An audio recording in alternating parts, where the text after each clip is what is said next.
Excellence. Is it measured in likes, bottom lines, or the impact we make around us? The things we build, the students we inspire, the care we give. Baby girl. At CQ University, we recognise all kinds of excellence. We combine contemporary courses with more choices and real support to empower you to create the success that means more to you. Be with CQU. Rockhampton, I am heading your way in support of Junior Rugby League in your region. Join Wally Lewis, Matt Gillette, Gene Miles, Darius Boyd and myself for the former Origin Greats Gala Dinner presented by Altus Traffic. On Friday, the 5th of September, it's at the Rockhampton Leagues Club. It's all about raising funds to support the next generation of rugby league stars right here in Rocky. Grab your tickets now at fogs.com.au and I'll see you there. Pat O'Driscoll Real Estate, your trusted local experts for over 39 years. Proudly independent and deeply connected to the Rockhampton community. And when it comes to commercial property, we've got that covered too. Knight Frank Rockhampton, your partners in commercial property, backed by a global network. From retail and industrial to land development and agribusiness. We offer trusted advice and deliver real results. So whether it's your home or your business, we've got you covered.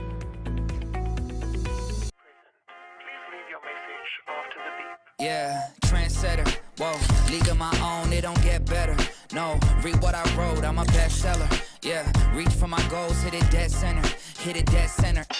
Bullseye, hit it the most, there's no misses. Something like fish in a barrel, it's no different. Blindfold on me, I still got the most vision. Trendsetter told them before, but they don't listen. Better, bring a better bat because I'm bigger, better solo.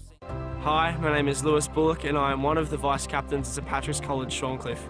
Being involved in both sport and culture at the school is something that's really shaped me into the man I am today. Playing sport really teaches you how to be resilient and react to adversity, but then on the other hand, culture teaches you how to be comfortable being uncomfortable, and it's really helped me feel like this place is my home away from home. I love this place with all of my heart.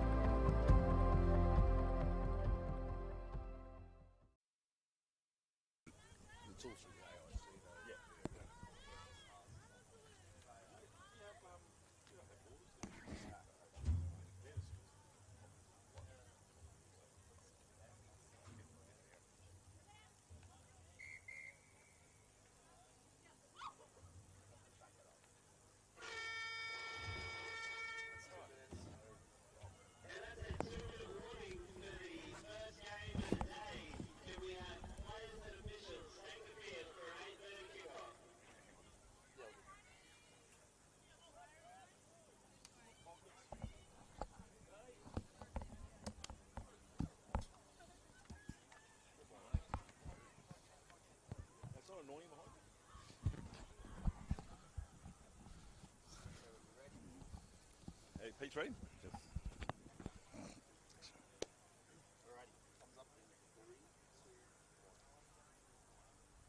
Welcome, Day 2, Confraternity 2025. Yes, this is the same venue. The sun is out. It's a glorious day here in Rockhampton. And after the wet weather of yesterday, the football was outstanding in greasy conditions. So that means it's just going to get a hell of a lot better today on Day 2 with the sun out. Good morning, my name's John Vine. Joining me in commentary this morning is Peter Elmore. He's the president of the Queensland Secondary Schools Rugby League Committee. Happy with yesterday's, considering the conditions yesterday, Pete? Yeah, great day yesterday, John. We had a wet start, but as you say, the sun's out, and it looks like a totally different venue this morning, doesn't it? It does. It looks like Augusta today. Some beautiful greens and stuff like that. But yesterday, some interesting results. Obviously, in Div 1, we had a 0-0 result. Now, I'm going to ask you, I can't recall. No, I can't recall a 0-0 result. And after 40 minutes of football, they couldn't separate St Brendan's and Iggy Park. Yeah, and Brendan's had a chance to win at the end, but just couldn't get to that field goal. So, yeah, great game. Certainly here we've got the first game of Division 2 for the girls. We've got Holy Spirit McAuley and St Patrick's College Townsville. St Patrick's College Townsville, first year in Confraternity, coming here with 2 wins. Oh, yeah, so they beat Emmaus College Jimboomba yesterday, and also St Ursula's. And Holy Spirit beat Emmaus, but went down to St. Ursula's. So Holy Spirit 1-1, and St. Patrick's, they're 2-0. So, well, if Holy Spirit were to win, we got 2-1 absolutely apiece. So that comes down to we come back to halves. Yep. I suppose. Well, no halves. It's we come back to Heartbreak Tuesday, don't we? You know, that final. So the Tuesday afternoon's the big game for everyone, and we know where everything lands after that. So how do you split if they're on equal wins? Ooh. We've got, that's a head knock right there. So we've got to play her down. Well, she's got her arm in the air. I think we saw it yesterday. It looks like it might be a shoulder more than a head. I'm not sure there. Kia Apps is. You don't play footy if you're not tough. Yeah, look, the good news in all of this, I suppose, is trying to make the game as safe as possible. So every one of the grounds has a physiotherapist on board, as well as physios and doctors back at the central place. But the game's certainly changed around keeping players safe, and it's certainly an important part. You know, at all levels. Yeah, we want to make sure that beyond the game today. But she seems to be okay. Seems to be rolling. Yeah, she put her arm straight up. I think she might, whatever the injury, she might have had it before. But if you've got a 10 on your back, for some reason you're a lot stronger. Yeah, I think you're right, Dr. Peter Elmore. It might be a shoulder rather than a head. Yeah. Oh no, there's some clarity on the mouth there. There you go. No, that's the mouth guarding, is it? Oh no, it's no, you're dead right. So she'll come off and get some attention. We saw yesterday. And Nick Kalpakidis, we're talking about the refereeing, did a great job yesterday where the player came off with a lot of blood, but he also stopped him at the training to actually get the blood off the player that he bled on, if you will. So, you know that's got to be attended to as well. So that was good vision by Nick. So, Holy Spirit, we'll get a restart here on the 40-metre line. It's on the last. Now, today, the sun comes into calculations. Wind isn't a factor as yet. It's supposed to pick up a little bit later on mid-morning, but that's a good carry back, and they've lost the football, and that will be play on. So all of a sudden, St. Pat's was supposed to be on the attack and now defending on their 10-metre line. Apps gets within 12. Referee's got him right back. Lock forward coming through now is Kaylee Beattie. Got the numbers out to the right-hand side. As you and I can both see, Pete, the wingers were well and truly inside the field of play, giving the corners an open opportunity, and I think she's locked it on over the line. She has. It's Caitlin Petke, I think. Is that drop ball over the line? Yes, it was.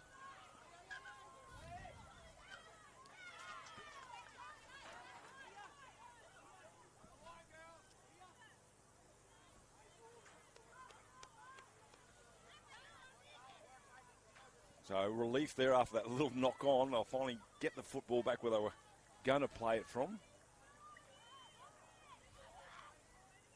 So yes, there's heavy, still some rain. The sun will bring out some dew on the grass as well. So unfortunately the girls are up first on greasy conditions. I'm sure they'll handle it. I'm sure they relish it. They've been keen to get out here on field 1, centre court if you will.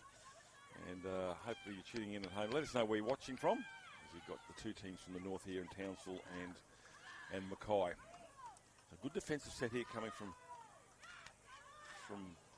Holy Spirit. Holy Spirit, yeah. Still another couple of tackles to go. They're coming close to the sideline. Underball now here to a forward. Great run from Robinson. Yeah. Over halfway. Now that's a really good field position. Now I don't know whether there was 6 to go again here. It's still not the last tackle. Got numbers out to the left-hand side. Goes back into the field of play. Rises in big shoulders.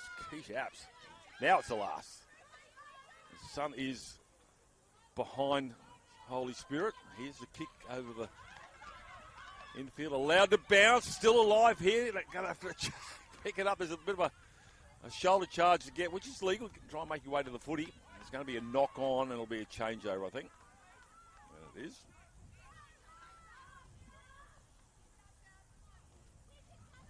So pretty good start to this one, Pete, considering the girls will be feeling a little bit sore after yes, 2 games of footy. It might take a little bit of time to warm into the game. I certainly feel a bit tired this morning after a big day yesterday, so I imagine after 2 games of footy they're feeling a bit sore as well. Well, like I said, I think I had John Buchanan on yesterday. They just, you play 50 games if you could. Your mind is willing, but unfortunately the flesh probably doesn't quite stack up. So getting a bit of a bunch here. They look to send it to the right-hand side. That's a good tackle. Ball and all, looking for an offload. Yeah, the Holy Spirit 9 and the 7 look like a good little combination there. Oh, did she pick it up? No. It's a commentator's curse after I just said that, wasn't it? So we've gone from down the 10 metres out where they lost the ball, and now all of a sudden St. Pat's in a pretty good field position here, 32 metres out from the try line. As I said, no breeze to speak of, so they'll probably keep it in the hands till the last. I listened to the coach of St. Pat's prepare them, Mark Graham. There's a name for you. Mark, yeah. But he was stressing to them about holding the ball, keeping things simple. Something you saw yesterday, and that's exactly what Cathedral College last night. They just hung on to the football. It was robotic and clinical stuff. I call it Nick Faldo football. Just hit it up the middle, and finish it off with a good kick, and that's exactly what I did yesterday. Just took good run there by Brooklyn Stegman.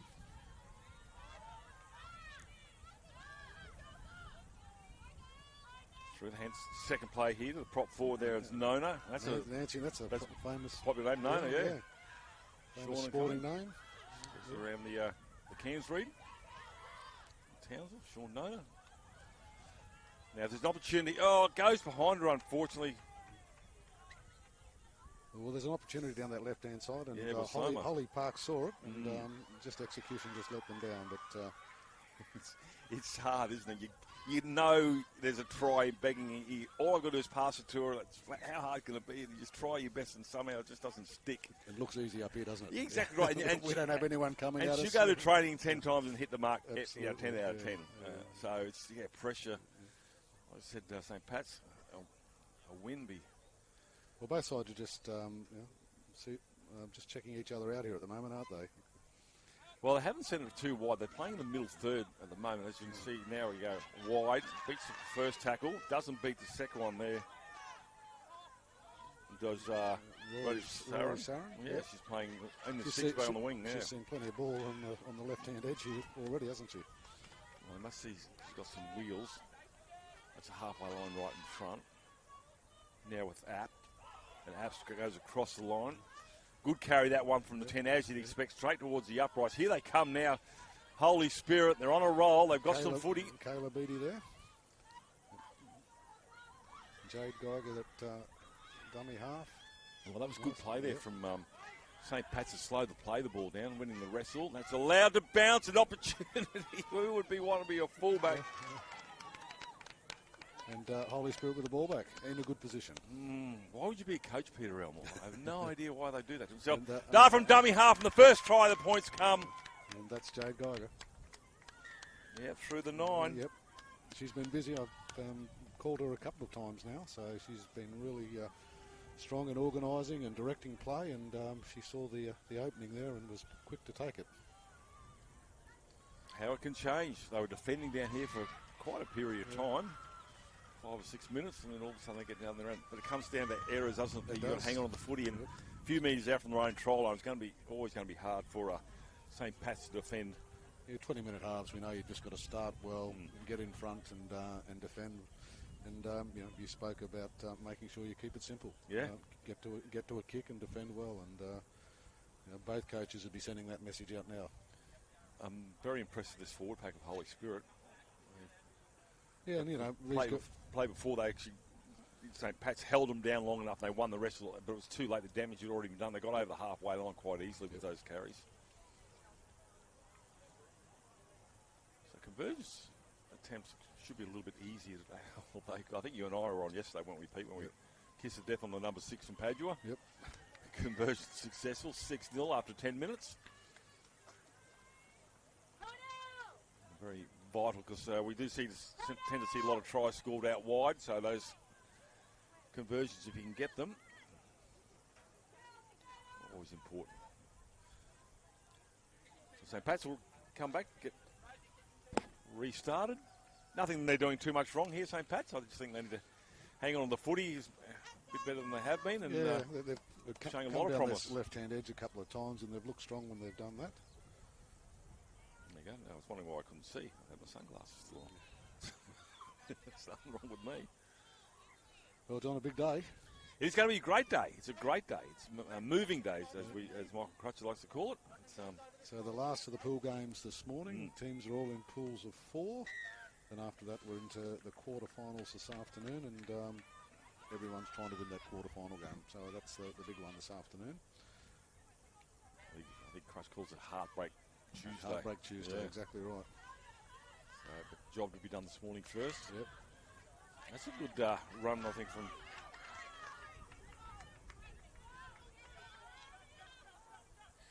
Taylor Tindall, I think it was, yeah. And another good run. Now they're making good ground now. And again. And Jade Geiger's directing traffic. Look at the pointing. Yeah. You're next. Yep. And penalty there for interference in the ruck. Yep. And they were trying to play the ball down because they're starting to get on a roll on the Holy Spirit in their forwards. Trying to win the wrestle. And they'll take a tap restart. Lindsay Galamo. Almost to the 30-metre line.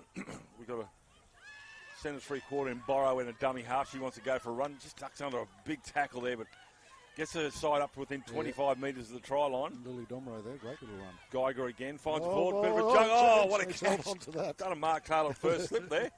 Excellent hands. Kayla Beattie. She's been strong when she's run the ball, and what a great run there. Absolutely fantastic run by Abby Callender.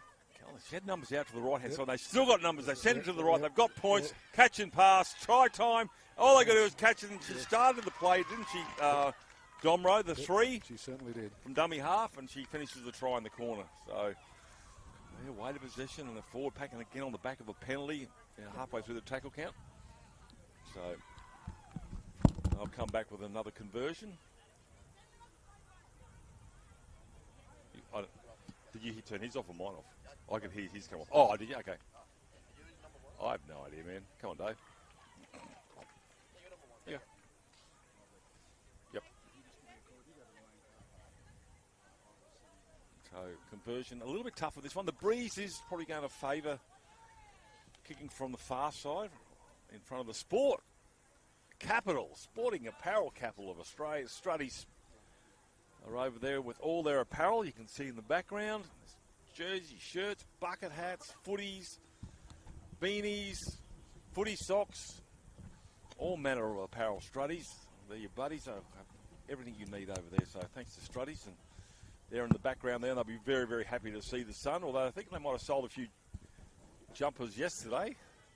Great day for Strutties. Rain is always good for sales, they tell me, in retail. Well, certainly Ross does anyway, but they had a big day there. They've had to move because of the mud, but it's not the first time they've had to do that. No, they got a lot of practice last year. Yep. So there's Strutties. So Holy Spirit have turned up 1-1, and now they're looking pretty good at the start of the, midway through the first half.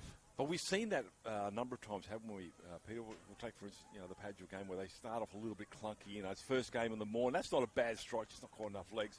And then they get in their rhythm, and something inspires them. And we find sometimes chats at half-time can lift the side and they'll come out with intensity, because the intensity is only going to last 20, not 40. Yep.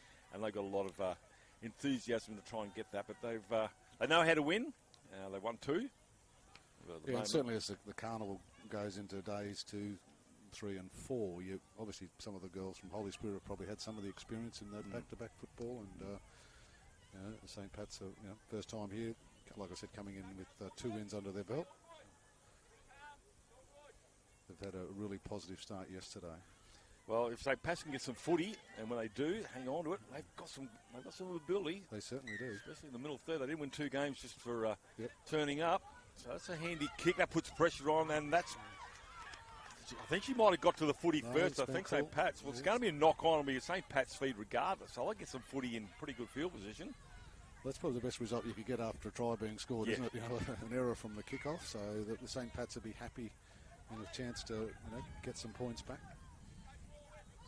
But it's not about scoring that in that particular set of 6. They can get good field position. Yeah. Even if they pin them down a metre out from the try line, good defensive set again, and then they're in good field position to make an onslaught just before half-time, because they'll get 2 sets. St. Pat's before We go to oranges. So the scrum is going to be fed by Bayer. They just need a ball runner to settle things down. They do so through Bronson Thompsana. That's the 30-metre line. Dummy half is Foster. Finds the 5'8" there in Parks, and Parks comes back the other way towards where the footy is. She's looked good with the ball in her hand, Parks. Looking for a quick play. The ball slowing down here by Holy Spirit. Referee thought about it, but it's play on. Play the whistle. Now it's with Nona and Nancy Nona. Well, she's not going to be like tackled by back. She's thinking about. Well, she's standing trying to that get the offload. She's thinking about it. Wendy Bayer gets the football now. The referee might have called hell. Yep. It's a great run. Stegman. Yep. Still going to Stegman. Yep. Reminds me of Cassie Lamond style of running there.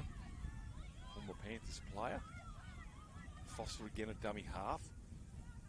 Again, it's when Thompsana gets the offload and it's knocked it on. The pass probably didn't need to be thrown, but you can see she's down.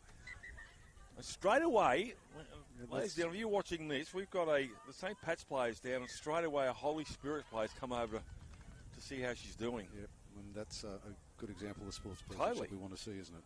Totally. Yep. We saw a young fullback, I think it might have been from Iona, got absolutely smashed by the number 10. He went down and he hung around there until he got back to his feet, and then he shook hands and said, sorry about that, but sorry but not sorry, you know what I mean, but he was obviously worried about the welfare. So unfortunately for St. Pat's, they're going to have to defend now. Last thing I want to do is leak any more points before they go to the break. They're down 10-0, 3 minutes still remaining on the ground clock. So I want to just keep their line intact and go to the sheds, reset, come back for a final 20-all onslaught. Holy Spirit, big back line out to the broadcast side, but they go to the blind side. You just can't catch those little people, can you, Pete? They're just so hard and elusive. I think that's been the great thing in the game, hasn't it? When they're all...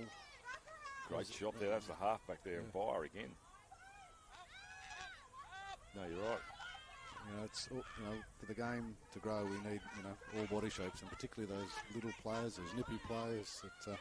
And particularly in the girls' game, we've seen girls transition from touch football into rugby league, and I think there's a real place for the game to be a fast-paced game that those players can play a really big part in the game. Again, down this left-hand edge, they've found that to be a happy hunting ground for them, Holy Spirit. They seem to like to go to the blind side a bit. It's the last tackle, banana kick, crossfield kick. Who's got that? Oh, well, she's going to try and wrestle it, but doesn't get away with it. Great run. That's a great I think that's Parks defensive attack. 6, I think it might be. You're right. Holly Parks, yep. Now it's with Foster. So Foster and Bayer certainly starting to make some damage when they've got the footy. Slow play the ball, not ideal. They'll go the blind side now, St. Pat's. Cut down from the tackler there of Sinot, number 7. Well, that little glimpse showed us how they've come into this game with 2 wins, hasn't it? Yeah, definitely.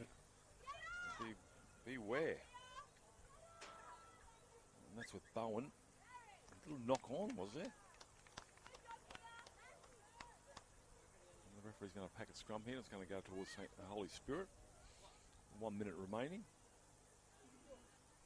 Now I'll duck down to Holy Spirit because we've got a number 14 out there. He's having a pretty good game on this side. We don't have a 14 on the team sheet, so I'll duck down and have a look. That's Holy Spirit, is it? 14. Yeah. The program's got Molly Coleman listed at 14. Molly's not on here. That would be hurt him. There we go. Okay, I will double check that, being your assistant here. There you go. We've got a player down injured. Well, we didn't see that. So just getting some attention of St. Pat's player with the physios there. So as I was saying, if they end up with 2 wins apiece, what do you come back to? I'll be points those? 4 and So it comes back to first to the. If you win a half, even though you lost the game. No halves this time. There's no halves. No. Oh, okay, right. Yeah. So tries. Yep. Well, points 4 and points 4. Okay, cool. Because I mentioned that about yesterday, how you just got to keep going. You need to get those for and against points. To go from there. That's the half-time hooter. We're going to take a break here, and hopefully our players on the mend when we return here at Confraternity Day 1, Day 2 I should say, Game 1, back soon.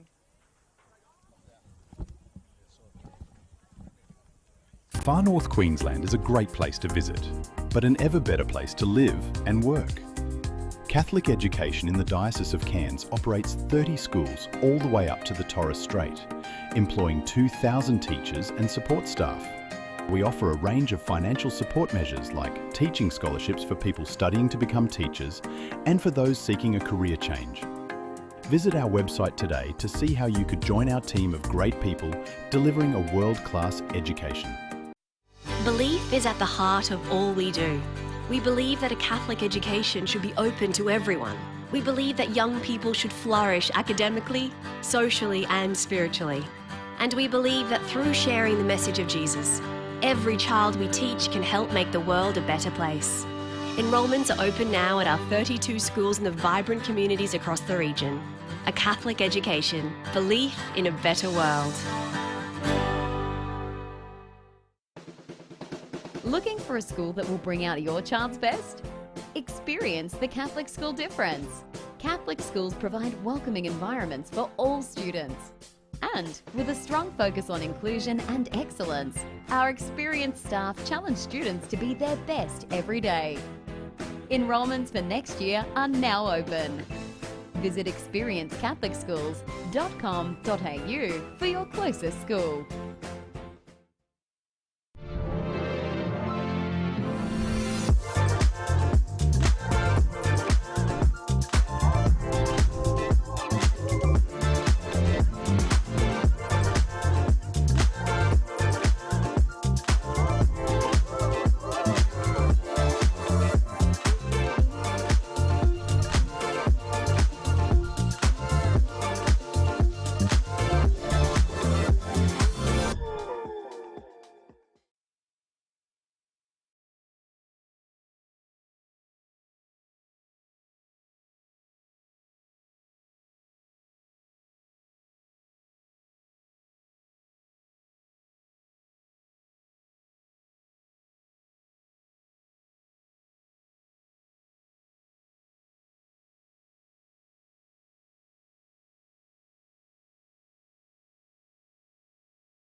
Excellence. Is it measured in likes, bottom lines, or the impact we make around us? The things we build, the students we inspire, the care we give. Baby girl. At CQ University, we recognise all kinds of excellence. We combine contemporary courses with more choices and real support to empower you to create the success that means more to you. Be with CQU.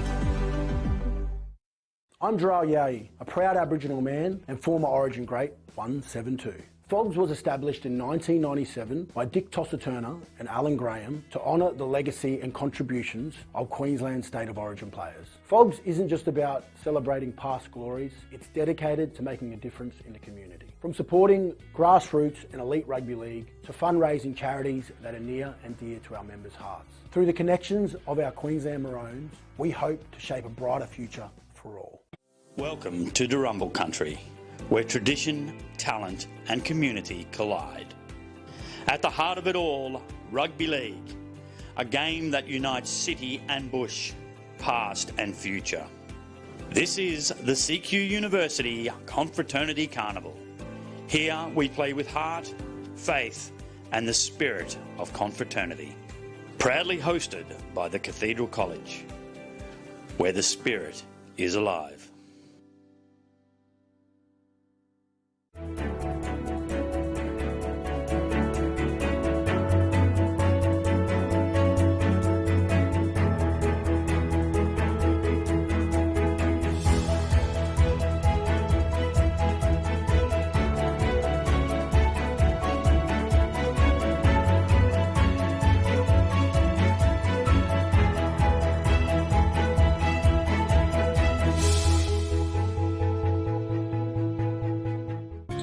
You might not see them at first, but they're there. Threads. It is the connection we feel when wearing the blue and gold. We're more than just borders. We're brothers, bound by the values of presence, simplicity, family spirit and love of work. These are the threads that connect us, past, present and future. And when our time here ends, those threads don't break. They travel with us in the choices we make, the friendships we keep, and the faith we carry forward. We're stitched into something greater, because at Marist College Ashgrove, every thread matters.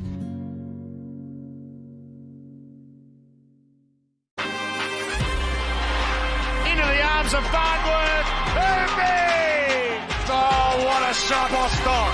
Katoa, held up beautifully! Oh, that is just brilliant! Kicking for Bostock! What a try, Jack Bostock. The crowd wants him to take off. He does take off. Just sit back and enjoy this wonderful sight.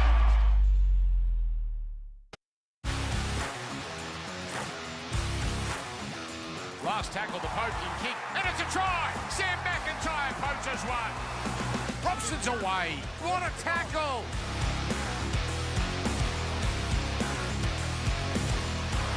Purdue straight through and he's gone. Purdue, another try for the youngster.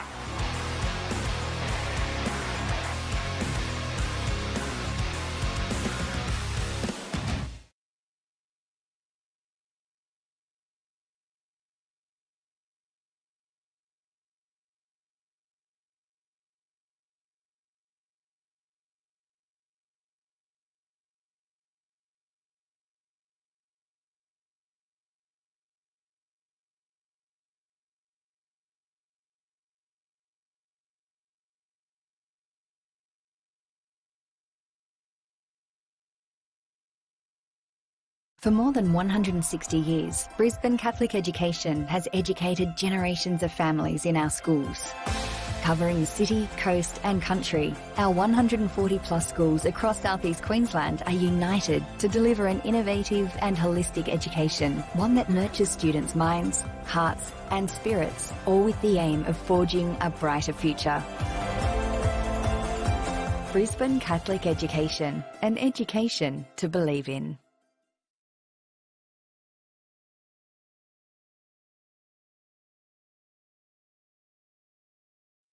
Excellence. Is it measured in likes, bottom lines, or the impact we make around us. The things we build, the students we inspire, the care we give. Baby girl. At CQ University, we recognise all kinds of excellence. We combine contemporary courses with more choices and real support to empower you to create the success that means more to you. Be with CQU. Rockhampton, I am heading your way in support of Junior Rugby League in your region. Join Wally Lewis, Matt Gillette, Gene Miles, Darius Boyd and myself for the former Origin Greats Gala Dinner presented by Altus Traffic. On Friday, the 5th of September, it's at the Rockhampton Leagues Club. It's all about raising funds to support the next generation of rugby league stars right here in Rocky. Grab your tickets now at fogs.com.au and I'll see you there. Paddock School Real Estate, your trusted local experts for over 39 years. Proudly independent and deeply connected to the Rockhampton community. And when it comes to commercial property, we've got that covered too. Knight Frank Rockhampton, your partners in commercial property, backed by a global network. From retail and industrial to land development and agribusiness. We offer trusted advice and deliver real results. So whether it's your home or your business, we've got you covered.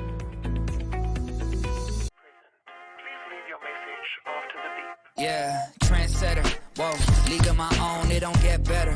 No, read what I wrote, I'm a bestseller. Yeah, reach for my goals, hit it dead center, hit it dead center. Bullseye, hit it the most, there's no misses. Something like fish in a barrel, it's no different. Blindfold on me, I still got the most vision. Trendsetter told them before, but they don't listen. Better, bring a better bat because I'm bigger, better solo. Hi, my name is Lewis Bullock and I am one of the vice captains at Patrick's College, Shorncliffe. Being involved in both sport and culture at the school is something that's really shaped me into the man I am today.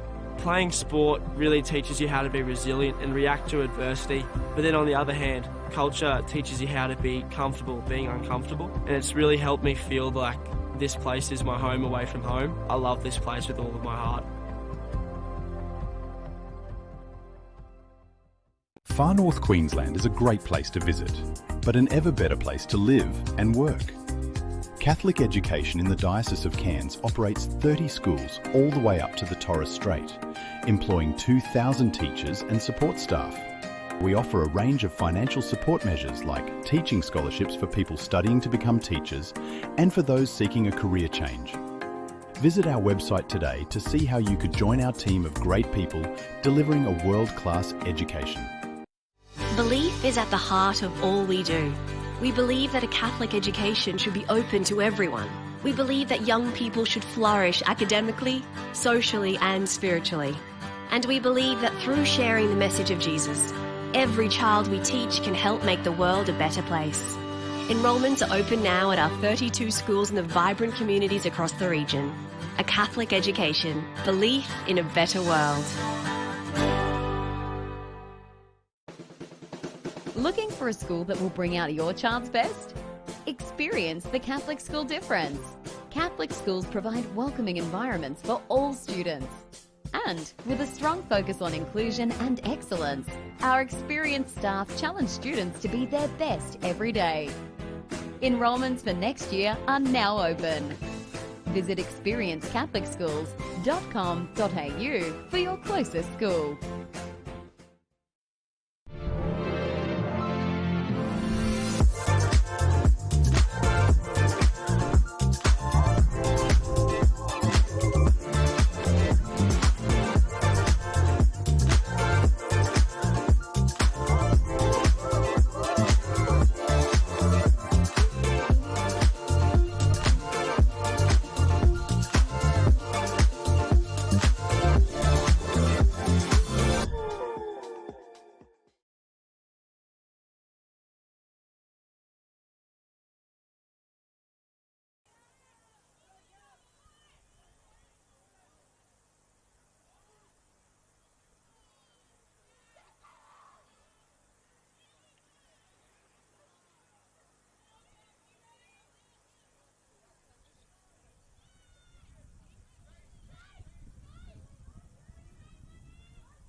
Excellence.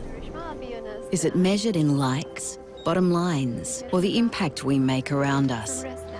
The things we build, the students we inspire, the care we give. Baby girl. At CQ University, we recognise all kinds of excellence. We combine contemporary courses with more choices and real support to empower you to create the success that means more to you. Be with CQU. Rockhampton, I am heading your way in support of Junior Rugby League in your region.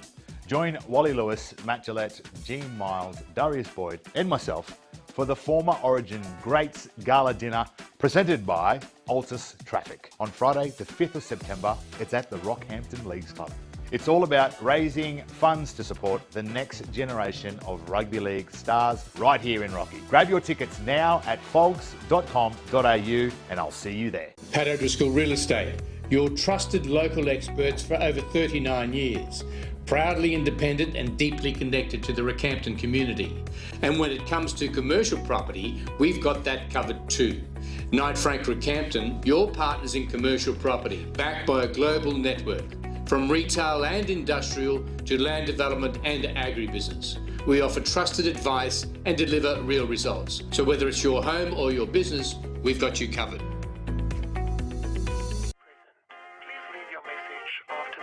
Yeah, trendsetter, whoa, league of my own, it don't get better.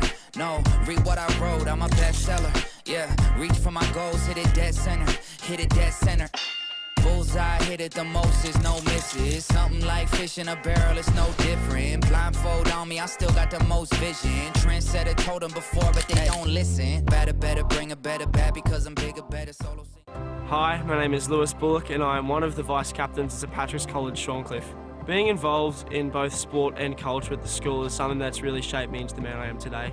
Playing sport really teaches you how to be resilient and react to adversity, but then on the other hand, culture teaches you how to be comfortable being uncomfortable, and it's really helped me feel like this place is my home away from home. I love this place with all of my heart.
here to Field 1 Confraternity Day 2. Unfortunately, we've had an injury in the previous game, and that's forced a delay to the start of this clash here on Field 1. That's between on Field 1. That's to be with Chanel College and St John's College from Roma. So there will be a bit of delay. So bear with us. We'll come back to you once we get underway due to the injury in the first game. So bear with us, and we'll be back as soon as we can.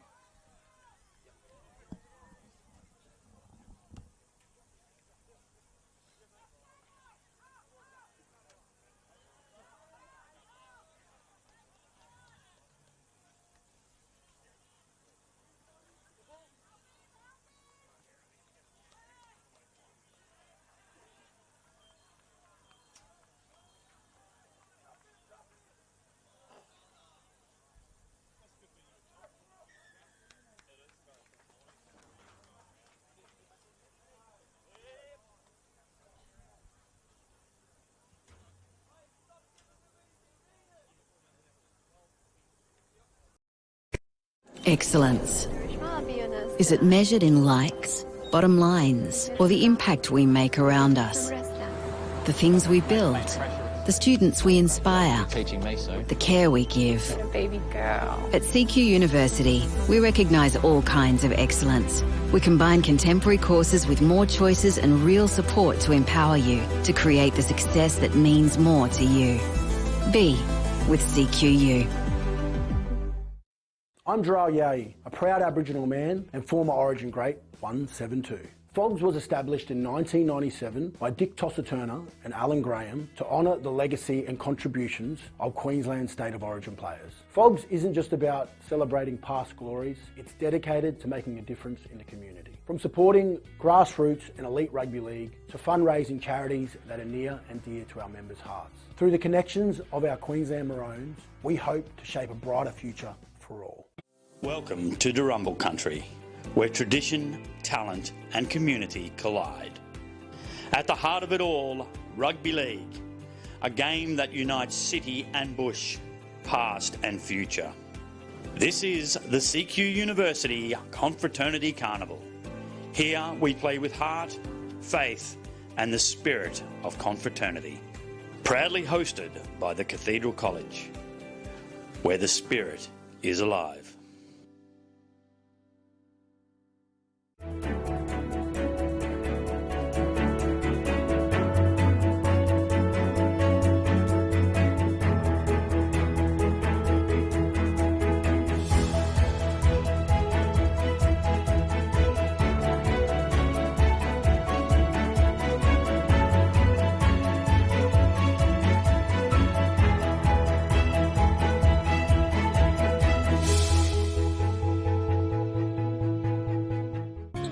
You might not see them at first, but they're there. Threads. It is the connection we feel when wearing the blue and gold. We're more than just borders. We're brothers, bound by the values of presence, simplicity, family spirit, and love of work. These are the threads that connect us, past, present, and future. And when our time here ends, those threads don't break. They travel with us in the choices we make, the friendships we keep, and the faith we carry forward. We're stitched into something greater, because at Marist College Ashgrove, every thread matters.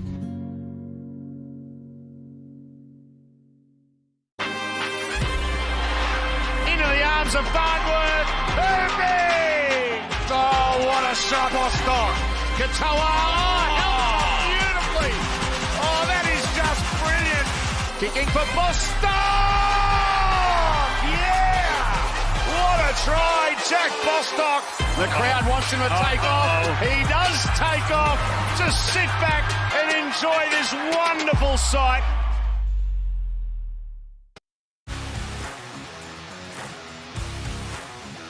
Last tackle, the poking kick, and it's a try. Sam McIntyre poaches one. Robson's away. What a tackle.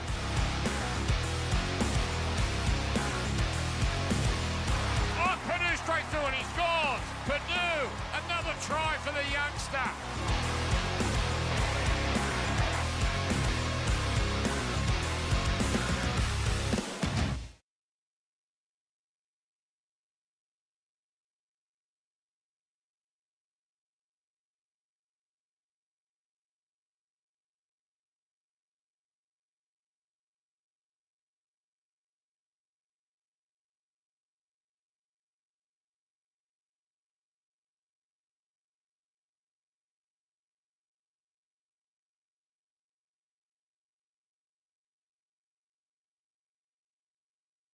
For more than 160 years, Brisbane Catholic Education has educated generations of families in our schools. Covering the city, coast and country, our 140 plus schools across southeast Queensland are united to deliver an innovative and holistic education, one that nurtures students' minds, hearts and spirits, all with the aim of forging a brighter future. Brisbane Catholic Education, an education to believe in.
just turned up here and it's, see those witches huts over there? That's what Kirby Hut is going to be going to watch his old school Gilroy Centre Career College at 10:10. So maybe it's like a break of play in the club. In the car park. You see where the witches huts are? On the left. Yeah, so the ones at the back there, yeah. So those parts get kept for premium. So maybe there's a break and play like this.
Far North Queensland is a great place to visit, but an ever better place to live and work. Catholic education in the Diocese of Cairns operates 30 schools all the way up to the Torres Strait, employing 2,000 teachers and support staff. We offer a range of financial support measures like teaching scholarships for people studying to become teachers and for those seeking a career change. Visit our website today to see how you could join our team of great people delivering a world-class education. Belief is at the heart of all we do. We believe that a Catholic education should be open to everyone. We believe that young people should flourish academically, socially and spiritually. And we believe that through sharing the message of Jesus, every child we teach can help make the world a better place. Enrolments are open now at our 32 schools in the vibrant communities across the region. A Catholic education, belief in a better world. Looking for a school that will bring out your child's best? Experience the Catholic school difference. Catholic schools provide welcoming environments for all students. And with a strong focus on inclusion and excellence, our experienced staff challenge students to be their best every day. Enrolments for next year are now open. Visit experienceCatholicSchools.com.au for your closest school.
All right, let's dance. Yep. Well, we've delayed start, but we're going to have the second half of this clash between Chanel College and St. John's of Roma. So they've only got 20 minutes to go at each other due to an injury in the first game.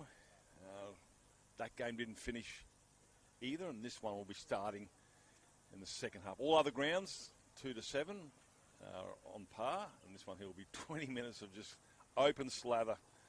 Chanel College on your right of screen, up against St. John's from Roma.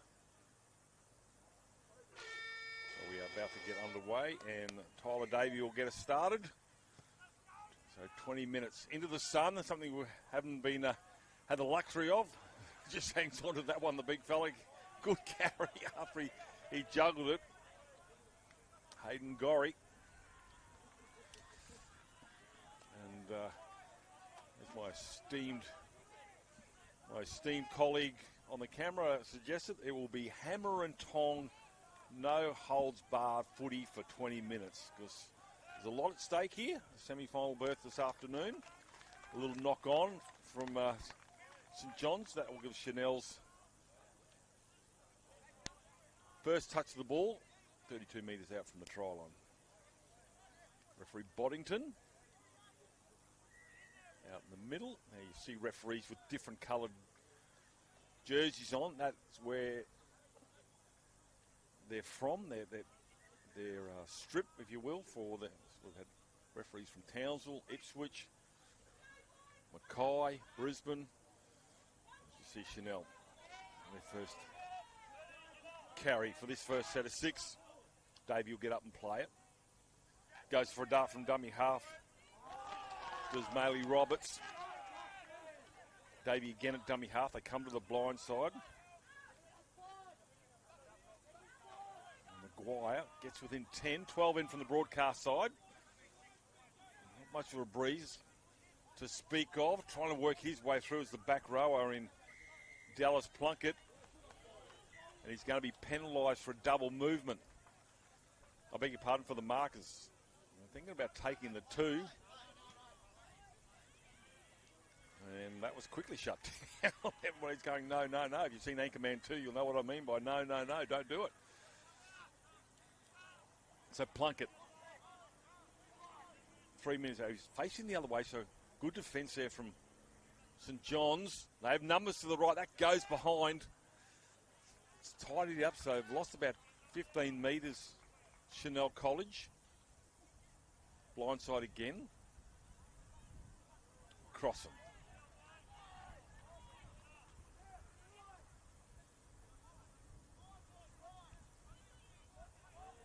Good heavy contact there coming from the front rower. And Gorry. Gorry's put such a good shot on. The ball's come unstuck from the Chanel players' carry. And that will be relief for St John's. They're from Roma, as mentioned.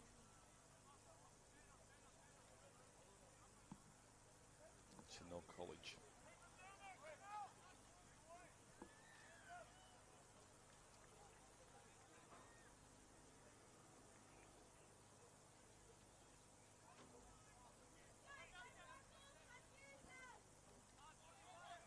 Chanel College from Gladstone.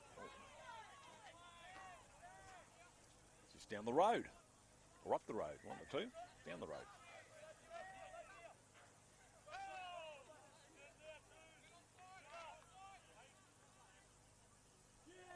16 and a half minutes remaining. It's shortened game. Samuelson over the top. Good cheap metres there. The line of defence didn't come up that quickly. Murphy's one of those tacklers that came up a little bit late here. So some easy metres. Didn't play that square. That was pretty bad, actually. It was fairly obvious that he played not facing the goalposts. Well, referee Boddington awarded the penalty justifiably so. So, sure the young fellow will learn from that one. Do that one again. And Collis. Hughes. His first touch. Warmish in the sun. It's a bit cool up where we are. Oh. Hangs on to it. But Maguire will take that tackle. So they're 22 metres out from the try line at Chanel College. Catch and pass, drawing the man. Trying to get over there is Sean Hughes. He's denied. McKay. Back rower goes through this time. And Dallas Plunkett, he's denied previously. The markers weren't square, but this time he's found a gap and gone over. It's the weight of possession here. St John's haven't had much footy at all. It's all been to the left-hand side of field one here at Confro 2025. So Chanel opened the account. a well-structured try. Good vision. Still had a couple of players outside him. Still had a little bit of work to do to get through, but he was on the fly. So first points to Chanel College. Conversion.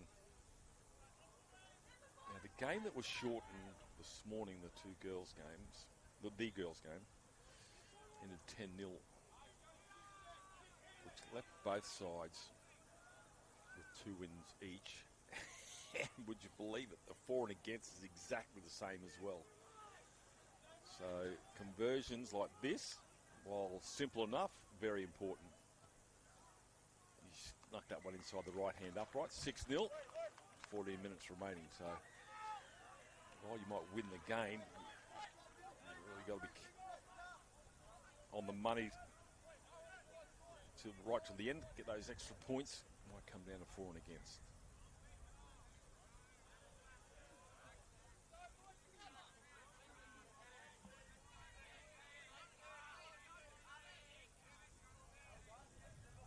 The luxury of the sunshine won't be the luxury there for St John's. They're running in towards the sun there, so they won't have the benefit of the second half to put the ball into the air, into the sun. So it's all against St John's at the moment.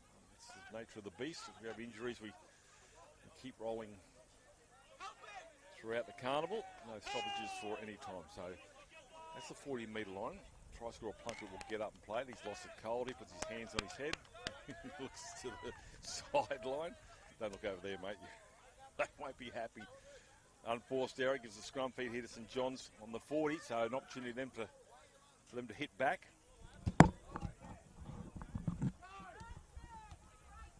Michael Crutcher joins us up here at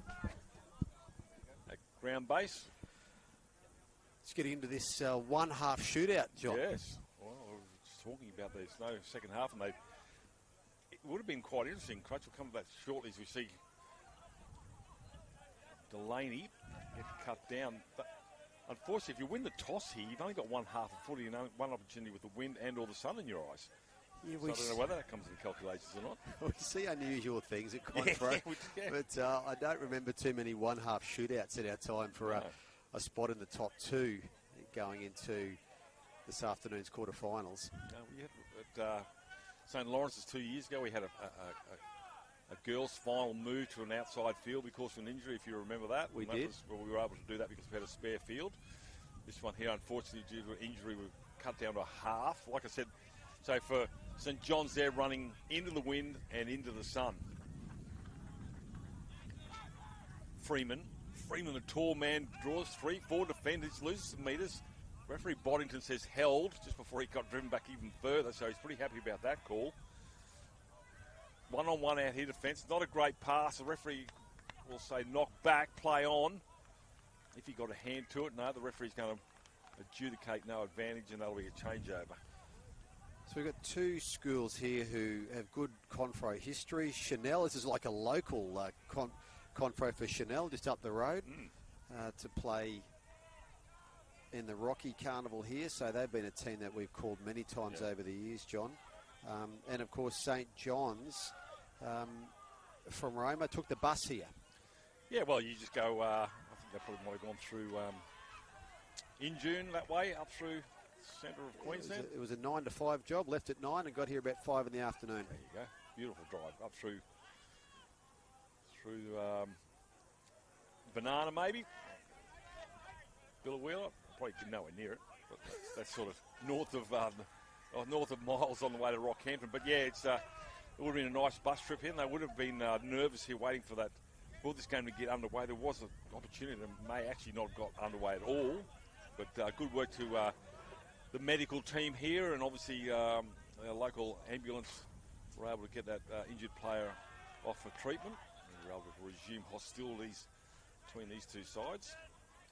At the moment, Chanel College is just manning up in defence at the moment. There's no way through here for St John's. They need to possibly reinvent the wheel somehow and find a gap. They're down 6-0, almost down to the last 10 minutes of this game.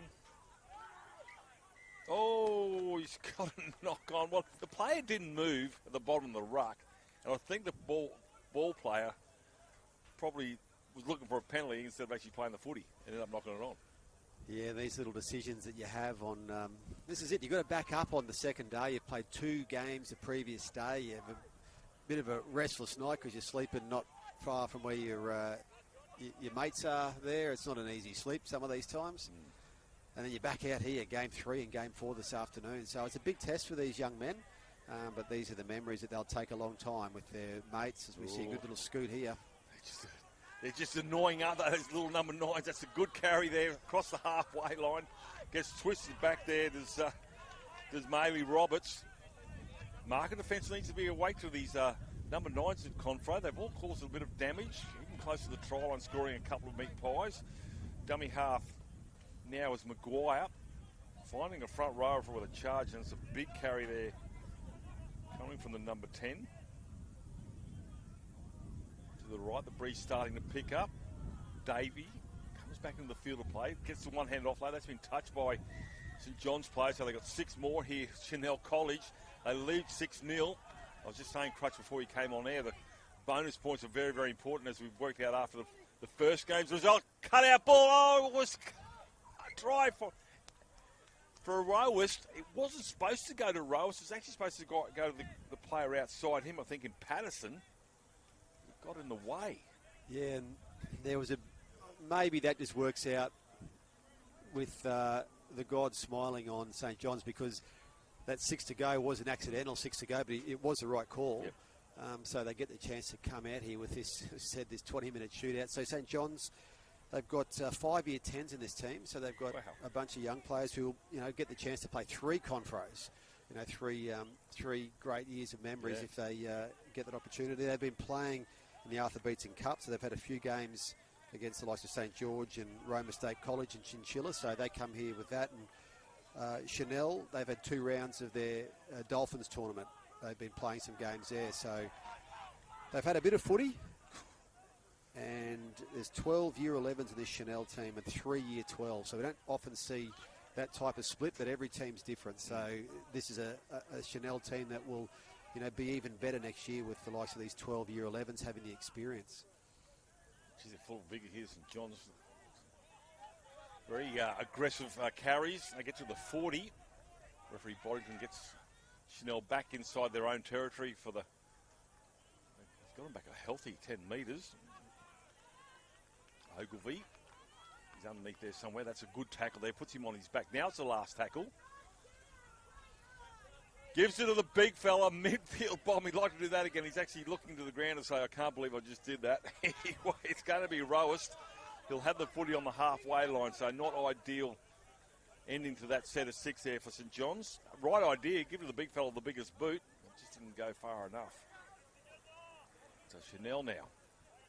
6.5 minutes remaining. They lead 6-0. Try to plunk it in the 5th minute. 35 metres out. They've got 3 players on the blind side. They come this way. Trying to weave his way through. He gets knocked over there. Maguire. McConnell. Dummy half. Slow play the ball. Plunk it again. Wants to double. Instead, right hand. Catch and pass. Left to right passing. Not easy to do. Flick pass. Keeping it alive. Still an option.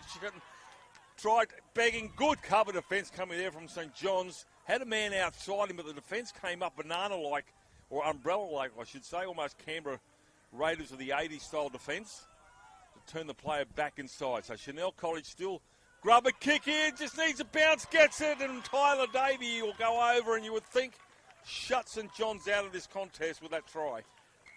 We just took advantage there of the fullback just not able to cover that area there. The play started over towards right for Chanel, and they came well across here, and the fullback not making it over just in time there to try to foil that. It was actually a good little kick and sat up beautifully to give Chanel the 12-point lead with the kick if it goes over, and that's going to be hard to run down in the next few minutes. Now, if they do score 2 tries, St John's would have the points differential advantage. Okay. So they only need to draw this game as such if they want to try to get through. So it's not all out for them, but they would need 2 converted tries if this kick goes over. Yeah, well, you can bank on a short kick-off for that one. But, just weighted possession. And you're right, you go back to that point, Michael Crutch, that little knock-on Gave them 6 more to go. Field position was good there. And you can only tackle so much, and they would have used up a lot of energy just on the sidelines trying to get out there. This conversion goes over the crossbar, and now it's all for Chanel. But, all for St John's now to try and come back to that one. Yeah, we can see the way that these pools can change as day 2 goes on, and you know, especially into the 4th game, because as I mentioned before, these energy levels, they just affect players differently. As I sort of described, that you can play game 1 and it's fantastic. You're all with your mates, having a good time. It's just a normal game of footy. Then you've got to play again a couple of hours later, and hang on a sec. And then you wake up the next morning and go, we're going around again. Hang on a second. That's great as I thought it'd be. But as John Buchanan said, you, him, me, you just love to go back and be able to play. You played 5 games a day if you could, if you're able to. And playing with your mates, and some of them you've been to school with for 13 years for some. And some of them. They've been prepped through to year 12, so they're great mates, some of them. And, this is why this carnival's special. It's not a rep carnival. It's your school team, and you're playing with your school mates, and that's what sets this carnival apart from a lot of other carnivals. Pomeroy, nice little face plant there. He checks to see if all the teeth are still in his head, and they are. Well, maybe not. Actually, it wasn't. Actually, it was Alloy. 23. Interchange coming here now. Kick from the try scorer in Davey. Oh, the Stevens, a cruel thing, and picks it up in the end. That was a good pick up in the end. Wasn't it? It wasn't easy, but that was what Chanel needed to do. They got to the kick off that set just to chew up some more time. They'll have to defend this penalty here, but they needed that good set after points, and they got it. So St John's need the equation of 2 converted tries in 3 minutes. This was Fine's touch. Talk about St John's drive to from Roma to Rockhampton. It's a good 5 hours chinchilla too. So then no strange to bus rides, but at the moment they're trying to ride this footy down to the other end of field 1. As you said, there's another penalty in the ruck. This one's against Luke Maguire. Not only will these St John's boys play 6 games this week with their last game on Friday, they're back in the bus Friday night, and a bunch of them will play club league on Saturday morning. So there you go. To be young and to chalk up 7 games in the space of 6 different days. But I'll tell you this, in 40 years' time, they'll go, oh my God. What this footy's done to my knees, my back, my lower vertebrae. Wouldn't give it up at all. Anderson will go over and score. So the lock forward there, and Lachlan Anderson has breathed life. But yes, take the conversion quickly, but they've got to get the conversion. They do. They have to get the conversion. This is the difficult part of this one. It's got to go over to keep them in the race. You got to feel for the big fella there in Hayden Gorry. He'd put that last tackle kick, and unfortunately went straight up in the air and back. That didn't give ideal position there for St John's. Chanel were able to capitalise on that again. I can guarantee this will have the distance. This thing's going to hit that bus. We talked about hitting the bus yesterday. Yeah, no problems. Very good strike. nice. How about that? What a golf swing. There's a great list. It's a fantastic list of front row kicking forwards. So totally. Wonderful exponents over the years. Yeah, well, going back to toe poking days too. Yeah, look, the late great Shane McNally. Yep. Toe poker. Forward to kick a goal. So, and just quickly, Chanel have come up here in a hurry to restart this. They don't have to. They can saunter their way up here. The clock doesn't stop here. But they want to get on with the game, give the opportunity. There's 46 seconds to go. As I say that, but the ball's a little bit hard to get on the kicking tee. Yeah, there you go.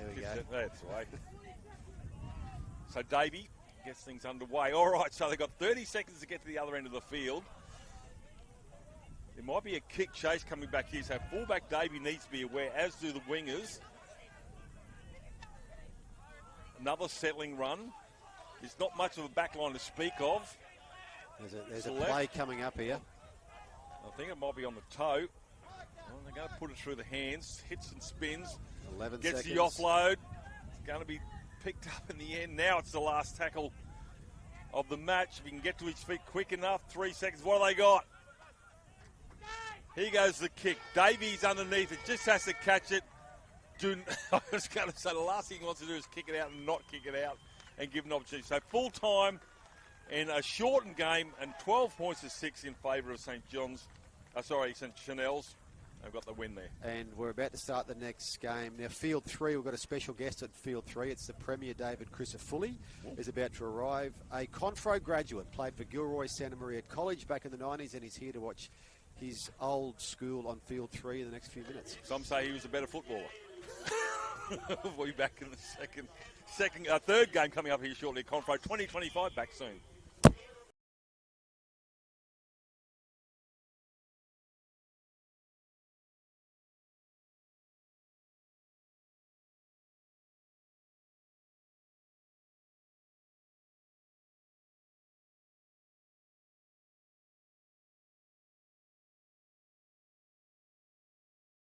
Excellence. Is it measured in likes, bottom lines, or the impact we make around us? The things we build, the students we inspire, the care we give. Baby girl. At CQ University, we recognise all kinds of excellence. We combine contemporary courses with more choices and real support to empower you to create the success that means more to you. Be with CQU. Rockhampton, I am heading your way in support of Junior Rugby League in your region. Join Wally Lewis, Matt Gillette, Gene Miles, Darius Boyd and myself for the former Origin Greats Gala Dinner presented by Altus Traffic. On Friday, the 5th of September, it's at the Rockhampton Leagues Club. It's all about raising funds to support the next generation of rugby league stars right here in Rocky. Grab your tickets now at fogs.com.au and I'll see you there. Pat O'Driscoll Real Estate, your trusted local experts for over 39 years. Proudly independent and deeply connected to the Rockhampton community. And when it comes to commercial property, we've got that covered too. Knight Frank Rockhampton, your partners in commercial property, backed by a global network. From retail and industrial to land development and agribusiness. We offer trusted advice and deliver real results. So whether it's your home or your business, we've got you covered.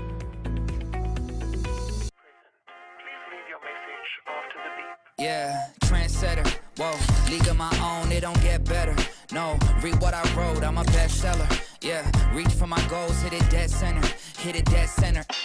Bullseye, hit it the most, there's no misses. Something like fish in a barrel, it's no different. Blindfold on me, I still got the most vision. Trendsetter told them before, but they don't listen. Better, bring a better bat because I'm bigger, better solo.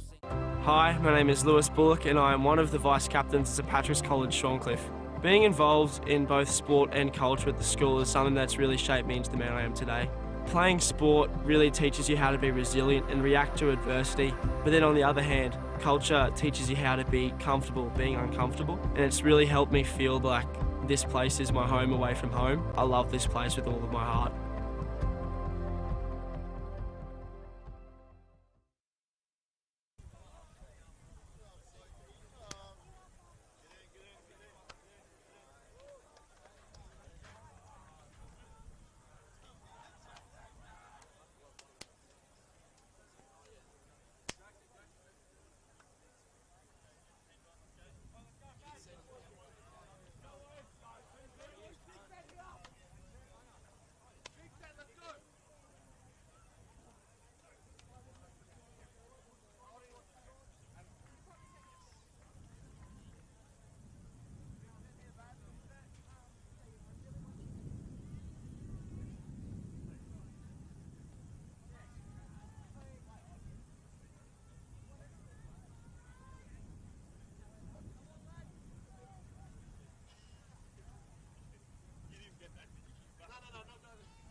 All right, so talk about keen.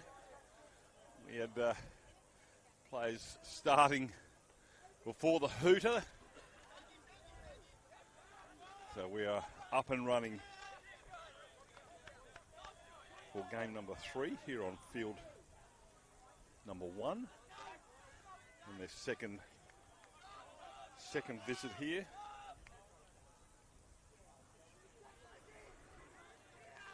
McAuley College up against Faith Lutheran.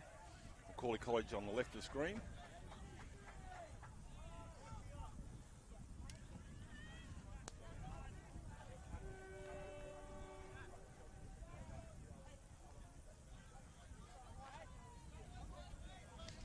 Get our team list shortly for this one.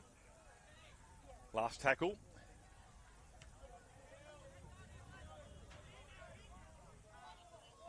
Or knocked backwards. The referee, AJ, says that'll be a knock on. So McAuley will have another crack 10 metres out from the try line.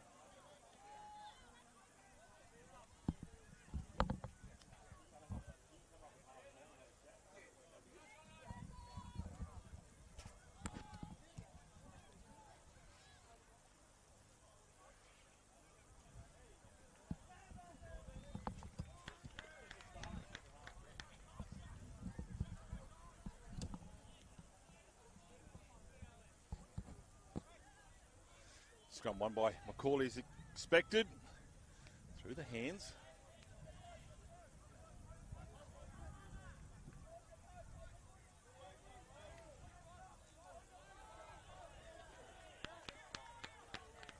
Faith Lutheran forces the error and they survive.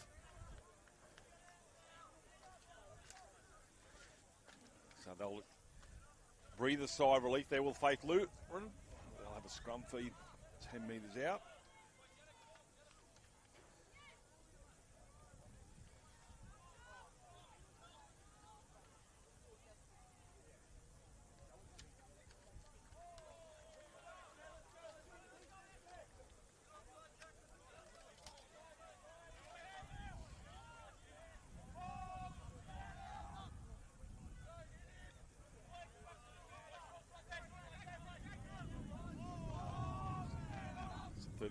Just in front of Faith Lutheran. A lot of defenders there. Jackson Hole, one of those. Had a great game yesterday. Carry out wide. Big Jack Parlett.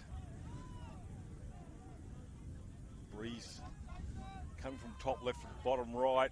And Breeze has pushed that ball back onto the halfway line. Well judged there by Clancy Hardy. And Hardy will get up just inside the territory of Faith Lutheran.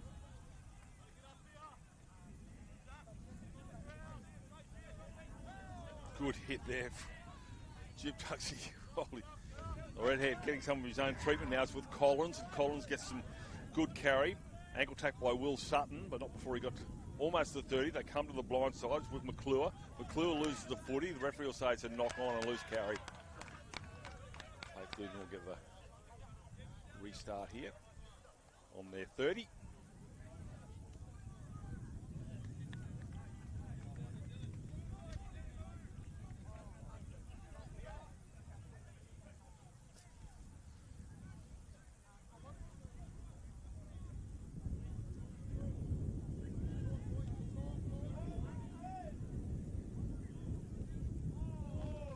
Get a win there, start to pick up here. Field number 1. Up high anyway, where we are. More pleasant down low, but anyway, Faith Lutheran with the ball in hand.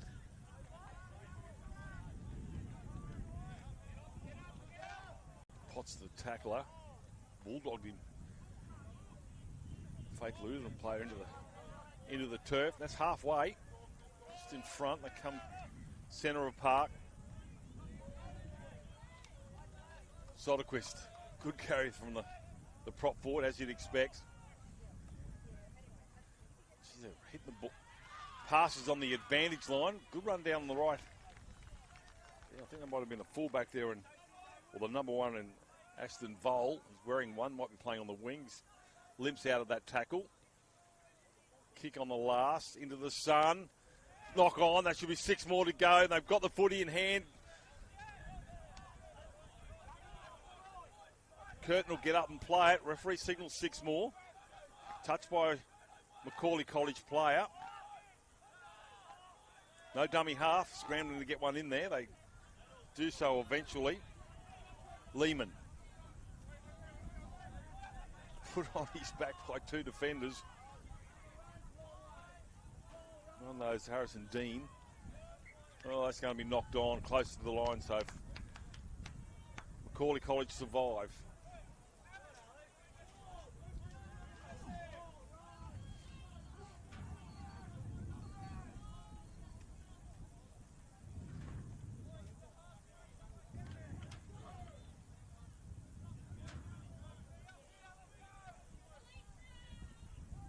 As I mentioned, McAuley College on here yesterday. I'll give you the result of that game shortly. As you see the scrum fed and won. And we've got an interesting story to tell you from McAuley College. There's a number 10 jersey draped over a chair downstairs, although there's a player out there with a number 10. We'll have one of the coaching staff come up and explain the meaning behind that number 10 being, if you will, rested or on display. Great story.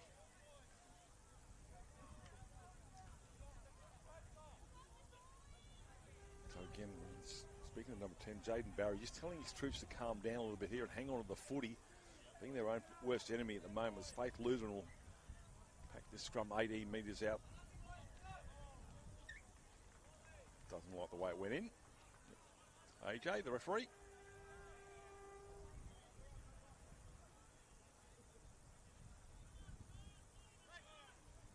Blindside play. Oh, trying to skip his way through there was Jack Curtin. Fortunately, he gets involved in a great tackle from the McAuley defence. Harrison Dean again involved in the tackling. Very often he get past him. Sutton. Wasn't there an obstruction there, but play on. Skipping back into the field of play there is a...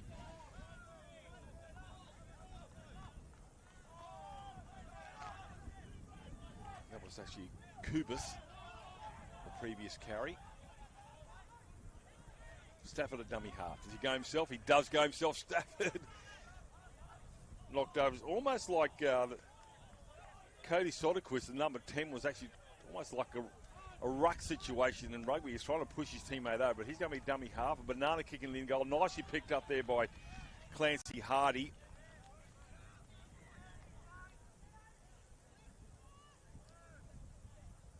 All for McAuley to get out from their own end.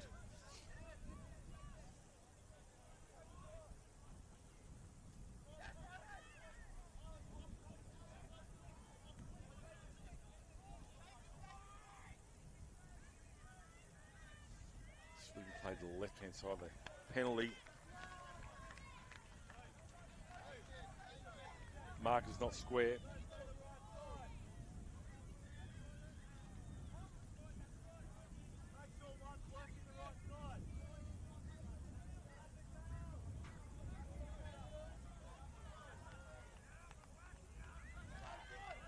Halfway line. McAuley on the charge. Still 0-0 after 11 minutes. 9 minutes, 11 to go. Potts from dummy half. Gets over the 40.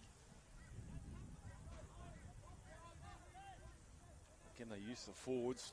Get some metres. Win it in the forwards. A little knock on.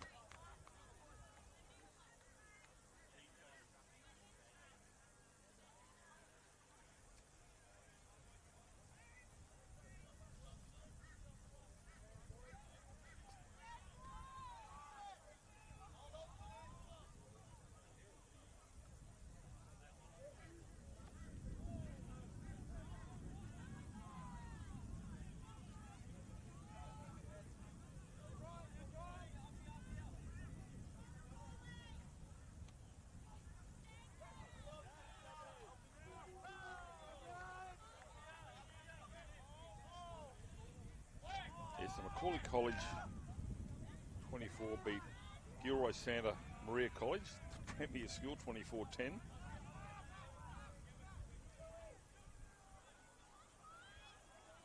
Oh, that's going to be knocked on. So conditions should be a lot better than yesterday. Sun's out, no more dew on the ground, so handling errors, you really don't have an excuse anymore. You've got to have a look first. These guys are only kids. I'll learn the completion rates are, and I don't call them 1%ers, I call unforced errors. They need to be addressed. Improve your game. That's exactly what the confraternity is all about. Barry.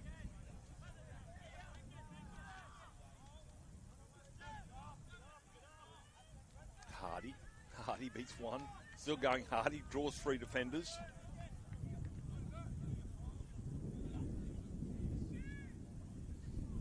Again, Barry.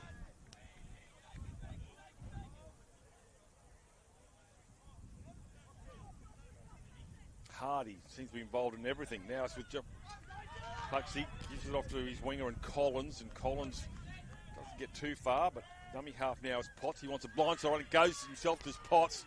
Potts, a handful, as the number 9s have all been here at Confraternity. It's the last tackle, says AJ. Hole puts it in the air. Players coming through. Oh, he's just knocked that on. It's going to be touched in goal. And that'll be a line dropout. It's not a great breeze, but they'll have the advantage of kicking into the sun. No, sorry, it's a 20. Yeah, I thought it was a 22 restart. 7 tackles. Thought McAuley knocked it on in goal.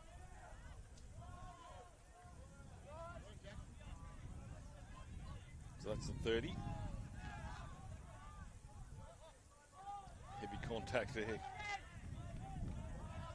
Initially by Trey Basham, gets some help.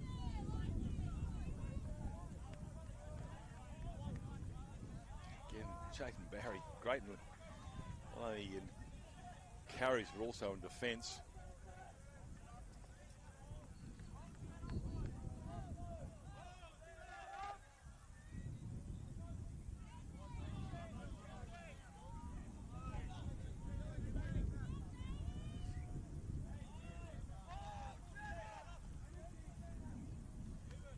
Not the last, puts it high into the sun, nicely taken over there.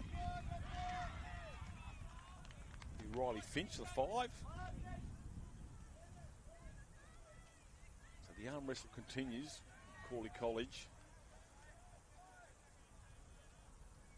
working it out from their own end. Some solid hits in the middle from both camps.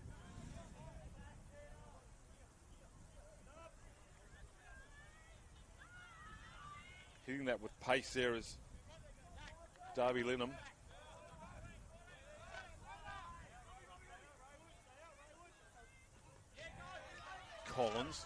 Collins draws 3 defenders. Will Sutton rides him into the ground. Sutton's hurt himself.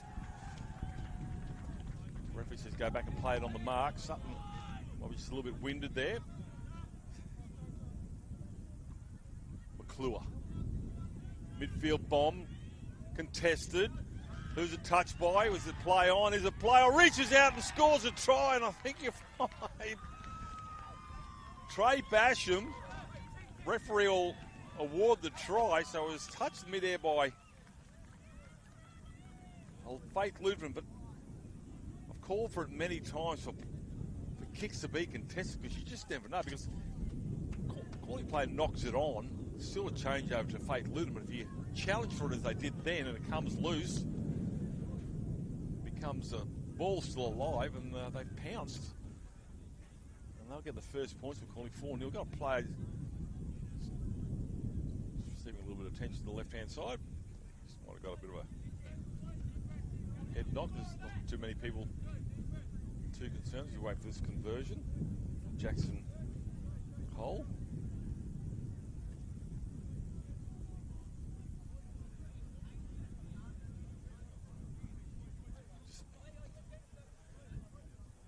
Injury from attrition. Slow to get up. It's a tough day at the office. Here we find he'll come to the sideline and bit of a break. Just shows how much energy they put into this game. He's a battered soul, but anyway, he's done his best for his school and his college. He'll come to the sideline. So it's a conversion attempt. Successful.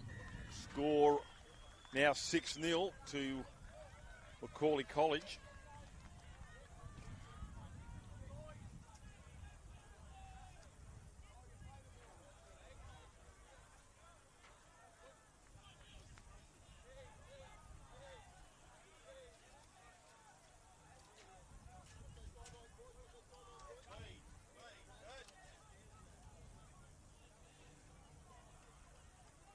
Trey Basham with a try, converted, 6-0, 4 minutes remaining.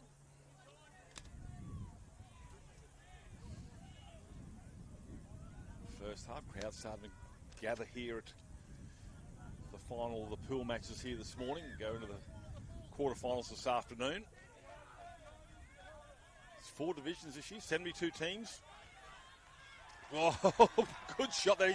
He's gone above the horizontal, but that's a really good tackle. He's hurt his left shoulder in the process, but really it's just momentum that's got the player above the horizontal. That's a really good tackle there from Jacob Clark, but once those heels go above the horizontal, it's a penalty, but I wouldn't be too concerned about how you tackle, young man. That was a super shot.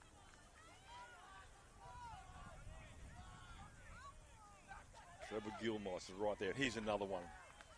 Probably, maybe just needs to go a little bit lower around the hips rather than the bread basket. But that's where the ball is. You never know, he might knock it out of somebody's hands.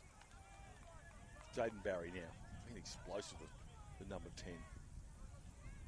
Doing what he's been asked of, as you do from your 10s and 8s. Harrison Dean also been dynamic. 2 playmakers out. It's not the last. McAuley employed this quite a bit yesterday as well. That's going to go end over. And no, it's not. It's going to stay in the end goal area. No, the touch judge says it did go dead. On the line's out, so a free start.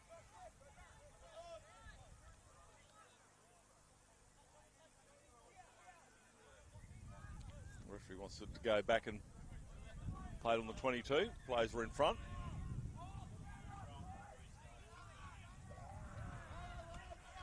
So McAuley defending this lead. They have 6-0 with 2 minutes remaining. They got 6 tackles. Faith Lutheran to get to the other end. Clap of the hands. Give me the footy, and away he goes. Good carry again. Cody Soderquist, he did a great job. Every carry he's had, his post-contact meter's been outstanding. Rolling over. Knockback, says the referee. Play on.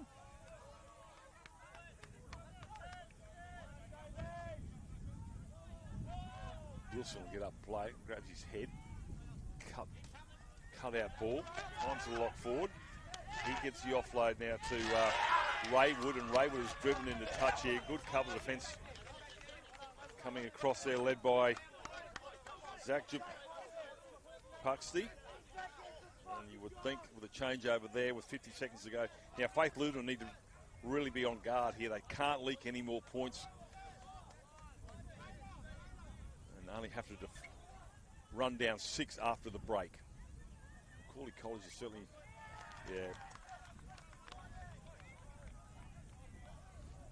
So if they can get a scrum packed quickly enough here, Faith Lutheran, they might have just maybe a couple of tackles. Not in a hurry to pack this one. 3rd game for these teams.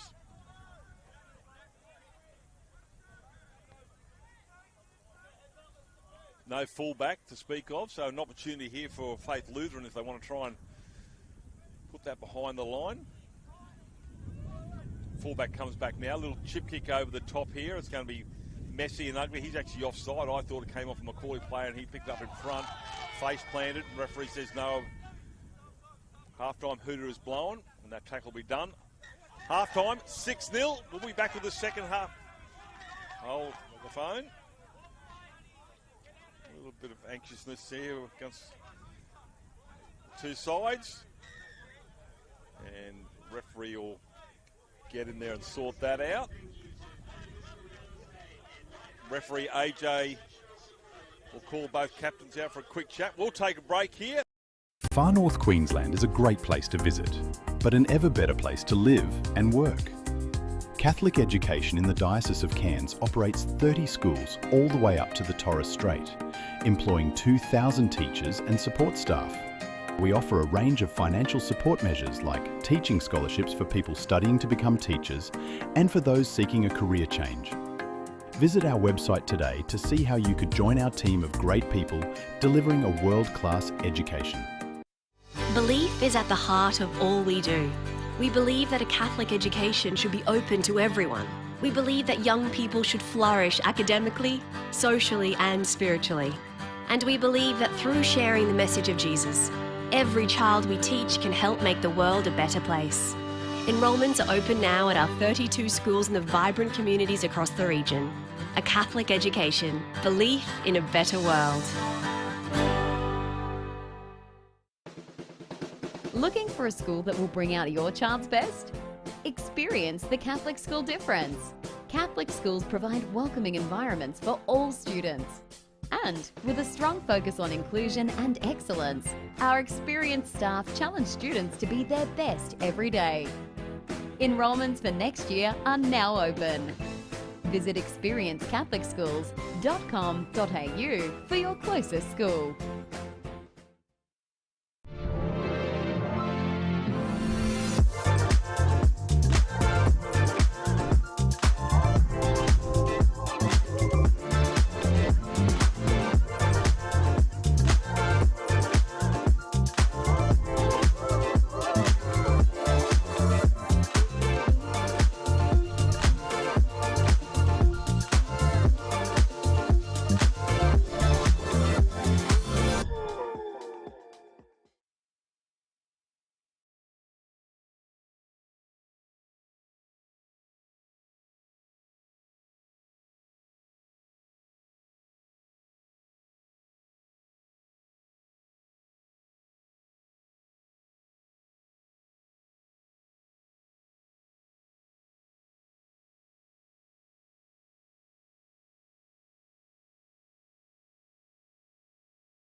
Doesn't blow away on you, brother. You got it? All right. Perfect. Yeah, mate. Still.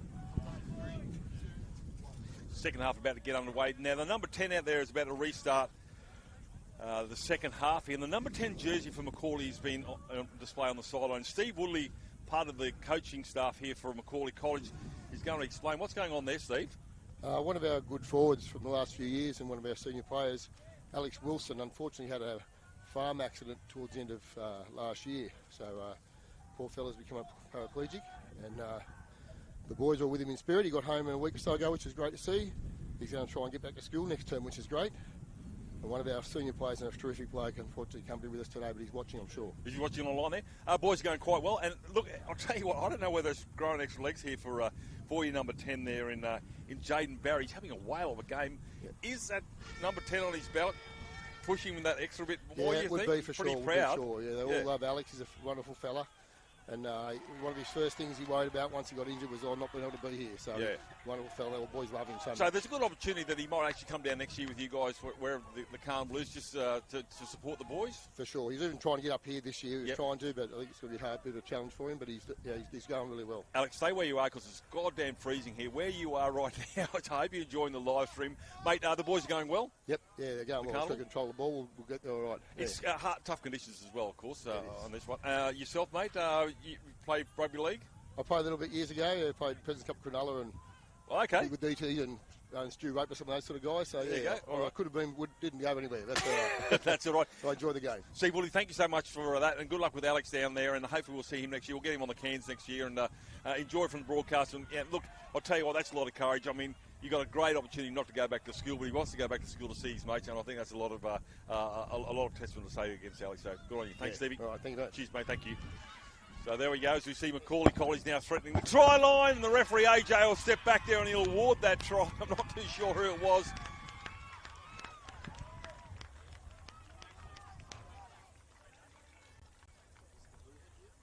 Might be the man in the blue headgear. The 5'8", perhaps the number 6. And Jackson Hull, he's had a whale of a game if that was a try scorer.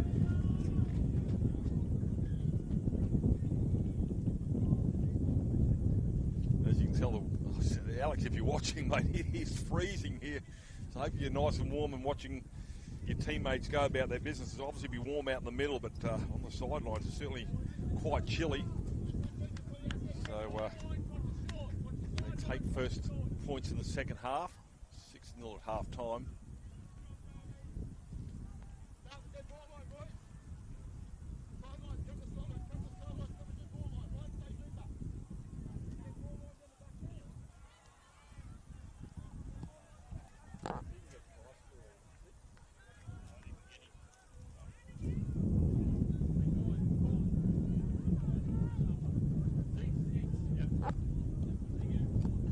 Number 6 is the try scorer. We'd like to try and get this, being only 40 minutes of footy, scoring a try is pretty impressive, especially against the quality of opposition you come against. So well done to Jackson Hull. He's had a whale of a game. He's going to get this ball on the bounce here now. Throw one of his forwards back at the line. So it's going to be a tough ask here now for Faith Lutheran. Try and come back from this. Good carry. The forwards here from McAuley certainly run as a pack. That's a lovely ball here. Half a gap there, but the Faith Lutheran cover defence just gets there in time. Halfway line.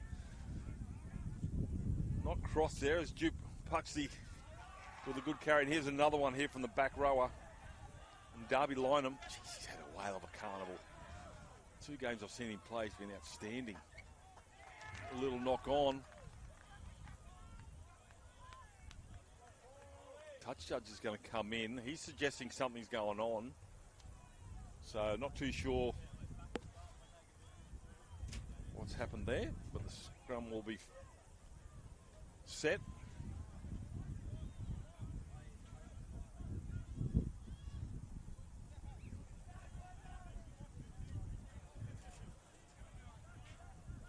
Lutheran. Still plenty of time. Scoreboard pressure not quite there yet. And McAuley College, the try scored, they get the jitters as well. Will Sutton, not much to him, but geez, he's become a handful of 7 for Faith Lutheran. Look at these forwards combined in the back line. Glorious stuff here for Faith Lutheran. I think it ends up in the hand of Daniel Lunn. Throws a dummy. Nobody really wanted it there from Faith Lutheran. Ball players not in the back line. Forward Zodicus is there, but Sutton gets that one half body, gives a flick pass. With Bowl. Now it's the last. 30 metres out. Curtin. Hits the upright. You've got to be away. Knocks it on, unfortunately. Otherwise, there's a try there. So, great kick. just unfortunate, the bounce of the Steedon didn't favour the Faith Lutheran player coming through, and that was Curtin. Sigh of relief there for McAuley.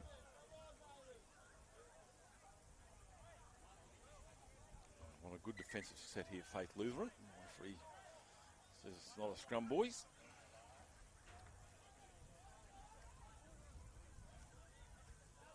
Faith Lutheran College from Plainlands between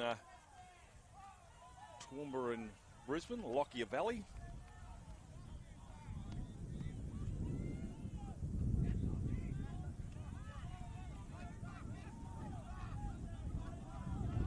They are coached by Lachlan Painter.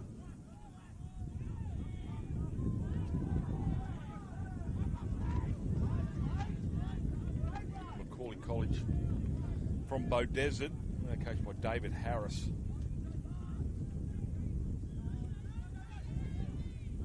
think they've won both their games so far. That's their man, that number 10, Jaden Barry. Halfway line, the two 10s come together. Cody Soderquist is also matching and run from dummy half here from Seb Potts. Potts will get up with a bit of field one in his dentures. Hole with the kick. That's a good take there in the sun. The breeze actually pushed it away there from Ashton Vole. So a good grab in the end. He's a bit of a limp back into position.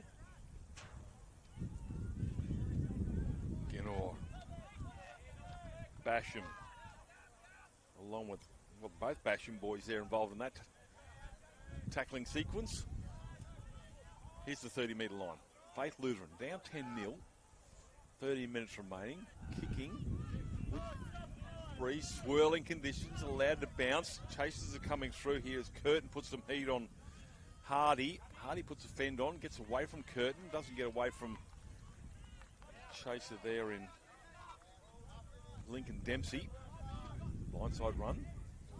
Dempsey again, slightly high. So Riley Finch will get up unscathed, but the penalty will go for a high shot. They'll find touch. Takes it 8 metres inside Faith Lutheran territory.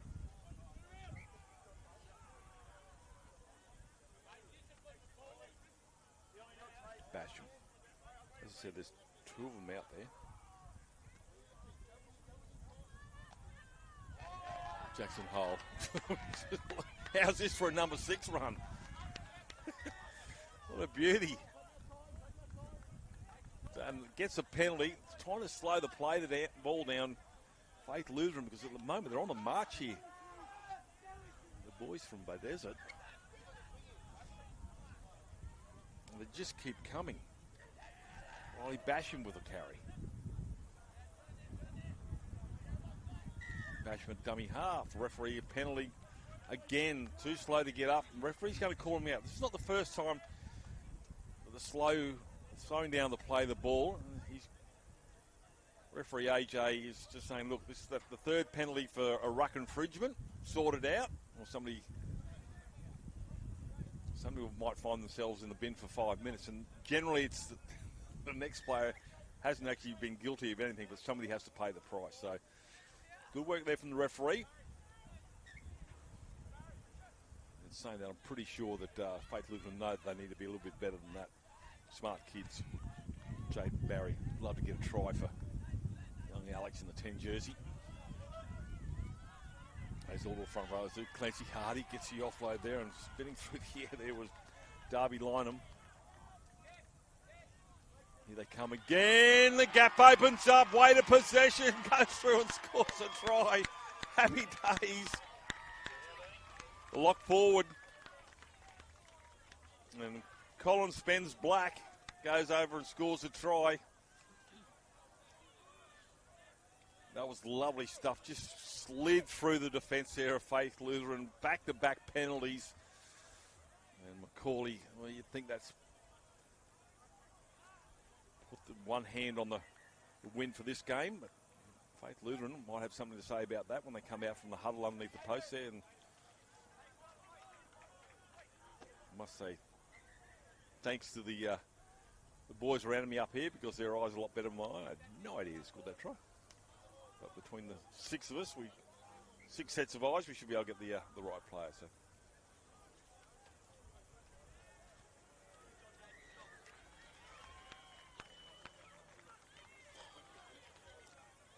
Conversion successful.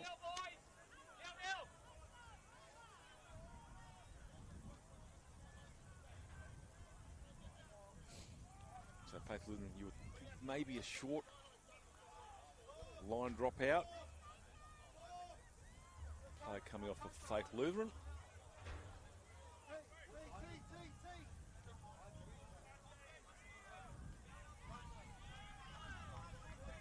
Sideline there is Ivan Wilson. He's been replaced by Lachlan Collins.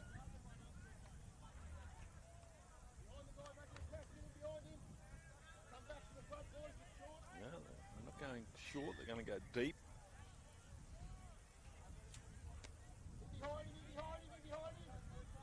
Allowed to bounce. Oh, just as well he's tall. That would have gone over in. Dead in goal, and that would have been a ball back to Faith Lutheran, but wasn't the case.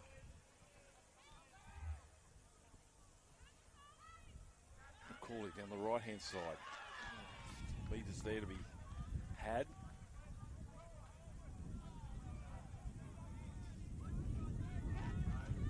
Yeah, they can just keep bringing out the big bombers. That might be Cooper Lossie.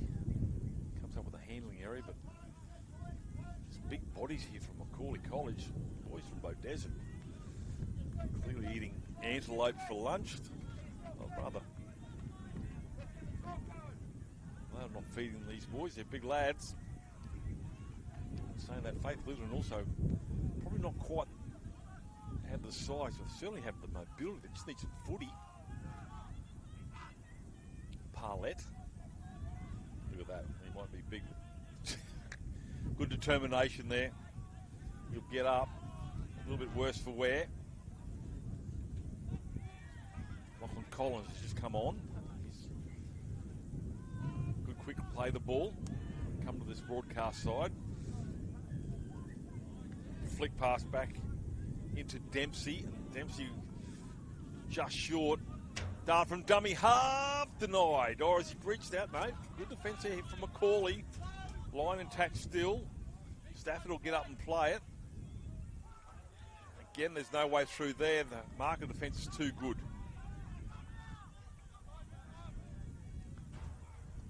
Come off the line pretty quickly there to the McAuley defence that shuts the play down. Now it's the last tackle. Faith Lutheran really need to send it wide, and they need to try here in this set of 6. Still alive, was a touch, play on. Cover defence is coming across from McAuley, and it's too strong. That will be a changeover. No, 6 more to go, says the referee. I'm not sure whether it's an infringement or was touch in play.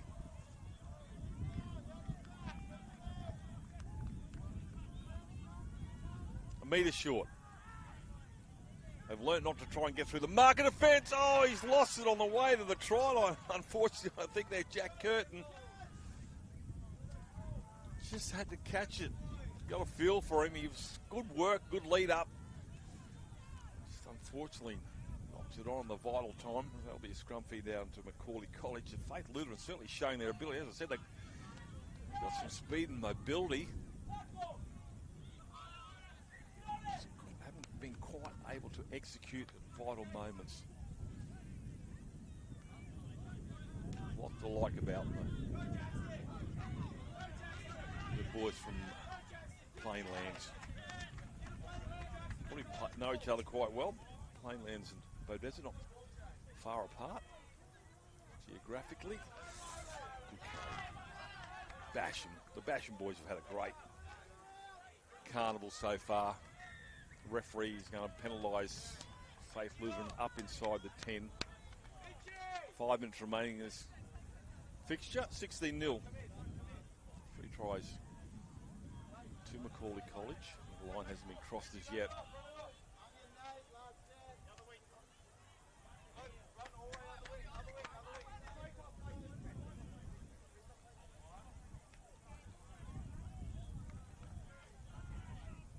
Basham takes the first carry.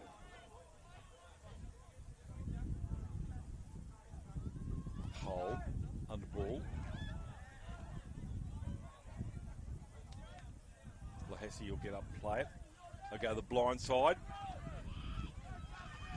Trying to get across the line there. Determination doesn't get him there.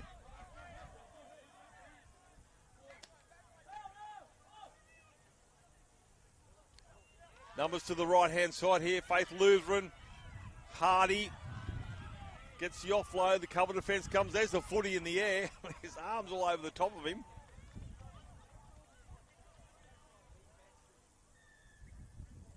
Referee's going to award a penalty.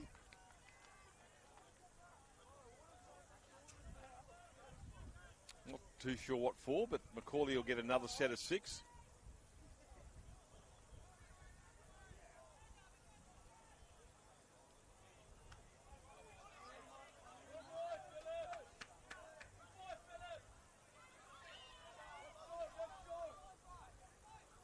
Hardy tries to get through there. Good tackle around the ankles there by Stafford.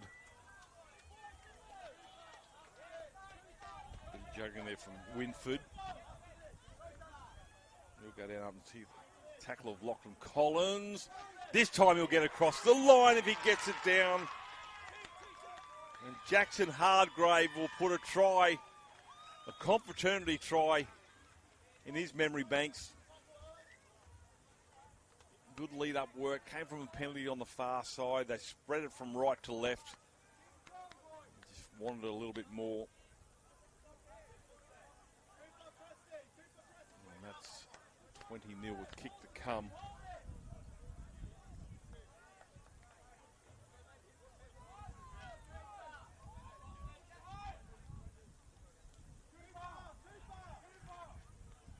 Jackson Hole for a kick. So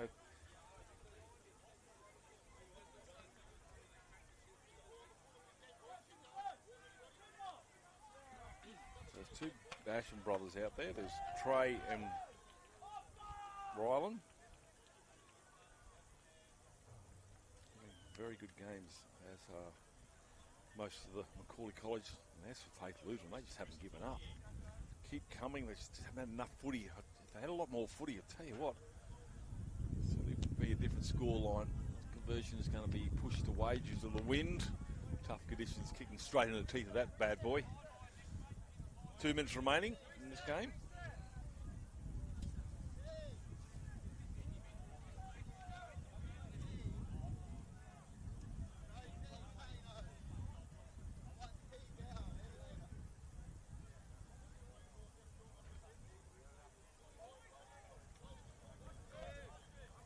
Up next will be Villanova College up against Assumption College. Villa College. The game played here yesterday. Quite good, led by number 7 in Jack Buchanan. See if Villa can go back-to-back wins here on field number 1. Swirling conditions was something to be contended with. Big carry back here. Look at him go. Well, Cooper Lassey, I hope I spelled it right. That was a carry that. He's a big boy with red hair, and those two combinations equals carnage. He wants to have another go, but they've gone the other way. McAuley College get to the halfway line. 30 seconds remaining. Not the last. Puts it in the air anyway. Into the sun.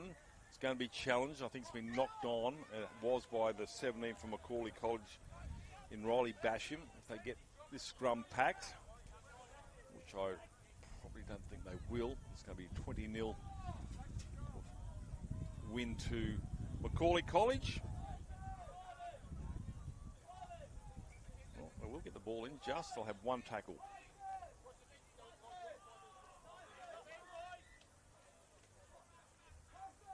Too sure if they realise the clock will go off, and that is full time. So 20 points to 0 in favour of McAuley College. And And we'll take a break here. We're back with Villanova College up against Assumption College here on field number 1, Confraternity 2025. Beautiful.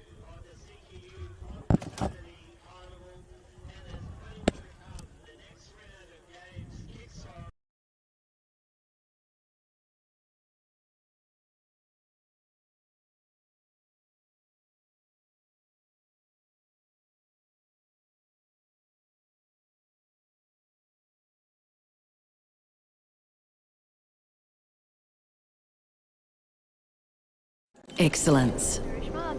Is it measured in likes, bottom lines, or the impact we make around us? The things we build, the students we inspire, the care we give. Baby girl. At CQ University, we recognise all kinds of excellence. We combine contemporary courses with more choices and real support to empower you to create the success that means more to you. Be with CQU. I'm Gerard Yai, a proud Aboriginal man and former Origin great 172. FOGS was established in 1997 by Dick Tosser-Turner and Alan Graham to honour the legacy and contributions of Queensland State of Origin players. FOGS isn't just about celebrating past glories, it's dedicated to making a difference in the community. From supporting grassroots and elite rugby league to fundraising charities that are near and dear to our members' hearts. Through the connections of our Queensland Maroons, we hope to shape a brighter future for all. Welcome to Durumble Country, where tradition, talent and community collide.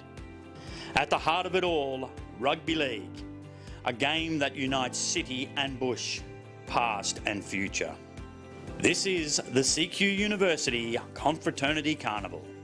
Here we play with heart, faith and the spirit of confraternity. Proudly hosted by the Cathedral College, where the spirit is alive.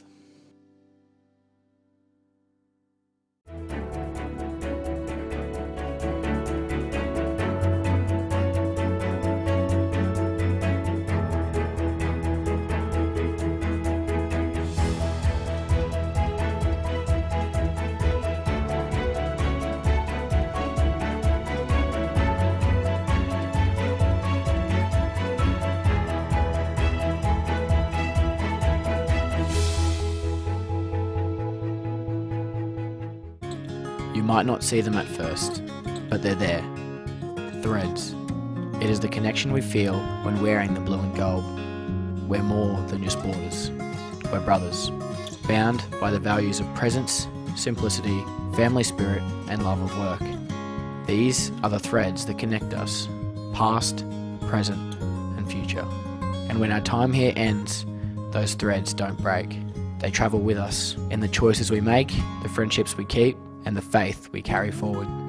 We're stitched into something greater, because at Marist College Ashgrove, every thread matters.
Yeah.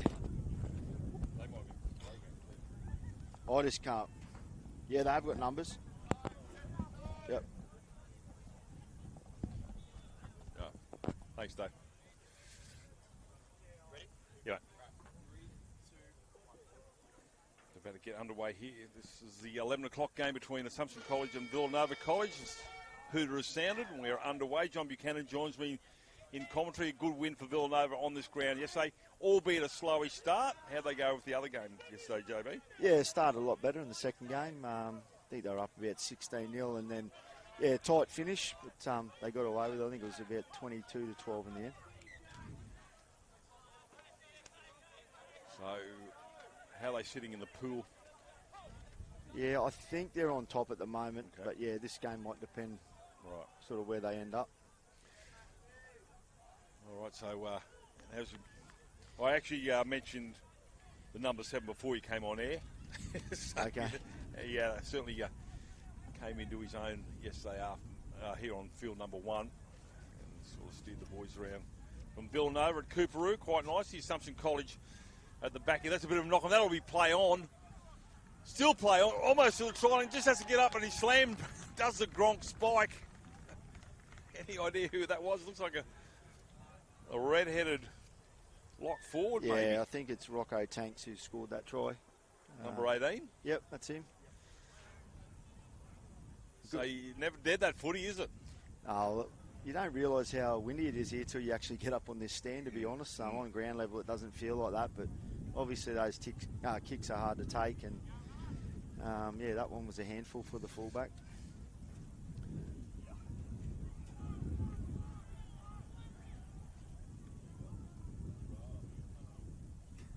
So conversion will be right in front.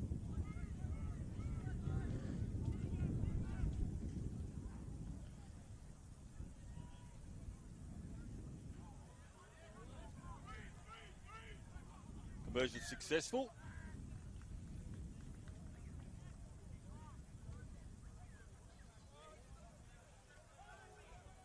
Riley Ferrugio is the referee.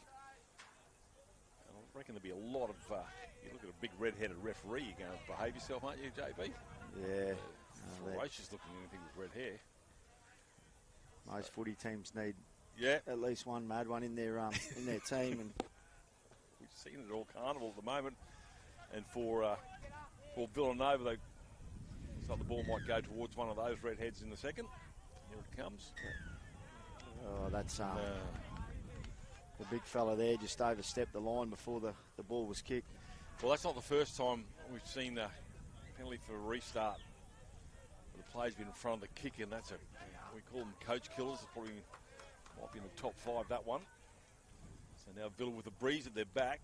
Something we didn't have yesterday was obviously the sun factor as well, JB. So it's a beautiful day here in Rocky. It's still a little chilly, but it's a lot better than yesterday. Well, I'm just saying for fullbacks and the like, swirling conditions plus the sun. I haven't seen it actually yet. Haven't seen any attempt at 40-20s.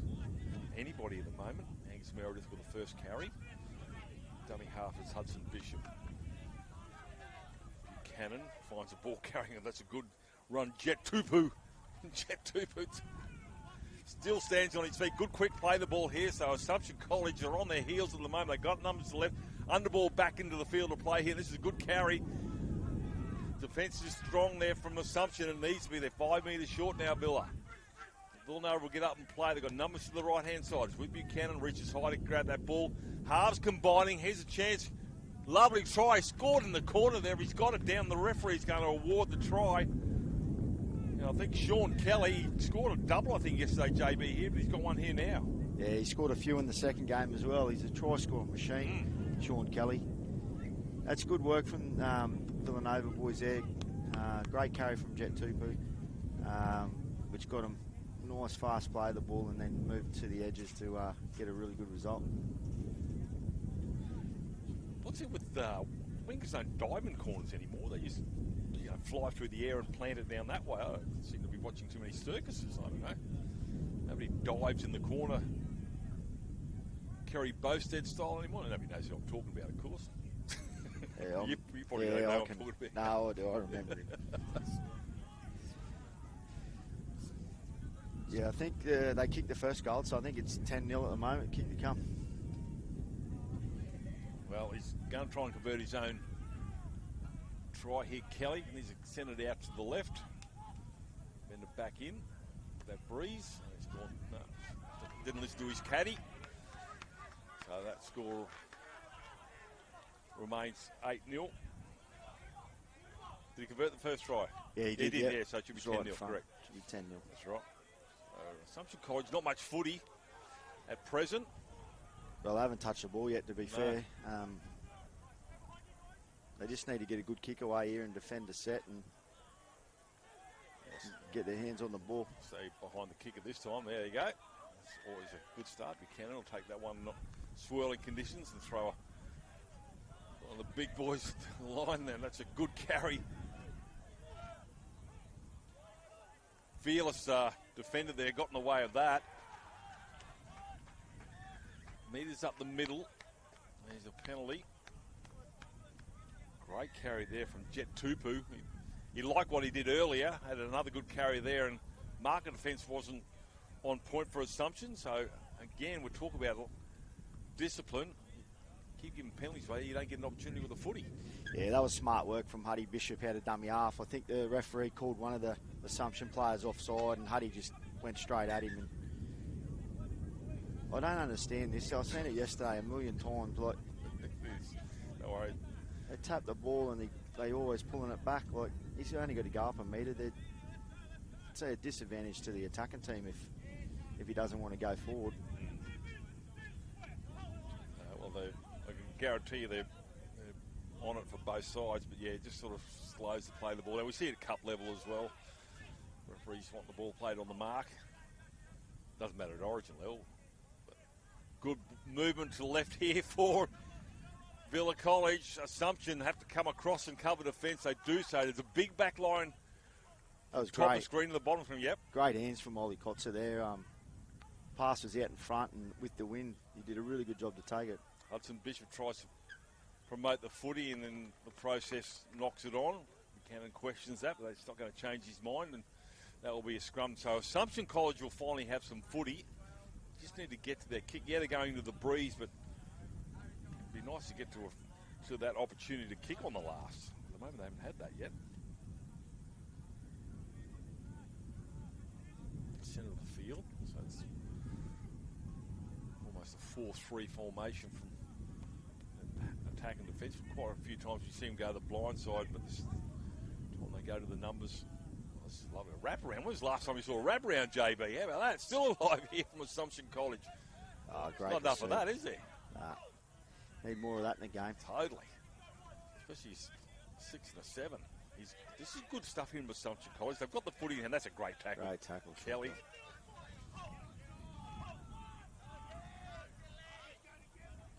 They've certainly got some whippers in their side, Assumption College. Now that they're close to where we are on the broadcast tower, there's just a lot of wiry customers. Kicking not on the last. And getting to a kick, which is good. That turns around Darcy Kerr. So, tackle there is Aiden Byrne. Again, they go to this left-hand side. Villa College, tell you what. Darcy would get down the touchline. Tell you what's going on over there. Those blokes around in 2032, they're off to Brisbane with a baton in their hand. There's your relay team. There's a lot of wheels out there. You see the middle of the park here for Villa to set play. Buchanan's to the right and goes that way. Takes to the line, steps off the right. Take that within 25 metres, right in front of the uprights here at the northern end. There he goes again. Jet Tupu looking for an offload, gets it, rolls it out the back here. Still alive here for Villanova College. Hudson Bishop will take that within 15. Last tackle now, says the referee. Buchanan's a dummy half, so they're going to put it through the hands here. Not ideal passing right to left. Catching drawing the defender. I think he's gone over and scored in the corner. He's going to check with the touch judge. He's going to take a couple of steps back, which indicates a try for mine, and it is. JB, any clue? Yeah, it's Darcy Woodgate. That's great finishing from Darcy. He didn't have a lot of room to move, and Twinkletoes out there. He down the touchline and puts it down in the corner. It was really good footy, to be honest. They shifted the ball in the last. Hudson Bishop got tackled, which sort of left him a little bit out of the loop, and Jack Buchanan's jumped in the dummy half and fired a ball there to Lockie Francis, who's got the ball to some space on the edge. It's a great try. Well, at one point there, it looked like it had broken down because of the pass going to grass, but they kept it alive. And Assumption College previously in their cover defence have got there, but no, they're a strong outfit on that left-hand side, Villa College. We talked about Sean Kelly on this right side, but Darcy Kerr, Woodger, led up the middle there by Jet Tupu. Yeah, the young centre out there on that left-hand side is only a year 10 boy, Ollie Kotze, so it's his first start, and he's doing a really good job out there. On the 21. So this is a doable kick here for Kelly. This has probably been what's letting them down a little bit too. They've scoring a lot of tries in their previous 2 games, just not kicking a lot of goals. So that's a great strike from Sean, though. There you go. I've put the you and I both put the mock on him, and he's kicked it. But I suppose the nature of the beast is because you're outside men are scoring so many points. Yeah, it's going to be hard for their conversions. They're only young kids. You know, look at the legs on the young fella there. Or you needed a front row to try and get that one through the sticks with the breeze, but. Not a bad strike. We talked about for and against. As I said, there's a game, the first game this morning, with both sides have had 2 wins each, and the for and against was the same. So I don't know how they're going to separate that. Oh, that's going to be touched. I think he might have been in front, but anyway, it's not come off the hand, I suppose. There'll be play on. Meredith. Also no slouch on the right-hand side here, and here he comes. Jet Tupu again. 1, 2, 3, 4 defenders. Might have been actually 5 there at one point. They come back on side. And again, another forward run. That's a good carry. It's a great carry from Edison Manane. Yeah. He's big enough to be a forward again. Now coming in to do some work is Sean Kelly. Over halfway now here for Villanova College. 8 minutes remaining. Throws a dummy there. There's Darcy Kerr. He'll take that tackle on the far side. Back line to the right. Here they come. Again with Manane with his second carry in this set. Cannon. Crossfield kick. Breeze. Has to be judged nicely. Takes it in the in-goal area. Well, I won't say it was too much juice, just to misjudge the win there. So Jason Dean, the good catch there, will bring it back to the 22. Yeah, I would have liked to see him probably put it through the hands again. It's tough kicking conditions here, and you don't need to get much wrong to get it wrong. And would have liked to see him put it through their hands again. Every time they've been down here, they look dangerous. Yeah, that's a good point, actually. The fact that it's hard for them to take a catch underneath the high ball, but it's even harder to get the ball in the right spot in these conditions for the kicker. So it goes both ways. And yeah, you're right. They put it through the hands and scored a lot of points left and right of the park. As they see Assumption College now make some meters. Gee, this guy can step left and right. Good carry, might be the centre. Is there it's a 13, I think. 13. Oh, he's a lock. Yeah, good on his Bacon. feet. Yeah. Oh, that's a good tackle. Puts him on his back, the halfback. Wayne Wright. Kick not ideal. Yeah, that's the conditions again, isn't it? I think it might come off the outside of his boot as well, and then with the breeze pushing it back. So execution letting down Assumption when they've got that last tackle option. That's a great run from Max Green. He's been really good, Max Green, the last couple of days. He's usually an outside back, and they're playing him in the edge back row and doing a really good job. Just lurking just outside there was Manane, doesn't get the ball. Now he will have an opportunity. Long striding, isn't he? Yeah, good pedigree, Eddie Manane. He's actually Anthony LaFranchi's nephew. Most will remember a premiership winner at the Tigers and fair footballer with the Titans as well in his day. Darcy Kerr makes an appearance on the right-hand side of the park here, which is good to see. Agnola. Options left and right here for the hooker. Last tackle. I saw the last hand go in the air, and it will be a knock-on and changeover. So Villanova on this occasion unable to execute their last tackle option. Oh, why didn't the last? And they get the scrum feed. He's called a strip there, which is a very tough call on Assumption. It probably wasn't a great play, to be honest. Thought it was on out the back, but yeah, that's a tough call. Thought they defended that fairly well. How do you go here? Like Hudson Bishop's the number 9. Buchanan's going to go in at lock. He'll take it off the back. So much talent left and right. Which way do you go? It's with Darcy Kerr now. Kerr will take that tackle 10 out from the try line. Looks left and right. Finds a ball runner. Might be Agnola again. Good defence there from Assumption. Didn't get too much further past them where he got the footy. Buchanan takes the line. Oh, the gap opens up Buchanan and the cover defence comes and stops him. He's actually held up. He got across the line, so they'll go back 10 metres. Just lacks a yard of speed, I think. I think he's got the speed. I just think they saw him coming. Assumption they got underneath. He's nothing wrong with his speed, JB. And if it is, not as quick as his father. Good. That's a good shot. If they go left Great here, tackle. I reckon they're a chance if they can get the ball to the left edge. Collins. Oh, great tackle. Still manning up there. Josh Collins again with a tackle, a try-saving one. Last tackle, says the referee. They go to the left-hand side, the money side here for Villanova, and the cover defence is good from Assumption. 3.5 minutes to go in this first half. 16-0 in favour of the boys from Cooperoo. It'll be interesting to see how they respond after half-time, but they can't leak any more points. Assumption College, if they're going to put some pressure on, but the scoreboard pressure always lead to impatience. Oh, that's a lovely break out the back here. It's Darcy Kerr. Oh, great tackle. Well, he showed you the sideline, didn't he? Yeah, no, did a really good job there. Wainwright with a great carry, goes for a run. Bruton, I should say. Dart from dummy half. Davis. Some worrying nick players, haven't they? Just got to hold on to the footy, and they're worrying the Villa defence when they do that. Denny to Byrne. Byrne gets across the 30. Dummy half is Davis. It's the last tackle. It's their option. Takes the line, puts a dinking kick over the top there. There's Doyle. That's tough to take. He's done well there. Oh no, he's knocked it on. So they have one more. Well, he's knocked it on the Assumption player, isn't it? No, Darcy Woodgert. She was blowing around in the breeze there and sort of dipped on him late, I think. Assumption one more.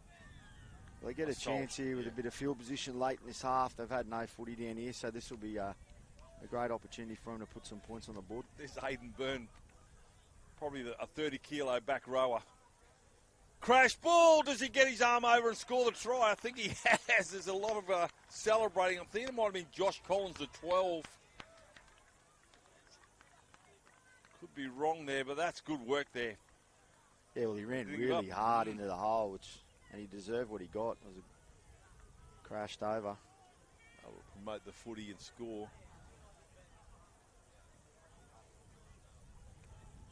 I think it might have been the 12. We'll get a confirmation at half-time with 90 seconds remaining in this first half. Conversion important. 16 points to 4. That's number 12. So Josh Collins, he's been strong, Josh Collins. I've seen him in defence, been quite involved. So that'll give some motivation for Assumption College into the second half and give Villanova a job's not done. Address at half-time. Exactly what they needed, Assumption College. They'd be... I think they'd be pretty happy with that, to be honest. If they can kick this and go 16-6, they've had no field position, and the moment they got some, they've come up with some points. So. No field position, probably only 40% of the footy. So Doyle, that's not a bad strike, waved away. I don't think we'll get to a resumption. So 16 points to 4. Central. Don't forget our major sponsor, CQ University, Struddies, the Fogs, and also to the NRL. We saw Big Mel Meninga lurking around here this morning. ABC Radio, so some of the Fogs are here. Bob Lidden is apparently going to be running around soon. Matty Singh, I think. That's the half-time hooter. We'll take a break here, John Buchanan. As the scoreline 16 points to 4 in favour of Villa College. Back shortly. Into the arms of Farnworth. Irving! Oh, what a shot, Bostock. Katoa, held up beautifully. Oh, that is just brilliant. Kicking for Bostock! Yeah! What a try, Jack Bostock. The crowd wants him to take off. He does take off. Just sit back and enjoy this wonderful sight.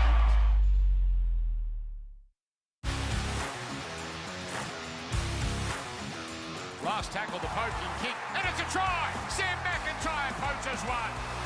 Robson's away. What a tackle!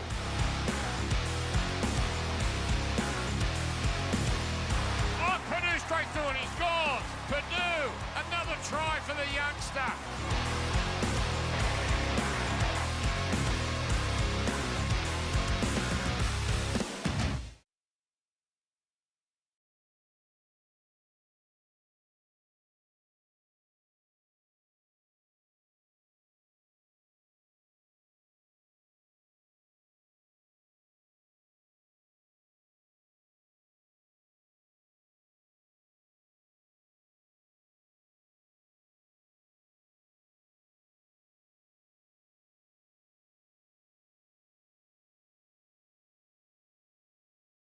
For more than 160 years, Brisbane Catholic Education has educated generations of families in our schools.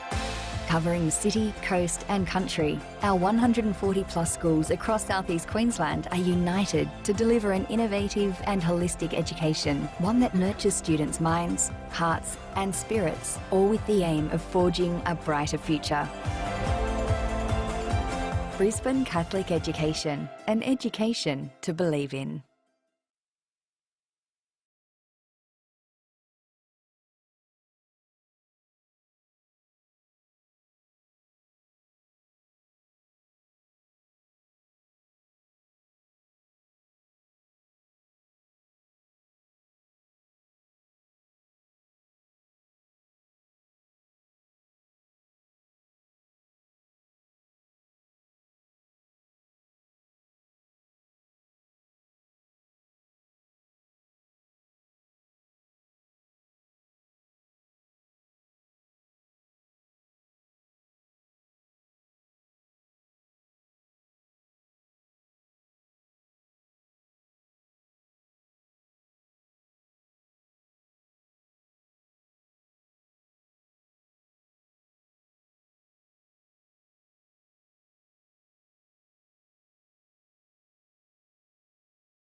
Or barbecue stones.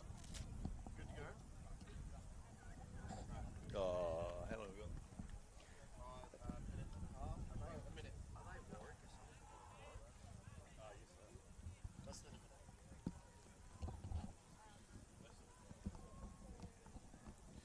All right, you ready, Debbie? Yeah, all good. Let's do it.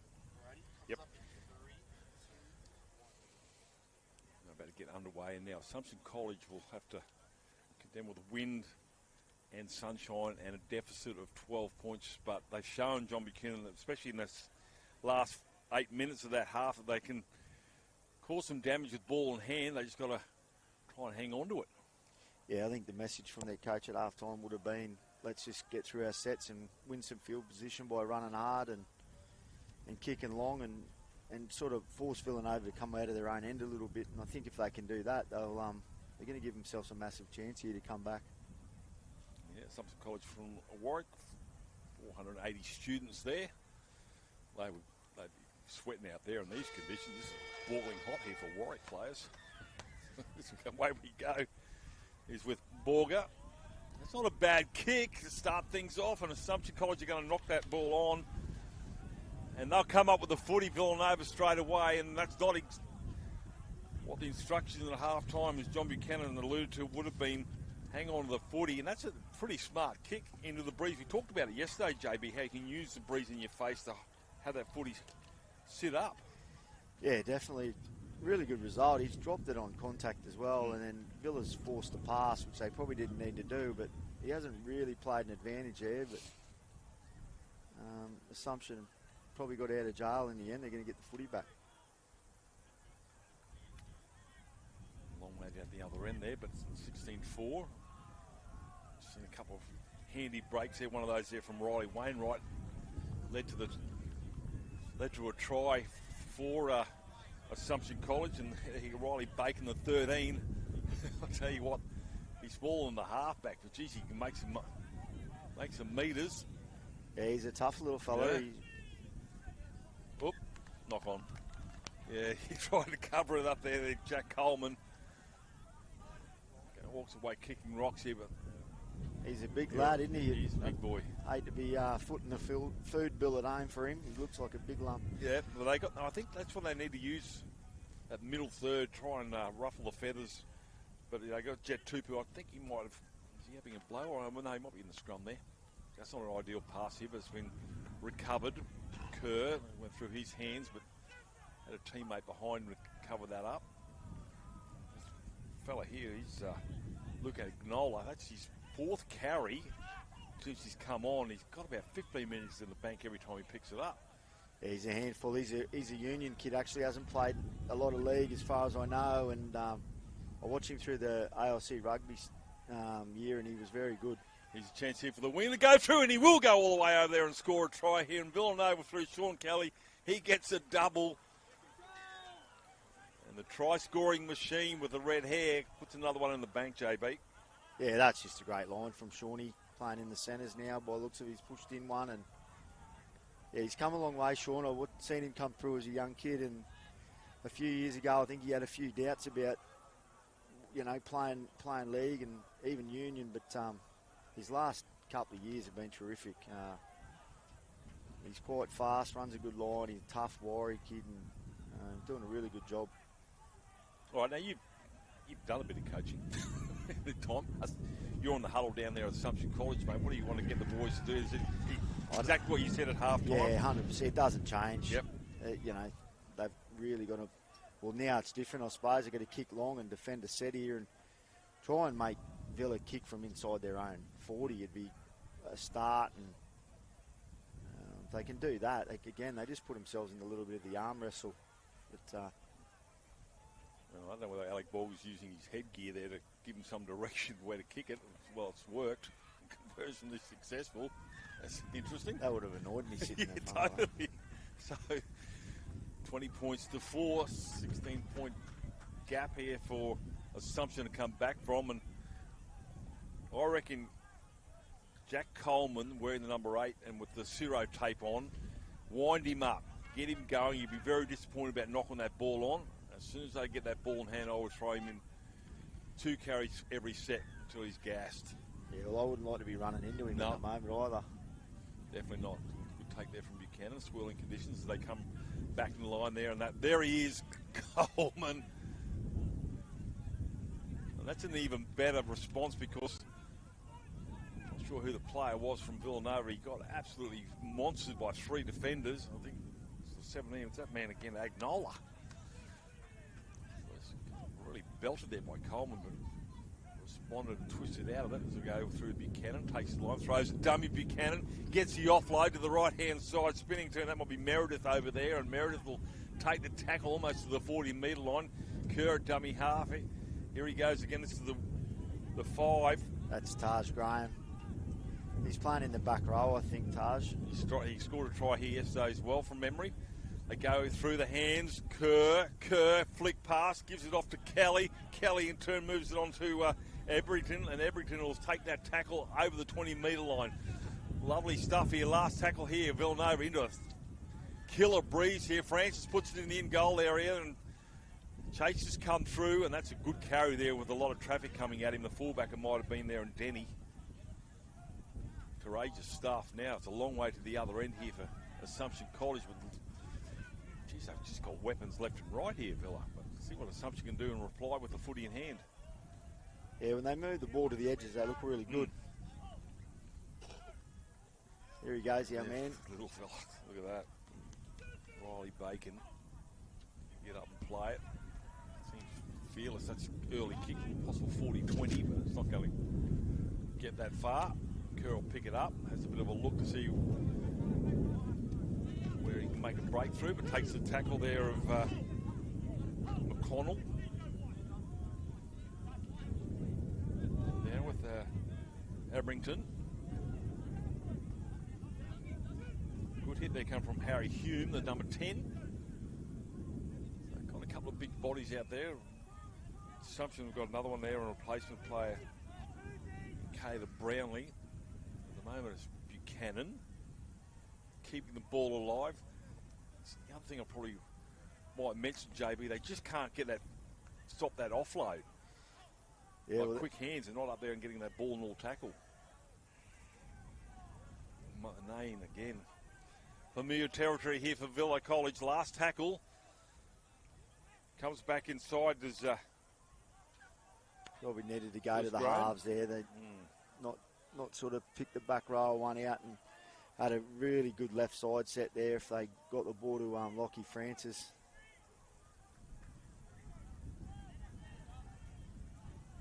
That's a good carry. That's a good carry. That's good meters there. Carry. Yep. Harry Hume, the Hume Highway. They need a few more of them, Assumption. Yep. Here's our man again. He's tough little. Geez, he's been good. Well, he's lost the footy. Penalty. Yeah. 2 men in the tackle. 2 in the tackle there. Well, he's got inside a penalty here. He's fearless little fella. He's like a flea. Kick for touch here, so Assumption College. But they've got 3 big humans out here. And Hume being one of those. They need to really test that middle part because Jet Tupu is off at the moment. Here's one. Away he goes. Brownlee. Needs a good quick play the ball here. Good wrestle here from Phil to slow that play the ball down. Lurking. They put it through the hands here. Skips out of one there. Does Denny. Doesn't get away from the second tackle. Here's a good quick play the ball. One-handed pass out the back here, and it's going to be dived on, knocked on. 55 knock-ons there, and I think the first one will go against Assumption College. No, it'll go against Villa. There you go. Yeah, I'm pretty sure they knocked it on. Assumption get another chance here just to build a bit of pressure and see if they can get some points.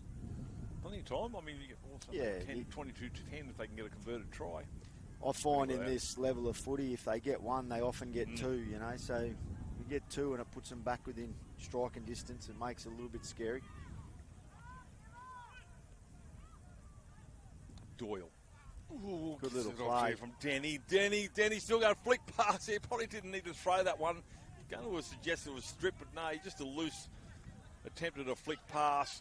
And that's cut that play down. But it's been the order of the day, really, from Assumption. They've looked good and just haven't executed at times and been a little bit impatient with the football. No, that might be actually Graham. Arch Graham. Gets in a headlock.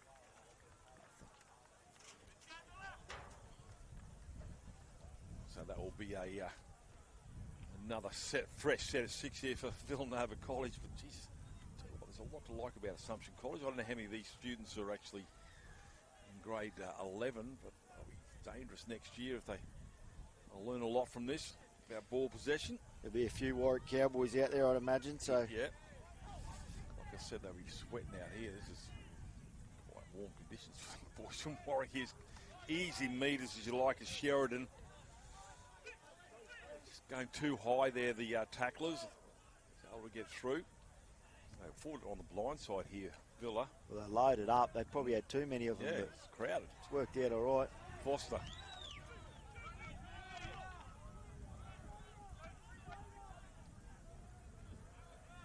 carry there, hit the line there. It's Murnane. As you said, he just, for a Union, he knows what to do. He just puts the arm under the ball under the arm. Away he goes. Buchanan goes back the other way, steps off the right, then the left, and goes over. And Jack Buchanan will come up with a try.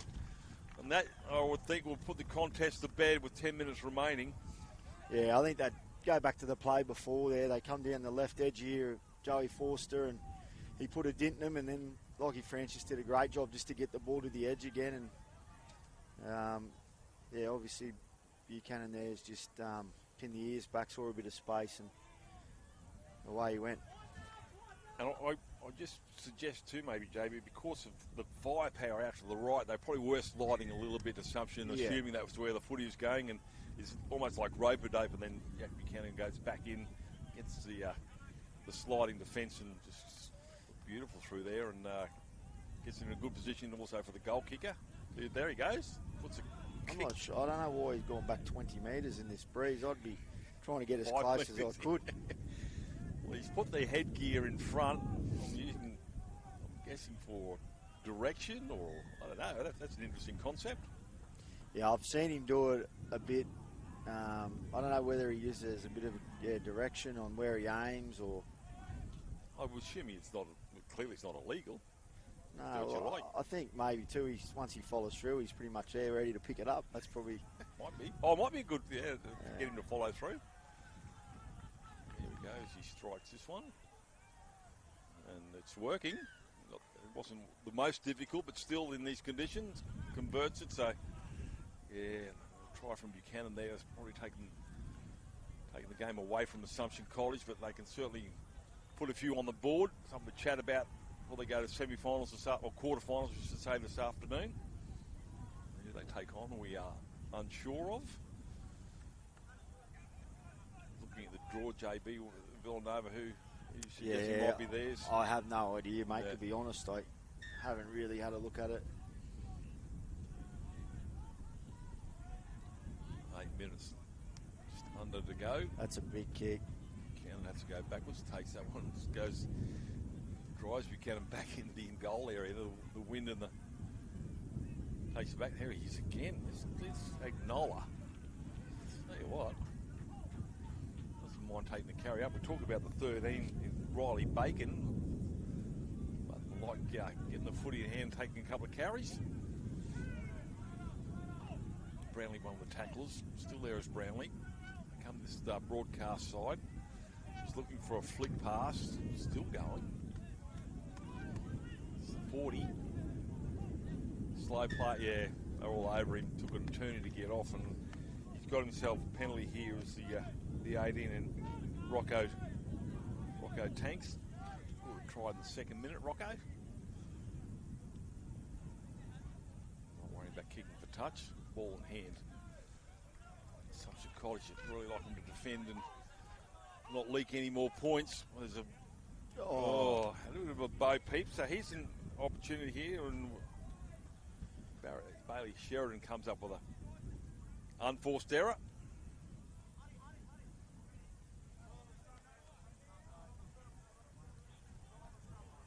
Well, I need 6 in the scrum at the moment. Assumption only got 4. Now they got 5. Need one more.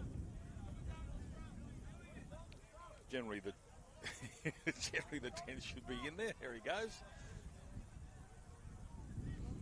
Yeah, a bit of confusion there. I think the young hooker's trying to get off the field here, and they made him stay on for the scrum, so should be able to come off now. He's not good.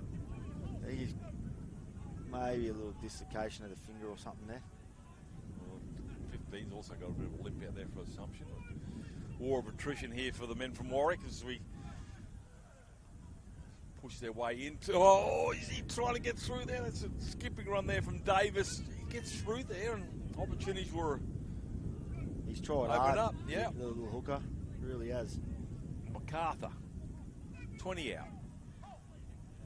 Bit of a back line to the left-hand side. Here they go that way.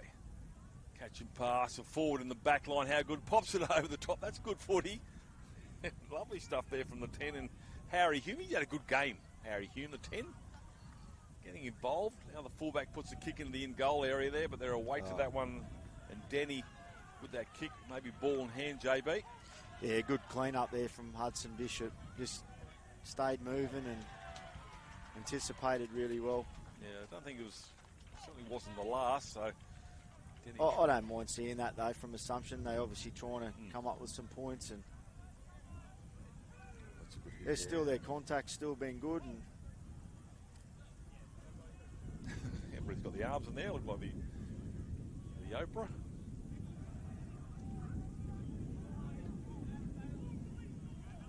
So, final 5 minutes to this one. Mark and defence offside there. That's good play there from Hudson Bishop, was it? Yeah, got another penalty. He's good at that. Wants to play fast, but ref's pulling him back. That's one of my big bugbears in the game. Some of the refs let you play on fast, others pull it back. I'm not sure what the rule is on, when they can and can't tap and play quick. In that instance, I agree. I think they find that they can't have a quick tap when it's close to in the end zone. Yeah, okay. Because they're not set, especially the referee himself. But I agree. In middle third of the park, it should be play on. There we I did go. actually ask Sean Chapman about that yesterday. Okay. Here's our tap again. And well, it hasn't happened for 30 minutes. Every side, though. Yeah. Quick play the ball, Buchanan. Buchanan with Agnola. Agnola still going as Agnola drives towards the 20. Bodies all over the park over there at the moment. Kind of walked off the mark there a little bit. Sheridan. Buchanan has a forward running off his left shoulder. He's running in front of him there. Takes a dive there. Avoid the obstruction penalty. Yeah, just lost their way a little bit.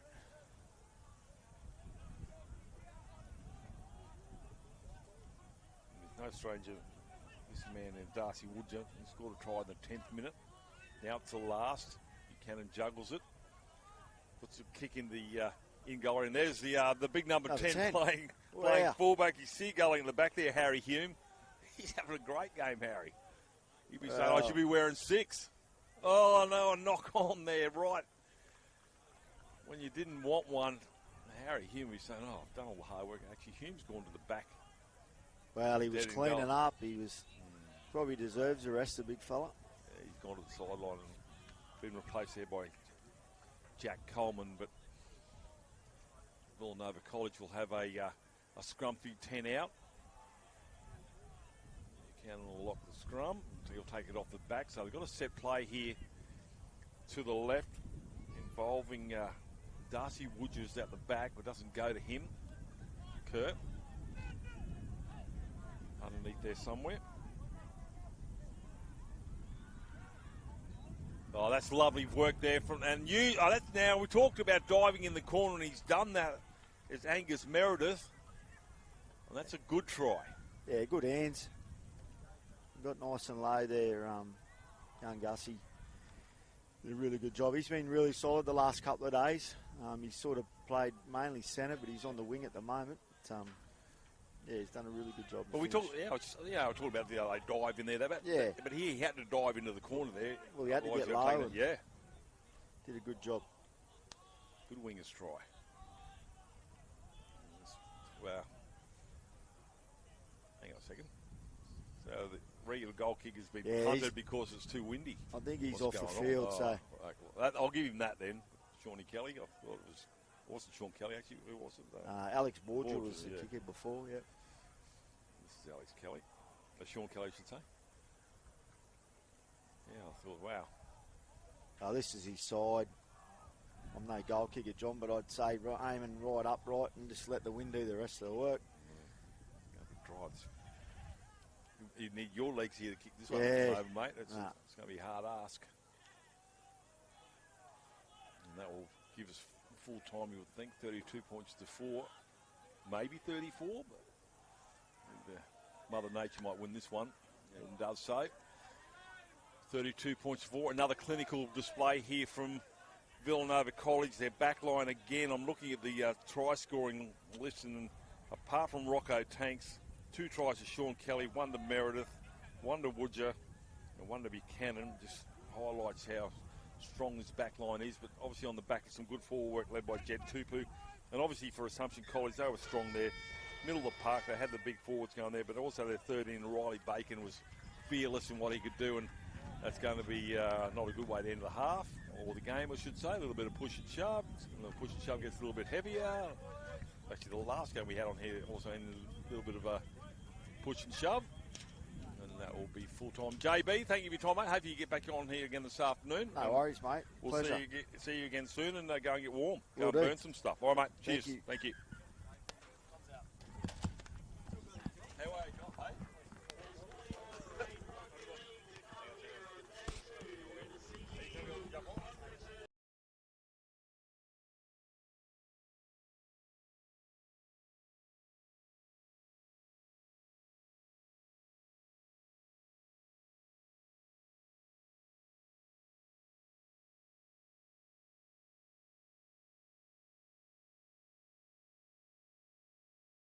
Excellence. Is it measured in likes, bottom lines, or the impact we make around us? The things we build, the students we inspire, the care we give. Baby girl. At CQ University, we recognise all kinds of excellence. We combine contemporary courses with more choices and real support to empower you to create the success that means more to you. Be with CQU. I'm Dral Yai, a proud Aboriginal man and former Origin great 172.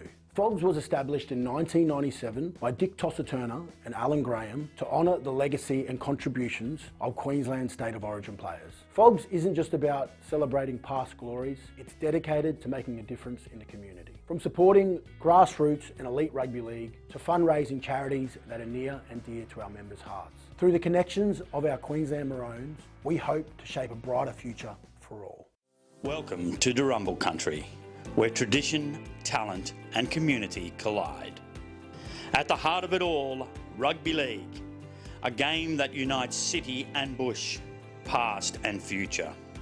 This is the CQ University Confraternity Carnival. Here we play with heart, faith and the spirit of confraternity. Proudly hosted by the Cathedral College, where the spirit is alive.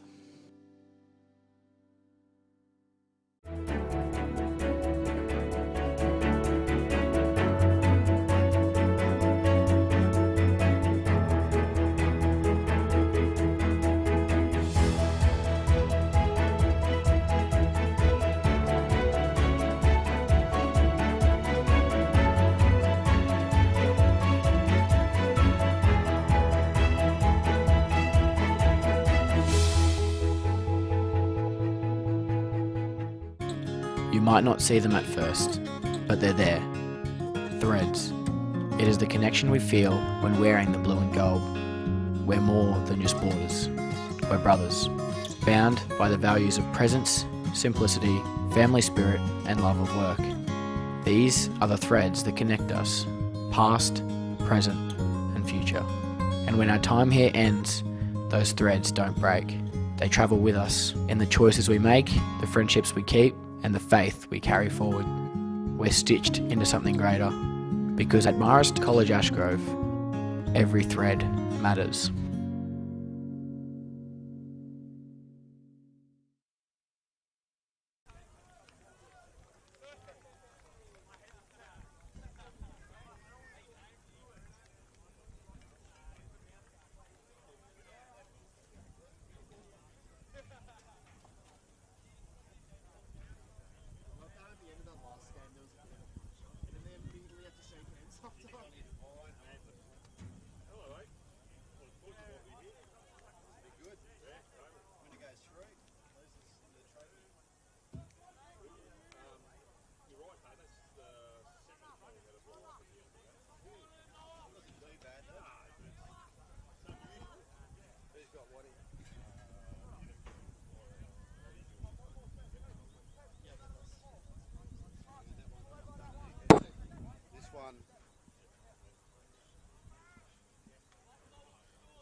Now, ladies and gentlemen, you're in for an absolute treat here. Ignatius Park up against Marist College, Ashgrove. Referees Caden Graham.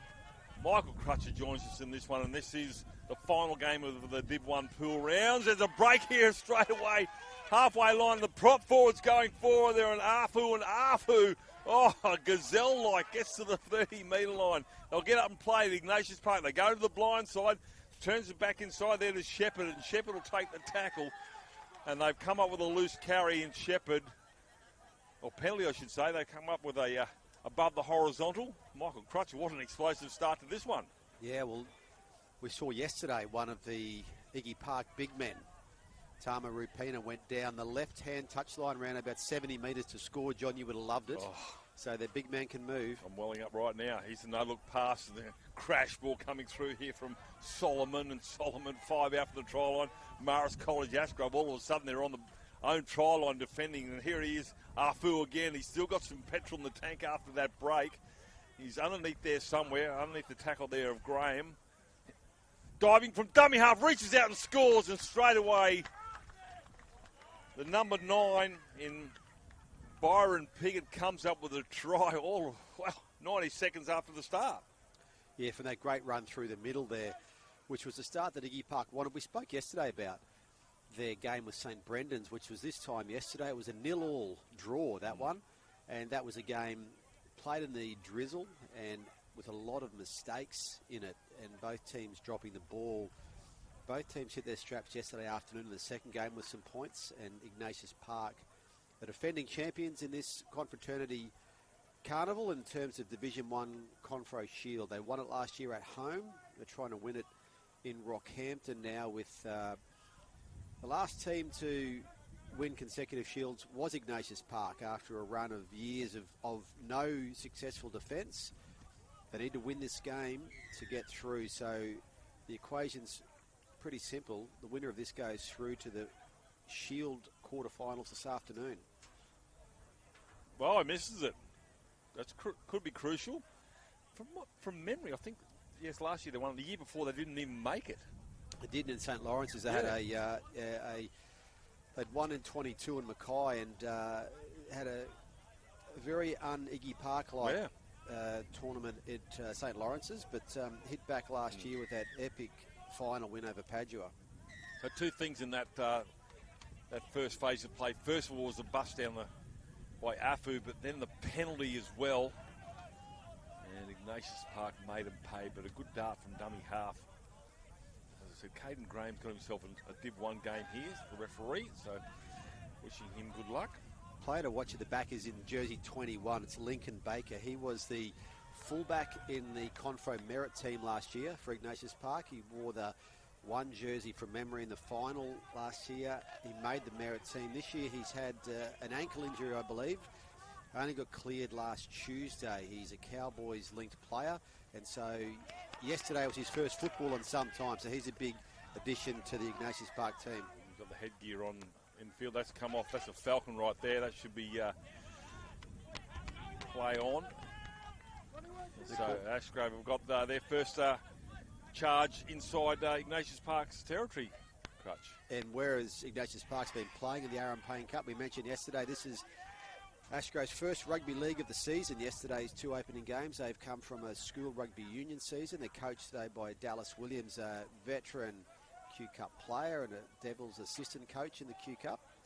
So they're in good hands and now trying to keep these big steps going of these Brisbane-based schools up against these real sort of more well-known league schools from Central Queensland and North Queensland. We saw Padua almost win the final last year, and Ashgrove's made some great progress in recent years and is in this tough pool. Ignatius Park, St Brendan's, thanks very much. Yeah, last tackle, high kick, and takes it to the back there. There's a fullback in Hinsby. I had someone from one of the other schools argue with me this morning they were in the pool of death, because every tournament has a pool of death. But it was a pretty feeble argument when you talk about this one. This pool. It's a great pool. What a talent, this pool. So a penalty inside the 10 here for Ignatius Park to get out of trouble. If they were in trouble, Breeze is still coming from top of your screen to bottom. Remember, all games being live streamed on the Confraternity website. And this one here has got a fairly handy crowd looking on. In Blockbuster. Ashgrove, relatively new in terms of the 47-year confraternity, or 45 years. There you go. Yep, 45 years. And we had a visit earlier from one of the many Confro graduates. We mentioned all the Confro graduates, the Queensland Premier, David Crisafulli. Here's a chance down the left-hand side here. And how did his side go today? Gilroy Santa Maria College from Ingham drew 6-all in the game he watched, and he brought the jersey he wore in Confro in the mid-90s when he said he, in his own words, he was a winger who got burnt by PJ Marsh in a St Brennan's jersey. There you go. That's not a bad player to be too good for you. So he spent a lot of time with his team there, but he speaks again about the passion for Confro. Cut out ball. Oh, cover defences are good enough. Yes, that's a great shot there from the Marist number 5 there, Matthew Lyons. That was a try for all money there, and he's put his body on the line with almost like a flying karate tackle. That's a desperate defence you do for your mates. Just trying to make sure that when they threw that face ball across there, thought that looked like a try in the corner, the way that we see wingers score tries, but great effort from Marist. Well, if you look at the size of the winger for Ignatius Park, he's a big body, and for him to be denied on the fly, I think his name is Jerry Mapari. The Premier, David Crisafulli, just mentioned the impression that Confro had on him as a young man, and said it was one of his favourite weeks. He loved playing Confro and still had very fond memories of it. So that's what this tournament does with so many who have played it, whether they're Origin players or in other walks of life. That's a great shot. Well, not only for people who are watching, playing, but also watching. I mean, you know, I've thoroughly enjoyed every game I've been able to call. The luxury of doing so. That was a big shot we're talking about there from Ignatius Park and number 10 and Afu, who's having a whale of a game in attack and defence. That's the 40-minute there. Christopher Foley, where did he play confraternity? Does he remember the location? Mackay. It was Mackay, okay. Yep. At BB Print, that area? Yeah, that area there, and you know he remembers it with sharp recollection, which a lot of people. Well, do. he's a back. His marbles will still be in place. Some of us forwards can't remember a few things from back in the day, but being a back, he'd be a little bit more intact there. Soper just in front of the 30. Flattish back line here. It's the last tackle. Here come the charges. Liam Rice is underneath. Lets that one bounce. It's going to be dived on in the end. It's going to be a knock on, is it? I think so. And Ignatius Park will get a scrum feed right in front of the uprights. This is what we were talking about, Michael Crutcher, about you've got to contest that footy for mine. I don't subscribe to the fact to let them catch and then tackle them afterwards. I think the ball's going to be knocked on by you, the kicking team. So be it. They let the opposition get the ball anyway. So why not contest? It's so much luck when it comes to these kicks. We saw yesterday Marist had no luck at all with some of the St Brendan's kicks. 3 of them led to tries. So correct. Sometimes the way that ball bounces, that was almost the right spot. I think the impact of the tackle knocked that ball back the way. It didn't come off the hand of a Marist player, but the impact pushed that ball behind the number 18 there in Daniel Spicer. Trying to get through there was Shepherd, the try scorer. Big fella goes for a charge. It's going to take some handling to pull him down. And Rapena, the hook in there, and Piggott has options. He finds another number 10 in the back line now with Solomon. Marist hanging on for dear life. Down 4-0. Spinning and turning. Oh, I thought he's going to reach out there, but Afu deserves a try after what he did after the first minute. Dart from dummy half. As he got there, the referee's going to walk backwards. And I think you'll find that Byron Piggott, the number 9, has come up with a second try here for Ignatius Park. I was just thinking as well that Marist had defended so well on that set, trying to get their defensive structures in place after, really only having a week or so of training after rugby union season against a team that's had a lot more time than that. But just that little dummy half dive at the end gets the points for Ignatius Park to go, well, you think to 10-0. after this conversion. That was impressive from Marist Ashgrove early on. They were really mussing up against Rapina, and through those, you talk to any of the Division 1 rivals about this competition and they mention the Ignatius Park props and how difficult that Ignatius Park middle is to, in defence and attack. Yeah, Rapina, we obviously mentioned Arfu after that break. He certainly got some pace for a big body. I'm not going to say anything about this being converted, but he hasn't taken it back very far. Just needs to get some elevation. Yep, sure enough, see. It's not a given, that's for sure. So I'd like to have that one again. Score remains 8-0. Now, if you go to our Confraternity Carnival social media, either our Instagram or Facebook page, we put up about 5 tries yesterday that were highlights. And one of those is the Ignatius Park try with Rapina sprinting like Xavier Casey on the left-hand side. I was going to call it the John Devine try of the day because it was a big man on the fly, and it's well worth looking at. Most certainly, and this is the beauty of these players. They're young and they've still got some pace about them. That's a good carry there for the start with Rapina, as you mentioned. I just love seeing forward score tries involved in the back line, getting the offloads because they've got the ability. They're just underrated and unappreciated front rowers. Not in the commentary area. No, definitely not. Love them. Can't win without them, that's for sure. Halfway line has been crossed. Penalty. High shot. Probably doesn't need to go on with their sofa. He's got the penalty. Doesn't need to be vocal in that one. Give me to Marist. And he's going to kick for touch. I tell you what. Want to be pretty good. Definitely puts that one into the... Well, if there wasn't a breeze there, that was going to land right in the middle of Struddy. So remember, if you're around here all 7 fields, get over there and check out Struddy's. They've got some great gear. It's with sofa now. Slow play the ball, had to check it. Essery finds a forward runner. Here they come again. Ignatius Park through their big men.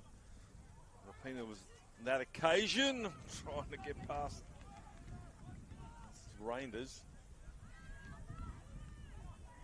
He's just a big human, isn't he? Yeah, that's good defence too to take him back as well from Marist.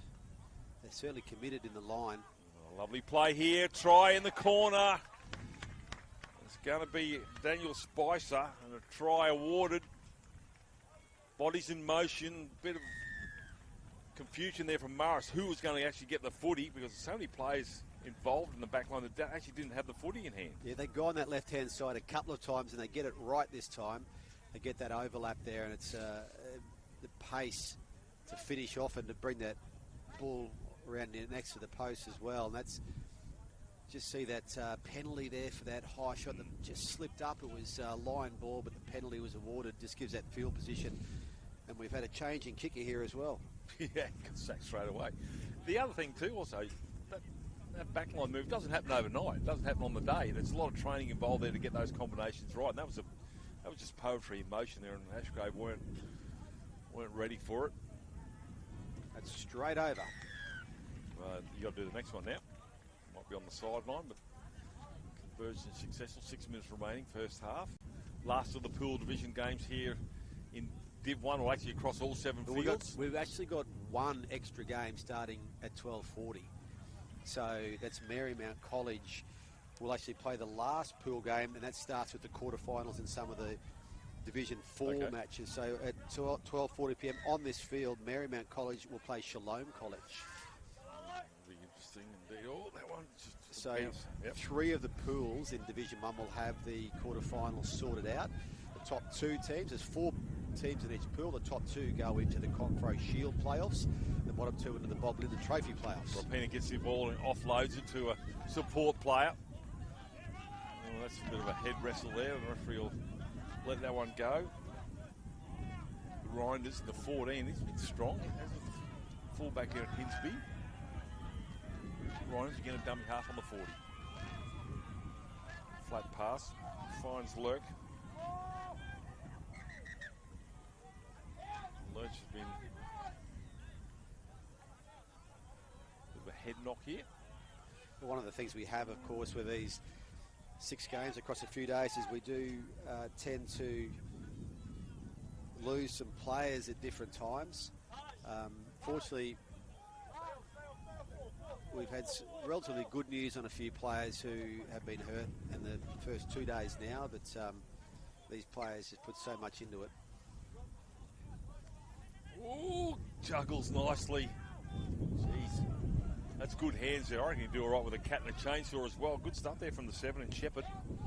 That's been charged down. Play on. Marist will come up with the footy. 4 minutes remaining first half. They're yet to get any points on the board. They're down 14-0. They've had no football. We've been looking majority of the time Michael Crutch to the left, haven't we? Yeah, they have to get down this end, which obviously goes without saying. So if you're watching our live stream, it looks like a beautiful day out in the sun in Rockhampton. I can tell you, if you're not in the sun and you're in the shade and you're in the wind, it's not a warm day. Lovely out there. Good run there from the Liam Rice, and good work. He saw the markers were offside, and we've seen some smart play from dummy half runners in this competition. Eyes up footy, noticing and possibly listening to the referee saying, get out of it, get out of it. So here's an opportunity here from Marist Ashgrove to get some points on before they go to the break. 3.5 minutes remaining. It's going to be a tap restart here from the number 4. Marist Ashgrove, who I don't have on my score sheet. Lavia gets the offload to Liddycoat, and as Liddycoat got over, the referee walks backwards, and Ashgrove, for the first time they come down that end of the park, have come away with some points, and they're pretty happy about that. I'm pretty sure it's Liddycoat, the number 14.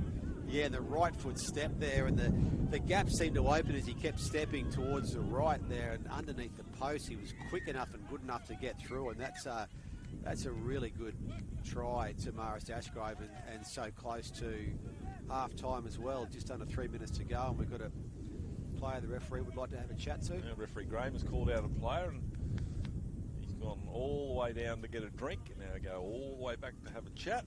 I don't think he's the captain. Seb Gardner.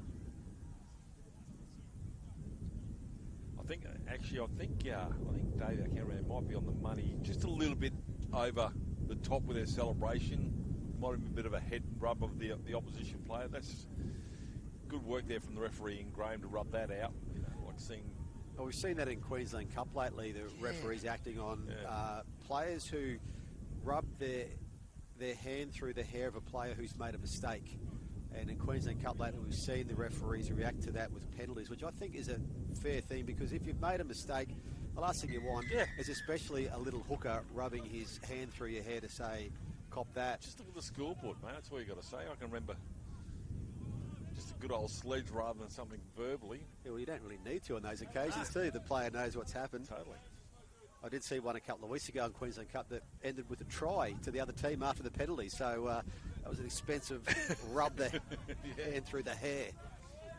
So Hinsby will restart here for Ignatius Park. 90 seconds remaining. That ball sit up in that breeze too. Well, I saw to John Buchanan about that. It's not only is it hard for the player underneath the ball to take it, but the kicker to try and get in the spot he wants it has got to judge the wind as well. Yeah, it's starting to really pick up. It'll be interesting to see what it's like for the quarterfinals this afternoon. The sun is directly above us here, but we see Ignatius Park here trying to defend an 8-point lead, and there's a penalty, high shot. So they find touch quickly. They might get a couple of tackles, and just never know with the ball in hand. They've been good, Ashgrove, when they've had the football, Marist College. 40 seconds left, so they'll get a few tackles in here. First carry gets across halfway. Back one's out to the right-hand side to this our broadcast side of the field. One catch and pass here as we see number 4 for Ashgrove getting across the 40. 20 seconds remaining. Long ball. Just want to be careful. There's not an intercept on that one. Ball could float anywhere. Catch and pass here as we see Howard. That's Xavier Howard. Stands in the tackle. Last tackle. Go to the blind side. Down the left-hand side, Ashgrove needs to turn it back inside. It's a poor play going towards the try line. The cover defence from Ignatius Park gets there, but it's there too late. The try has been scored right on half-time. Can you believe it?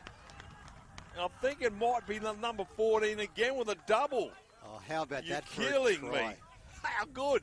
I thought that maybe they'll go to the air here, but they went to that left-hand side. They went short. The Ignatius Park defence wasn't sure what had the numbers, and that is a brilliant try. When we cut our highlights for social media, that try will be going on there. That is some hit back by Marist Ashgrove right on half-time as the siren went when the play was in motion.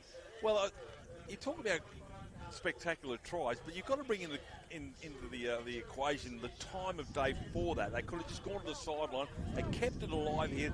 The Hooters already gone, and to score that try back to back, you would have thought Ignatius Park would have come to the party, but this conversion could bring them within 2.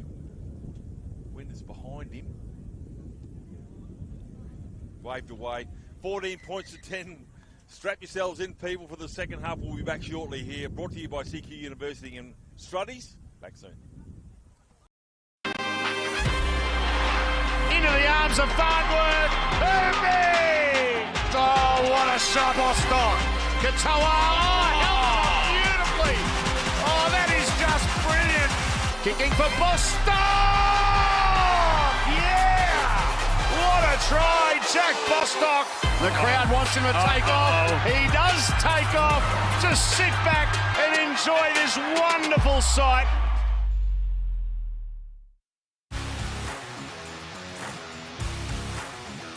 Last tackle, the poking kick, and it's a try. Sam McIntyre poaches one. Robson's away. What a tackle.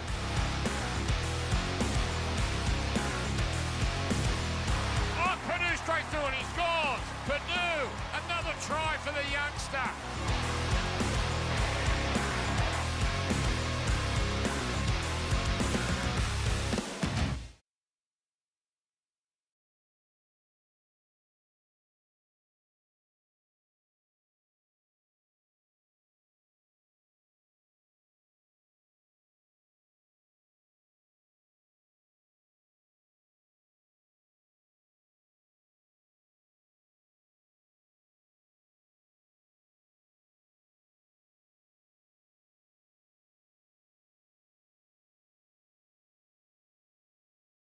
For more than 160 years, Brisbane Catholic Education has educated generations of families in our schools.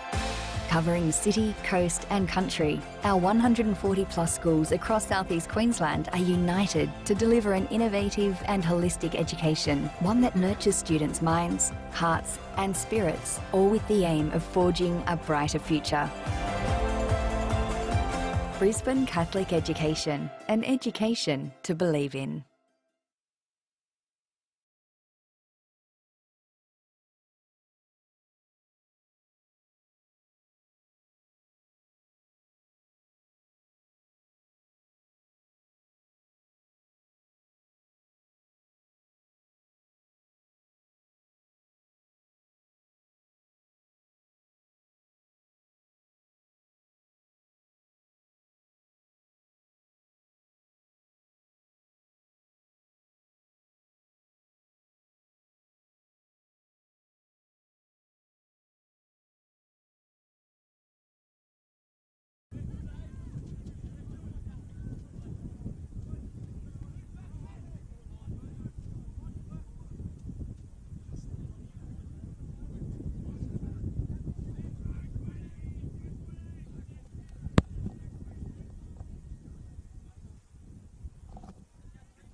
Saw a flurry at the end there, didn't we, Michael Crutcher, in this contest between Ignatius Park and Marist College Ashgrove. Tries in the 17th and 20th minute there to Ashgrove to bring them back within 4. 3 tries to 2. Tries to Shepherd, Piggott and Spicer for Ignatius Park and the double there to Cooper Liddycote. And we've got a game on our hands at the moment. At the start, it was Arfu, the big number 10, making a big break there. We thought Ignatius Park by how many, but now Marist College have come back into the contest with a lot of momentum into the second half, Crutch. Oh, haven't they? What? And at 14-0, and don't forget 2 kicks missed as well. So sort of like a 3 tries to 0 scoreline there.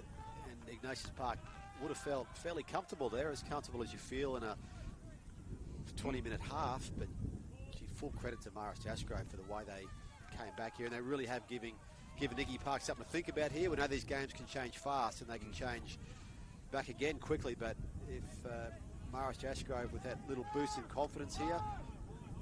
Well, yeah, and they had no footy. It was all Ignatius Park in the first 15 minutes, more or less. Position and possession-wise. Well done to Ashgrove. A lot of handling errors inside their own end zone here. Here's a break here from nobody at home. Good carry there from Griffin. And so Ashgrove, they've got some footy. They're going to cause some pain here at Ignatius Park. This is a big half for both teams here in terms of their shield ambitions. And we mentioned in yesterday's broadcast that, you know, every team has injuries and players out. They lose players before and after. Mitch Hardy goes without that, and he goes without that. Should be double knock on. A scrum feed to Ashgrove on the 40. But you're right, it's this is their third game in less than 24 hours, some of them. And we mentioned that Ignatius Park got back one of the players of the Carnival last year in Lincoln Baker, as we see an injury here to the left shoulder. Looks like one of the centres for Ignatius Park, Solomon Terrari, coming off now. And got a ton of tape on his right leg, and there his left shoulder's not $1 million, so a replacement player comes on here in Ryder Safer, who's been devastating too. Of course he is, because he's got red hair. And we hope for that it's only a stinger. Oh no, that's a coach killer right there, and he'll be disappointed. Yeah, I hope that's a stinger there for Solomon and Iggy Park, and he can get back into this carnival. And we said, you know, Lincoln Baker was in the merit team last year in year 11. So was Sean Green for Marist Ashgrove. He was coming back for year 12 this year. Their captain hurt his ankle in training last Tuesday, ruled out for the carnival. So these are these little things. We noticed that Xavier Baha debuted for Sydney Roosters maybe a month ago. He was a former St Mary's Toowoomba student, but didn't play Confro, got hurt just before Confro and missed it. Griffin gets the offload there to Mapari, still going Mapari. I thought he was going to lose the footy there. He'll get up and play it. But you're right, they've also come off 8 weeks of tough footy, most of these players as well, Crutch. So there's going to be some injury tolls that haven't had, or a little niggling injuries that haven't had a chance to be resolved. That's right. And then you get to try to nurse something through a week like this. It's good luck. It's every team's got its own bad luck story. No, certainly, but young and youthful. He's with Fletcher, and Fletcher driving towards the uprights, draws 3 defenders, but stands in the tackle to the line here. Ignatius Park, bodies in motion, similar to how they scored their second try, I should say, but this time Ashgrove readjusts. They trust the man outside. Darfur and dummy half trying to get across the line there as Griffin, and Griffin's going to be driven back into the field to play. But I like how Marist have trusted them, their inside and outside man when Ignatius Park go to the left, so the right defence from Ashgrove readjusted nicely. Last tackle now for Iggy Park. They lead by 14 points to 10, the half-time score. Kick into the in-goal area. Unfortunately, it's been not through the defence there of Naili Asiri.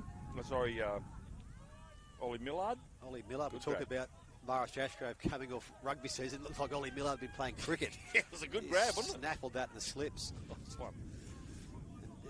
And Marist now bring it out, but this is we've had 5 minutes of this game, this half, and it's been even, and here comes the penalty to get Marist into... Yeah, I don't know what you think about that. He's penalised Iggy Park for grabbing the leg there, and actually the Ashgrove players all lashed out. She's found touch there, I tell you what. that doesn't find touch, that Ashgrove player, he may have gone to the far side, away from his teammates who are right there where that went out. So here they come, Ashgrove. But yeah, I think the referee would hate the leg grab. So let's see if Ashgrove can get deep here on the back of that ill discipline from Ignatius Park. Halfway line, that's a good carry. Still going the 15. And lovely stuff there from Archie Searle. Searle brings his teammates deep now into the Ignatius Park. Oh, offload there, and Liam Rice won't be real happy about that. He's underneath there somewhere. I like the offload, but I also like the principle of pass to the man in a better spot than you are. Yeah, but it was worth a try. Why not? There's a 20 here for Ashgrove. I'm not sure of his name there. He may have changed his jersey. Cut out ball, catch and pass. Here's a chance here now for Lions. Tries the Maori sidestep. Touch judges going to put his flag up. And a good cover defence there from Iggy Park. They were denied last time in the end of the first half there, where the cover defence wasn't strong enough, but this time they turned up in their numbers. Yeah, well, that was that left-hand edge we saw score that try just before half-time. They had that really slick ball movement. It was there again. That was some low percentage passing that came off really well. It's so well executed. Yeah, Matthew Lyons, number 5 there, so close here, but they've come up after half-time. Marist Ashgrove with some footy. They're going to cause some headaches. Ewan still play on. He's above the horizontal. Just. Yeah, it's so tough, isn't it, Michael Crutch, when you get a good tackle like that, and unfortunately one of the legs goes above horizontal. Yeah, it just penalised. It's just unfortunate. It's the real momentum of the runner there just meant that. It's just physics, basically. If you're running there and they get hit in a certain spot, something I did learn at school. It did. That's apart from how to wag, where the security cameras weren't, couldn't see you. Deep back line here for Ignatius Park. Crash ball. Had 5 players out to the right-hand side. Again, they come to this blind side. Here's a dart here for Hinsby. High shot. Just grabbed him around the collar there and brought him to ground. But Lincoln Baker's back on the field for Ignatius Park. He was on the bench the first 7 minutes of this second half, so he's back in the fray. Hint of thinking about a number 2 points there, Crutch. Anyway, it's going to put it through the hands. We'll never know. Number still on the left-hand side. Cut out ball. Carr knocks it on. Has a bit of a bo peep. And that's just pressure there. Daniel Spice has already scored 1 try, but on 2 occasions, unfortunately, he just hasn't been able to grab the footy. In that instance, he's got some pace to get to the line here, but good work there from Marist Ashgrove to scramble to get to that far side. Yeah, they scrambled well, and you think that Ignatius Park will just want to fine-tune this left edge as they head into Tuesday afternoon's game. They just have been a little bit off as they've tried to go out there to score. They did score a try there in the first half, but there's been a few attempts where it just hasn't worked for them. So you'd imagine that may be looked at by their coaching staff. Well, I didn't talk about the coaching staff. I think Marist Ashgrove coaching staff have addressed after that try. They just couldn't match the numbers with bodies in motion. Ashgrove have actually been able to readjust here. They've listened to their coaches, and that sweeping left-hand play from Ignatius Park has been nullified by those adjustments. You see an underball here. They try to go up through the middle there. There's not much way through there. And I just find that Marist College Ashgrove's firepower is out wide, juggles, and that's not ideal, especially with you're inside your own half. And Ezra will take that tackle. He was inside the Ashgrove half. He gets driven back, so a penalty. I don't know whether the referee called held, and they didn't get off him. They didn't let him go. Ezra will find touch on the far side. Good numbers over there, Crutch, in the sun. And behind the in goals. Big crowd for this Dib 1 game. In the sun, hopefully with some wind protection. Yeah.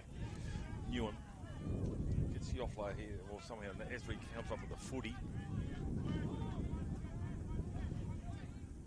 big numbers to the right. Baker, flick pass.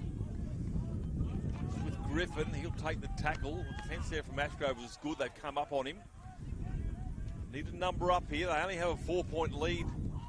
Ignatius Park. The last thing Ashgrove want to be down by 8. It's just quality opposition, trying to come back from that. So this is an important part of the game right here, or time of the game. Again, they go to the left-hand side, under ball here, trying to crash over there, gets close, the referee's right there. Last tackle, Ignatius Park, what have they got here? Ashgrove, can they hang on? Hits the goalpost, dive gone, and that'll be a knock-on by Ashgrove, and Iggy Park will get another another set of 6 here, I think, Crutch. I just have a look at where he's called this knock-on. I think he's called the knock-on here against Ignatius Park, so it'll be a Marist get to play it out. Sometimes the upright is your friend, and sometimes it's not, and it wasn't the friend of Ignatius Park there. So Marist get a chance to bring it out. They'll be looking for something to help them. I think they find the left-hand attack of Ashgrove have been their most potent. And there's a penalty they needed. And you can see in this, and we mentioned that try just before half-time, which was one of the tries of the Carnival so far. Even they went to the left in the second half down here. So Coach Dallas Williams obviously plotting a way to beat Ignatius Park here, and you'd think that when you try to play Ignatius Park, the middle's not your friend. No. So if you can beat them on the edges, that can be a way to get points on the ball, which they've done so far here. They've got a big chance here now with 8 minutes to go. If they can get points out of this visit, this will be a very interesting... Oh, no. Knock on to play the ball. Robinson. We're just talking about the big men. Well, I just see Rapina's out there, and I just saw on the left-hand side is Sitoveni Arfu is about to come back on the park. You'll be able to tell because the ground will actually start to tilt on one side, and the sun will be partially blocked. Big body. Well, they've had a series of, big bodies in recent years. Ignatius Park, Jamal Shibasaki, in their 22 winning team in McAuley, now playing NRL level and Queensland Cup level. So they've had some big bodies that have served them well at this level for many years now. Half-time score is 14-10, unchanged as we go 13 minutes into this second half. Rapina, almost a halfway. Still 3 players keen to come on for you for Ignatius Park. When they're injected, will probably be the sooner rather than later. Sofa. It's a good tackle there from the 5'8" there in Millard. It's a bigger player. Lurch. Ashgrove really need to play the ball down. Hits the last tackle, says referee Graham. It's a high kick, swirling conditions, thundering feet, loses it. Footy dived on the in goal, and that will be a line dropout. Oh, I don't want to be a fullback in these conditions, Michael Crutcher. Not with humans like that coming at you. He did really well too there, just the way he just took his eyes off the ball, just to look at where those defenders were coming from. Then he locked back into the ball. Did all the basics well, but the way that breeze is swirling, it's pretty hard to take those balls at the moment. So, And his headgear is down to the 40-metre line on the field. Here he comes now. We talk about Apu. Big fella's back out there. Good carry. Doesn't break the line this time. Referee says go back and play it on the mark. Pick it a dummy half. Blind side. Gap closes pretty quickly there on the right of Sofa carry. Penalty holding down the ruck too long. Actually, I think Ignatius Park would like to play on there. I think they saw an opportunity to the right. That was almost a time when you almost play the ball too fast and get into a bit of a tangle, but they reset that line now, Marist. Yep. So for another carry within 5. Long ball, has to wait for it. It's the other thing they've got to watch out for. They can't be too far away from the passes because of this breeze. Set play. They go to the left. Numbers again, and they're gone again without the footy. There's Daniel Spicer with a knock on. Yes, that left side attack there is that last pass going to ground. I remember talking to one former NRL player who had an edge that wasn't quite performing as he would have liked, and I won't name him here, but they let in 2 tries as an edge in 2 minutes, and he sent the 4 of them away to talk to each other, away from the other 9 on the field, and said, go and sort your stuff out over there, you guys, and come back and talk to us. How about that? That's diplomacy at its best. Yes. The way these... Own it. Yeah, and that, I mean, obviously, defensive edges, work a bit differently than attacking moves, but these combinations are so important, particularly when you've got your edges and your middles and trying to get those combinations to win your Confraternity Shields. Yeah, it comes out of communication, doesn't it? Just talk to your player inside and outside. So Ashgrove were going to that left-hand side, and they come that way again. This is a cut-out ball. Sort of worry about the sideline. Got to play down the back play here for Ashgrove. Oh, big contact there coming here from Matthew Lyons. Last tackle, that's the 40 metres. A good defensive set here from Ignatius Park on the last tackle. Can you believe it? Goes against Arfu, holding down the ruck. The referee's been consistent with this, Michael Crutcher. He has been. The penalties on the last tackle. Wow. The player that was down for Ashgrove just got back to his feet. I think he might have actually been winded. Here we go now. Xavier Howard. Howard with a left-arm fend. Not enough there to displace the defenders and get up and play. That's the 40-metre line. Dummy half now is Harrison Graham. Va'a. Referee Graham trying to get Ignatius Park back on side here. No look pass here for Liam Rice, and Rice was no way through there. Was their strength earlier. Ignatius Park have adjusted to their right-hand defence. Ashgrove were making some penetration in that part. Although Va'a again with his second carry in this set to the right.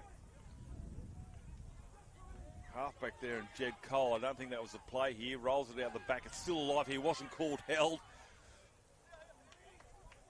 Seb Gardner. They had numbers on that left too. They're trying to scramble back here. The Ignatius Park right side defence. They're there now.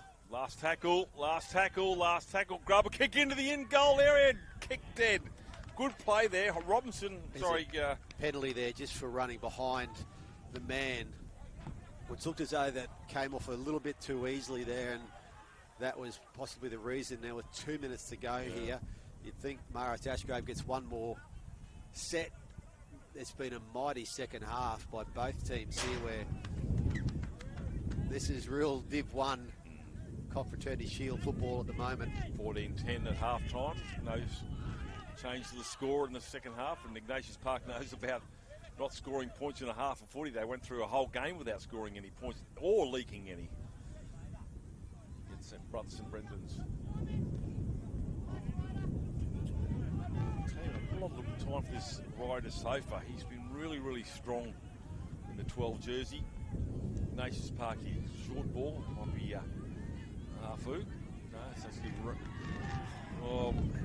stripped, and that would probably nullify or take away the win there, or the draw, I should say, or an opportunity for a draw for Ashgrove. So find touch on the far side in Esri. Discipline. Obviously, they wanted the footy back up, but got to do it the legal way. We've got 1 minute here exactly from the tap. Hammer. He's underneath there somewhere. They win the wrestle in that one. Back line here for Ignatius Park. Bodies in motion. Here they come again. Here Ignatius Park. Lovely ball.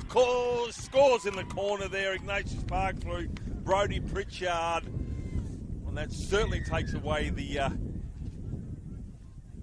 opportunity for Ashgrove to come back here. So try in the dying seconds here, as Ashgrove did in the first half. Ignatius Park score on the hooter. Yeah, well done to Ignatius Park. They'll go through to the Confraternity Shield. Quarterfinals this afternoon, along with St. Brendan's Yeppoon from this pool here, and Marist Ashgrove. It's been a fantastic performance from Marist Ashgrove, and they will go into the Bob Linder Trophy, and they will be a handful on that Bob Linder Trophy.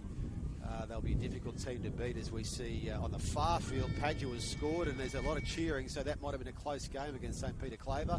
We'll sort out all of these Confraternity Shield and Bob Linder Trophy quarterfinals after the next game here on Field 1, which is, of course, Marymount College will be in that match. So pretty soon we'll know which 8 teams from Div 1 are into the 8. That's a great kick. That's a Tiger Woods putt on the 18th of the Masters. What a lovely ball back in. Sent it out over the ocean, Pebble Beach style, and straight through the uprights. Full time here, and a win to Ignatius Park over Marist Ashgrove. We'll be back here at Confraternity Day 2 with some more wonderful rugby league action brought to you by CQ University.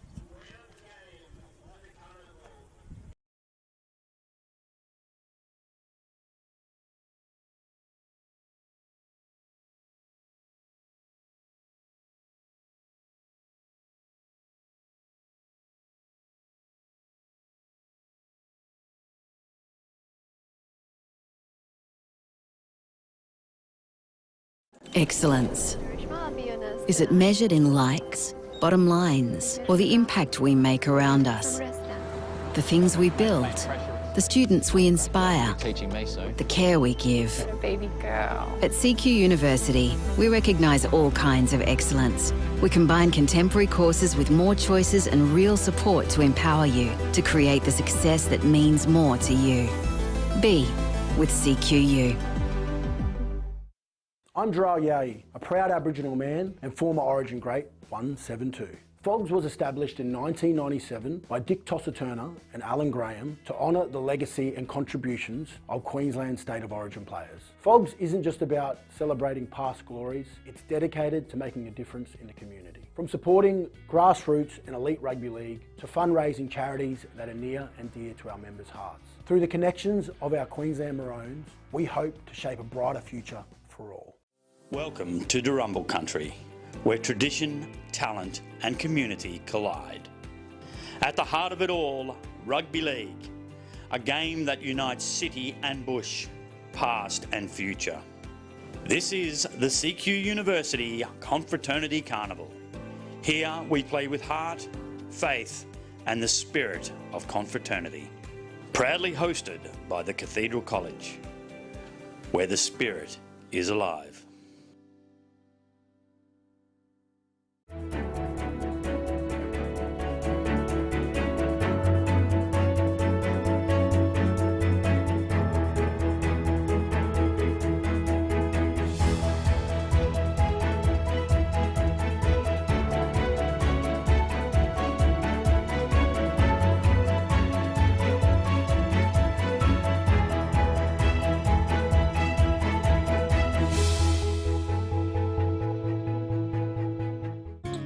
You might not see them at first, but they're there.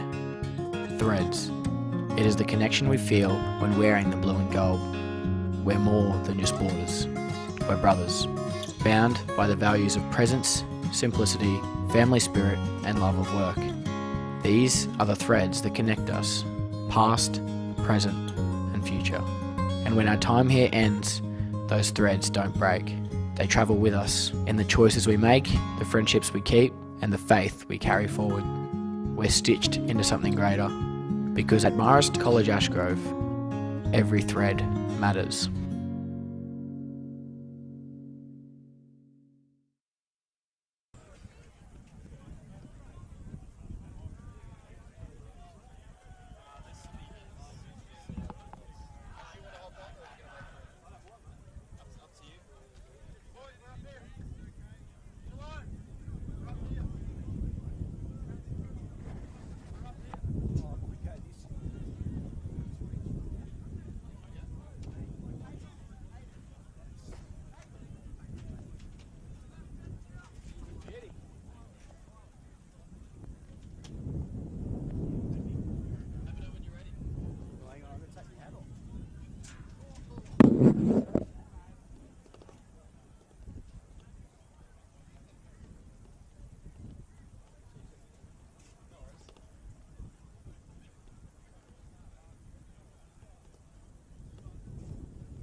Here he comes too.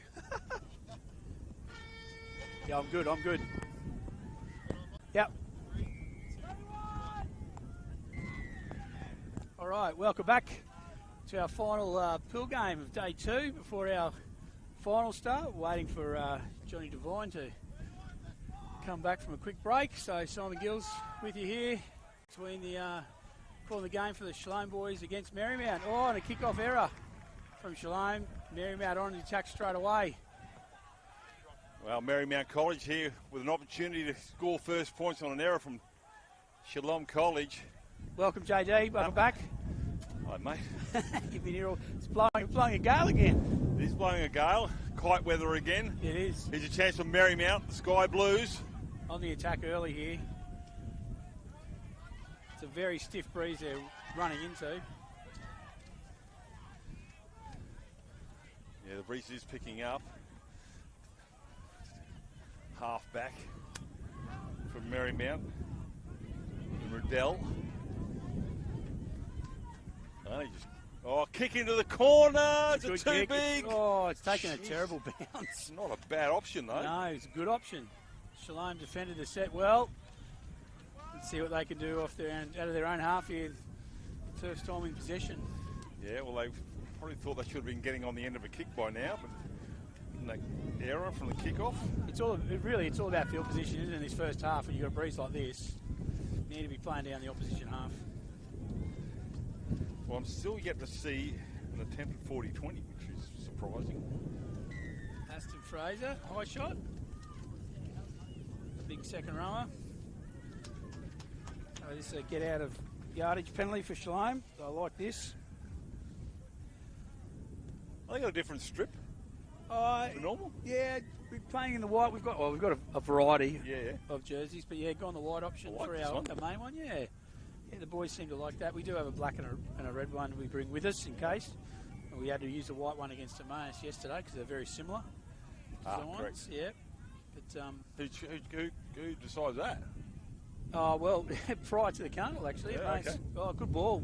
Once you get the draw, I suppose. Yeah. They contacted us and said, look, our strips are pretty similar. And said, who wants to play in what? So we said we're happy to play in the white. So Shalom. Parada Dowling, there he is, the centre. Just accommodating, aren't the Shalom people? I don't know always. There's a couple of big fans. Still going. Couple of donuts. He's gone all the way to the try, and that's a great individual effort there from Parker Parada Dowling. Yeah.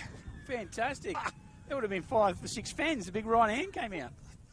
Tell you what. How good. He had no right to score that try. No right. And Marymount will be very disappointed in their defence there. Just going too high, and the fan jab. And goes in and scores. To be fair, he scored one very similar to that yesterday as well. Yeah, he did. Same type of thing. Got the big fend out, scored in the left corner. Went nearly across the whole place. But he's got good strength and good speed if he chooses to use it, and he showed it on display there. So, last of the pool games in Div 1, JD. So into the finals rankings after this one. So important game. I think whoever wins this game, I'm pretty sure will face St Brendan's in the crossover semi of the Shield. Because St Brendan's for and against might have pipped the Iggy Park on the last game. Marist challenged Iggy, and I think Brendan's had a pretty convincing win. So looking at results, whoever wins this goes to the Shield finals, the top 8, and the loser goes to the Bob Linder. So conversion successful. Is that young Taj, Coatsy? So those of you listening to the broadcast, Simon Gills, the sports coordinator for Shalom College, has kindly come up to the base camp here at Everest. Oh, it is. It's actually cold. It is cold up here. It's ridiculous. Windy and cold.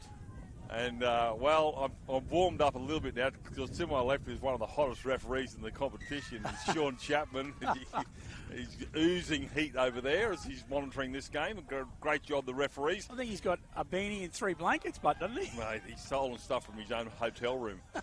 He's that close to burning furniture up here, but it's quite cool. But the footy's certainly quite warm. Morecambe now He's loses tried to the pop footy. The pass, play on. Referee says, yeah, play on. So, lock forward. Luke Giles. Yep. Oh, hello. How do you do that? Balancing act. Was that... I bet you couldn't do that, JD. Looked like the rapper from the Olympics. What was that? Yes, true. I'm not getting into that conversation. No, definitely not. Stay away from that. Still too soon. Halfway line's been crossed out by Shalom. And Shalom driving with the legs. They lead 6 points to 0. I'll be really interested on the options they use in the kicking with the win like this, JD, in their last play. They've got to be pretty smart about it. We've spoken about it all day, Simon, about, yes, it's hard for the fullback, but also the kicker's actually got to get it right too, because it could be too deep. Now, if he puts too much on that, the breeze takes that too far away from the kickers coming through the chasers. That pretty well. That's a perfect kick. Yep. Pretty close. Young Ignatius did a good job there. You know, they just got to try and make sure they put it right on the dime. It's pretty hard to do in these conditions. As we see, to be fair, running it out of their half Marymount here, I mean, you know they're not going to get a long kick in, so they've really got to put the yards in to try and, you know, get the yardage out as much as they can before they can get some sort of kick to get down the other end. Well, it is like forcing backs, isn't it? Really? Yeah, very much so. Got the breeze to get back in that one, so Marymount. Really run. Much structure there, just trying to run through the middle third. Last tackle, so that's a good defensive set there from Shalom College. And look at that. Held up, look at it. So, but that's on the back of a good defensive set there from Shalom College, because Marymount had to kick that on their own 40. And it went 20 metres? Yeah, but I mean... Yeah, you're right. They should have been well and truly inside Shalom's half for that last kick. But anyway, they'll get to almost the halfway line, so Marymount might return the favour in the defensive set. Goosing run. Tackle there is Kobe Allen. Good shot. Look, held, says the referee. Good defence. Yeah. But it held too long then. The referee told him to get off. He held it an hour ago. Yeah, held on to him too long, and you can't afford to give those cheap penalties away when you're fighting field position, particularly on a day like today. Fine touch. Had a few dignitaries here a bit earlier, I heard. JD. Yeah. Premier was here. I thought Chris it was the guy with the coffee van. Oh, well, I dare say he's doing a roaring trade today. Well, Big Mel was here this morning. Mel was here too. Yeah, nice. Guest speaker at the dinner tonight. Anyway. Along with yourself, JD? Or? Ethan Garton. He's from Toowoomba, so he'd be sweating out there. This would be hot for him, these conditions. Shalom College now. Well, I say give it to Barotta Dowling again. Well, they're going that way. Here they come.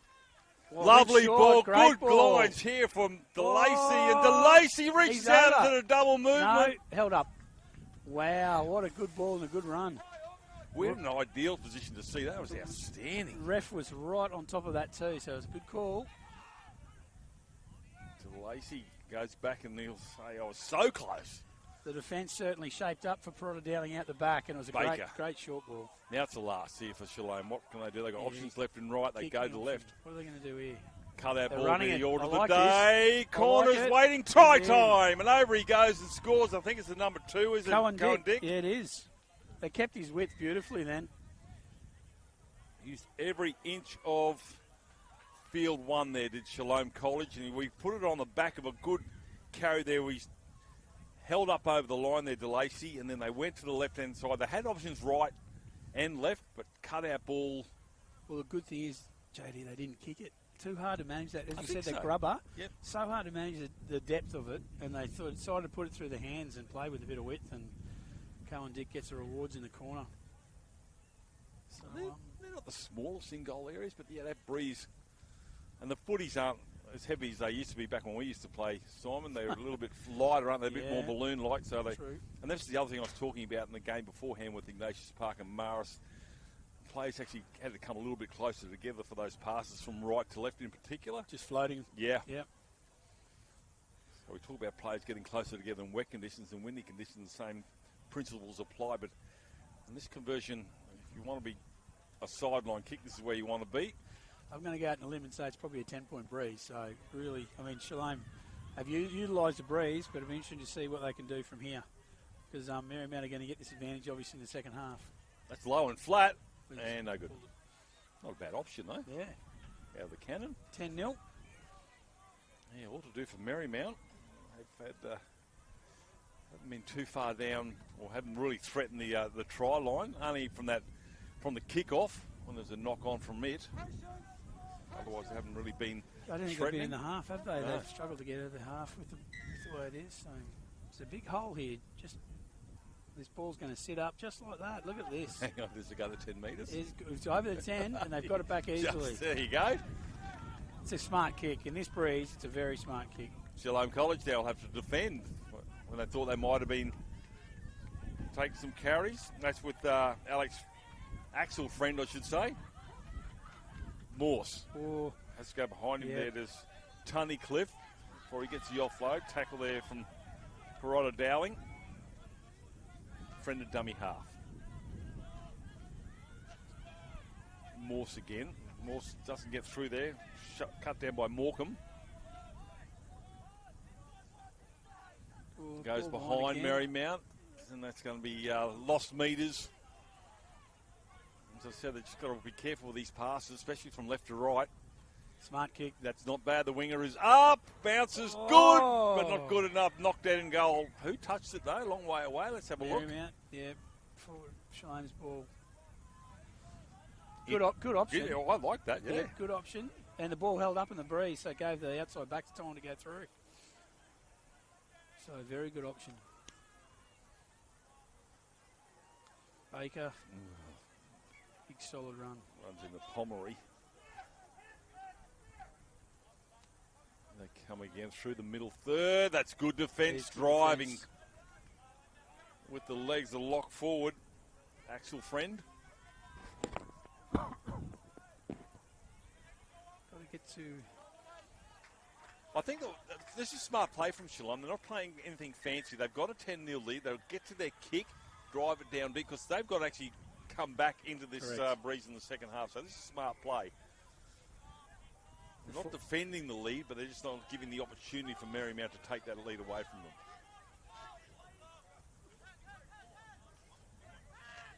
Not the last. Charge down.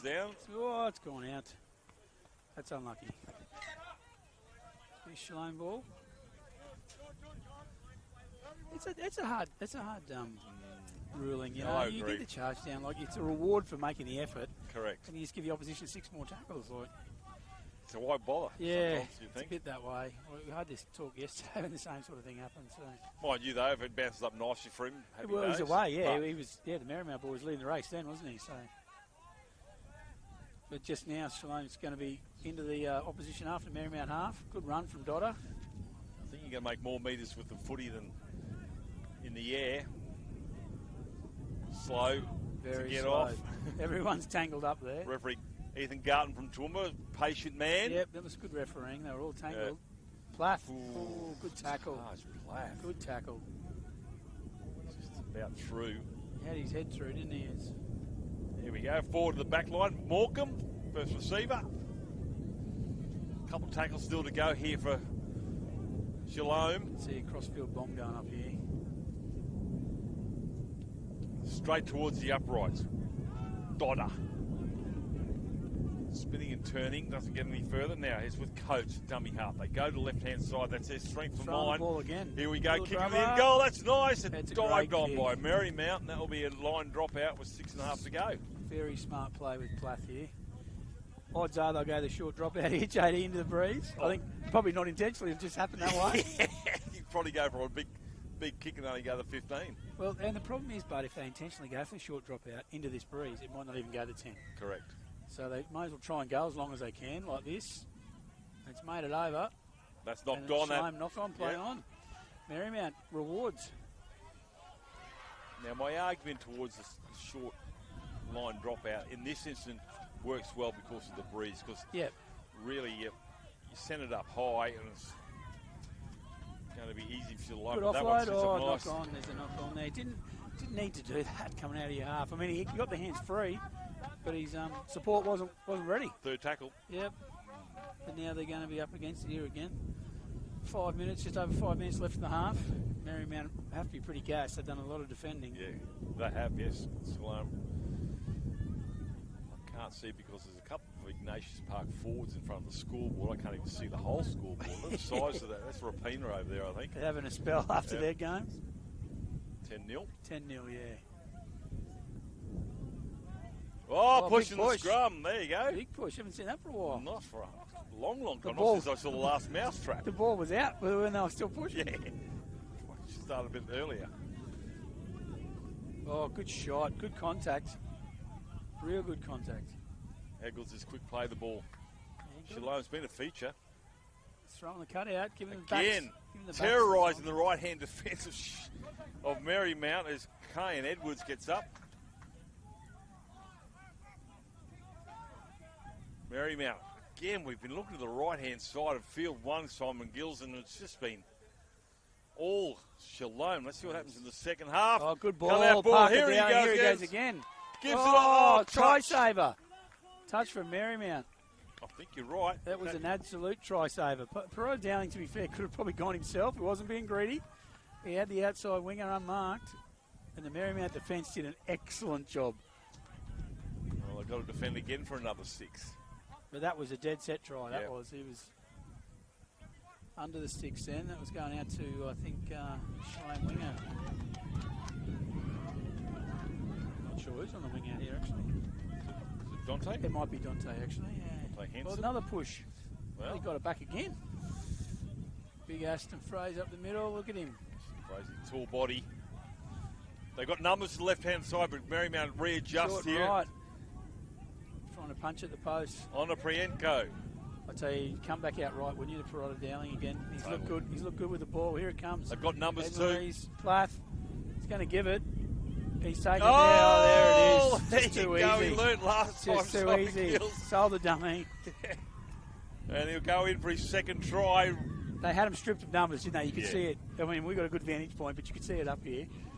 They had him stripped of numbers, and Plath looped around in the fullback position and created the overlap 3-on-2, and it was through the hands very comfortably, and gives Shalom probably the lead. One, probably at the moment they deserve, but two, with the wind the way it is, you know, it's not a resounding lead, but they need to utilise the wind, and they have in the first half, so only 3 minutes to go. Yeah, we see what Marymount do with their kicking game in the second half. And that's just it. They got a game, you know, they always say it's 2 halves, and Shalom are going to need every bit of these lead. I don't think that breeze is going to disappear. I can remember. I'm sure it's not. I can remember Norths playing Wynnum Manly at KO Stadium in the Host Plus Cup Grand Final. It was absolutely blowing a gale in favour of Norths, and as the game started at 4 o'clock, sun goes down, wind disappears. Wynnum didn't have the breeze in the second half, and the damage had been done. Isn't the day completely different to what it was yesterday? It was like sleet. Yesterday we were up here, JD. It was awful. There's not a cloud in the sky today. It's magnificent. It's terrific, but the breeze is a little bit strong here with warm conditions. So not only have they back three got to worry about the breeze, but also the sun. Sun, yeah, the swirl. That's right, swirling around. Coates, yeah, lining up. See if he goes a low stab again. No, it's a bit high, but he snuck it through. Half a try is 2 points. 2 minutes remaining. 16-0. 16-0 scoreline. Those Ignatius boys. So not on purpose. This will be a short kick-off. Yeah, you're just about trying to belt as hard as you can, aren't you? And it just doesn't go anywhere. Did they get it back from the last restart? Yes, they did. There they go. Yes, they did. I think it'll be on the cards again here. Get it to sit on the tee. 90 seconds remaining, first half. Referee Ethan Garton from Toowoomba waiting for the restart. Well, he's gone as long as he can. Yeah, I think he's that's coming still backwards. a chance. Good backspin. Oh, good take, Coates. It's a Fatty Borton catch. Yeah, over the head. How about that? Coates, good. Actually, Coates, ex-cricketer. Yeah, there you go. How about that? Oh, muscle there on Joshua Richards. And let him down nicely. Dick coming in for a bit of work on from the wing. Last thing Marymount want now is another line cross. Can't concede a penalty here, can they? They've got to muscle up and just try and see out the half. Recuperate. And go back on your time. Warren, Plath again. Edwards. He's terrorising. Oh, he's away. Here he goes now. It's Cohen Dick. Cohen Dick will be getting close to the sidelines. Last tackle here. Still 30 seconds remaining. Crossfield kick. Calling it. Hasn't gone far enough for him. Comes, takes it in goal, and that'll be a 7-tackle restart. No, it won't, but he's away. Oh, he must have had a foot outside just. Nearly busted him too. 20 seconds to go.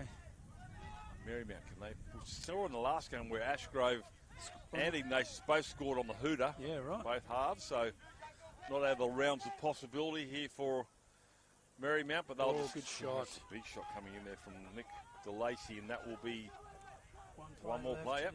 This will be half time. Oh, he's throwing the ball. Why not? Defend on and take that tackle. That will be half time. Referee Ethan Garton will call half time, and we'll be back with the second half here as we see Shalom College leading 16 points to 0. Back soon.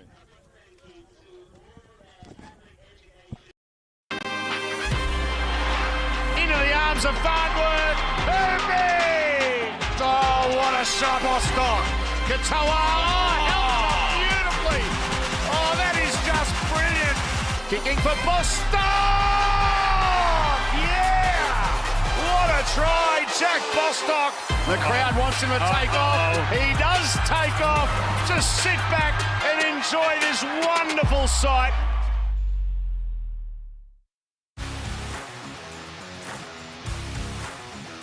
Last tackle, the poking kick, and it's a try! Sam McIntyre poaches one. Robson's away. What a tackle!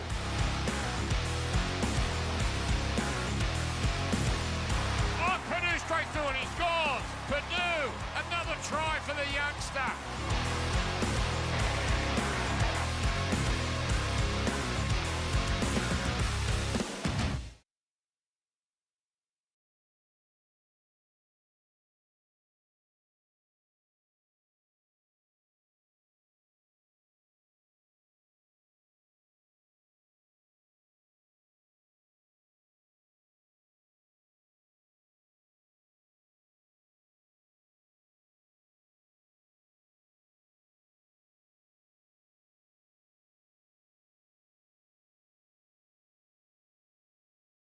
For more than 160 years, Brisbane Catholic Education has educated generations of families in our schools.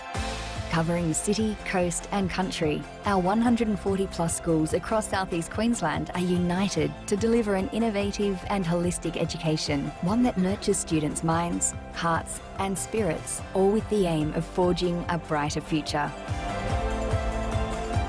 Brisbane Catholic Education, an education to believe in.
Oh, I think you're right. Ingham team. Old stomping ground, mate. Oh.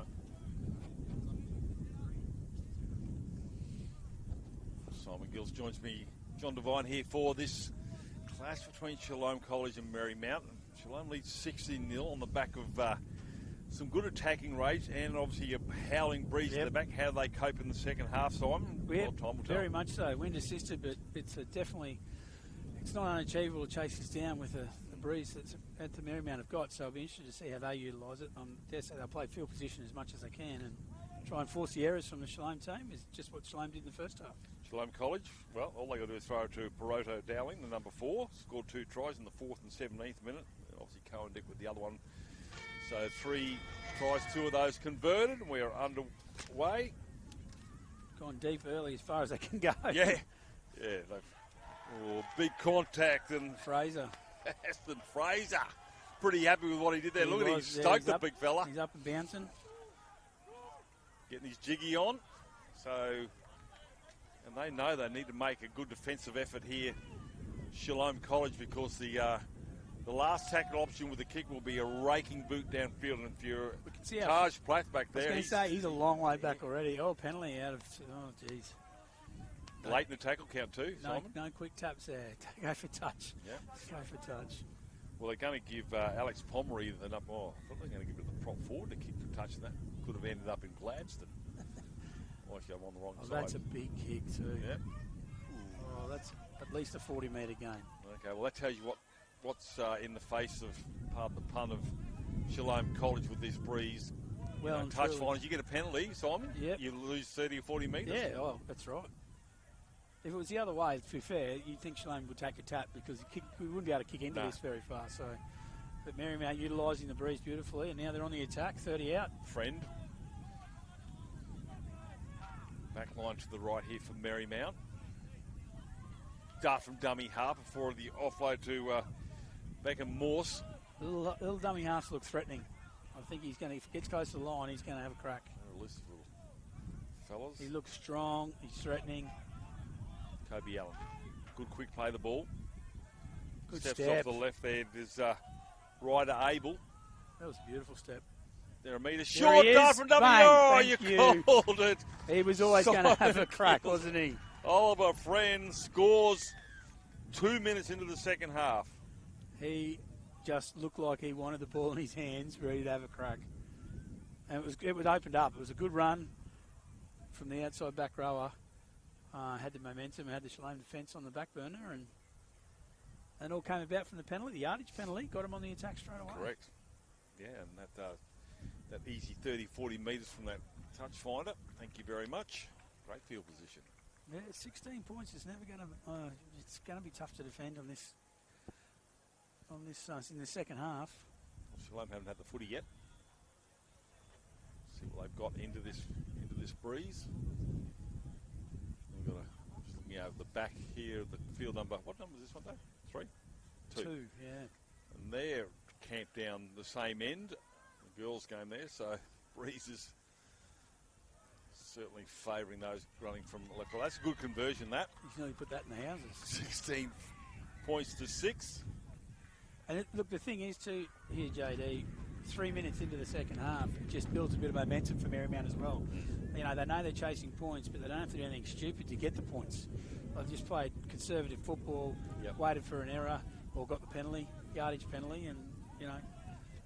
Well, for Marymount, they could nearly just do one out stuff and get to a kick. Well, right, nothing fancy. Don't put it through the hands. Just do one out stuff and get to a kick and get down there, because the returning kick won't be fantastic from Shalom. Not on discrediting, but the conditions definitely won't favour them. Yeah, that's right. It's just a yardage thing. There he goes again, the little hooker. Smart play. Yeah, he's threatening. He's definitely threatening.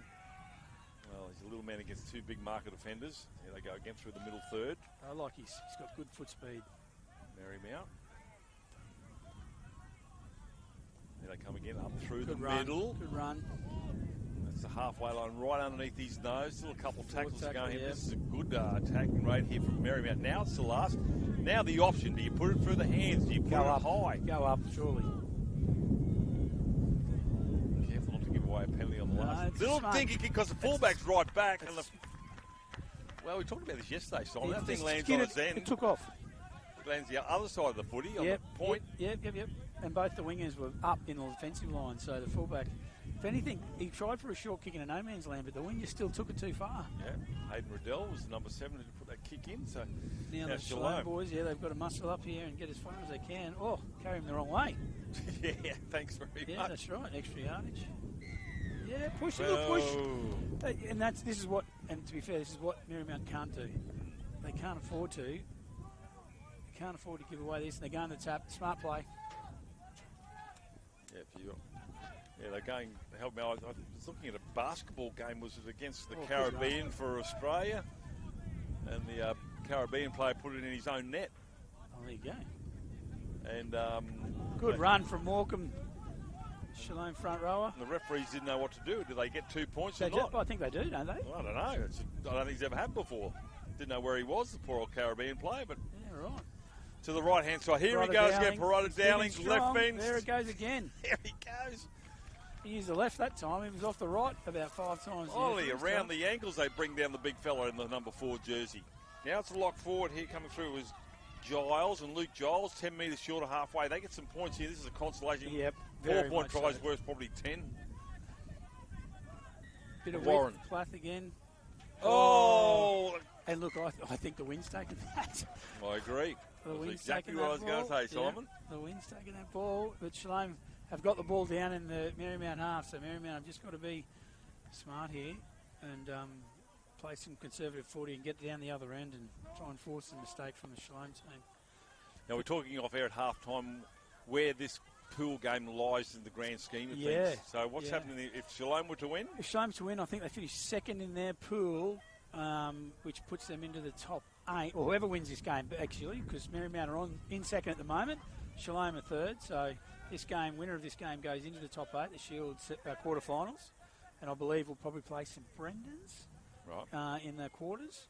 Whoever loses then will go into the Bob Linder, and I think maybe play Aquinas this afternoon, both games I think this afternoon about 4 o'clock. Yep.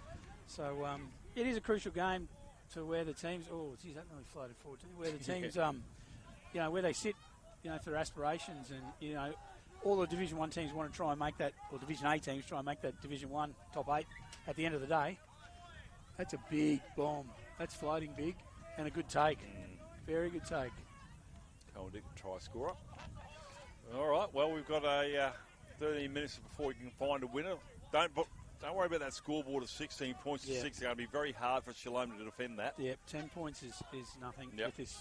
The way the conditions are, it's just about playing conservative footy and not error-free. It's got to be error-free. Well, you might see Shalom in a bit of a pack there, but I think they just need to get the one-out stuff and get to a kick. A low kick at that. Certainly be a grub, but the chasers need to be on point. It's 4 tackles. They got it back to halfway, so it's not a bad set out of trouble. Oh, I think it's a smart play. Yep. Up the middle third. And now they're going for they'll have to go for as much distance as they can, because no matter what they do. Whoa! Penalty, late penalty. Wow! I didn't even see that, JD. I was waiting for where the kick was going to go. Ethan Barton, referee, is another tap being taken here from Shalom. Smart option, yes. Only option if you want. Yeah, pretty much. It is in the middle of the field. You just can't afford to hand possession over. So I think they realise that. Morecambe, this is all they're going to do on a Priyanko. I can tell you right now, the outside backs from both sides, you might as well go off, because it's not going to go there. It's going to be all middle third footy. Unless it goes to him. Goes back into the field. He comes through the middle anyway. Parada Dowling. I think that's the way they just don't want to, especially that left to right. Yeah. On the field, that coming. is. Yeah. Big Oscar Dodder through the middle. Tough boy. Not the biggest front row, but very tough. He ran into Morse. 2 big bodies come together. Good defence. What I love about rugby league. It's a game for all sizes. That's Kick into bad. the old It's a gear. good That's kick. not bad. Gets Lacey. Oh, what a play. Lacey. Well, you talk about the grub. Bounces up. The wind holds it up, maybe. But regardless, a great option there. A grubber kick yields points. 20 points to 6. That's smart play. Did he catch the kicker? Egmalee's kicked it, little 5'8". There you go. And it was a great option, because anything high into this wind just sits up there. So he decided to keep it low, put it up there, and get his chasers to do the work, looking for a repeat set. And the ball, as you say, popped up, and DeLacy was coming through at 1,000,000 miles an hour and had a beautiful bounce. And well, he's denied down here. He was. It was a good run off Egmalee's in the first half. So it was a good play, smart play, and as you said earlier, mate, the try is probably worth 8 points rather than 4. Correct. in the conditions we're in. So that's now that could be difficult for Marymount to chase down 14 points, potentially 16 with only 10 to go. It won't be as easy. Well, we saw Ashgrove in the first half down 12-0 with 3 minutes to go, and ended up being 12-10 at half time. So points can come pretty quickly. Marymount, they're in a huddle at the moment. It's a stabbing kick. Plus, that's a smart kick. Yeah, it is a good kick. 22-16. 22-6. Oh, 22-6, beg your pardon, yes. So 10 to go. Now, and what kickoff option? Here we go. I can read your mind. I'm standing 5 metres from you, JD, but I can read your mind. What are they going to go option here? Because if they go short, the wind's just going to take it too far anyway. Yeah. Like, do you pin them down in their half, go long, and then if you go long, hopefully you don't go too long. Well, I think you've got to go deep, surely. Got to be a midfielder. And they have. They've gone deep, but that is a big kick. That's a massive kick, and they've got rewards. Yeah, touchdown goal. Wow-wee. That probably would have gone dead. They're looking at it. The crowd behind. The boys are standing. I don't know what team that is, walking right behind the in goal, but they all have their hands on their heads as if to say, you could have left that. Well, that's Chanel, I think, down there. Is it? It was a massive kick. And they've got the rewards. They've got the rewards they're looking for. Who's your best drop kick? Oh, I think young Platt's probably got the best boot. And he's tried. Oh, no, he's gone short. It's landing in no man's land here. Oh, good bounce. Good bounce. Stephen was happy. Yep. So here he is with Hayden Riddell. This could be a penalty. Oh, no. Probably held on a bit long then, daughter. Blindside play, trying to get through there as the centre three-quarter there in Coates, and Coates will take the tackle. So Marymount have got every opportunity now on the attack. I think they'd have to score in this set. 8 minutes to go. They've got to... Cody Allen. They need 3 tries, so... Yep, you're right. This set, if not get another restart from a line dropout. Good step. Big fella goes forward almost great over there. ball. Beckham Morse gets the offload. The cover defence from Shalom's not good enough. No, great pop pass. And look at Marymount, they're running back. They know. Number 6, I think. Ryder Abel. Yeah, I think the ball, kicking the ball. I think he was the one on support play. It was a great pop pass from the front rower. Wow. But they know, Marymount know. I bet you he won't take long to do this kick. Well, he's been very, very fortuitous here from where that try was scored. Probably the easiest spot to convert. Must do it. Gets it. Nailed it. It nailed it, all right. Into the houses again. So, I don't think hopefully there's another footy and a kicking tee quickly. Shalom won't be in any hurry but to restart, I'll bet you. One thing I have noticed though, Simon, even though sides are leading, they don't take their time to come back. They actually try and get back as quick as they can. Nor should they. Nor should they. Like, I agree. Part of the game. But we can't stop the clock. So no, that's right. No stoppages. That's right. So they could be. If they're smart, they could take their time as well. Totally. But that's not the spirit of Confraternity. No. The Shalom boys have got back to halfway. Well, he's an opportunity for them to get the ball back off the kick-off, as Marymount did, but that's... 7 minutes on the clock, 10 points, 2 tries. So there's plenty of time. They scored on that set they had to, Marymount. So there's plenty of time now. Marymount now on the attack. They go to the blind side, got some numbers. Ooh, meets the first tackle, but not the second one there from Peralta Downing. Knows how to score, but also knows how to tackle. That's a great ball, and will tackle, walks off the mark there. Play on, says the referee. The young Looker's trying to, he's looking for it again. Well, he's overplayed his hand because they know. Yep, they've already looking for him, aren't they? Yeah, it's a good another run from the front. He's got a lovely step. Yeah, Morse. At speed. Again, a quick play the ball blind side. Full back there and Wilkinson. 4 tackle, 5th and last. Bombs away. Crossfield. And there it is. And that's a good bomb. That is a good bomb. It's allowed to bounce, Marymount still in the air, gets the footy, try time. Oh, the football favouring Hayden Riddell. Oh, the Steeden has done a favour to the number 7, and a try's been scored. And they'll scoop back again, 22-16. That's to bring it within 4, Simon. Yep, the wind played havoc then. Absolutely, it was over the outside backs were looking at it in the line. It was over their head, and it was too short for the winger or fullback, and landed a bit of no man's land, and then took a favourable bounce for the Marymount chasers, and the way it is, you know.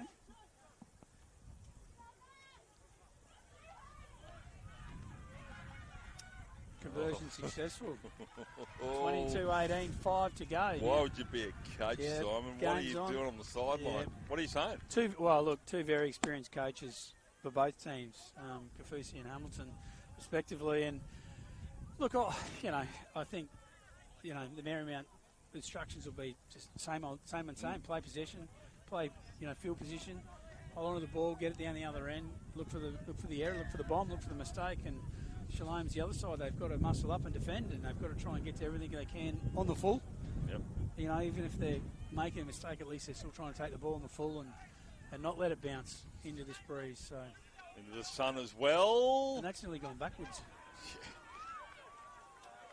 So Marymount.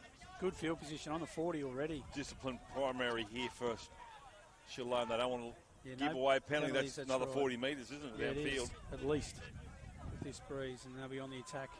They can keep them to, inside the 30 or 40 here. Morecambe thought he lost it. Good shot there from Morecambe. Yep, he thought the opposition lost it. He's looking to the referee, but it's 4 tackles just on the halfway. Lost it then. Abel loses the footy. Oh, they have. Now. Referees picked that up, so that's the mistake Shalom probably are looking for. Shalom just want to run it out. Well, they've got to get, it'll take them a good part of their set to get it on, attacking the opposition try line. But again, it's about keeping the opposition down in their own 20.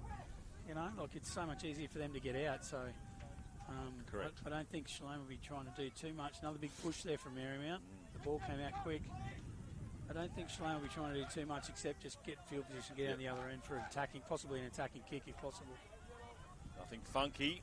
Oh, good run. Here's Xavier Blair. Yeah, good run. Just onto the field. Got a fair bit of pace. The guys who can Dodder. Catch and crash. So 20 out with 3 tackles to go. This is sort of where they want to be. Coates. Blindside. Well, they put it to bed with the try, can't they? They can here. Here we go. Coates is... Oh, in. throws Play it on. back inside. No, knock on. That's a forward pass, I think. Was it forward, was it? And look, they are trying that width, and again, they're looking for that 4-pointer, as you say, to seal the game, but the ball's down the right end for trying that, at least. Marymount are going to have to work hard to get out of it. I wouldn't be surprised if there's an early kick on here, JD, with the chase. 2.5 minutes to go. They don't have to. They've got enough time, but... Well, they'll only have this set. Maybe 2 sets? Maybe, yeah. Or bin. Someone's bin. Now, this is crucial. There must have been a bit of a spray going on there. That's Dodder that's been sent. So that's the end of his game. Bit of verbal. That kick has gone another 35 metres. So this is the game. This sets the game right here, JD. Look 2 out, minutes folks. to go. Here we go. Coates. Running backwards. Goes now straighten up. 40. Dumbing half his friend. It'll ball down to the kick, I reckon, here. Nothing silly here from Shalom. Quick play the ball. I reckon the hooker's going to be the one again. Penalty again, play on. Friend. Yeah, they want 6 more to go. They don't want a straight arm penalty. Well, they've got the numbers. They've just got to be smart where they're going to strip them here, Marymount. Wilkinson. The whole Marymount bench is up here. This is crucial. 90 seconds remaining. They've got to go near the post. Surely they'll Riddell. go up the post. Riddell. Close to the try. Has he got there? No.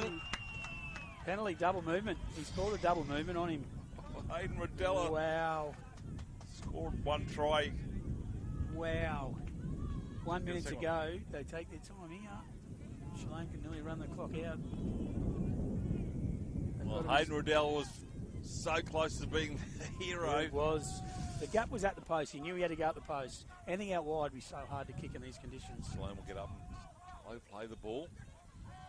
Yeah, Marymount want to be really smart here and just well, they want let to him play the ball quickly as well. Still 56, that's tackle 3. They're going to get at least probably 1 or 2 plays in at them here, maybe. They're up quick in their faces. Rodder Dowling. He's had a great game, hasn't he? He's still going. Yep. He's trying to strip it. Could be 6 more. He's had it and lost it. The referee said play on. All right. Take Coates 4. has gone distance. He wants that to go out. That's a smart kick. Oh, it has gone out. Flags up. play the ball, 20 seconds. Midfield bomb. He's got players Plenty in of front options. Of him. Players in front of him too. Here we go. 15 seconds, 2 plays, JD. Probably not to the player in Morse. 2 plays. Still going, Morse. All right. Bombs away. Midfield bomb. If you're on the Last back play. there, Taj Plath, look out. Here it comes. No. No, he doesn't know. It's the clock. Clock's got him. Stay line on him. It's That game will. over. Oh, we get up and play it. Oh, now he the got away hooter with it. Oh. goes backwards. The chase is on here. Here we go. Kick he's got goes the through. kick. Bounce. Goes in the hand. Don't kick it out. Just run out. Yeah, he is. He's going to kick Game it out. over. What a good finish. Great game of Well, football. we knew the 16-0 half-time score wasn't going to Yeah, be quite wouldn't. safe enough. 18 points to Marymount in the second half. So that try going into the win made all the difference. We said that from the outset, JD. It was worth 8, wasn't it? It was. And what a good game of football in the end. Marymount threw everything at him at the end. It was a great game of footy. Simon Gills, thank you for your time, mate. Good luck to the Shalom Pleasure. campaign for the rest of the carnival. Thanks, Hopefully we'll get you JD. back up here again, and I'll get a fire pit up here for you next time, my friend. No worries. Thanks very much, mate. Full time. We'll give a break here as we wait for the next clash. Back soon.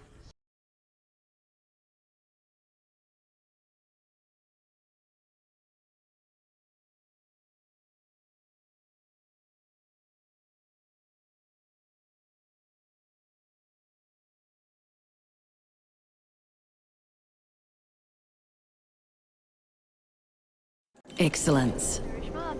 Is it measured in likes, bottom lines, or the impact we make around us? The things we build, the students we inspire, the care we give. Baby girl. At CQ University, we recognise all kinds of excellence. We combine contemporary courses with more choices and real support to empower you to create the success that means more to you. Be with CQU. Rockhampton, I am heading your way in support of Junior Rugby League in your region. Join Wally Lewis, Matt Gillette, Gene Miles, Darius Boyd and myself for the former Origin Greats Gala Dinner presented by Altus Traffic. On Friday, the 5th of September, it's at the Rockhampton Leagues Club. It's all about raising funds to support the next generation of rugby league stars right here in Rocky. Grab your tickets now at fogs.com.au and I'll see you there. Paddo Driscoll Real Estate, your trusted local experts for over 39 years. Proudly independent and deeply connected to the Rockhampton community. And when it comes to commercial property, we've got that covered too. Knight Frank Rockhampton, your partners in commercial property, backed by a global network. From retail and industrial to land development and agribusiness. We offer trusted advice and deliver real results. So whether it's your home or your business, we've got you covered.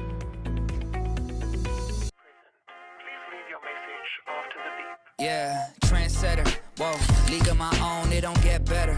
No, read what I wrote, I'm a bestseller. Yeah, reach for my goals, hit it dead center, hit it dead center. Bullseye, hit it the most, there's no misses. Something like fish in a barrel, it's no different. Blindfold on me, I still got the most vision. Trendsetter told them before, but they don't listen. Better, bring a better bad because I'm bigger, better solo. Hi, my name is Lewis Bullock and I am one of the vice captains at St Patrick's College, Shorncliffe. Being involved in both sport and culture at the school is something that's really shaped me into the man I am today. Playing sport really teaches you how to be resilient and react to adversity, but then on the other hand, culture teaches you how to be comfortable being uncomfortable, and it's really helped me feel like this place is my home away from home. I love this place with all of my heart.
underway here, but this clash, 1:30. St. Michael's up against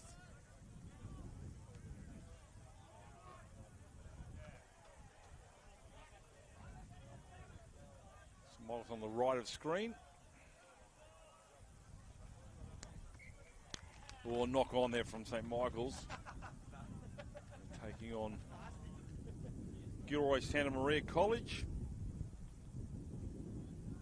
From Townsville.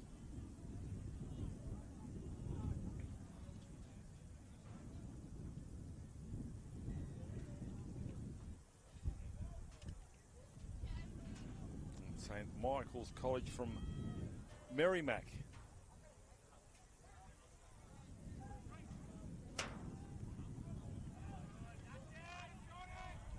One there by Gilroy Santa Maria. So the centre.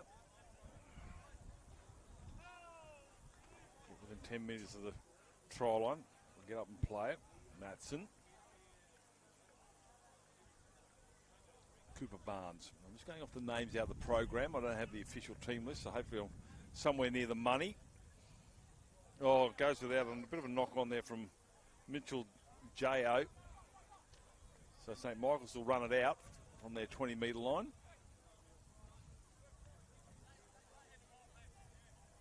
Manning. Tossed sideways.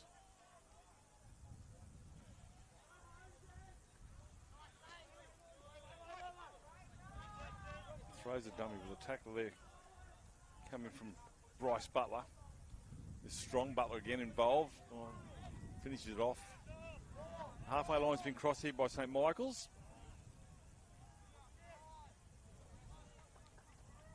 Over the back line, they go to the right-hand side and through the hands, the defence comes across, ducks underneath one tackle, tries to step out of the other one, does so, goes sideways, finally gets a pop pass out the back, and finally it's going to end up in the hands there of Ryder Manning.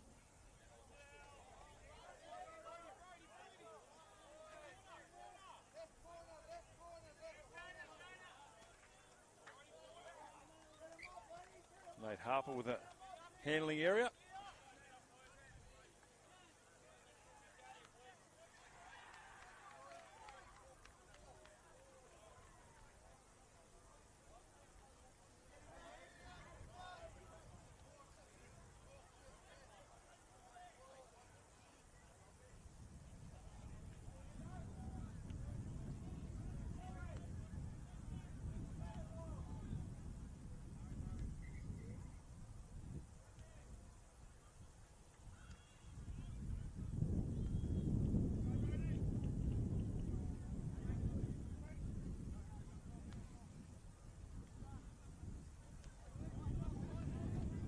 Gilroy Santa Maria College with the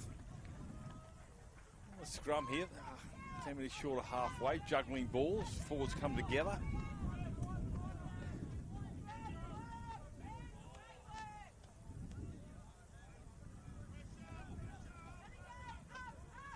And that's halfway line.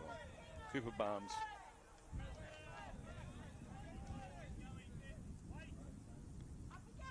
Line side. They've got numbers to the right-hand side. Catch and pass. Tristan Milan.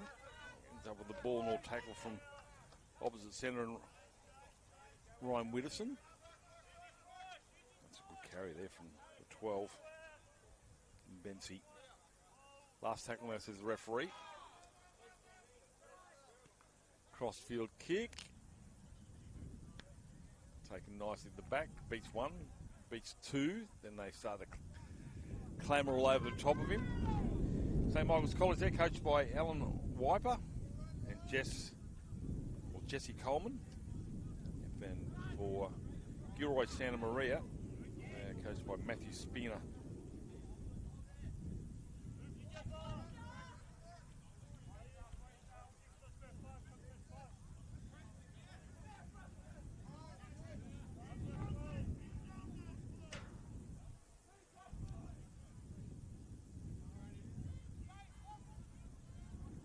Takes the tackle, almost ran around his own player.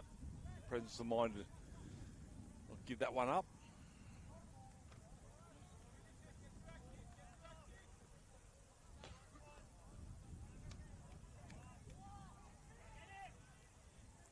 Go to the top here. The breeze will hold that up nicely, and that's going to be knocked on. Play on, says the referee. 6 more to go here for St. Michael's.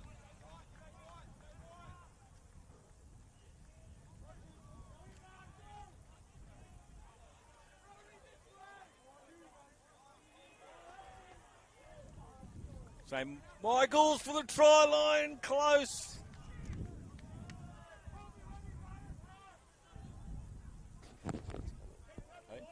Oh, yeah, no, that's all good. No, thanks for that, mate.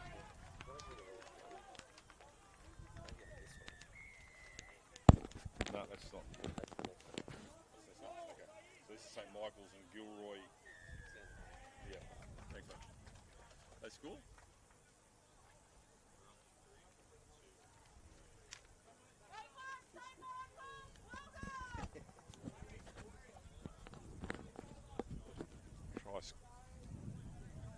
Try score.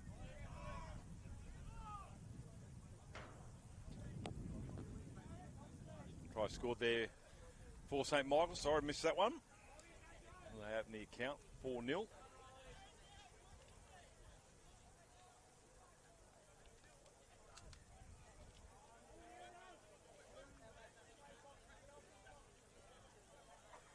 Conversion attempt right in front. The ball falls off the tee.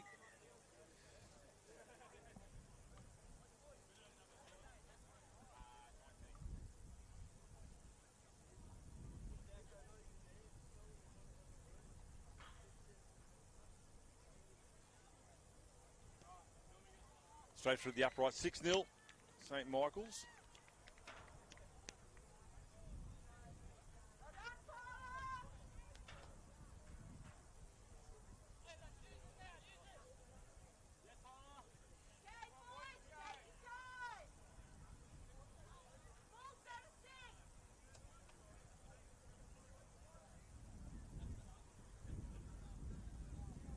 Slow restart here for Gilroy.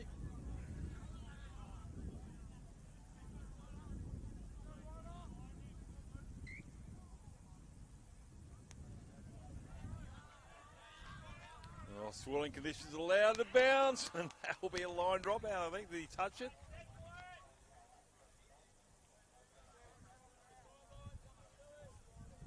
No, so that will be a line drop out here for St. Michael's.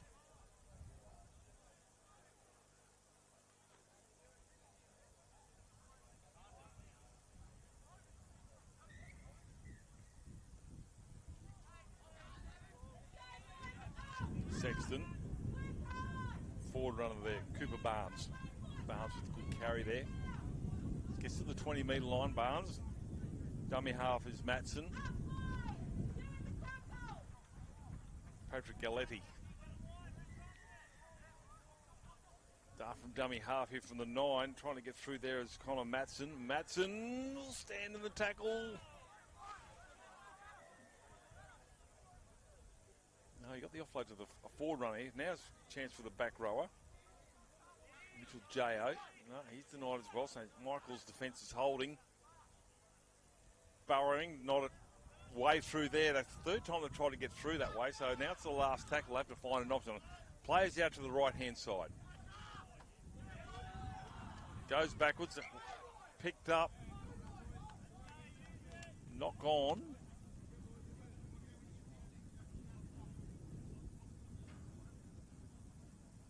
Knock on by St. Michael's. We'll be in the scrum feed here now for another set of 6 for Gilroy.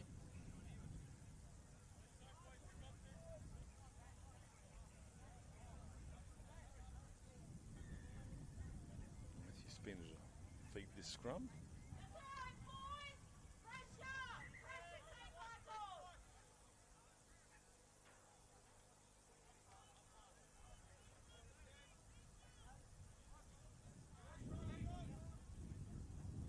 Well, it wasn't the play they wanted for, but anyway, they'll run it up. And it gave time for St. Michael's to break from the scrum and close with the vendors to the right. Throws a big dummy to Giordani. Get up and play. This is better stuff here from Gilroy. Forcing the ball bounces again. Milan has to pick it up. Butcher dummy half. Cooper Barnes, been strong, Cooper Barnes. Too short of the try line. All Gilroy at the moment. Half-back goes back into the field of play, but there's a lot of traffic in his way. Now it's the last. Grubber kick. Played out. I think it might be 6 more here to Gilroy.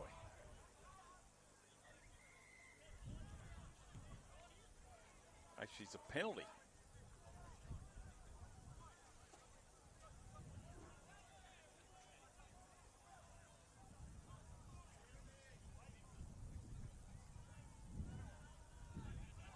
Cooper Barnes for a carry.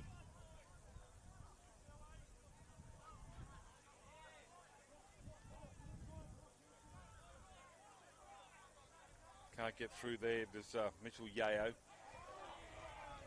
Really twisted, went over the try line, but has to get up and play it. There's a chalk right under his nose. Crash ball. This time to Galletti. Galletti, he'll stand on the try line as well. Line defence here is too strong. They'll go to the right hand, catch and pass, try time in the corner, and the fullback should go over and score if he gets it down. And Jack Butcher gets the first try.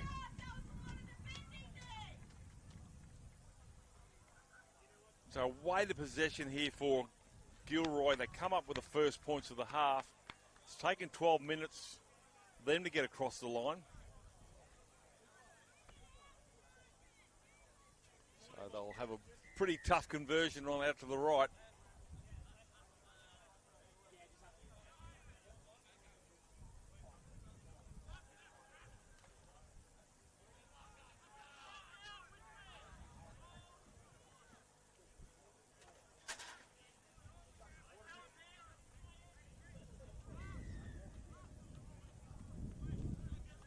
So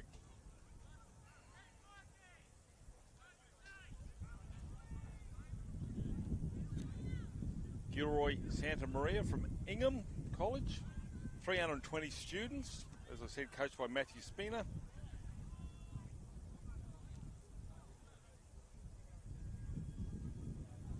Conversion waved away. And St.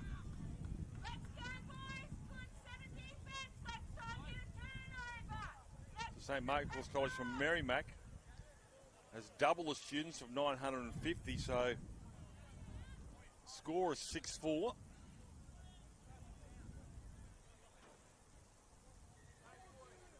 We wait for a restart. Low flat kick. Chase is good there. So that's the 20-metre line, close to the sideline, stays in the field of play. 6.5 minutes still remaining, first half. Has to turn and spin to take that one back up. There's Cooper Barnes been involved heavily as the number 8. Blindside play.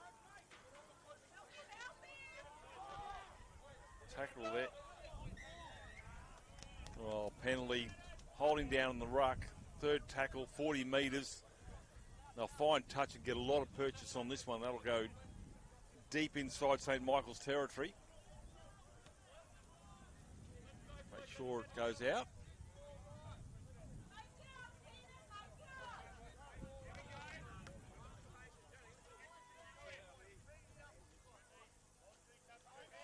Milan get the tap restart going. He'll go himself.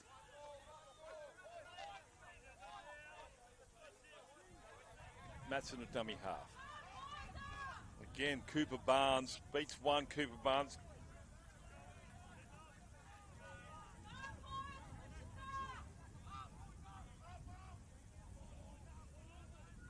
Numbers, opportunity, the fullback, long ball, goes into touch. Unfortunately, doesn't find his man out wide there. So the Jack Butcher pass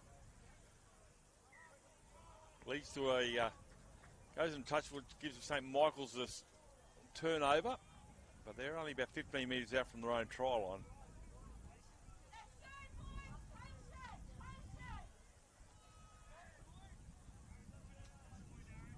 play the ball here. Goes himself. Wasn't too many options there. Blindside play. 3 defenders in his way there. Now the meters he had driven back to the 40. St. Michael's have only been down the far end once. They've come away with points. At the moment they're struggling to get out of their own end. This time they get just over halfway.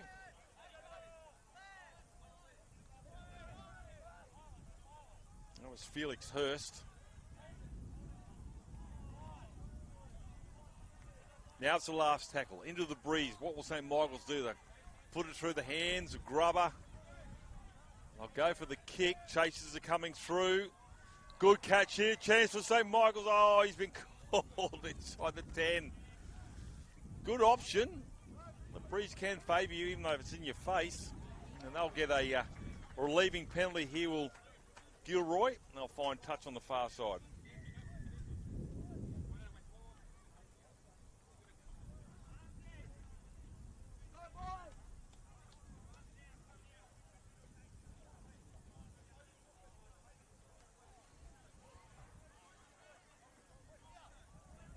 Still inside their own half. The referee's gone back a mile, St. Michael's. That's a good carry there.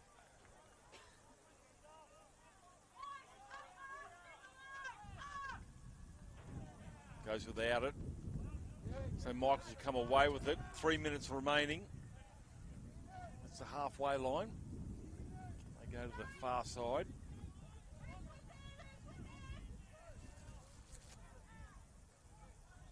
Mitch Kennedy over there on the 8. Beats 1, beats 2, options. Oh, just goes without it, unfortunately. Just 5-8. 6 more to go, says the referee. Kennedy. Harrison Kennedy. Denied the fullback and Jack Butcher. 2-1s come together. Opportunity to get through there if they score. In the closing stages of the first half will be monumental, considering where they were, and he does score. I think you find might have been Harrison Kennedy comes up with a try.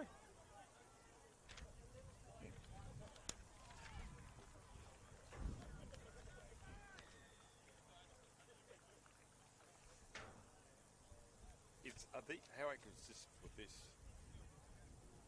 Okay, let's go. All right, no, thanks very much. All right. It's supposed to be. Yeah, no, it's all good. So it says name private, so it doesn't help me. So. Yeah, no, well, I understand that. Yeah, all good. No worries, right. Hey, Johnny. No worries. Beautiful, mate. So you got this one? And next one. So that's the one that's been changed here. Yeah, okay. Beautiful. 2 more, is that all? Come on, mate. Throw me a few more. Yeah, we'll half time. Thanks, mate. Thanks for doing that, Johnny. Cheers. Anyway.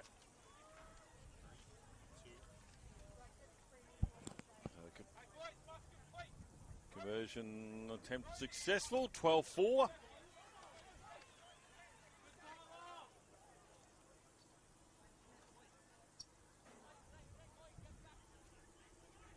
So Gilroy down the other end, peppering the line. And all of a sudden, St. Michael's get down the far end, and Harrison Kennedy comes away with a try which is handy in itself, considering they'll have the wind at their back in the second half. A minute remaining.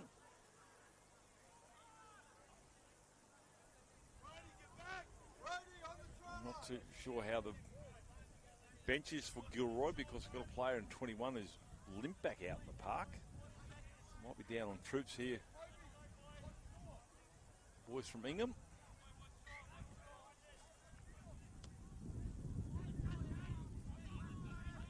This one they take, so St. Michael's will run it back. They've got 30 seconds before the break. Cooper Barnes involved in the tackle again, so certainly don't want to leak any more points to Gilroy. They're going to make a charge in the second half. 12 points to 4. Couple tackles to go. That's taking way too long to get up, play it. Might have hurt himself. That might be Kennedy.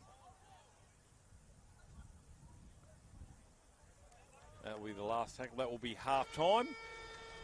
So 12 points to 4 in favour of St Michael's. We're back with the second half very shortly.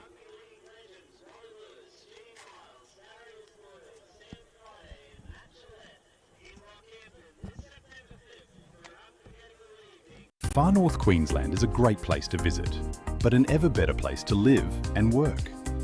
Catholic education in the Diocese of Cairns operates 30 schools all the way up to the Torres Strait, employing 2,000 teachers and support staff. We offer a range of financial support measures like teaching scholarships for people studying to become teachers and for those seeking a career change.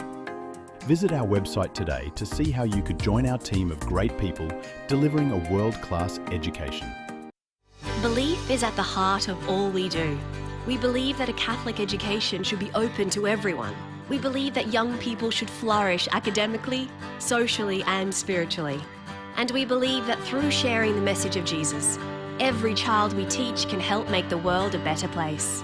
Enrolments are open now at our 32 schools in the vibrant communities across the region. A Catholic education, belief in a better world. Looking for a school that will bring out your child's best? Experience the Catholic school difference. Catholic schools provide welcoming environments for all students. And with a strong focus on inclusion and excellence, our experienced staff challenge students to be their best every day. Enrolments for next year are now open. Visit experienceCatholicSchools.com.au for your closest school.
Still waiting for the hooter to get us back underway.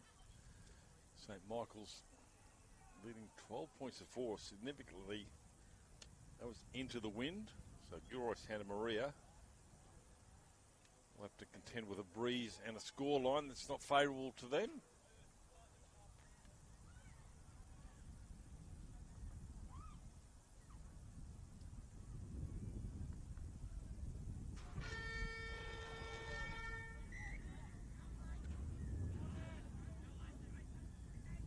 Low flat kick,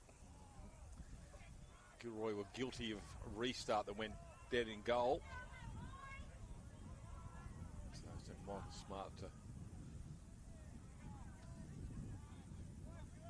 make sure that one stayed in the field of play. So Gilroy needs to erase this deficit of 8 points. That's a good shot.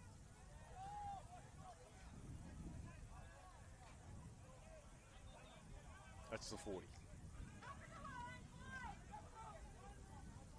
No way through there for Giordani.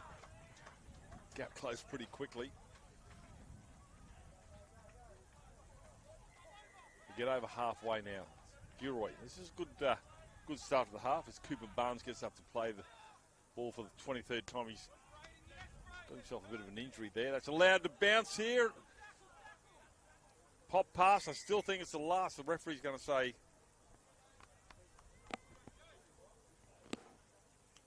in front of the kicker, 10 metres.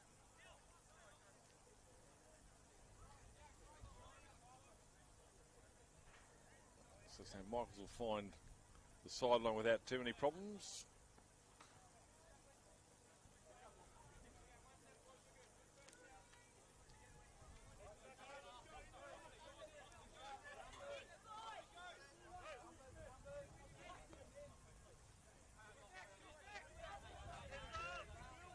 Hayes will get up high. Underneath the tackle there, Matthew Spina. Centre field, short ball back in and underneath there to Mitch Kennedy. Dummy half is Nate Harper.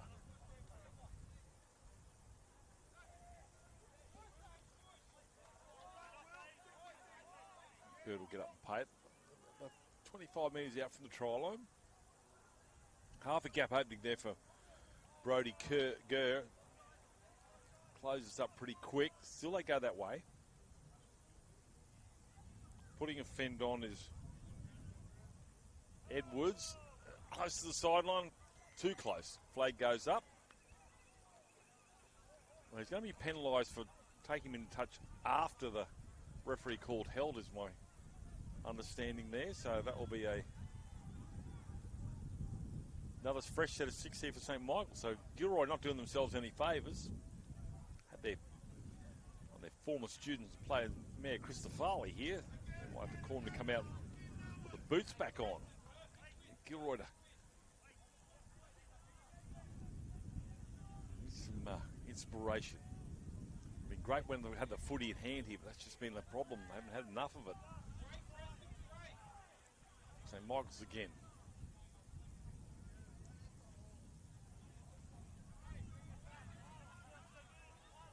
Kennedy, 8 short.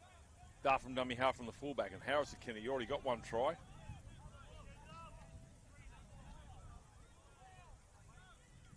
Slow play the ball here for St. Michael's. Wobbly old pass, has to be tied up by a forward as always. Felix Hurst. Always to the rescue of the backs of the forwards. Goes back in the field of play.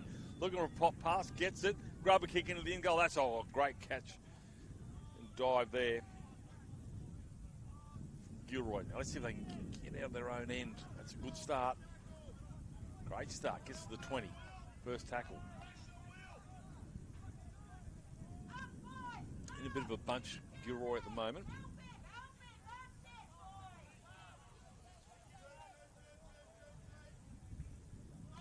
Beats the mark of defence. Beats one but not three.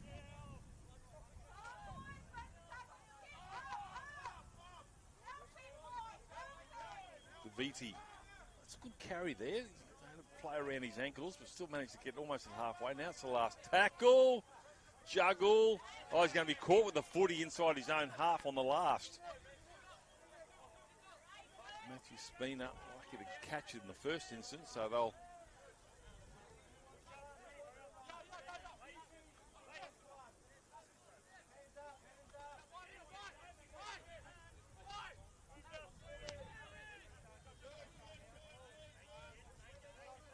Harper finds a forward runner.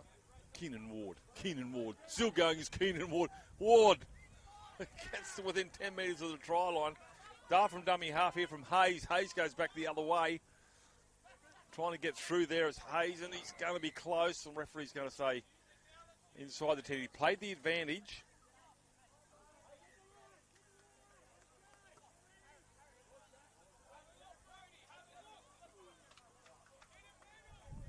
Six more here for St. Michael's.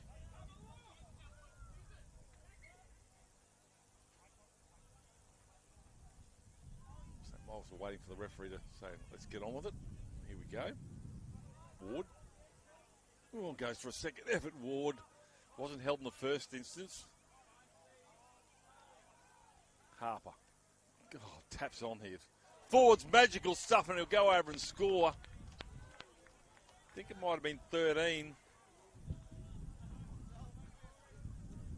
Red numbers on red jerseys, a little bit tough for my eyes.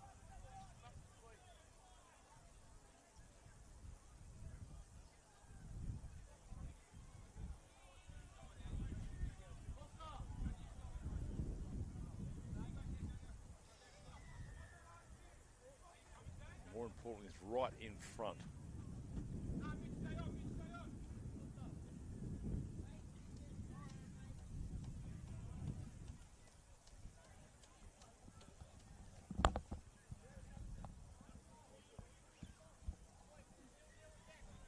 It's actually not red numbers, it's dark grey, but it was a number 13. Conversion right in front. Conversion attempt.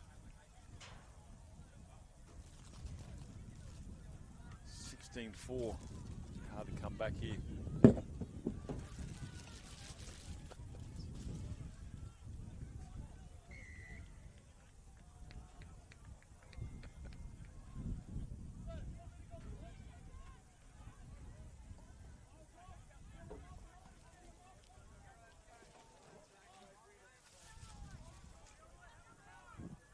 I can hear that. Does that matter? Okay. It's quite cool up here. Crackling of bones and pie wrappers. Sexton to restart. Well, they need to score next. Score quickly, do. Oh, that's a good chase through. That's good defence. Loses the footy. They come up with the ball now here to Gilroy, Santa Maria. 12 out from the try line. They said they need to score in this set. Well, their first set. They've got an opportunity now. Rosington.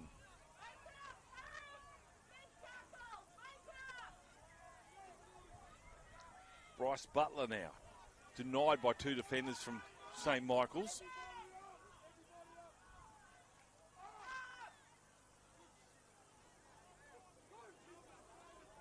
Giordani. Just going sideways at the moment. Gilroy trying to find a way through. Spina. Turns an underball now here to Milan. Milan will get close to the try line, and the referee will walk back and award that try. So they need to score next and quickly, and they do so. So 18-8.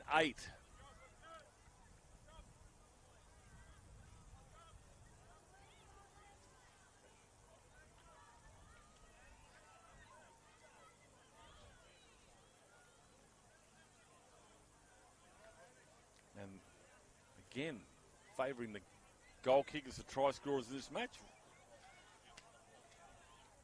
Easy opportunity for Jack Butcher to add 2 to the scoreboard.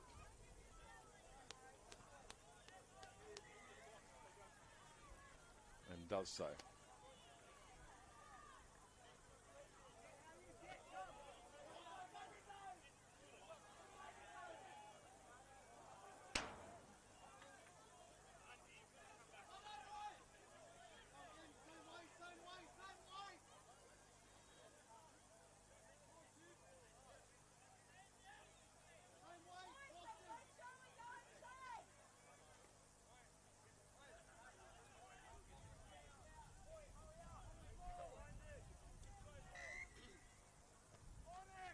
Restart, that's a flat, hard kick.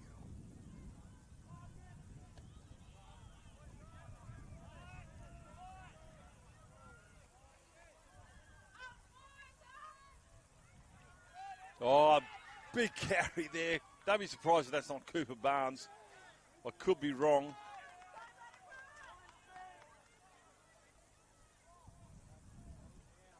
He's lost his boot. That's across the 40 now. It's actually the number 10. DeViti with that carry earlier. J.O. They score this and open a can of worms. Matson's a dummy half. Spina finds Butcher. Butcher finds two defenders from St. Michael's. So going sideways a little bit there. Not the last. Gets a kick away. Left-footed kick at that. Referee's almost in the way. Allowed to bounce. That'll come off a St. Michael's player. And that should be a scrum feed. 6 more here for Gilroy. And it is.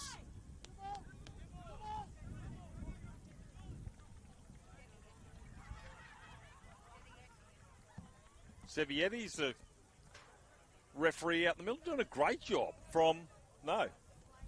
Sevietti's the player. Who's the ref?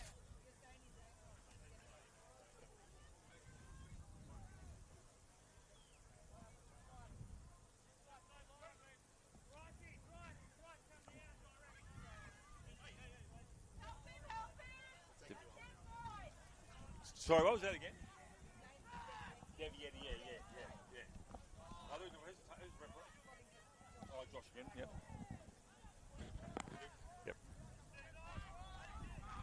Yep, so Josh Boddington, the referee. Devietti is the number 10. Here he goes now. Cooper Barnes. Barnes again with a barnstorming run there. 10 out. Coming back with a wet sail against the breeze too for Gilroy. Giordani. They're going the same way, but the defence is lining up. It's Michaels. They go to the right-hand side. Ivetti again, and they'll go over and score. They're back in the contest here at Gilroy. Couldn't quite see who the try scorer was. He might still be down. 22. Good to see some eyes over here. So, Nicholas Coco.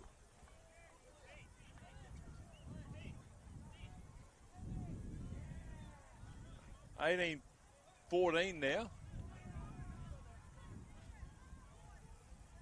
With the kick to come. Who cares about the breeze? Gilroy bounce back. We've got a player down the in-goal area trying to defend. He's might be winded.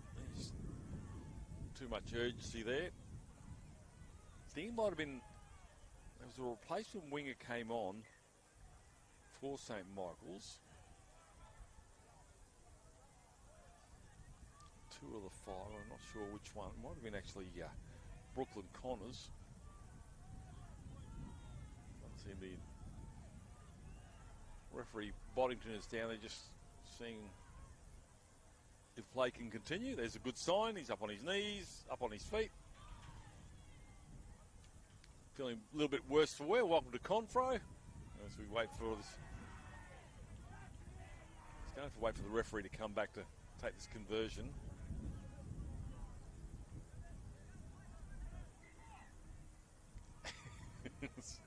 Referee Boddington finally gets back behind the kicker. So away we go. So the player will find himself behind the dead ball line to get some treatment.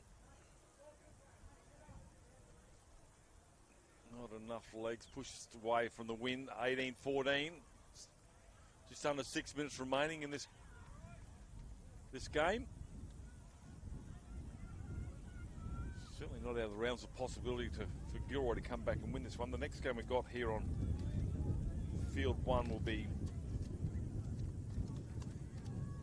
St. James College. It's the girls up against St. Pat's Mackay. Set down for 2:20 p.m. local time. So first we've got to find a winner here. Oh, look at that thing take off. So they'll have a line drop out here. Will Gilroy, not ideal. Instead of running the ball back, they're going to have to line drop out, maybe get it back. Under 5 minutes remaining. 18-14. Might not have gone the 10. And it does not. So that will be a penalty right in front of the uprights. Well, actually, no, it's just a changeover because I think they changed the law now that you don't get the penalty. It's just a changeover.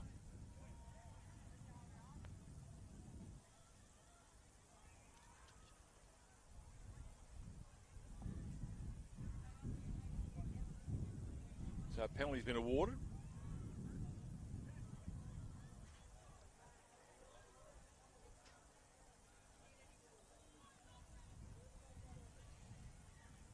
So right in front here, 18-14.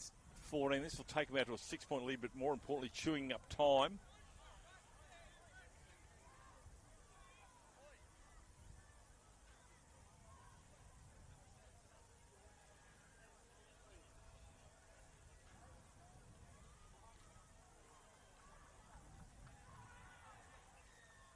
This should go through the uprights quite comfortably. It does so. 20 points to 14, 3.5 minutes remaining.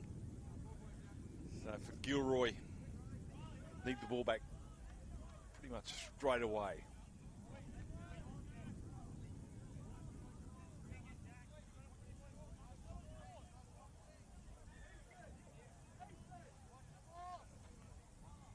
The 3 footies on the field. Hailstorm of Stevens. So referee Boddington's coming onto this side, suggesting the ball clearly is going to go right into the breeze. Gilroy Santa Maria.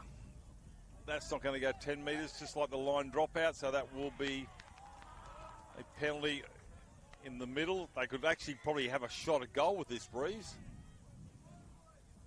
Could possibly go over the crossbar if they're strong enough kick.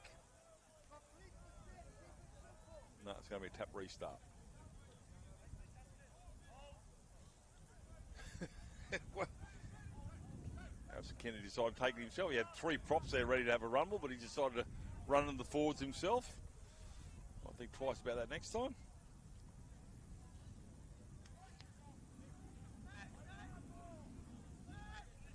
Two minutes to go. They need the ball back. They will get a set of 6. Will Gilroy need a converted try if they score one to level it up. Harper's a dummy half. Allen.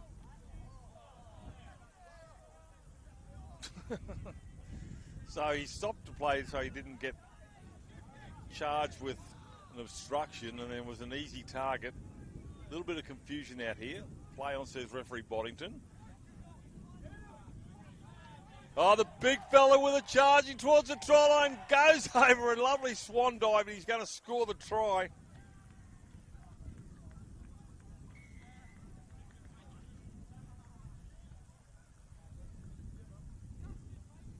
It's the 10 or the 18.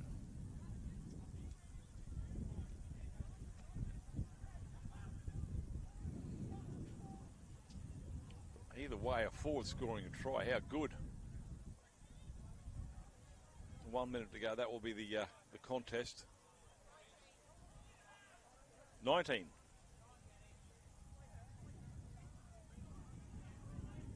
Keenan Ward gets himself a try. Well, they're going back to get on side ready for the restart, but I don't think it's going to happen.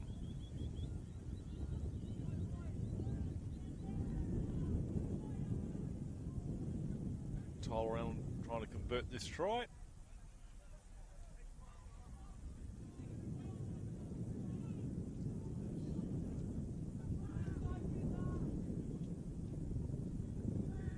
He's kicked out to the left to bring it back. Doesn't do so. And that will be full time. So at 12-4, halftime score, 24 points to 14. And St. Michael's will come away victorious in this one. We'll be back here soon with another game here for Confraternity 2025. See you very soon.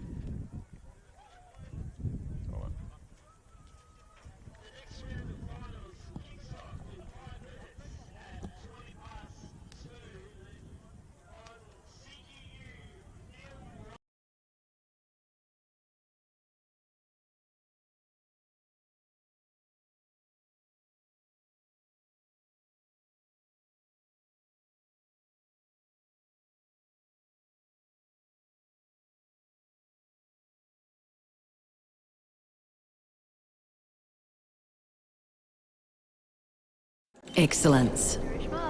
Is it measured in likes, bottom lines, or the impact we make around us? The things we build, the students we inspire, the care we give. Baby girl. At CQ University, we recognise all kinds of excellence. We combine contemporary courses with more choices and real support to empower you to create the success that means more to you. Be with CQU. I'm Jarrell Yahi, a proud Aboriginal man and former Origin great 172. FOGS was established in 1997 by Dick Tosser-Turner and Alan Graham to honour the legacy and contributions of Queensland State of Origin players. FOGS isn't just about celebrating past glories, it's dedicated to making a difference in the community. From supporting grassroots and elite rugby league to fundraising charities that are near and dear to our members' hearts. Through the connections of our Queensland Maroons, we hope to shape a brighter future for all. Welcome to Durumble Country, where tradition, talent and community collide. At the heart of it all, rugby league, a game that unites city and bush, past and future.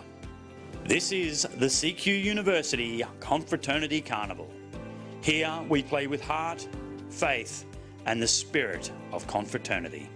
Proudly hosted by the Cathedral College, where the spirit is alive.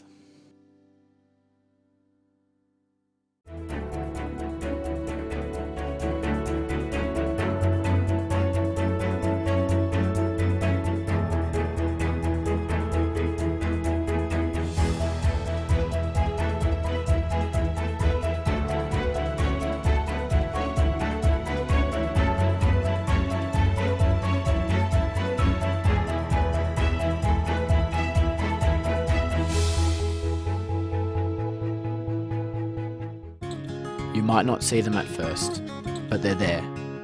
Threads. It is the connection we feel when wearing the blue and gold. We're more than just borders.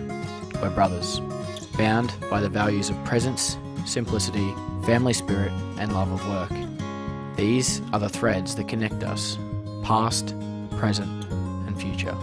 And when our time here ends, those threads don't break.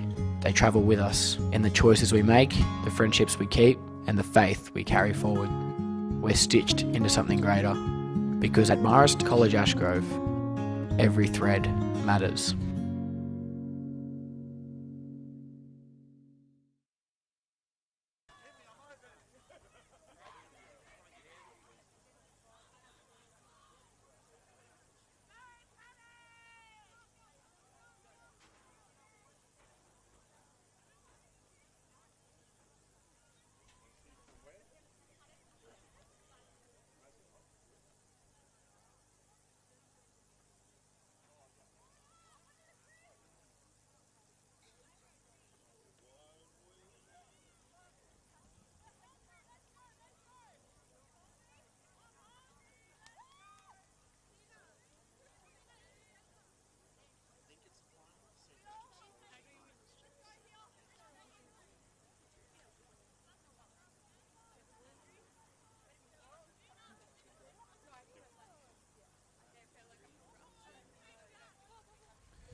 Girls back on here on field number 1. Mackenzie Smith is the referee from Gladstone. So we've got St. Pat's Mackay up against St. James's College.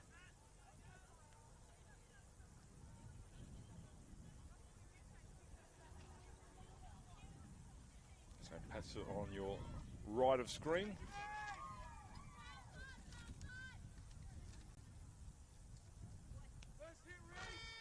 There's a hooter and we are underway. 20 minutes each way. Breeze is starting to disappear slowly. Not quick enough for mine, but let's see if the breeze impacts this game as it has the last 3 or 4 here today.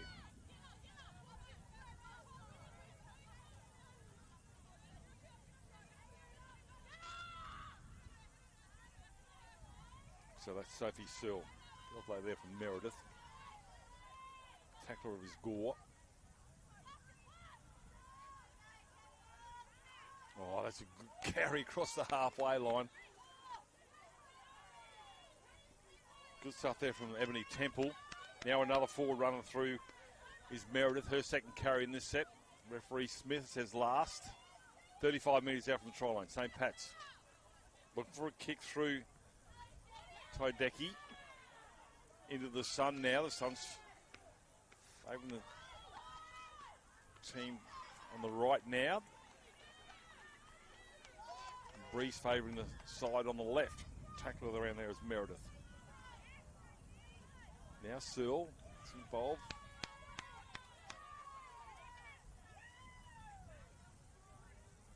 Duff and dummy half there from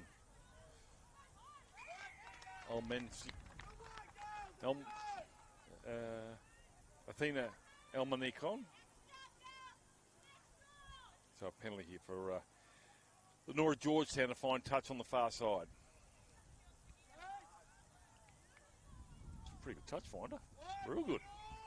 12 metres inside St. Pat's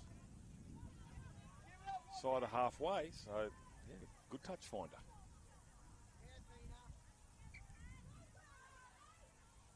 Oh, goes behind. Referee will say that's a knock on, so St. Pat's will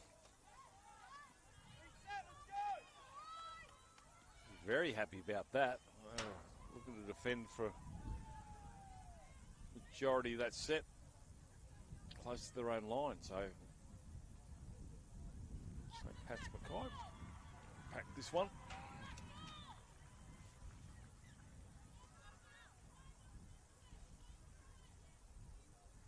Scrum one. They have a back line. Doesn't go quite that deep.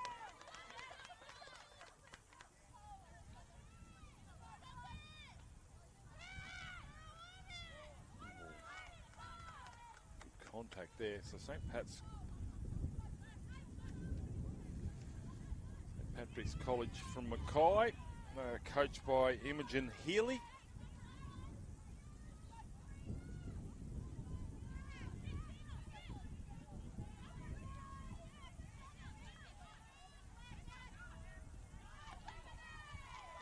Kendry stands in the tackle, 3 defenders around her, or 2 I should say, and this week's 3.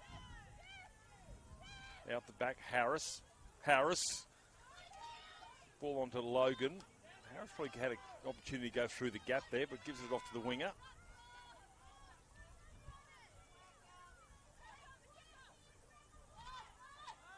Meredith pops it out the back here, keeping it alive through Renean. Unable to control that one, so James will get a turnover.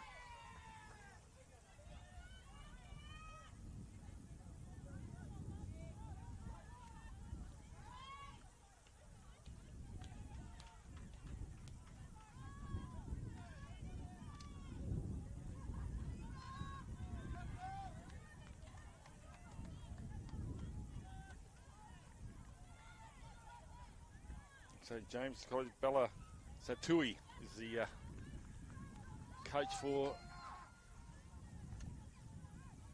St. James's College from Brisbane. So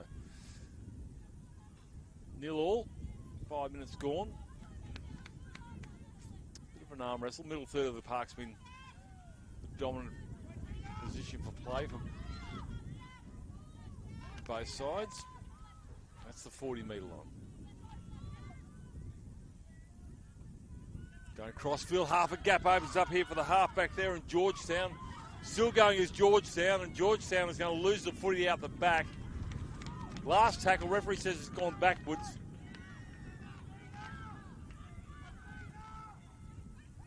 Crossfield kick. Caught nicely back there by Keely Logan, and Logan will come back in the field of play, puts it, don't argue on one. Doesn't get away from the tackle there of Chan Key.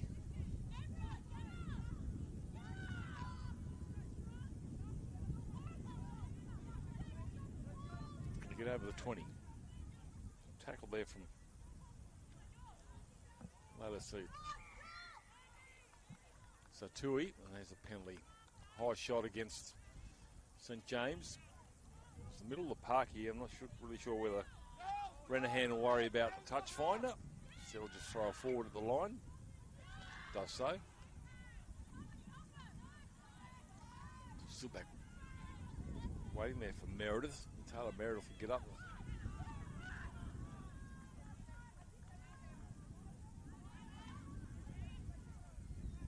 Find a way through there is Temple. Temple gets over halfway, steps out of the tackle. Temple still going, puts a fend on Temple, still trying to get forward.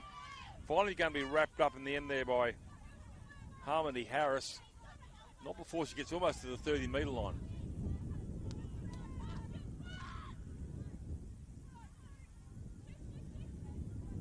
Hazeldine out the back. Oh, just falls over, loses the footing. Heavy going out there still. It's Harris. Tadiki. Watt onto Searle. Searle, 3 tacklers on her. 25 metres out. Penalty. Too long to get off, and Searle gets her side 6 more. Holding down the ruck. Renahan.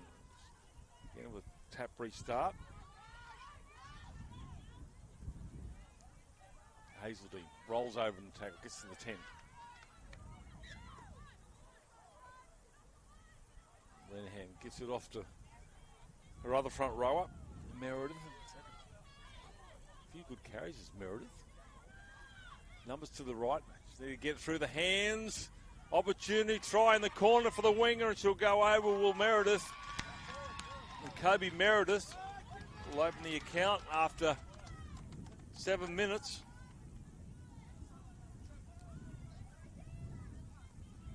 So Kobe Meredith, there's also Taylor Meredith, the number 10. Can't help but think that certainly must be related. Meredith, not a common surname, so referee said it's a forward pass, so we've come back. There'll be a scrum feed here to St James's College.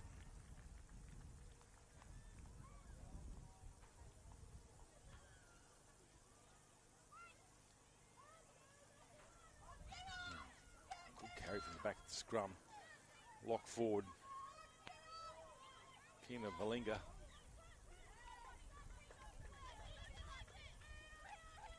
Almost through there, gets the offload there, and it's Almansian. Blindside, 3 on 2. Doesn't use the outside plays at her disposal, the ball carrier. There's Chan Key. Well, that's a tool. Get up and play it, just short of the 40.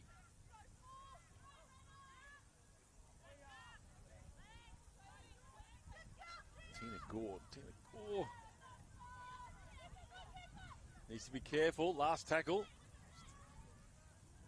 Not Gore, but the defenders get off, not get penalised for infringement in the ruck. Allowed to drops the ball as they go backwards. Yes, says the referee. So they'll run it out. St. Pat's 5 out from their own try line. Crossfield looking for a gap. There's opens. It opens. Away she goes. It's a foot race now. Across the halfway, coming out. And don't look back. Don't look back. And she gets pulled down to Harris. Good tackle. Might have been where their opposite it was Chan Key. Could have heard the footsteps behind her, but St. Pat's are on the attack. Here she goes again now. It's Courtney Harris. Harris goes forward. Brings 2 defenders with her. Meredith. Bailey Meredith throws a dummy, but definitely no one there, so it wasn't too tricky for the defenders. Tadiki. Grub a kick through the legs of one player. Defence is strong, and that's right on the try line.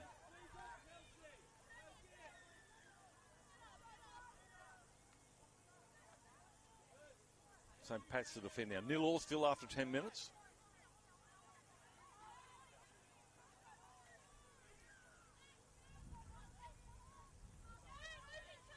It's a good defensive set here from St. Pat's.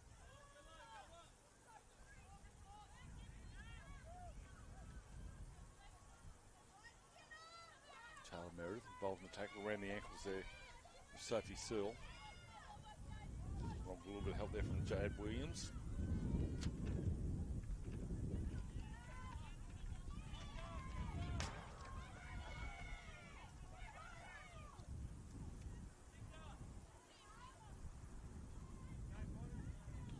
Last tackle. Kicks high. Allowed to bounce.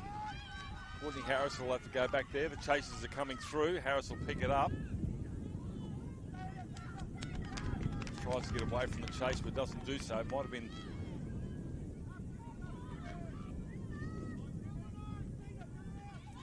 It was the centre there, and Eliana Almensian. There's a penalty for a crusher or a high shot.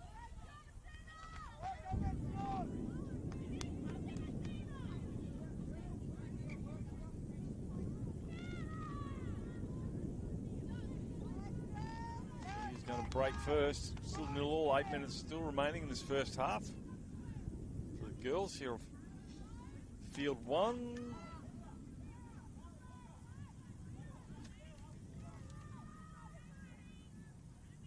Mia Slater. It's good meters there, Mia Slater. And again, quick play the ball. No markers, easy meters here for the 14.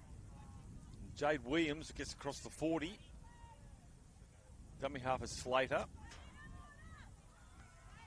Temple puts a fend on, 2 fends on. Temple still going as Temple gets to the 20-metre line.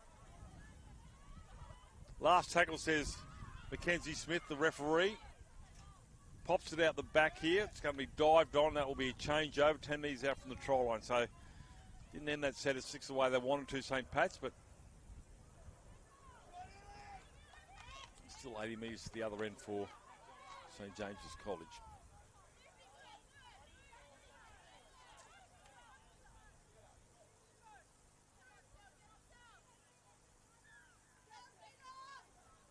Now the 32. Still the middle part of the park.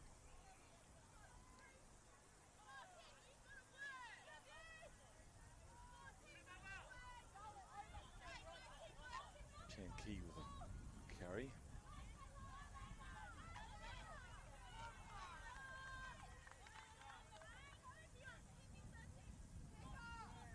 Some carry there from Lena Whenua Tanu.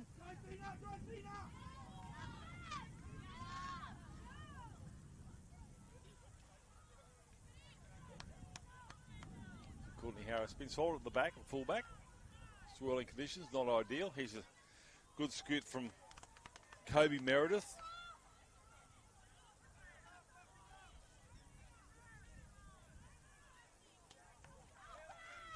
Mia Slater rolls it out the back here, but not to one of her own players. Instead to a St. James player instead.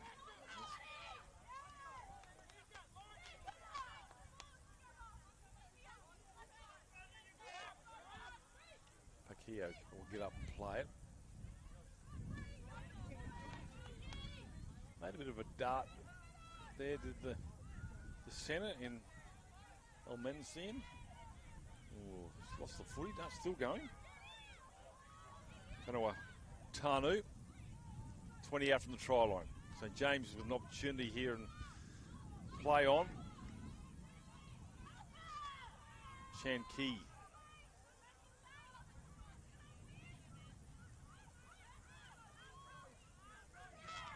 Bainga will go over and score the 13. So the first point's coming after 15 minutes.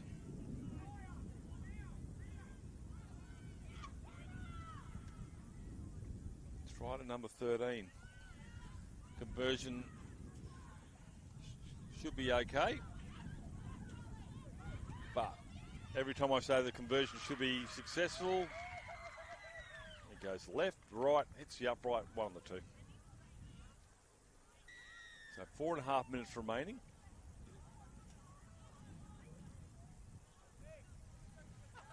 Michael Crutcher joins us back here at base camp at Mount Kilimanjaro. Although it is a little bit warmer, Michael Crutcher, since the last time you were here. Not much. Yes, he must be drinking hot coffee or something. I've been a lot of furniture up here. A lot of furniture. This so is looking for the chairs in the office that are up here in ashes. It's needed. This is an intriguing game, this one. It's a bit of an arm wrestle. Both sides going from end to end. Staying in the middle third. Had some couple of breaks here. So where are we with this competition here in the divisions, Michael? These are the semi-finals in our Shield, so the top-ranking girls division. So the winner of this match and the winner on the far field in the match between local team, as that conversion is waved away.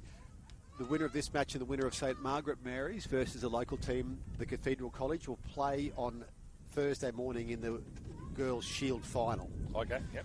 So the last two Shield finals have been contested between the Cathedral College and St Pat's Mackay. TCC won in 2023, St Pat's Mackay won last year. So at the moment, St James, a team that's really emerged in the last 12 months, is trying to break that stranglehold up of TCC and St Pat's Mackay.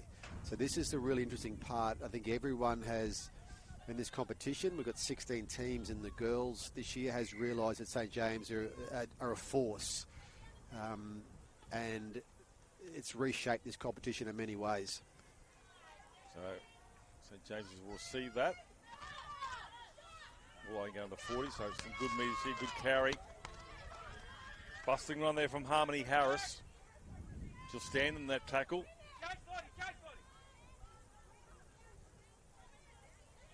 Using the forwards here nicely are St James up the middle of the park. Halfway line's been crossed. They'll go, likely deemed knocked on by referee Mackenzie Smith from Gladstone. So on the other field, TCC have a handy lead as we approach half-time in 2 minutes. So TCC on track to be a host school that will play in a Shield final on Thursday. At this stage, St Margaret Mary's will try to arrest that. And here we've got a really interesting match with the defending champion St Pat's Mackay, coached by Imogen Healy, who coached the team last year. She's got this team and many of these girls she's worked with through the junior reps program with the Mackay Cutters. Hey. So they've been at it, some of these players, since January, under a very good coach in Imogen Healy. So they'll be determined to take the lead in this match. Mia Slater. Open space has been damaging. That time the defence is too good. Watt. Now with Sophie Lott. Oh, big shot coming in from the 13 and key of Bainga. Puts the St. Pat's player on a backside. Taylor Meredith. So there's a couple of Merediths out there. One's a winger and one's a front rower. Watt. And the ball goes without it, unfortunately. There's Lucinda Tronk. And that'll be a turnover here for St James's as the clock winds down. Might get one tackle. Go to a break. You even see there the way that back line lined up and got themselves set there. They're well coached. St Pat's Mackay certainly been a team that has thrown the ball around in this competition, and that's been part of the style that Imogen Healy likes to get her teams to play. So it's good to watch. Belinga. It's the first tackle. Looking for a few more metres. This will be the last tackle. Or last play, I should say. Might get one more. Just spring to their feet quickly, don't they? Good involvement. Tina Gore will take that over the 40 towards the 30, and that will be half-time. So referee Mackenzie Smith from Gladstone will call half-time. Back with the second half. Close encounter here. 4-0 in favour of St James's College. Back soon. Into the arms of Farnworth. Booming! Oh, what a shot. Bostock. Katoa. Oh, held beautifully. Oh, that is just brilliant. Kicking for Bostock. Yeah! What a try, Jack Bostock. The crowd wants him to take off. He does take off. Just sit back and enjoy this wonderful sight.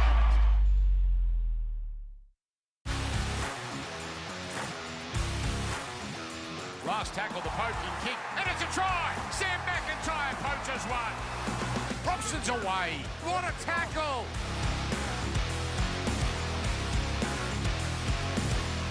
Oh, Purdue straight through and he scores. Purdue, another try for the youngster.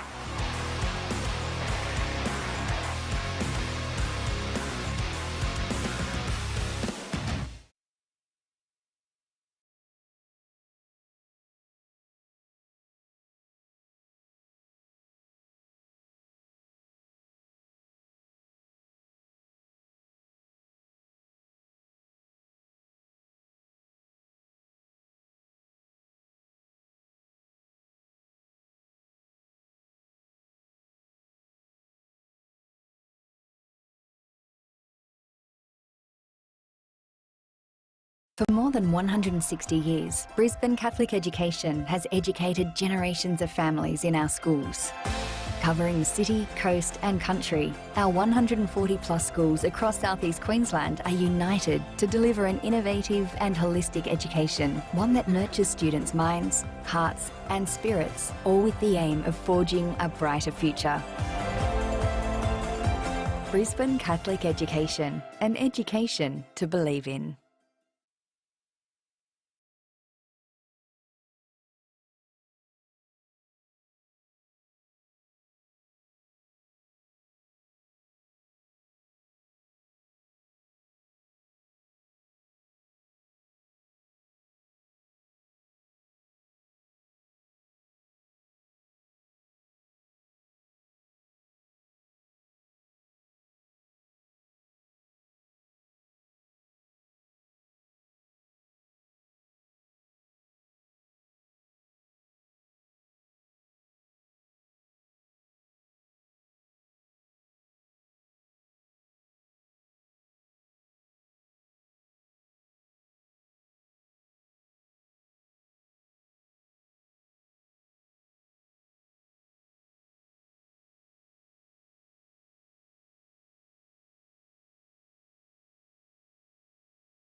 I just go look at these other ones in this. Oh, okay.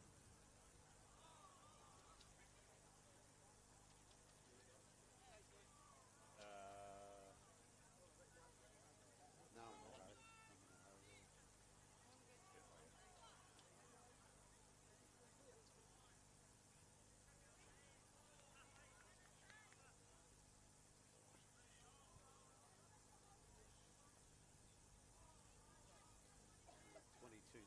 PCC at half time. So they'll be going in for the final.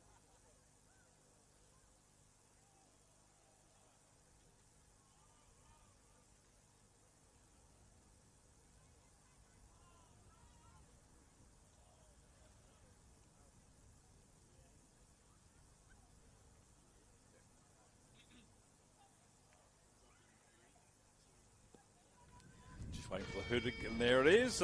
Asking you shall receive, John. St. Pat's will restart this second half. They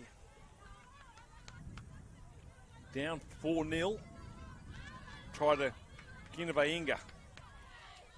This is James's College. They will have a second tackle close to the 40-metre line. 3 defenders. So we've got outside scores there, Michael.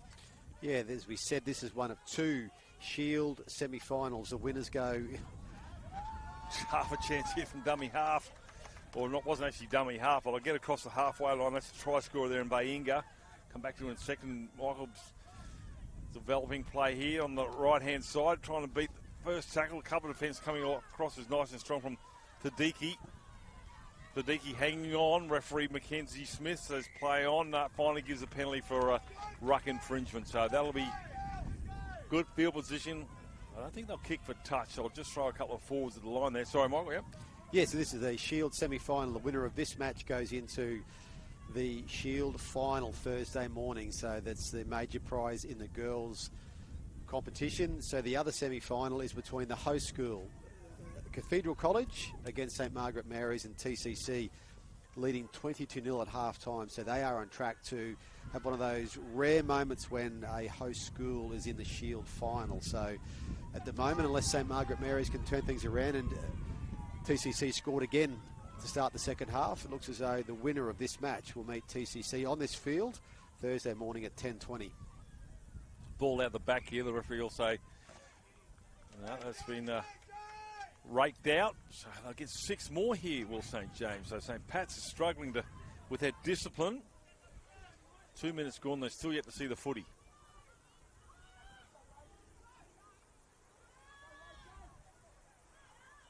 Mackenzie Smith gets back on the trial line to restart procedures. Harmony Harris, been a handful here for St Pat's forwards. Play that on the chalk. Trying to get through there, but look at the cover defence here from St Pat's. They're lining up nicely. Spreading out across the line. Dart from dummy half, Michael Grutcher. We've seen it once, we've seen it 1,000 times. Just double check that it was the 6th. There we go. Next day. Leone Satui. And that's into the breeze. This end of the field, it's been... Yeah, off the back of 2 penalties we saw in that. I guess that movement got them down for the dummy half dart or dummy half dive. That's an important try too. This will be a time when this St Pat's Mackay team, they have some experience. They have played in these carnivals before.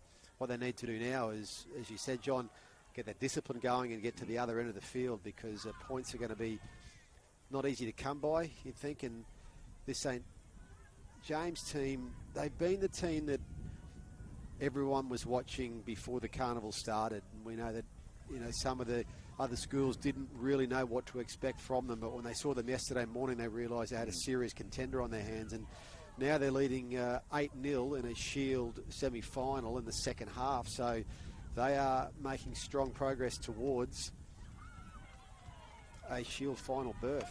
Yeah. Well, we saw, and it's probably not so much in this game, and with the Shalom earlier. Wade, not a bad strike, just didn't have the right direction.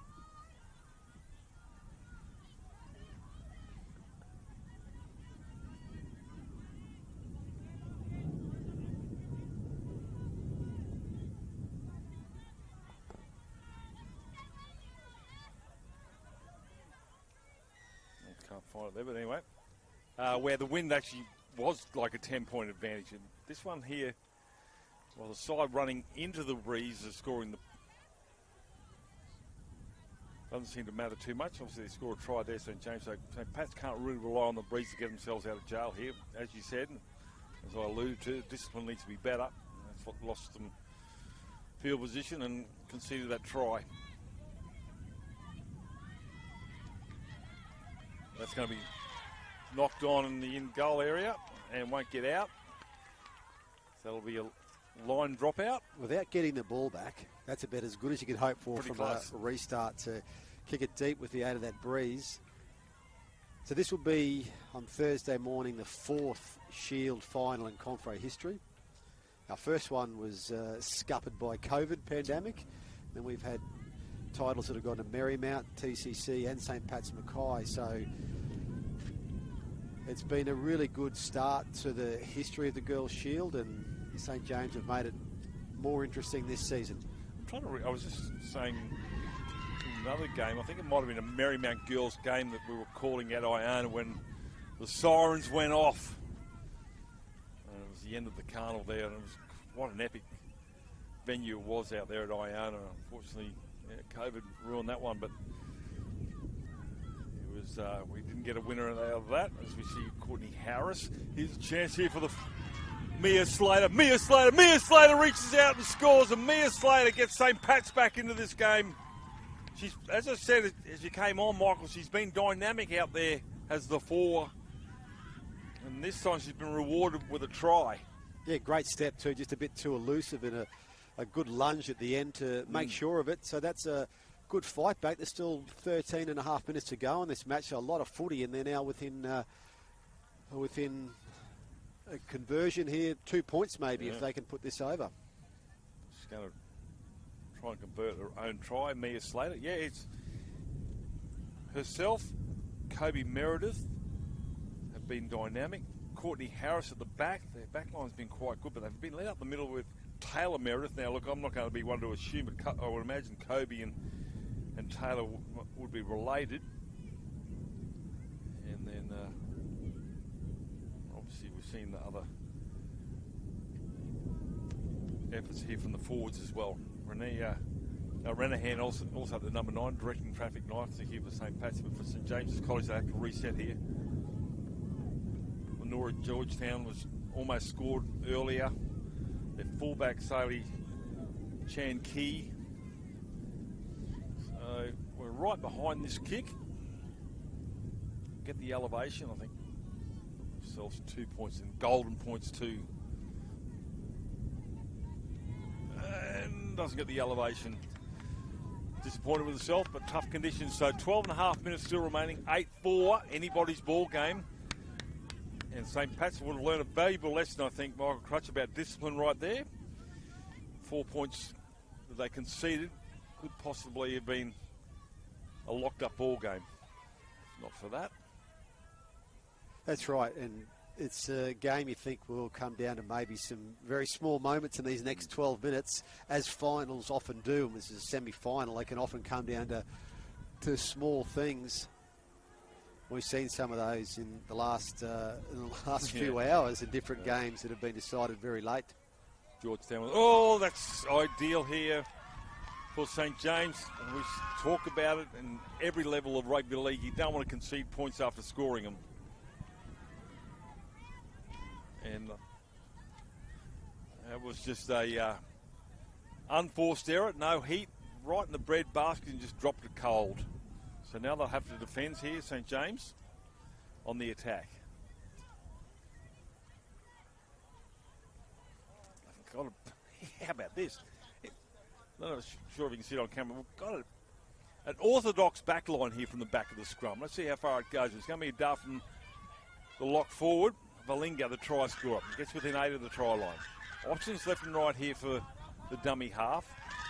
They're going to throw Tina Gore. Tina Gore's close. They're skipping and bouncing. The referee's going to say, held up. Wow, what defence there from St. Pat's. That's incredible. That was desperate defence there. Look, for all money, that try was to be scored.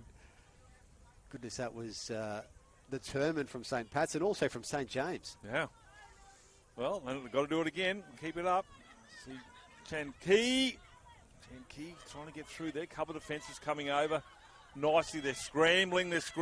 Are they, St. Pat's? Whananu Tanu denied as well. Actually went backwards after contact. They've got catch and pass was an option. Saley Chan Key doesn't go that way. St. Pat's need to scramble to the left because they've got 8 players out to the right-hand side here.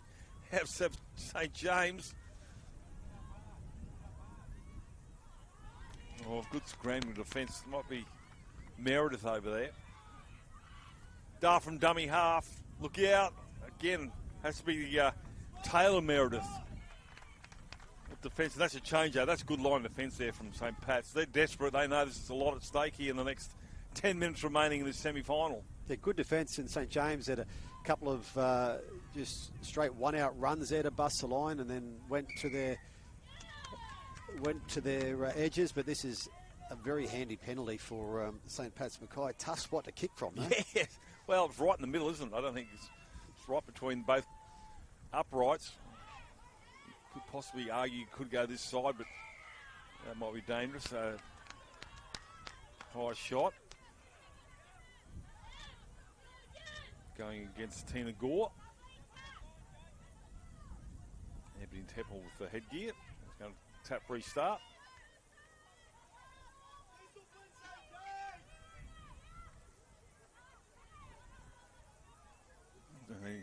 bet your booties the court goes in there with a lot of vigour, disappointed with giving away a penalty. Good run from dummy half there. Jade Williams lost the footy. She just came on the field, and you can see straight away she was looking to try to make a little gap there in some of that marker defence area there where maybe there's some gaps to be found, but just lost possession there. St. James went in for the one-on-one steal there and ruled a knock-on. So St. James gets that ball back. That's, I must say, two tough penalties for St. Pat's McAuley when you can't kick out of there in these conditions. It's almost like a 6 again. Yeah, You know, in your own 20 metres. 6 again in a set play situation there. So St. James now. A lead 8-4. We'll put this contest to bed with 7.5 minutes remaining. Sidelines right there, looking for the flag. Called held, go back and play it. It's a Tui, the dummy half.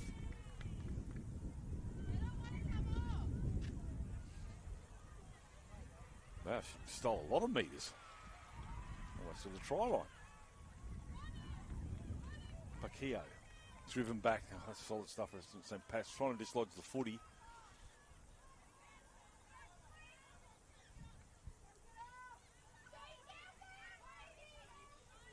Chen Key throws a dummy, gets the offload. Hartas looking for a quick play the ball. Dummy half is Georgetown.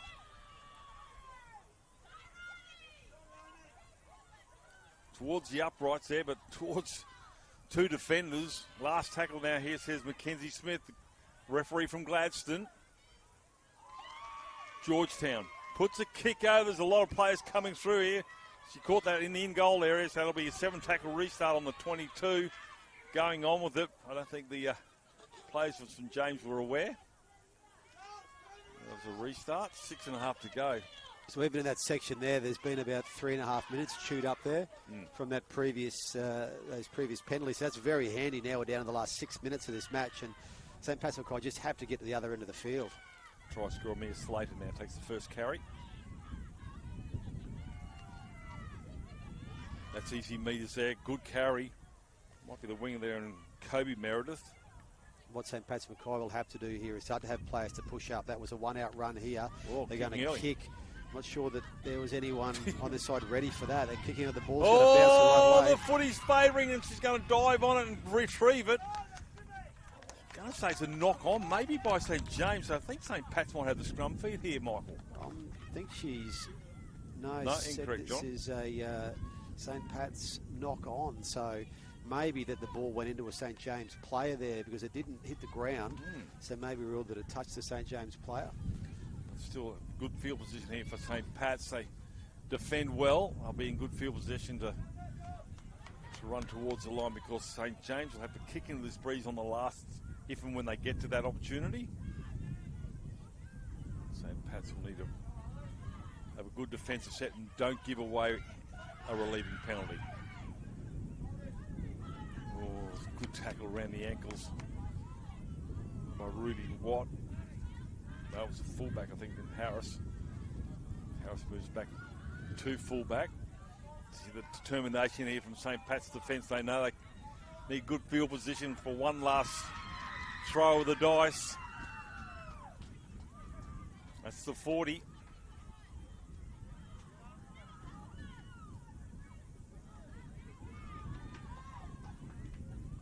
It's an offload. Tunu. It's a great offload. Look out. St. James trying to put this one to bed. Slow play the ball. Is that the mousetrap? It is. It's the second one. How about that? That's the second one in the match. There you go. Are you coaching this team, John? Mate, I'll tell you what. There's not enough mousetraps or all the old Statue of Liberties. Georgetown. All right, so 4 minutes remaining. St. Pat's aren't where they want to be. No, and that's what we saw before. Just the ability for St James to push up there, and one of those players who was cutting the ball up. And St Pat's Mackay need to look at the same thing here. They need to have all their players. They've got 3.5 minutes left in this match. They had to put everything into this stuff. They've got a one-out runner. Someone has to be up on the outside looking for these possible offloads and seeing if they can just work some of these gaps in the middle for St James. Kitty Logan looking for a quick play of the ball, gets it. Oh, yes, a penalty, definitely a penalty. Interference in the ruck there, so do they try and find touch here? Even if it's 10 metres, it's going to be a handy 10 metres. Yeah, totally. Ladiki will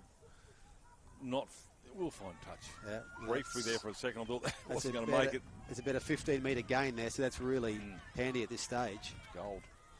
Under 3 to go. 8-4 the scoreline, as you'd expect in a semi-final. Hazeldine across the 40. That's 1. They'll get another set, but ideally they like to have points on this campaign. Meredith rolls over towards the 30, across the 30 actually. Look into the sun here at Rockhampton. Harris, almost through there as Harris looking for a one-on-one strip, but Harris is stronger.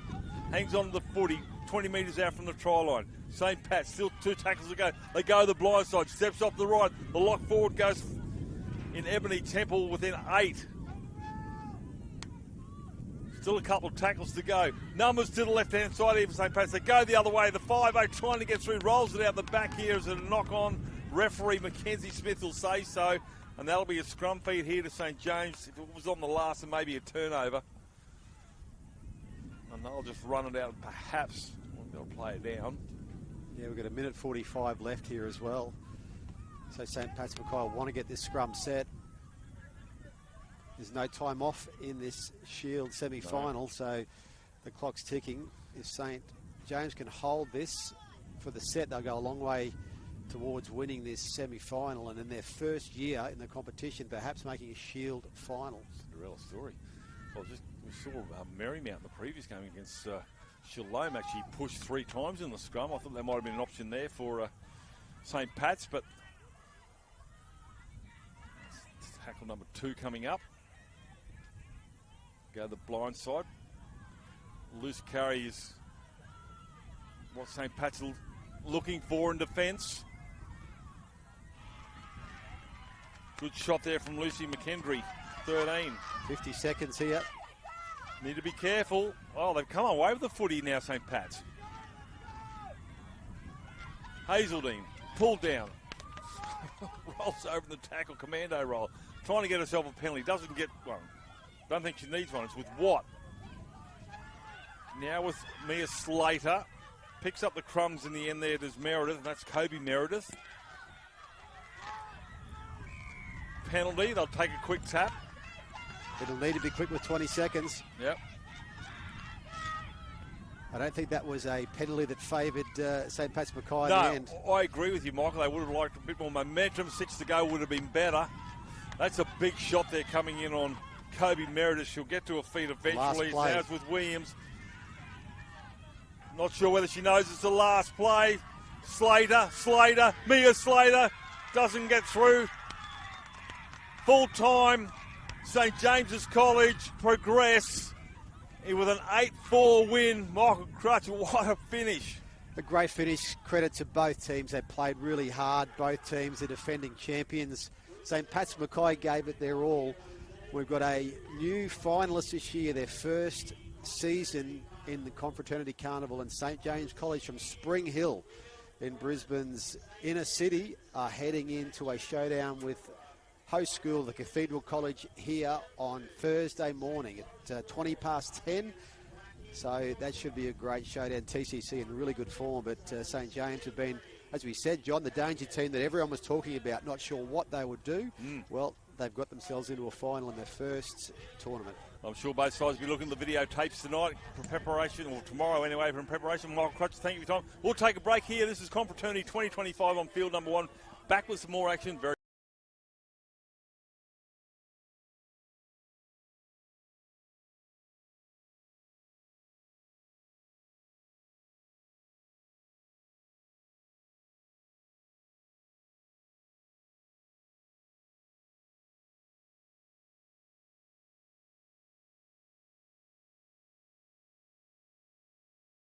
Excellence. Is it measured in likes, bottom lines, or the impact we make around us? The things we build, the students we inspire, the care we give. Baby girl. At CQ University, we recognise all kinds of excellence. We combine contemporary courses with more choices and real support to empower you to create the success that means more to you. Be with CQU. I'm Jarrell Yahi, a proud Aboriginal man and former Origin great 172. FOGS was established in 1997 by Dick Tosser-Turner and Alan Graham to honour the legacy and contributions of Queensland State of Origin players. FOGS isn't just about celebrating past glories, it's dedicated to making a difference in the community. From supporting grassroots and elite rugby league to fundraising charities that are near and dear to our members' hearts. Through the connections of our Queensland Maroons, we hope to shape a brighter future for all. Welcome to Durumble Country, where tradition, talent and community collide. At the heart of it all, rugby league, a game that unites city and bush, past and future. This is the CQ University Confraternity Carnival. Here we play with heart, faith and the spirit of confraternity. Proudly hosted by the Cathedral College, where the spirit is alive.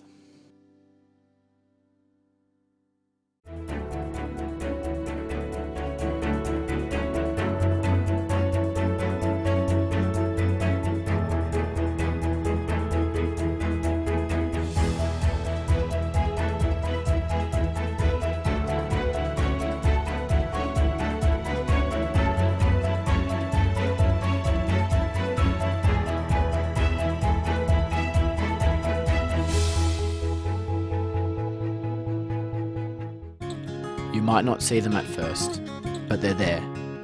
Threads. It is the connection we feel when wearing the blue and gold. We're more than just borders. We're brothers, bound by the values of presence, simplicity, family spirit, and love of work. These are the threads that connect us, past, present, and future. And when our time here ends, those threads don't break. They travel with us in the choices we make, the friendships we keep, and the faith we carry forward. We're stitched into something greater, because at Marist College Ashgrove, every thread matters.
We're underway here as referee Zolka gets things started. We lost 90 seconds as we run a very tight clock here. And St Edmunds up against St Joseph, so a knock on.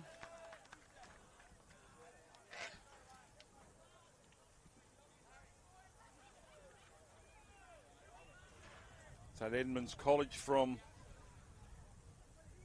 Ipswich.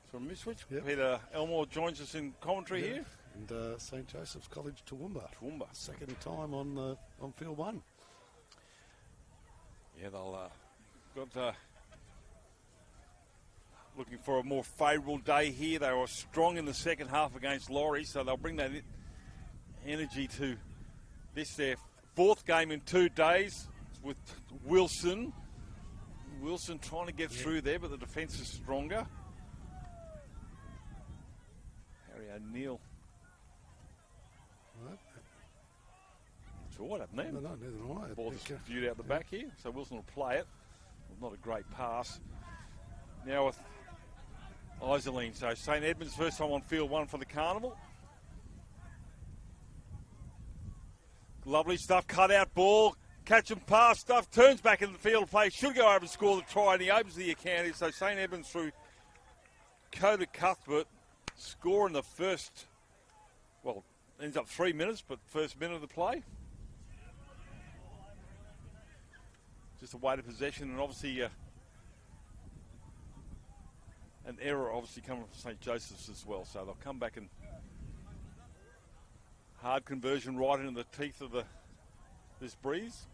You had a good day today, John? I've had a great day, but some great games. Geez, they just don't disappoint, do they? Yep. And 9 times out of 10, the game's definitely not over. We saw the St James girls there, first time into the correct. Carnival. Yep. So it was 8-4. Yep. So that could have either gone either way. And against last year's winners, St. Pat's McAuley. So there's a turn up in the quarterfinals. That's a fair kick. But just didn't have the legs. Into that breeze, pretty tough. Yeah, that's a bit of a turn-up as we talk about Heartbreak Tuesday. So they'll front up about 9:40, I think, on Thursday morning. But the other good game we had here, Shalom was through a late comeback in their game. And with the breeze, it was a good game as well. There's a lot of good games. Unfortunately, it didn't start off real well to start. Do you have any news on that injured player at all, Peter? No, from that not first yet. game? No, no news is good news tomorrow. Yep. So there's a strong run off the. Well, there's an even better reply. My goodness, that's a great. Holy smokes! Well, every reaction deserves an equal and opposite reaction, and that was a crazy redhead. Yeah, Jet Dangerfield. Yep. Well done, Jet. Well, they've come back willing in defence, haven't they? St Joseph's and. They're still on their own try line. Extraordinary stuff. St Joseph's aren't happy with that early try. Sparked them into action here. They're still only 10 metres off the line. St Edmunds trying to work their way out. Well, it's 12 metres, still a long way to go to the other end to a kick, and they're going to kick early. And the other thing too, although it's actually dropped quite dramatically, that breeze. Numbers to the left, here they come. Got options, outside, no look pass, and away he goes towards the try line. That's going to be Georgeson, and Georgeson will go over underneath the post, 100-metre try, if you will, and what a dive at the end. I thought he was going to lose it there, but what a try, and that's disappointing, unfortunately, St Joseph. Great defensive set. They were 12 metres out from the try line after 4 tackles, St Edmunds. They ended up scoring a try. Yeah, a quick shift down to the left-hand side, a one-man overlap, and they certainly made them pay for that little defensive error on the left-hand edge. Wow. Here. Well, they had numbers, didn't they? They did. I don't know who the player was for St Joseph, but it was like the Alamo for him. There was 4-on-1. And he's promoted the footy right underneath the crossbar. Nice and handy for Patrick Albion to try and convert this one, 8-0.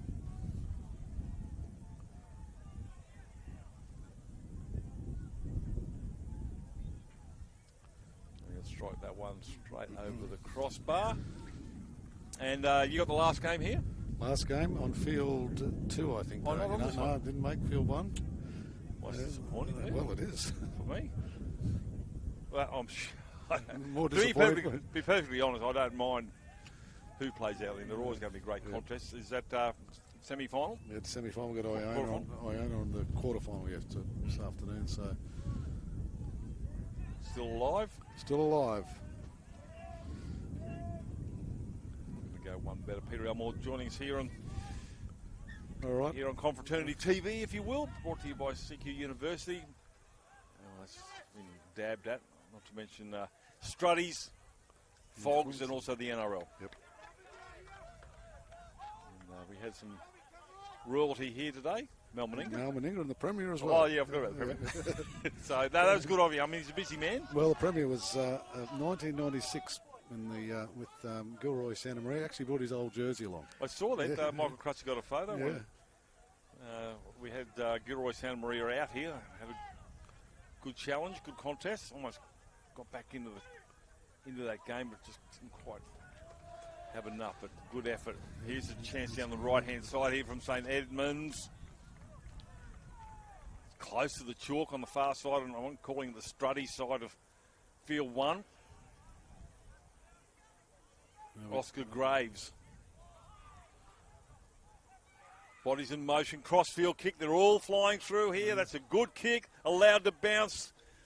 Goes backwards. Should still be the last. Referee still has his arm in the air. Flick pass back inside to the prop forward there, and Haspels gives it off now here to Graves. Graves turns it back inside, keeping it alive here. Oh, razzle-dazzle stuff here from St Edmunds. Knocks backwards. Referee will say knock on. That would have been a try of the century.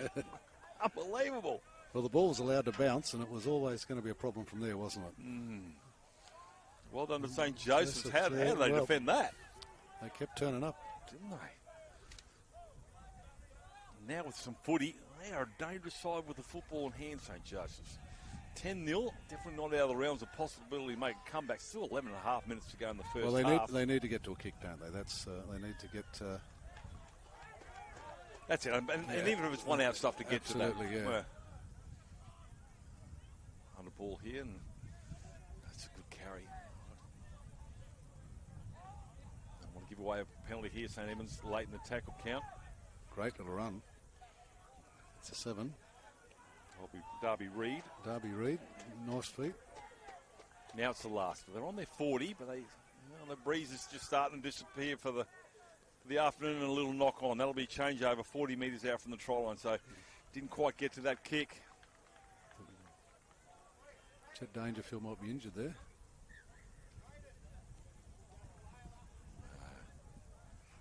Check the colour of his hair. Not a problem. Gets up. Look at that. I don't think he's going to knock him over his kryptonite.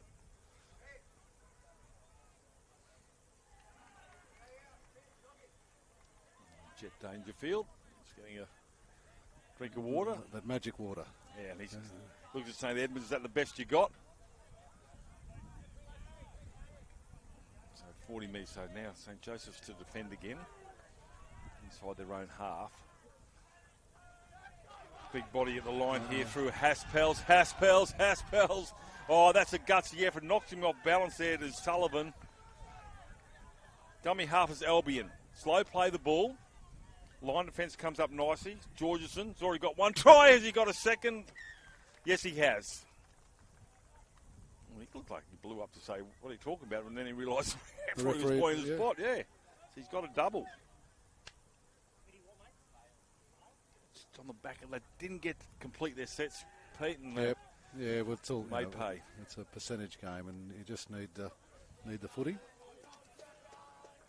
Got some firepower, St Joseph's. They're from Toowoomba, and St Edmunds from Ipswich. So you call them neighbours, and considering the size of our state, it's not that far apart. St Edmunds are on the back of a rugby season. They've been a pretty strong cohort this one all the way through for St Edmunds. So they're who's their coach? Dale. Okay. I thought it might have been. He's commentated a couple of times over the Confraternity. The conversion is unsuccessful. Score remains 14-0. Dermot. Was it Dermot? Dermot O'Riordan was there for a while. Was he? Yeah, with St Edmunds. Yeah, he was principal there. Yeah, no, I remember that. And Chris Ledbetter was principal there for a while. Before Laurie. Yeah, and Rachel Agato's the principal there now. Okay. So So yeah, they're steeped in rugby league tradition, St Edmunds. You know, they're heart of rugby league territory there. So number 18, Hayden Whittaker's come back out in the park here. Now, I'd really like to see St Joseph's, especially with the introduction of Hayden Watkins. I saw what he did yesterday. Yep. If they can rumble up the middle, just close, they can certainly challenge the St Edmunds forwards, ball in hand. Led by...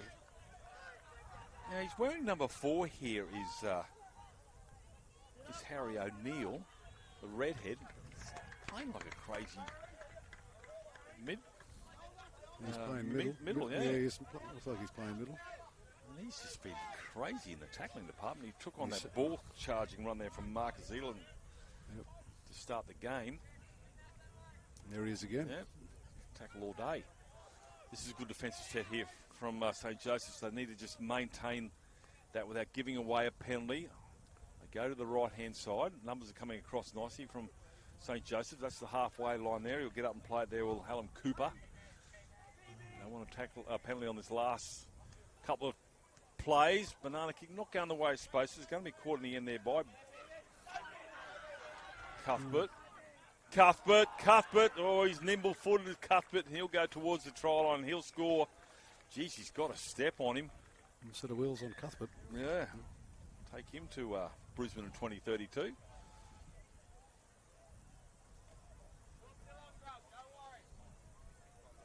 Readjust, showing a lot of purpose here, St Joseph, but St Edmunds. It's a momentum. It wasn't a great kick, but he turned it into a terrific kick. Did Cody Cuthbert or Coda Cuthbert to score that try? He's second. This one's right in front. It's quite warm now. It is. Patrick Albion would like one like that every time. Yeah. Straight in front. So they'll get a restart now. With this sun, I'd like to see a nice high kick in and challenges come through. Might be time for a short kick off, 20-0. Still 6 minutes remaining. Just mix it up a little bit.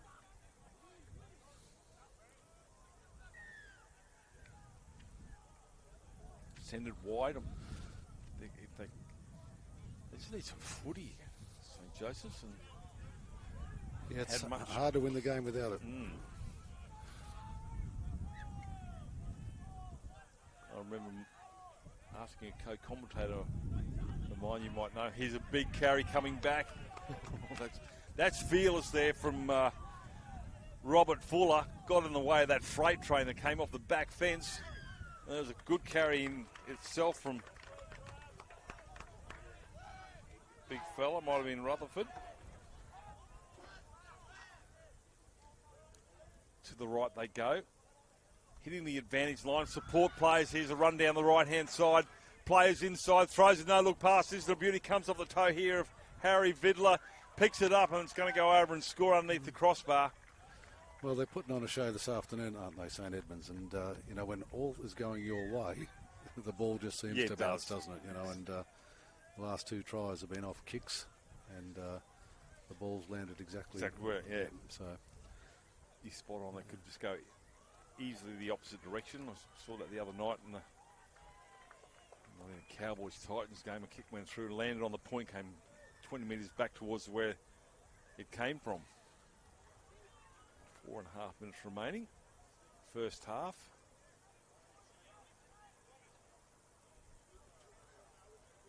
Conversion successful. So from the couple of carries I've seen that have come back, I just don't have the 18 for St Edmunds who brought that carry up there before. Always give me a half-time job. I always give you a homework, mate. Yeah.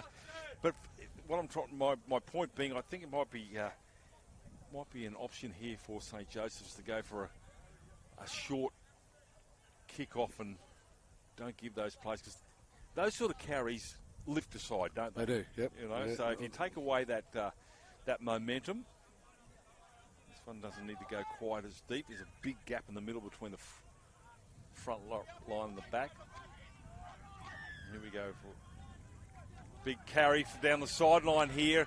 Beats one. The prop forward having a whale of a game there is Pierce. Still going is Pearce. Looking for an offload, Pearce. He's offload. Strong, I'll just keep running. Gets to the 30, so he's run 70 metres. He's got a big smile on his face. Now it's with the lock forward there and Brewer. Brewer steps out. That's not called, held. Steps off the left, Brewer, trying to get through. Forwards in the way there. He's going to be pulled down the end there by Watkins. And 10 out from the try line here, St Edmunds. More grief before half time. Watkins comes up with good marker defence. Down the left edge here, we look like we're in trouble there again. So Albion gives it off now here to Cratch. And Sebastian Cratch will score a try just before half time. Well, St Edmunds have simply been playing a good edge footy, haven't they? They've been getting to about the 50 and then picking an edge and going to that edge. And nice, clean, two-pass shift to a ball runner. It's pretty simple football. But like I said, when momentum is your friend, yes, it all seems to go to plan. So they're playing really well. They'll be pretty happy with the way they've gone into half-time. Well, they'll get the ball back and they'll probably have one more set at St Joseph's. Chat in the in-goal area here from St Joseph's. I guarantee you St Joseph, that's just waved away. We want that one again, but is one thing I've noticed against St Lawrence is they just didn't give up. They came back in that second half. Yeah, I think it was a spirited effort at that game. Yeah, the scoreline doesn't always reflect the effort, does it? And a lot of the St Joseph boys are really... look, I totally agree. I have not seen ever a towel thrown in from any side. They just keep coming and they don't even look at the scoreboard. So running back on to get this restart going. Referee Sizzlock waiting for the other kicking teams out there. So the kicking game in the second half of St Joe's. Use the sun, use the breeze, use anything legally to mess up with St Edmunds. So they're dominating the play. And St Edmunds have given them nothing, really, have they? Like there hasn't been a turnover. They've completed their sets. Haven't been very friendly at all in regards to sharing that footy around. So they're in the sandpit with their ball, and they're not letting anybody else play with it. Exactly. And that's the name of the game. Again, this time it's with Brewer, the 13. Stands in the tackle. That's the 40-metre line. 50 seconds remaining. Oh, there's a don't argue and a half. Charging, bullocking run there from... Well, there's our chance. That's off the ground. I think there was we thought it was still rugby season. I think that's probably we haven't done the changeover yet. That's it was certainly off the ground. It couldn't. I think the pennies just dropped. He's looking at the sideline going, and I think somebody's waved the number 13 at him. 13 aside. Yep. It was a great run though, wasn't it? It's a great don't argue. Probably the fend of the carnival, although we saw the number 4. Oh, great inside ball there. For Shalom with a couple of good fends for a great try. As we see St Joseph's, let's see if they can finish off the half. Ball in hand, puts a kick over to it. This is better. Enterprising stuff here. It's going to be tidied up at the back here. Steps off one. Throws the ball back inside. Goes to the right-hand side. The cover defence, and that's a forward pass by quite a way. And the referee says, like, will call that one back. They can't hear the whistle. The touch judge is even down there. Puts it on the toe here. Let's see what happens. Falls back inside, and they're wondering, where is everybody else? It's half-time. Peter Elmore, we're going to go to our sponsors. We're going to our sponsors, and we'll be back with I've got a job to go and find out. I can't remember what it was now, but anyway, half-time here, and it's 30 points to nil in favour of St Edmunds. Back shortly. Into the arms of Farnworth. Irving! Oh, what a shot, Bostock. Katoa, held up beautifully. Oh, that is just brilliant. Kicking for Bostock! What a try, Jack Bostock. The crowd wants him to take off. He does take off. Just sit back and enjoy this wonderful sight.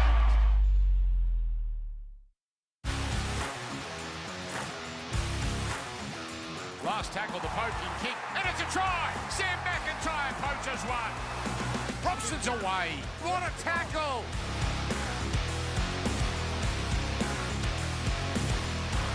Purdue straight through and he scores. Purdue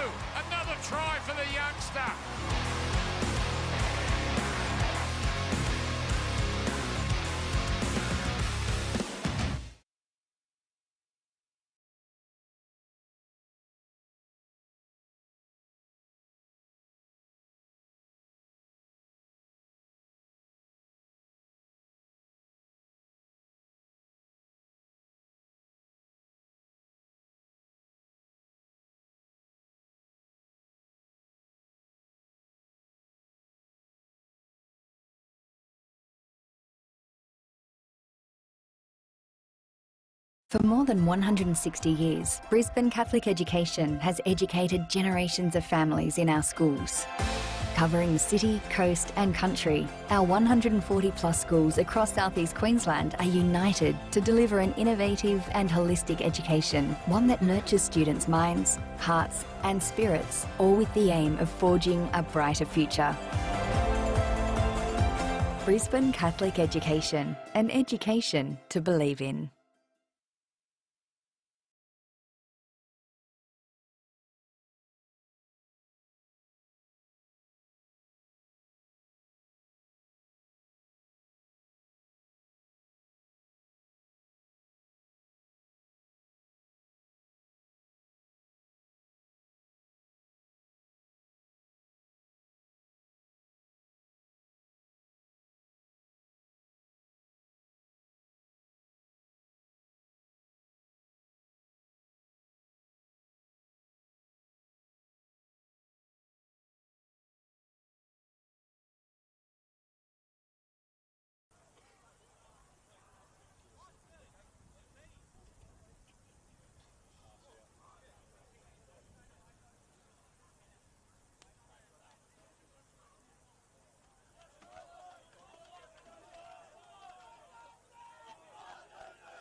Favourite beer on tap, Bolter at Leeds Club.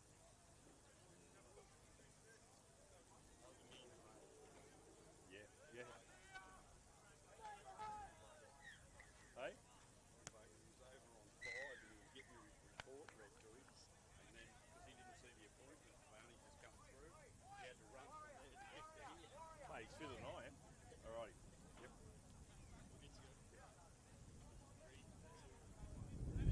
So back here, and unfortunately for St. Joseph's, in front of the kicker, so this will be a penalty, and they're going to kick for touch here at Harry Vidler. It's not going to find touch, so here's a chance here, maybe a bit of luck for St. Joseph's from Toowoomba.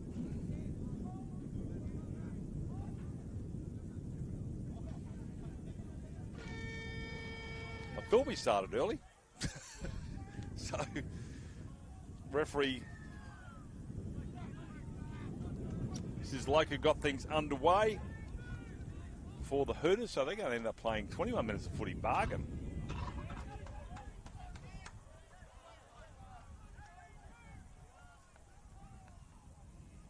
Slow to get to his feet. That's heavy knocker. He's just gassed. Oh, half a chance opened up there and shut down by Edmonds. St. Edmunds, last tackle. Banana kick. That's going to be allowed to bounce. And bounce nicely he does for St. Edmunds to bring that one back into the field of play.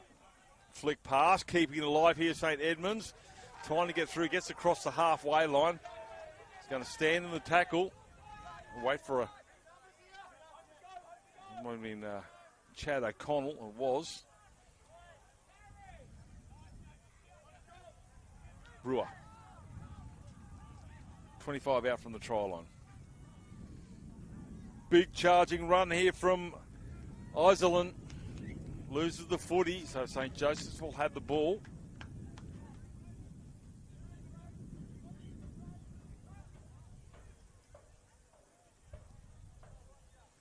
Players down their haunches taxing time.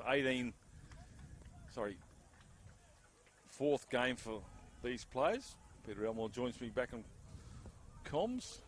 They started early on us, Pete. You notice that? They got a Le Mans start, didn't we? Yeah, shotgun start in the golf. So St. Joseph's holding off a early onslaught from St. Edmunds. Ball in hand. Oh, put it on his backside. Great tackle. That's a good tackle. Probably got one back. Hunter Doyle. Yep. How'd you go? Yeah. Didn't get a job done. That's quite all right. You can detention this afternoon. So St. Pat's now. Let's see what they can do. They had a great second half against Lorries. 30-0 at half time in this one. And I don't be surprised if they know how to score tries. Yep. Just need the opportunity to have the footy in hand. Bit of a dummy. Gets over the 40. Now it's the last. Get on the back of a kick. So they've got to a kick. That's good. Now that's going to be caught, unfortunately. The chases were coming through. Well, that's courageous stuff there from the halfback. That's Darby Reid getting in front of that freight train. He's done some good things today, hasn't he? Oh. They're not shy away from getting in front of this. Oh, a couple of don't argues. Turns it back to a one-handed catch. Knocks it on. There's Tony Wilson. Or Tommy Wilson. Now, no advantage, I would assume. Sizzlock should play the scrum to St. Joseph's, and he does. Good referee there from Sizzloka, who had to come from field 5 to get here to start this one, so he'll earn his day off tomorrow, as will everybody. Wonderful but grueling 2 days for all involved. Time to rest up. Yeah. Take the mind away from footy for a while. And half an hour. I'll have a look back at some of these games and others that I didn't have the opportunity to look at. And as everybody else can because of the live stream. You can go on the website and watch all the games played. Ones that are live, and then you can have an idea of what games are coming up. Post-contact meters there. Yeah, this is I don't know what they say at half-time here. That's a great run. That's a terrific carry. Every time they've turned the ball back inside, they've made good meters, St. Joseph. So, Robert Fuller leading the charge there. The juggle throws a bit of a dummy there. There's Kai Sutton. I don't know what happens at half-time here from St. Joseph's. They seem to get the Gettysburg speech and just inspires them and lifts them to come out and do better things. They listen to their coaches, and along with enthusiasm and attitude, it certainly comes in handy. So turns it back inside. Now mix up and play there. It was supposed to go, I think, to the number 8 in Austin Janke. Yeah, good tackle there by the 11, Max Murphy. He's been strong for them all carnival. Max, there he goes again. See, right around the ankles. He's on his way there. It was Chad O'Connell. Flying on the ball there is Wilson. Gets the offload and going forward pass, I think. Yeah, well, there's a flag in the air. Flag in start. the air. Yep. Bit hard to see out there. We've got the sun setting. It's a bit tough for us. Well, we're professionals, Pete. Yep. We'll handle it. Just make it up as we go along otherwise. But, yeah, look, dangerous on the left-hand side here, but scrambling defence there from St. Joseph's. And they're going to be rewarded with a changeover on the 20. Restart. It's a formidable line, the St. Edmunds one, isn't it? It's not impregnable. They just, as you said, if they can turn that ball underneath, and they've got some big forwards, so that works to the advantage of the smaller men. I'm not afraid to take it up. That's a good carry there from Austin Janke. Just winning the wrestle here. If they can win the wrestle back here, St. Joseph's. Opportunity, a quick play the ball needed. You don't really know how to test Sizzloka, the referee. He's been consistent. Gets to his feet quickly. Here we go. Not the last. Chasers are coming through. Not really sure whether he was offside. Referee called him out. Yep. He listened. Wilson. He's been strong from the back, hasn't he, Wilson? Good stepping run. I'm not really. Is that a water bowl or somebody nearly ran over in the middle of the park there? Still there. It is still there.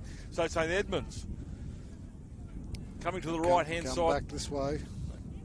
Sliding defence, knocks it on. And that will be good work there from St. Joseph's number 5 there. He didn't give up there, Joel Stark. Came towards the player. And he knew he still had to earn the try. Unfortunately, he didn't hang on to it at the end there. And that'll be a scrum feed here to St. Joseph's. Try and work it out. Well, they've been good this afternoon, haven't they, St. Edmunds? You've got to, give credit where it's due. They've been polished. Yeah. They haven't given too much footy over. And, this will be a good lead into the semi-final for them. The semi-finals on Thursday and the grand finals all on the Friday. So they got to, don't want to go the early crow, but they're certainly in a good position to win this one. This guy, Harry O'Neill. He's been strong, hasn't he? Outrageously crazy. Yeah, he's been 2 records over there. And good all Carnival. He's been solid in the previous games as well. Oh, that's a good run. Well, they're still willing. Watkins. Well, Watkins has been strong. He's strong against Lauries when he had the opportunity. A lovely ball. Here's lovely a chance ball. here now. Needs some pace. Stay away from the chalk. Turns it back great inside. Football there. A terrific pass. The fourth play's good. That's more like it. It's going to end up in the hands here of Dangerfield. Yep. They need to Great go wide. It is with Austin Janke. Well, now last ball. It's easy for us for up here. It's the last tackle. I think their strength here for St. Joseph. Send it wide, put it through the hands, and use their quick men now. Wide, lovely stuff. Throws a dummy. Here he goes, O'Neill. O'Neill is going to take the tackle. That's better from St. Joseph's. They hang on the footy. They keep it alive. Support play is good. They did it on this side. They did it on that side. And now they'll have a turnover 20 metres out from the try line there, Edmonds. Yep. Good stuff. Good reply, regardless of the scoreboard. So still 9 minutes gone in the second half and no points added.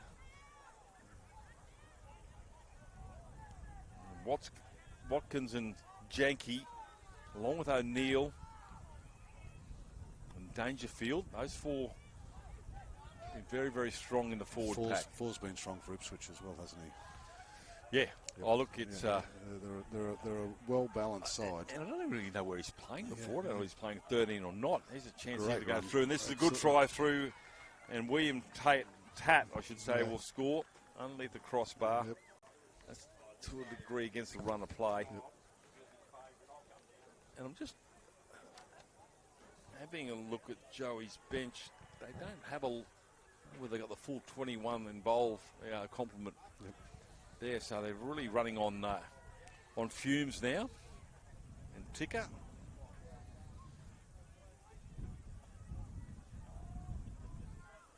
So William Tat adds his name. He has a confraternity try that he'll never forget. Tell the kids about. It's been a pretty tough pool, that one, hasn't it? You know, they come out of Columba, St. Lawrence's, Clairvaux and St. Joseph's. Well, those other 3 schools are, fairly steeped in rugby league and rugby tradition. So, well, I'll tell you one other thing that St. Joseph's have been able to do. They've going to certainly send St. Edmunds, some of their players, to bed with some bruises and bumps. I know they've been in a contest. And St. Edmunds had All Souls, St. James and Xavier Catholic College. So. Restart into the sun. He's going to try and trap that between his legs. Oh, just got on there. Oh, geez, you would have copped a bit of fun there if that had been knocked over. Good carry there from Fletcher Haspels. That's good. He's been strong, hasn't he, with the football in hand? Yeah, well done there by Janke to get him on his back there. So good tackle. Good reply. He's now with O'Connell. O'Connell got over the halfway line and he's been pushed back in the tackle of Gunning. Yep. A little kick over the top here on the last. We're waiting in the back picked there. Up. Yeah, well read, Doyle. Yep. Good fullbacks. Have you ever played fullback, Pete? No. No. Well, not on purpose. No, exactly. Seagulling in the back. But, you're just so alone back there. It's a fearless job as we see Harry O'Neill again. Strong hasn't given up. Well, finds his front all the time, doesn't he, when he runs the footy? So doesn't mind having a bit of a conversation with the tackler either, which is always good. That's a good catch there. Wasn't meant to go to Lyle Lawrence. Took that in nicely. No look pass. It's going to be tidied up the scraps here by Joel Stark, and Joel Stark will go back into the field of play. Now it's the last tackle. They're inside St Edmunds territory. Going for a kick. The breeze not a factor now. They're going to run through the hands. No, he's going to put it on the toe. Will Sutton. That's going to go between two at the back, but pops up nicely. And look, you talk about. Kai Sutton's been good with the ball in hand. I was hoping they want to run that one. Oh, I agree. But last time he had the ball, he shifted the ball to his right and created something on the outside on the last play. Yeah, as I mentioned, they've got some wheels out wide. That ball to them when they can, and maybe even try it earlier in the tackle count rather than use the forwards. Just try and mix it up a little bit. That's a good carry there from Sebastian Cratch, the try scorer, facing the other way. That's a good tackle. Ball movement. Oh, that's fearless. Fortunately, didn't knock him off balance. Georgeson steps off the right. Georgeson puts a fend on, spins out of that tackle, but he comes back at him. Didn't give up there. The 5'8" in Sullivan. Numbers are short out there. Oh, trying to get through the half back, and is he going to get there? Close. And Albion will get up and play it inches away. I reckon his head might have been over the try line there, Pete. Not the footy, knock on. Scrambling defence there from St Joseph's. Well, they haven't given up. It's just putting their bodies in front all the time. They just keep doing it. So it's been a good half, I suppose, from where they went in at half time. You'd have to be happy where they are now. 30-0. Yep. Just the one try. That was to a degree against the run of play. St Edmunds still been very, very strong ball in hand, but the tackling from St Joseph's has been pretty damaging. Yep. Like I said, they'll go to bed tonight, St Edmunds, with a lot of ice packs. St Joseph's will be the same, as will all 72 teams. They'll be all iced up. Yep. Rested. Although, a little knock on there. Although they won't be, they'll rather be playing footy, I think they'll also enjoy a break. So there's going to be a scrum feed here to St Edmunds. Just under 6 minutes remaining. And Paige, you're on behind here later on? Yep. Up against Iona, we've come a long way to play Iona, but that's okay. Yeah. You'd know each other. Yeah. We've got St Thomas More and Blackheath Thornborough on the field behind us. Oh, that's a big shot coming in there. Get a number of that little train. It's forward, and this time he's going to catch it. The cover defence comes across here, still trying to scramble, but the prop forward's going to go over and score through Nate Pearce. Try been awarded? Yes, it has. Still, there might have been a hit of maybe a knock-on or a forward pass here, but cheers, am I seeing a number 8 score a try. Certainly that out wide as well. He was, yeah, he was motoring down that right edge, wasn't he? Trying to see who the player was from St Joseph's. He's only a small player, but he really threw himself in a great tackle though. Might have actually been the 5'8" in Lincoln Sullivan.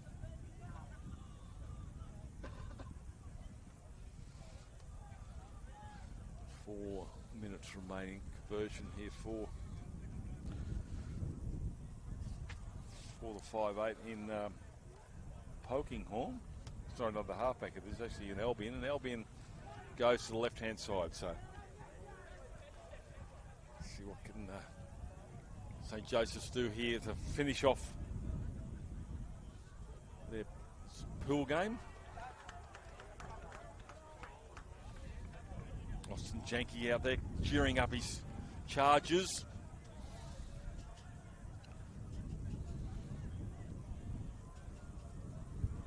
St Edmunds, yep, they've just been too strong today. They've been clinical, really, haven't they? They haven't given too much away. A couple of, very few errors. Yeah, well, they've trusted the game plan given to them by their coaching staff, and they've stuck to it throughout, using their big forwards, and then back end of the set, send it wide. And there he is again, O'Neill, around the ankles, but he steps out of that tackle as the Edmonds ball carrier. Well, he hasn't had enough. And Dale O'Connell, their manager, he's been to a few Confraternity Carnivals. He knows what to do. Knock back. Yep. And Liam Mulhill and Jackson Frawley, coaches that we have to be happy with what has happened there today. And as we see the winger there, and Hallam Cooper, fleet of foot, gets to the almost to the 20. Numbers out to the right-hand side here. Defence comes up strongly and shuts down that play initially, but again it's going to be the centre three-quarter and will go over and score, and Harry Vidler will come up with a try in the 38th minute.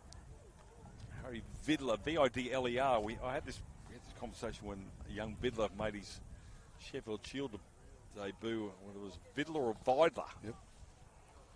Now I can't remember which one he is now. He's the red-headed bowler. And so whatever Ray Phillips said, I always go the opposite.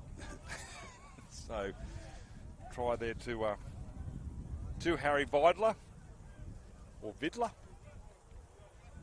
Version right in front. He's had a good game as well, hasn't he? They've been strong on their edges. Their middles have done all they needed to do, and they've set up a good platform. And every time they've gone to the edge, they've looked dangerous today, St Edmunds. They'd be pretty confident with that, taking that into the... Who's their likely opponent? I was just trying to work that out a moment ago. I was just going to the My League app, which tells all. It does. It's the... yeah, so...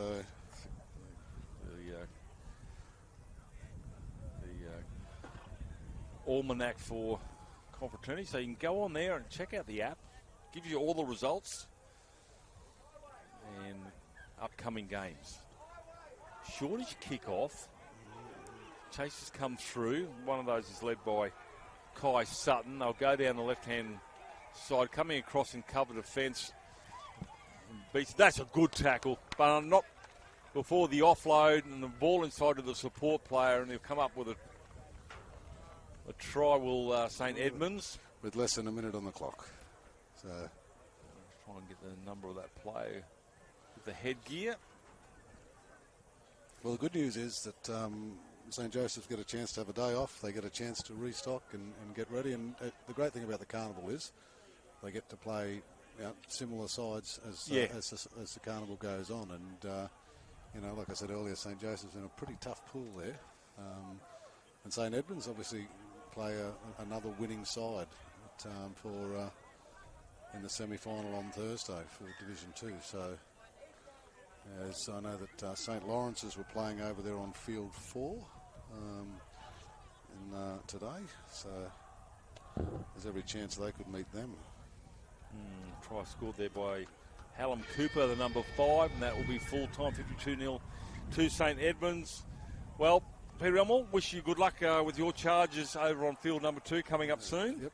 And we'll take a break here. Confraternity Day 2. We're going to hear from our sponsors, former Origin greats. And love the sponsors. Yep.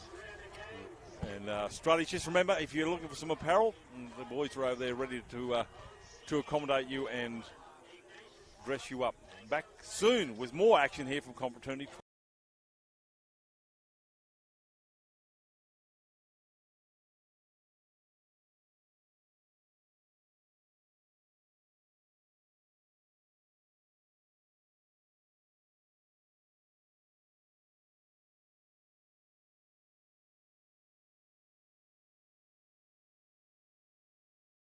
Excellence. Is it measured in likes, bottom lines, or the impact we make around us?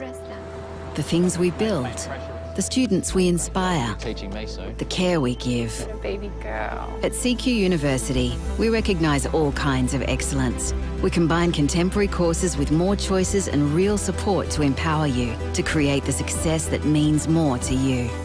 Be with CQU. I'm Gerard Yai, a proud Aboriginal man and former Origin great 172.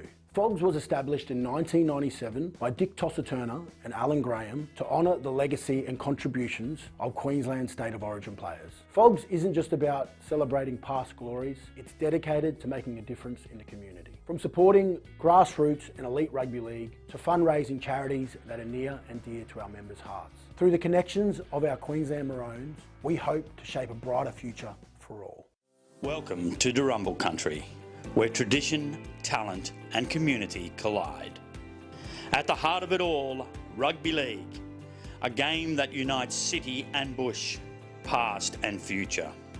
This is the CQ University Confraternity Carnival. Here we play with heart, faith and the spirit of confraternity.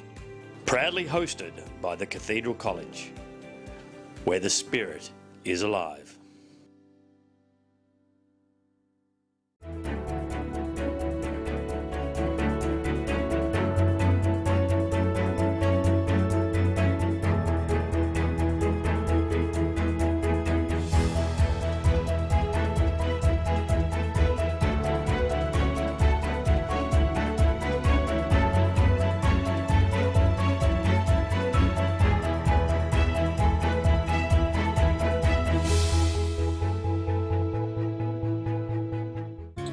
You might not see them at first, but they're there.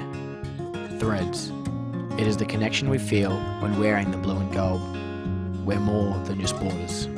We're brothers, bound by the values of presence, simplicity, family spirit, and love of work. These are the threads that connect us, past, present, and future. And when our time here ends, those threads don't break. They travel with us in the choices we make, the friendships we keep, and the faith we carry forward. We're stitched into something greater, because at Marist College Ashgrove, every thread matters.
out here on field number 1.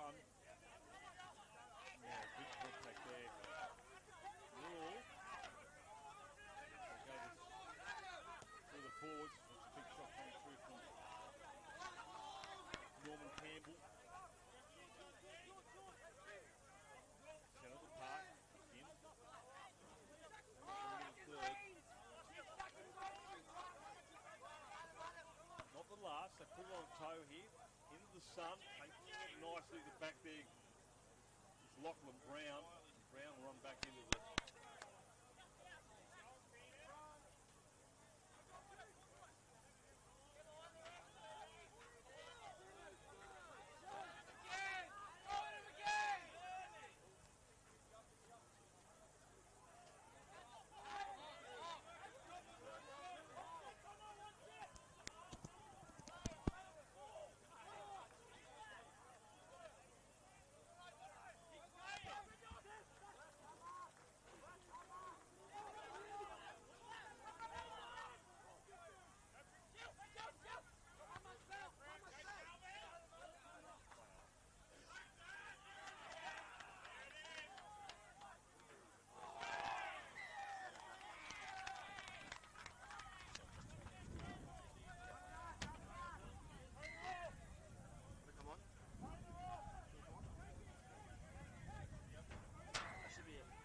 So,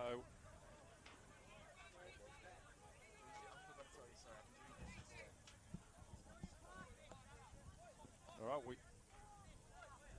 we are back. We got a try scored there. No.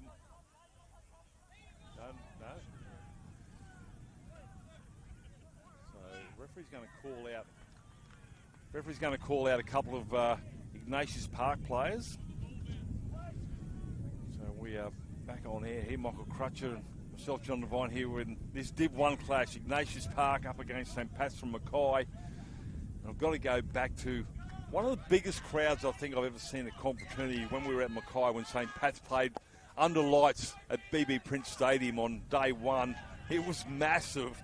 And unfortunately, I think they might have lost that game. But, yeah, it was...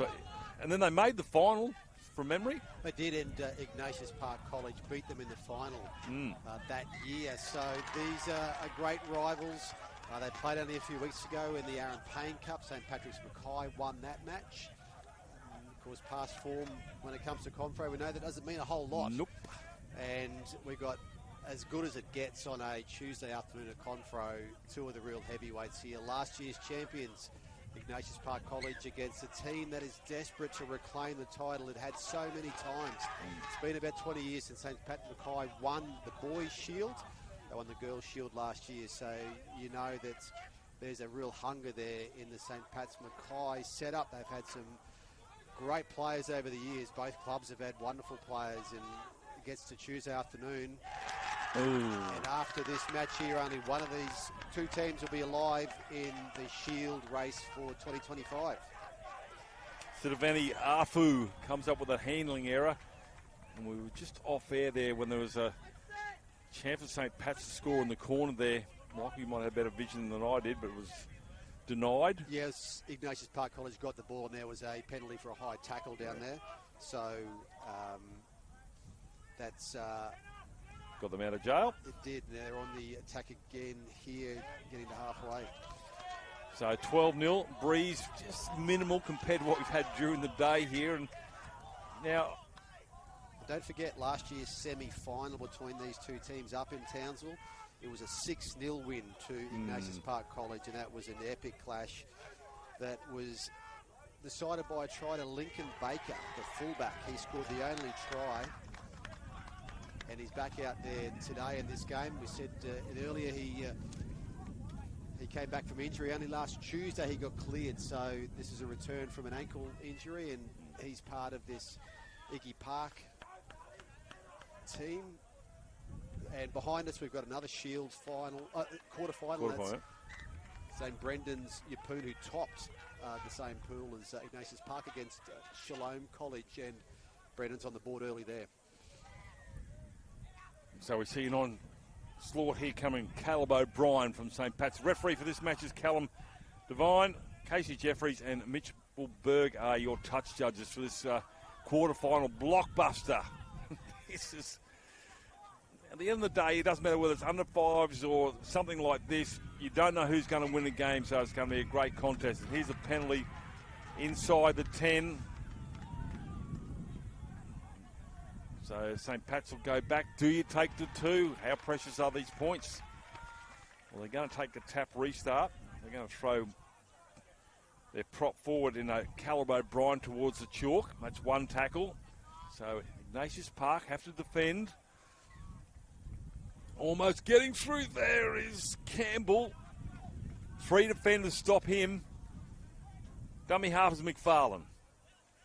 Prop forward, crash forward, tries to go between the 2 shoulders, and that's been denied here for O'Brien. Geez, he's a strong ball carrier, but the defence is even stronger. To the left they go. Hands, crash ball. Again, they're turning up in numbers at Ignatius Park.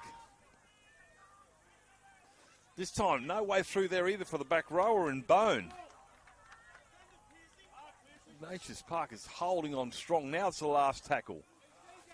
Slow to his feet, facing the wrong way too as they play the ball. Go crossfield kick. Waiting for there's Ramos. Oh, knocked on. Might get a scrum feed, another 6. We'll check out what referee Devine has to say. Is it a changeover? It is.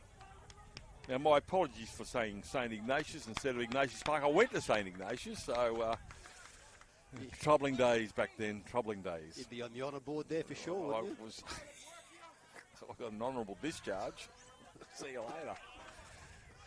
Well, they rolled the dice there. St. Pat's McAuley didn't take the 2 points and tried to crack that line, but they still got field position here, so it's certainly worth doing what they could. Ignatius Park, I really wouldn't mind just saying both sides just let the referee do his job, because there's been a lot of chat towards him on some rulings. Get on, play the footy, as Arfu. Well, we know that these matches here, they're big matches I for these young agree. men. They're, they know the Confraternity Carnival history. They know the players who've worn their jersey, who then worn Origin jerseys. It's a big thing in the school year, and to face one of your arch rivals on Tuesday afternoon, when you think last year they faced them on Thursday in a semi, this year it's in a quarterfinal. So there's plenty at stake here, and the young men know that. Yeah, I agree with you. Trying to get this win here, but knuckle down and play some footy. It's called karma sometimes. Just let things happen. But St. Pat's, they're just happy to try and get to a kick. They do have a slight breeze behind them, and they can get to that kick. It's still 0-0 after 12 minutes. Here's a chance. Skipping through now is McSherry. McSherry steps off the right. McSherry puts a fend on. Still coming. McSherry gets away from the tackle, and he'll score underneath the crossbar. And Adam McSherry, that's a great individual try, Michael Crutcher. Oh, that is a great try, Adam McSherry. You can see why he's signed by the Dolphins NRL club. They've got him on their books, and it's for reasons like that one there. Last year's semi-final was decided by a solo act from Lincoln Baker. We mentioned that before. His solo try got the win for Ignatius Park College. There's a solo act, that one there from Adam McSherry. That was all him. A long run. He's got power too. He's not just a wily little halfback. He's got some power in his game, and that was enough to fend off some Ignatius Park cover. And that's a great start, because there had been nothing in this game. We've gone 13 minutes, and all of a sudden, St. Pat's McAuley, they decided against taking the 2 points. Well, a couple of minutes later, they got 6. Well, Adam McSherry, that should reach out to like a 50-metre try by, I don't know, 11 o'clock tonight. So it was quite the run. There was nothing really on there either. No. And he managed to thread that defence. And that middle for Ignatius Park College has been sort of the middle that teams have wanted to maybe avoid. And Marist Ashgrove in the last pool game made their impressions on Iggy Park on the edges. They decided that the middle probably wasn't going to be fertile ground for them, and they were good on the edges. That time, Pats McKay just found the gap there, and that was wonderful from McSherry. So here's a question for you. Do the coaches have time to have a look at those games early? Would they know that Marist exploited the edges of Ignatius Park? Will St. Pat's have that, that intel? They've got a couple of hours between games, and all of our live streams live on a YouTube channel, on our Confro YouTube channel, so they can go back and watch any minute of any game from the 7 fields. So yes, it was in the old days we'd have to provide downloads and USB sticks, whereas now all of the coaches can just go and watch that YouTube link, and they do, and they see what they think, and they know each other as well from a couple of weeks ago playing in the Aaron Payne Cup, the game that Pats Mackay won. So they know each other, but there's nothing like the Tuesday afternoon at Confro, which is the 4th game in 2 days.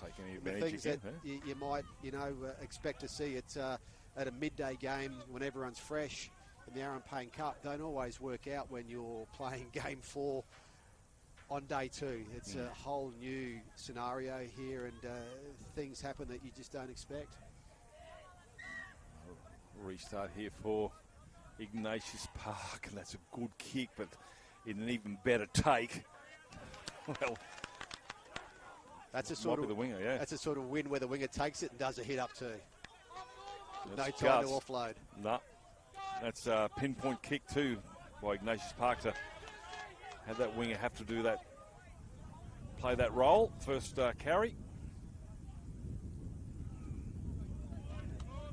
Cookson draws 3 defenders, big gap behind the ruck there. Do they go that way? Steps off the right, tries to go through there, but the market fence is pretty solid. Now it's the last tackle. They're 35 metres out from the try line. High kick here. Chases are coming through. A lot of heat. Challenged. It's going to be knocked on, I think. Well, they're inside the 10. I thought they were onside, but that's a good call from the referee. They've got the 2 touch judges there to make a ruling. Did well to Lincoln Baker under that high ball to take it. You get the feeling that the play that we saw him do last year, it's those sort of plays that could be so decisive in the next 24 minutes. There's 4 minutes till half time, and these are an important 4 minutes for both teams. Definitely. Well, we talk about it at cup level, even in the higher levels, that 5 minutes, 8 minutes either side of half time, that 16 to 20 minutes is the most crucial part of a game. Yeah, they talk about at the end, but if you can go to the sheds with a lead and you come out with commitment and score first, it goes a long way to taking the competition points. Defence coming across in numbers here from St. Pat's, from Mackay. Ignatius Park. He's been the Sofa. He was great this morning, Sofa. Lots of character. Tell you what, he'll sleep all right as well. He's on the last. It's a kick's too full, but nicely taken at the back, and I'll run it back up through on Brown.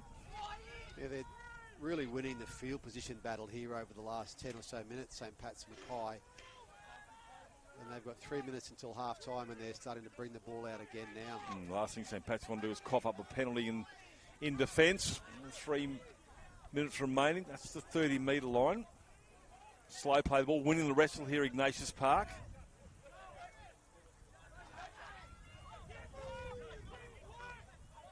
Solomon over the top. Lock forward, Ryan John. Good carry, Ryan John. Going to be grabbed there by Sitoveni Afu. Do they get to a kick?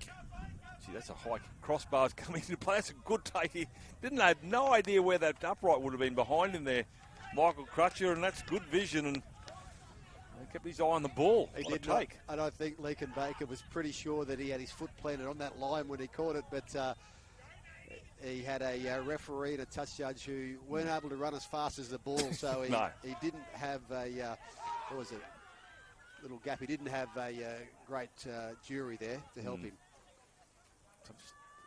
This play with that carry, the number 4 there from Ignatius Park, and Solomon Terrari, he was out for all money in the game earlier. I thought no way he was going to come back from that. So here's a penalty late in the tackle count here for Ignatius Park. That's one of those calls can go either way. That one, it can be a penalty, or it can be just a turnover from an incorrect play. The ball, they got the penalty with 1.5 minutes left, so this is a big chance. Crucial time here as we see Solomon. Not going through there, Solomon. He tried his hardest, but the defence is pretty strong there in Valor. Centre of field 1 here at Rockhampton, Confraternity 2025. 1 minute remaining, first half. Crash ball trying to get through there is Rapina.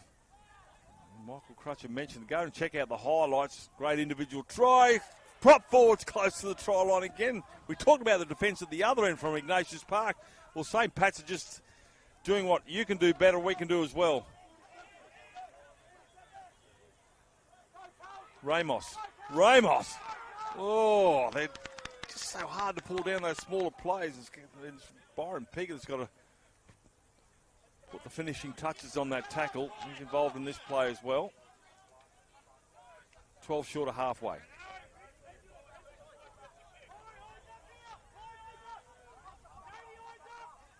.16 seconds to go. Still 2 tackles left. Oh, that's a good go. That's an even better hit. That's a beautiful ball and all tackle. Copybook stuff here from Ignatius Park. Last play of the half. And that will be Mapari, and that will be half-time, 6-0. Ignatius Park up against St. Pat's from McAuley. We'll take a break. We'll be back with the second half very, very soon.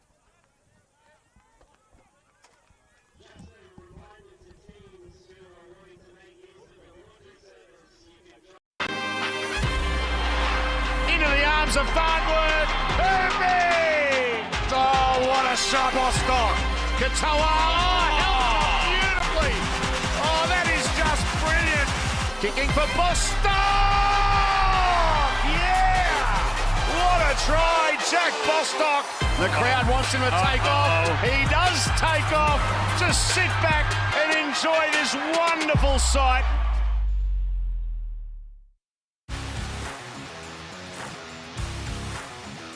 Last tackle, the poking kick, and it's a try! Sam McIntyre poaches one. Robson's away. What a tackle!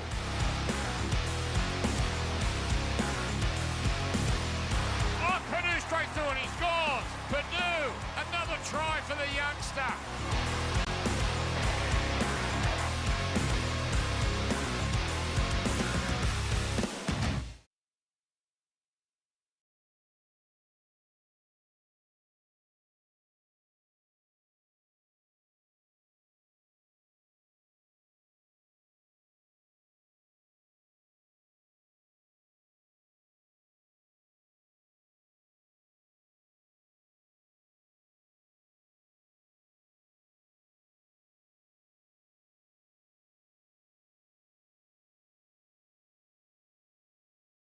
For more than 160 years, Brisbane Catholic Education has educated generations of families in our schools.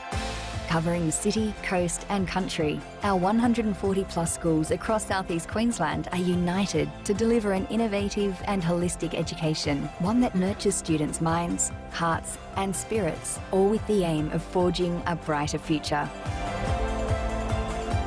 Brisbane Catholic Education, an education to believe in.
Well, 6-0 in favour of St. Pat's and Mackay. This thing is not over, Michael Crutcher.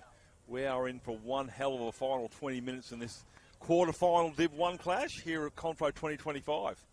Oh, this is pretty good for a Tuesday afternoon at Confro. The same 6-0 scoreline that separated them after a semi-final last year. That was Ignatius Park College's way. Today, it's St. Pat's Mackay leading 6-0. For now. And looking, this is, they lost to them last year in the semi. They lost to them in 22, as you mentioned, in the final. This for St. Pat's Mackay. I'm pretty sure in 22, after they lost the final, they won the Aaron Payne Cup. St. Pat's Mackay. They beat Ignatius Park College in the Aaron Payne Cup just a few weeks ago. Just trying to land that big blow on them in Confro in recent years has not gone their way. This is their big chance now to knock a defending champ out on quarter-final day. Well, 5-4, put a shot on this. Angry pills at half-time from the Ignatius Park backline. That's a great gang tackle from the 4 and 5. So St. Pat's Mackay running out from their own end. They'll just try and get to a kick. Settler, early exchanges of the second half. Over the 40. They go to the blind side. Under ball here, and that's the halfway line. Finally been crossed. It's taken 5 tackles. I'll get up and play it on the last. I go the other way, so here's a high kick. Swirling. Takes it nicely on the 20. Gets to the 30. So now they get a completed set.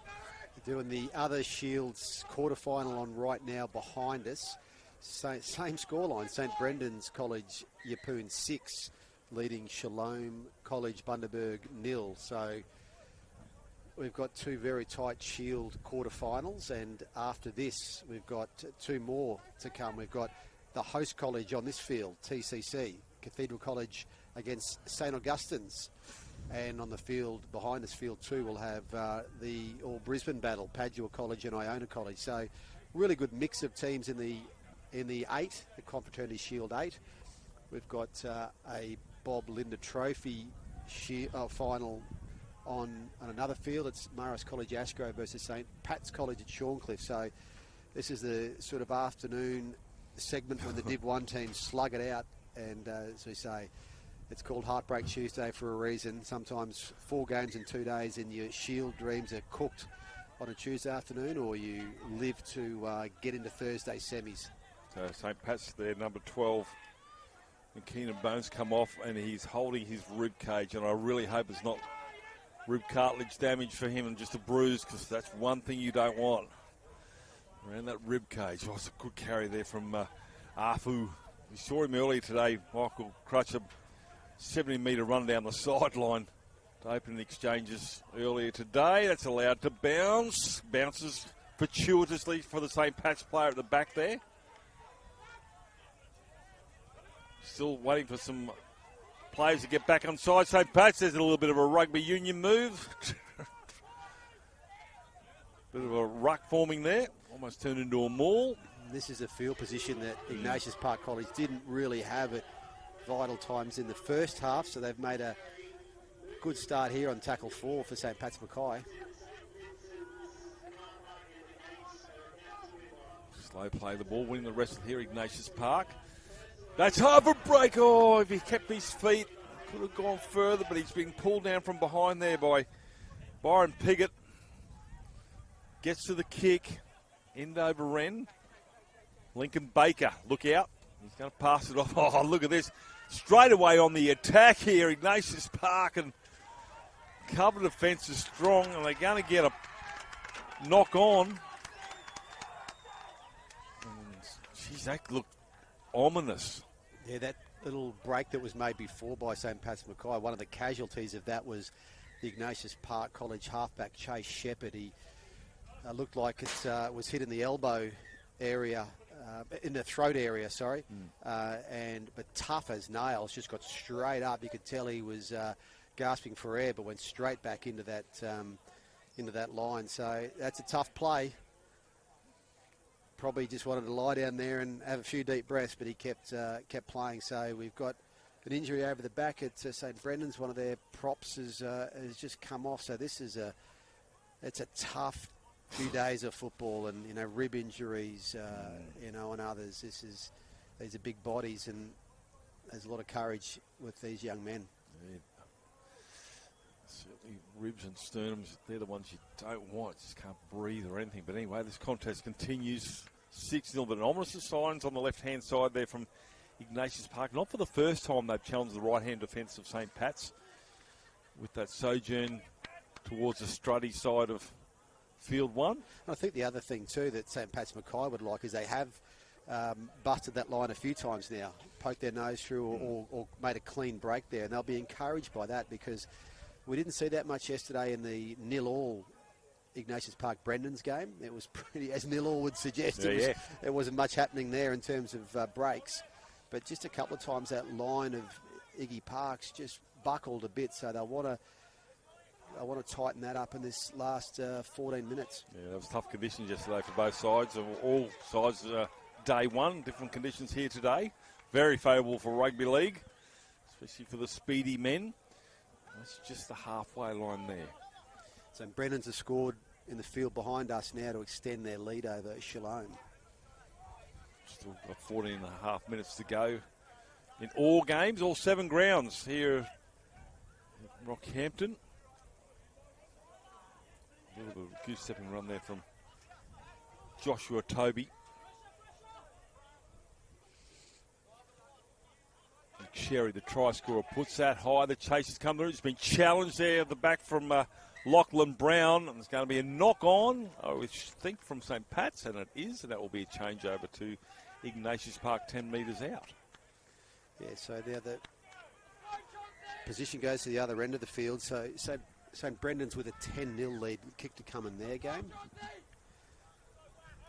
And over there it is Marist Ashgrove 26-6 over St Pat Shorncliffe at the moment.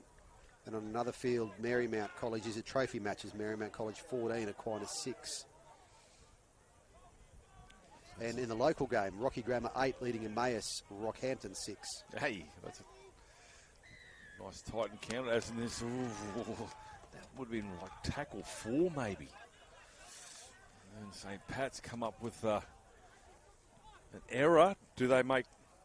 Will they be made pay for by Esri's touch finder and the ensuing plays coming? Tap restart from the centre 3/4. Sun setting here at Field 1. There he's again. Afu. Oh, an offload. Gets the offload. This could be crucial. Might be Connell, centre.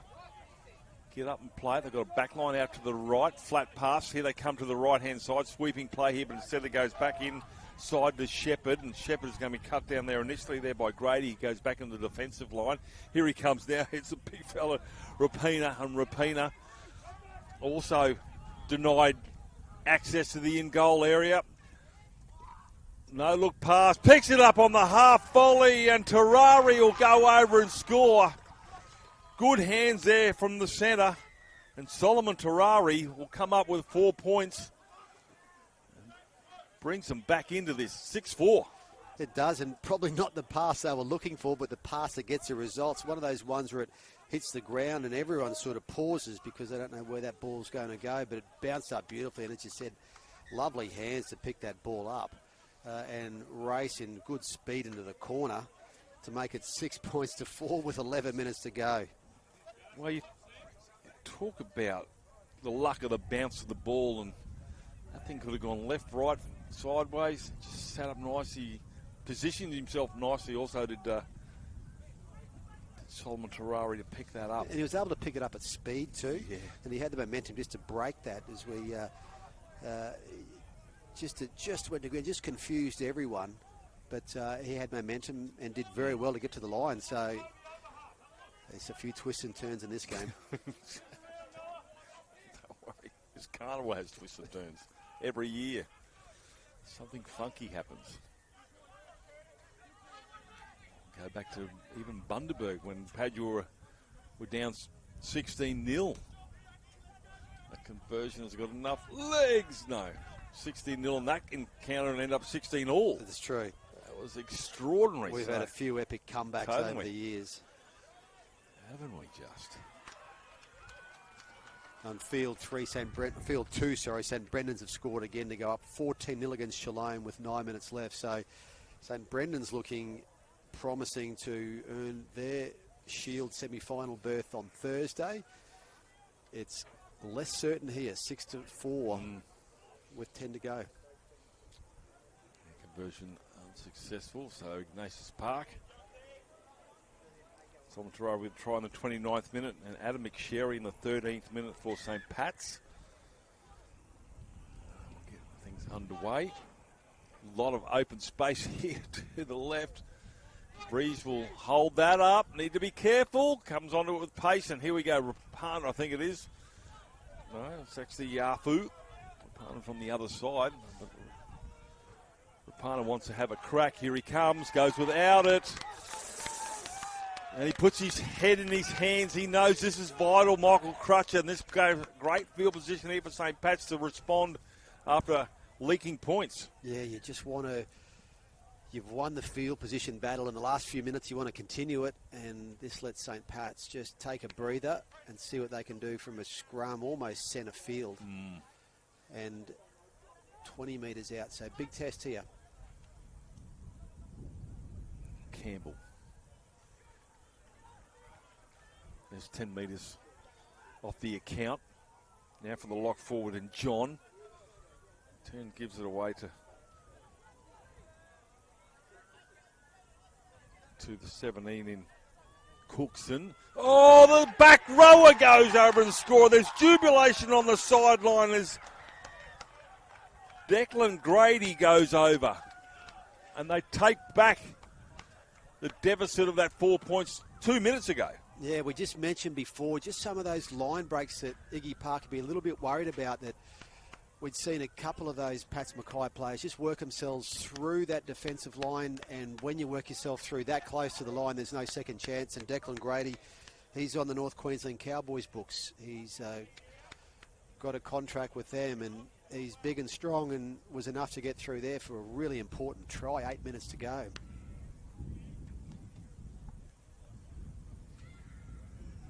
So 3 minutes after scoring, leaking points with Terrari, they hit back.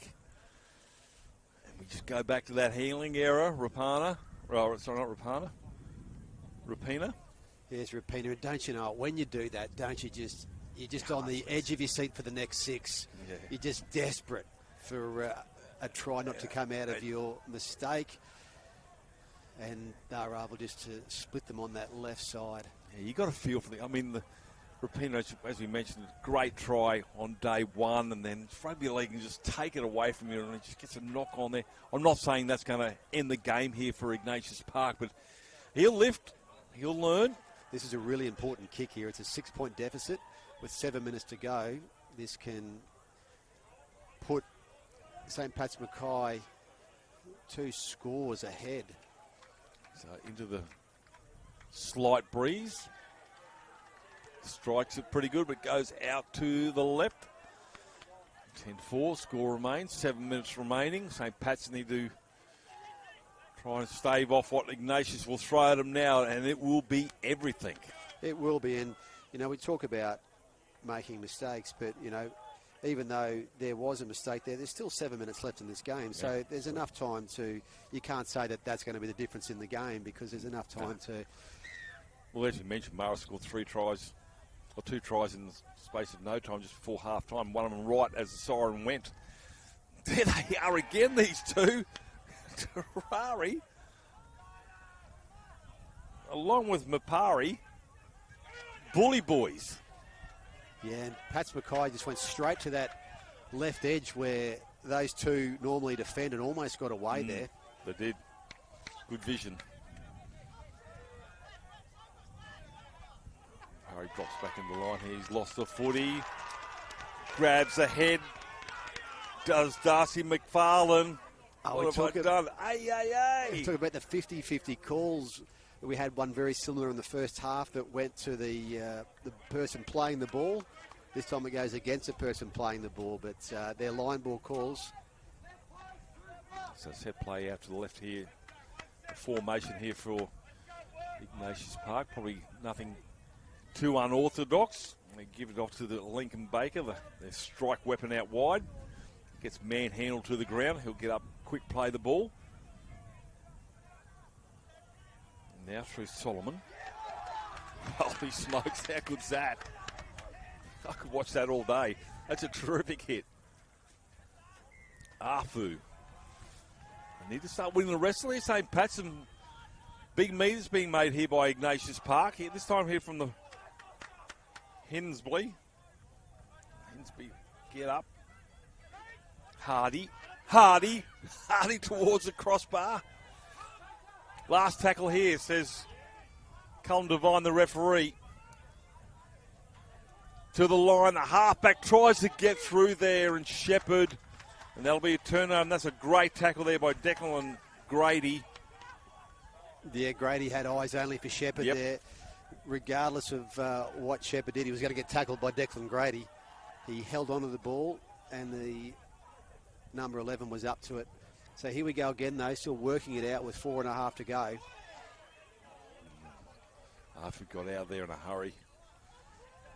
They need to be disciplined here, Ignatius Park. They've got a couple of sets to go. You know, have to panic. Well, you know, we talk about pressure in games, and that's right. That's what you don't want to do. You know, in games, you build pressure, and pressure can do great things for you when you build it. The scoreboard pressure's all on Ignatius Park here. They're down by 6 with fewer than 4 minutes to play. All St. Pat's Mackay had to do was just try to keep that pressure on them, but they get the chance now, the defending champs, to try to get back level on the scoreboard. They just needed to get to the kick. It wasn't to be. They come this blind side. Baker. Oh. For a brief second there, I thought, look out. Shepherd finds Afu. Oh, gap closes quickly. 3 of them climb on top of him. Hensby's a dummy half. Go to the left. Back into the way the footy came. Ignatius Park searching for an opening. Baker puts a kick in the in-goal area, just needs to dive on it, he does, and Terrari will get a second try. None more important than that one, Michael Crutcher. Referee Devine points at the spot with 3 minutes to go. 10-8, kick to come. Oh, with the mistake at the other end by Ignatius Park, got St. Pat's a try. This time, it's a St. Pat's mistake that gets the try for Ignatius Park College and leaves them with a massive kick coming up here. That was a really good effort to just hold their nerve and make the most of that mistake and go over in the same corner that they went over before. They're pretty happy about it. Nate Esri will have the conversion attempt. Now remind viewers what happens if we have a drawn game. Well, Crutch, we go back to for and against. Let me check that out. I didn't mean to put you on the spot, sorta. I will have an answer for you, though. Righto. Let's even get. Actually, hang on and wait and see if he gets it first. Well, I didn't want to put the mocker on him by saying what happens. I just wanted to see how we go first. There's no breeze to speak of, so here we go.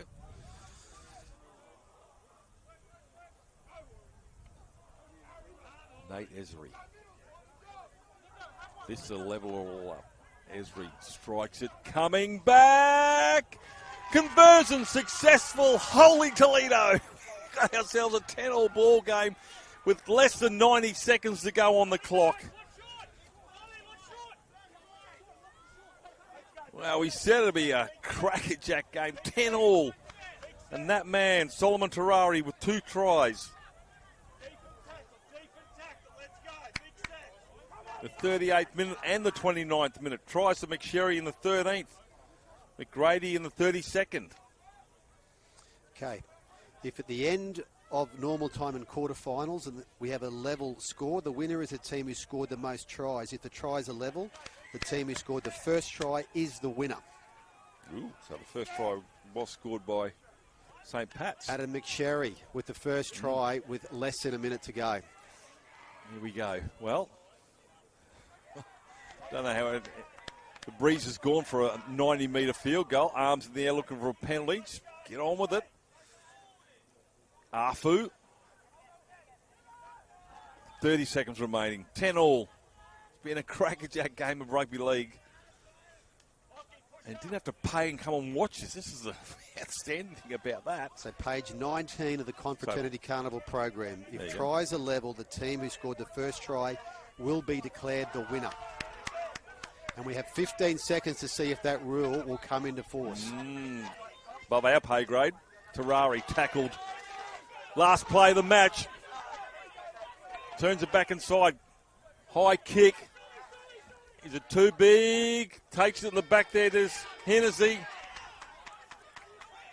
He'll kick it dead. Do they know the rule?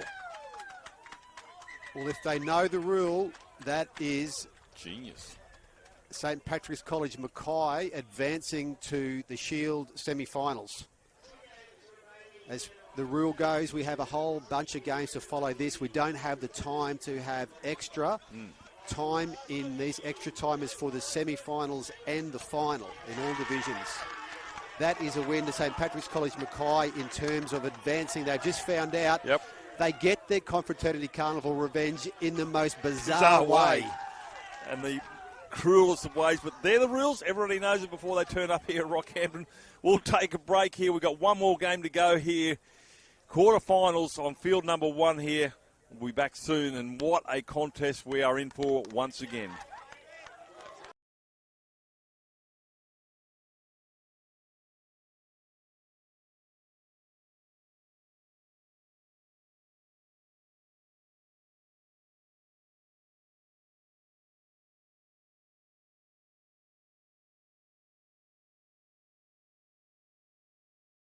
Excellence. Is it measured in likes, bottom lines, or the impact we make around us? The things we build, the students we inspire, the care we give. Baby girl. At CQ University, we recognise all kinds of excellence. We combine contemporary courses with more choices and real support to empower you to create the success that means more to you. Be with CQU.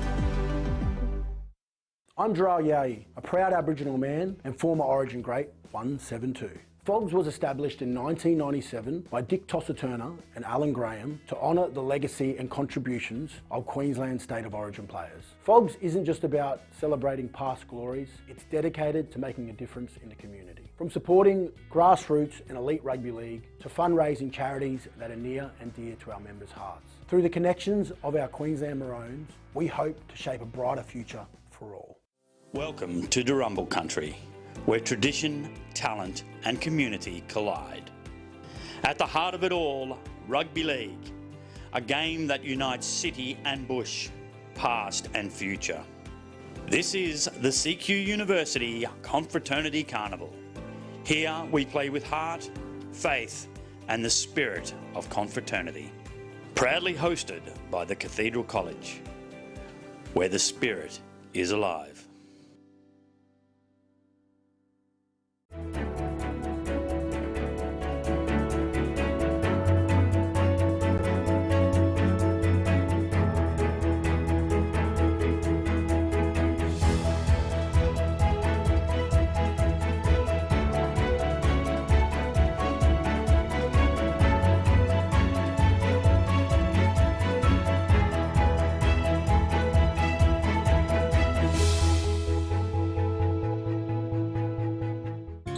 You might not see them at first, but they're there.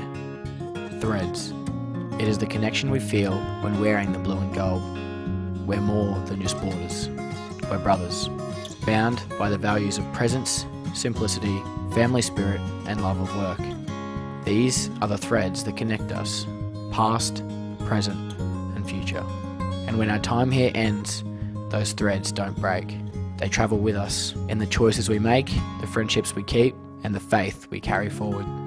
We're stitched into something greater, because at Marist College Ashgrove, every thread matters.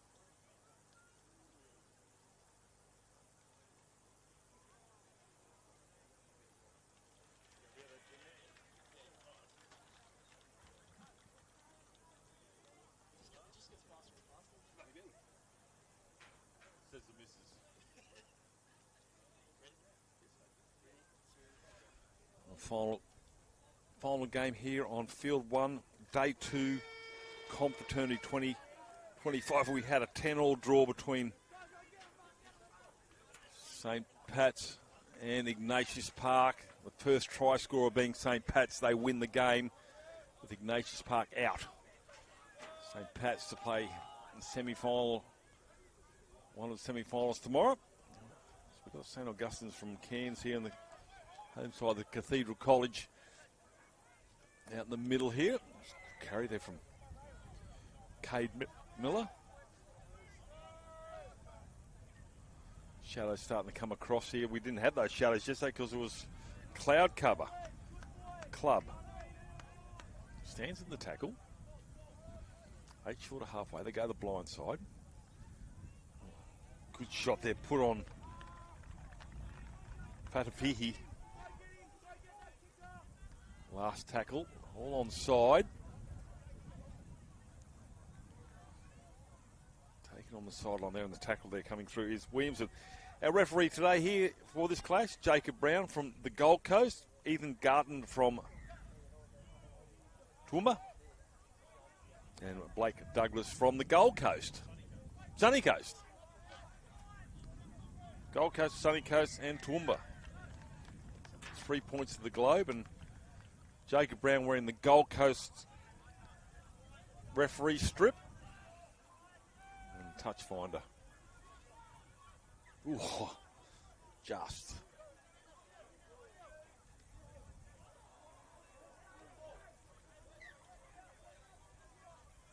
Oh, he's in. Well, lucky to get away with that one. I think he was in front of the pass there. Cathedral College. Bateman. Had a strong game this morning. Bateman, one-handed pick up. Parker Hunt tries to get through. Tackle there of Christian Martin. That's the 20-metre mark that's been reached by Ciali. Zounce the last. How much the sun is in the eyes. They'll going to run it, and he'll take the tackle over there, Jake Armstrong. So St. Augustine's will run it out. 5 minutes out from their own line.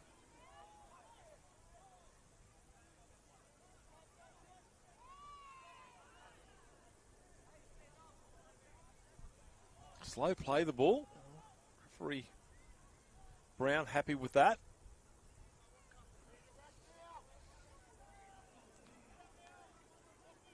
Lloyd and Coomer involved in the tackle there. Getting too far upfield here for a last tackle option. Still a couple of tackles to go here for St. Augustine's. They put it through the two sets of hands.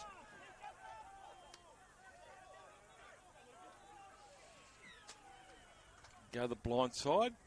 And that will be their last tackle. 8 short of halfway. Penalty on the last tackle. Grabs the boot. Goes against, I think, Callaghan. And they'll kick for the sideline here, will St. Augustine's. Coaches will be happy with that, especially if it leaks points, or leads to points.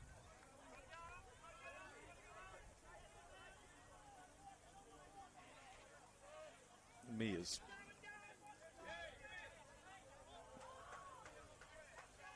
Ooh, juggles.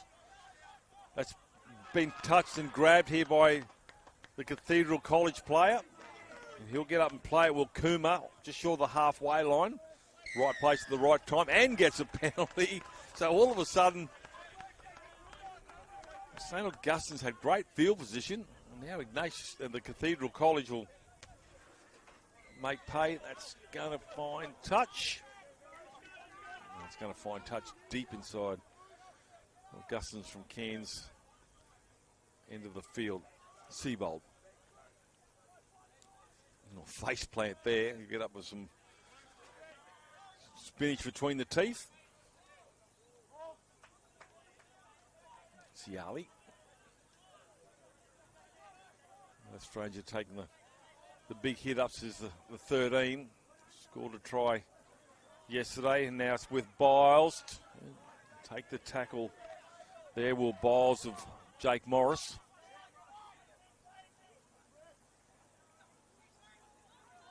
Hunt. He draws a couple of defenders. One of those is Cooper Mears. For the referee, still a couple of go. Crash ball coming through Zach Bateman. Is Bateman there or has he been held up? The referee says held up. I think you can thank Braith Club for that. The fullback gets underneath. They'll go back 10 metres. Or was it a changeover? No, they'll go back 10.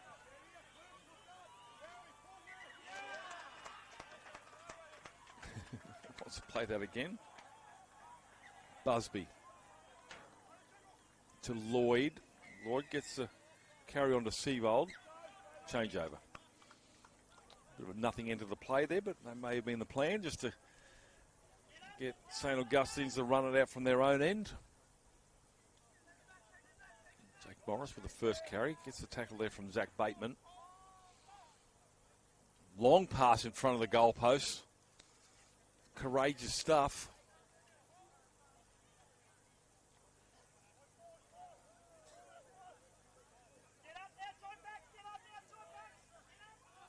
Get up, say the outside backs. Got to get the footy first. Kai Cooper.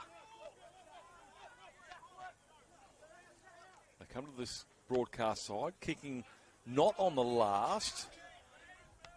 Chasers are coming through.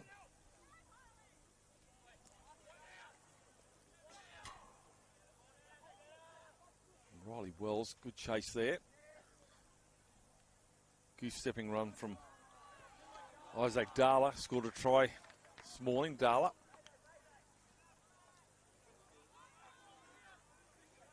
Good carry right at the middle. Stands in the tackle there to Parker Hunt. Here he goes again. Ciali to the 40. Just playing up the middle third, both sides. Finally gets to the kick. There's Villiers. Chasers are coming through. That's a courageous take. Thundering hooves of Cathedral College coming forward.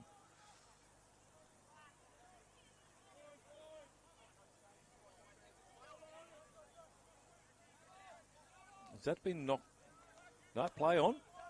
Bad pass. Or maybe there's a Cathedral player knocking the arm of the ball player.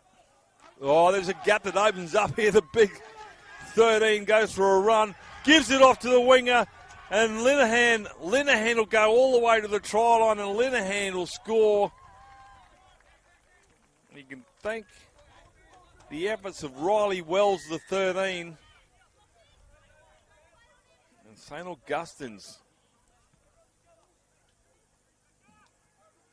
will get the try through Barracat Linehan. So it's taken 8.5 minutes to put points on from either side.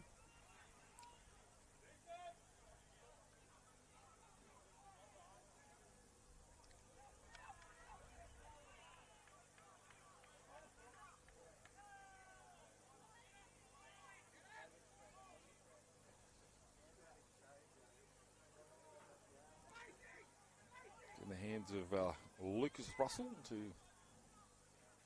try and convert this try. We saw how important conversions were in the previous game at Ignatius Park. Levelled it up at St. Pat's, scoring the first try in that game. Progress. The rules, page 19 of the manual. Does it come back enough? No, it does not. Score remains 4-0. Just under 11 minutes remaining first half.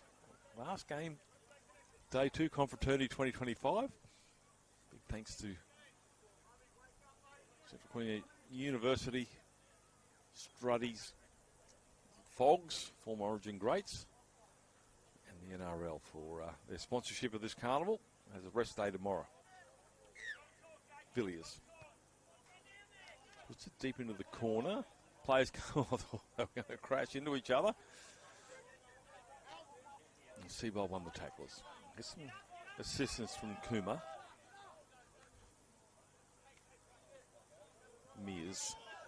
Mears quick play the ball. Good stuff either from the number 10. On the roll here, St. Augustine's tries to get through the gap there. There's Ben Walker.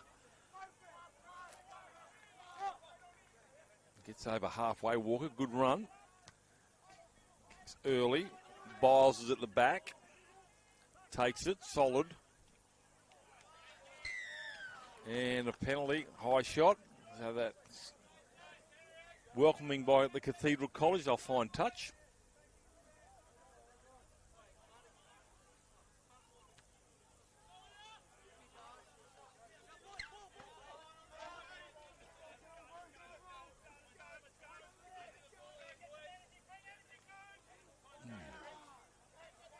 Seabold. Head knocked back there from the contact with Cooper Mears. Ciali. 3 defenders, the whole front row, 8, 9, 10.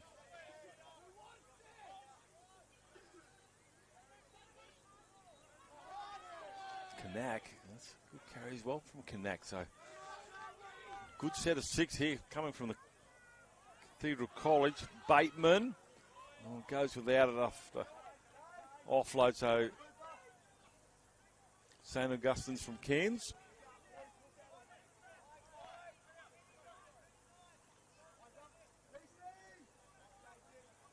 Try and run it out there through Jake Coomer, the tackler.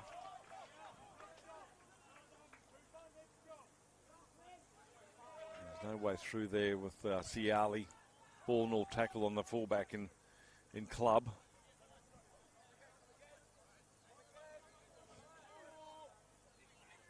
Miss. Back slammed. Kick wingers were up. Out in the full. That's the first time we've seen that this carnival. Considering the wind, that's extraordinary. That's the first time the ball's been kicked out on the full. I've seen plenty that haven't made touch.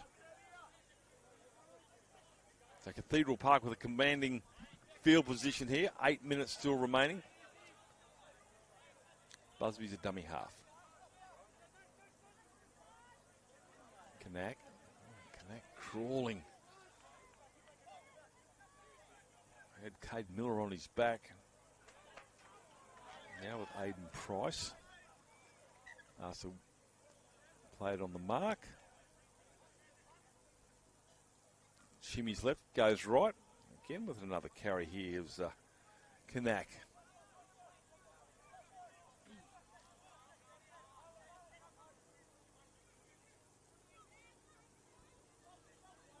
Started slow with his carry, then finishes strong. Aiden Price.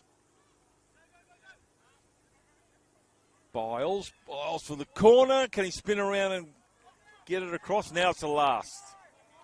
Says referee Brown. Well, Isaac Darlow will turn the ball over, and it's not for the first time we've seen them happy to keep the ball in hand and just run to the try line and have a change rather than try and kick. Create broken play options for St. Augustine's.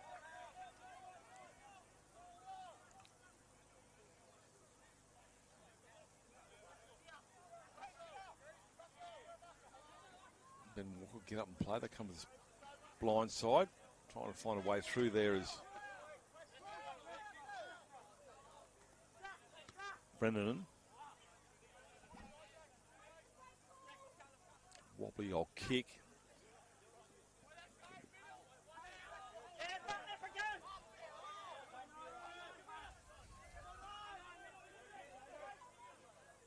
Kuma. Cooper's lost that forward. Kuma. Absolutely poleaxed there by Kai Cooper. Dislodges the footy. And Cooper more than happy to let Kuma know that he's the boss. So scrum set on the 30. Scrums are set where the knock-on takes place. The rules for this carnival is no option wherever the knock-on is. No six against. Daniel Brennan comes up with an error. So Cathedral College survive And line dropouts, if they don't go the 10, is a penalty. So if those things pop up in front of you, you go, what's going on? These aren't NRL rules? Well, that's right, they're not.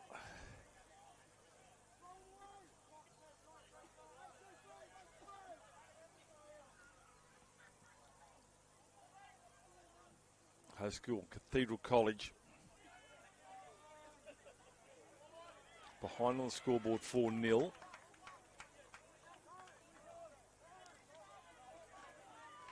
Under 4 minutes, 5 minutes remaining.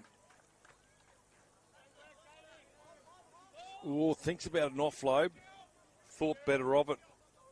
Aiden Price.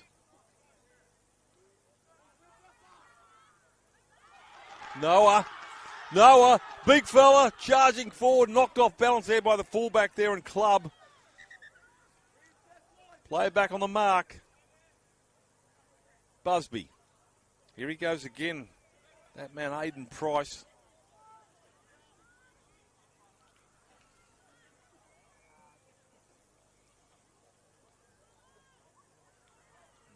Biles, no way through there. Now it's the last tackle, says referee Brown.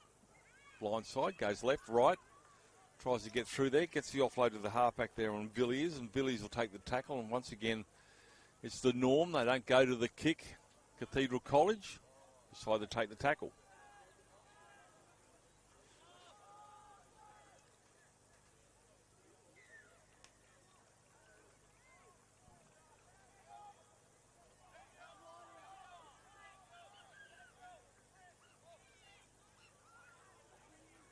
Cathedral College been in business now, closing stages of the first half.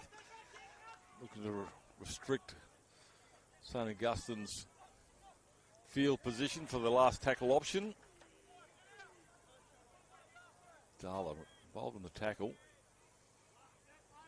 Very strong. So that's the 20-metre line that's just been crossed here by St. Augustine's. Go back and play it on the mark. Cooper Mears.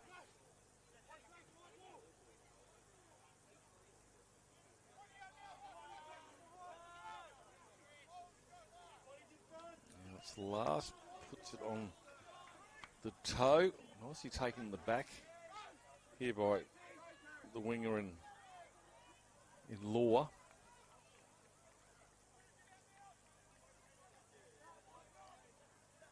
Overrunning it there, unfortunately, was Biles. He'll take the tackle there. Callahan, 2 minutes to go.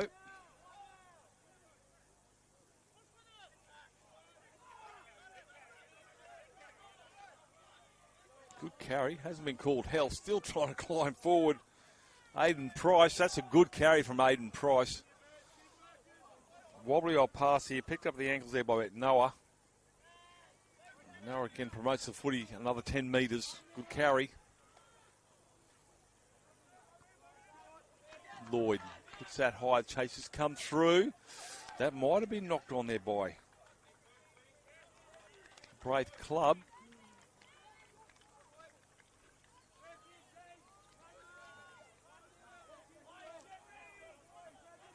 Touch judge agrees, so Cathedral have another set of 6. They try and race this 4-0 lead. 10 out, 1 minute remaining. Big fella tries to get over there as Noah stands in the tackle right on the try line.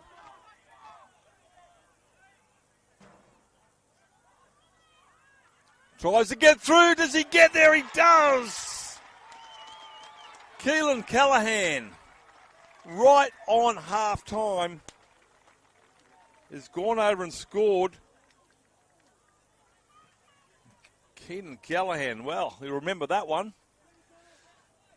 Now the all-important sideline conversion. So Cathedral College will go to the half-time break, level pegging with St. Augustine's.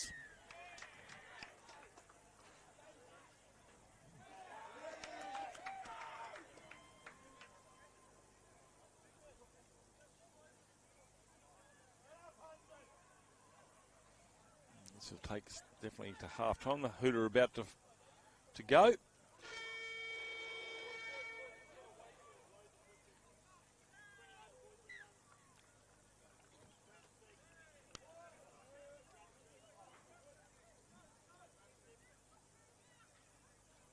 Wait for this conversion before we go to a break.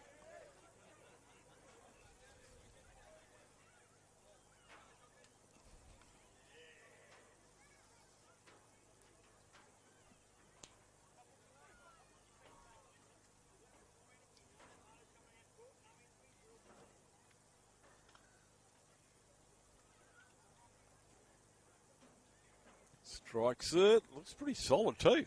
Oh, it's both uprights. What are the chances of that? So we'll go to half-time. It's 4-4. We're in for a blockbuster finish today too here at Confraternity. Back shortly.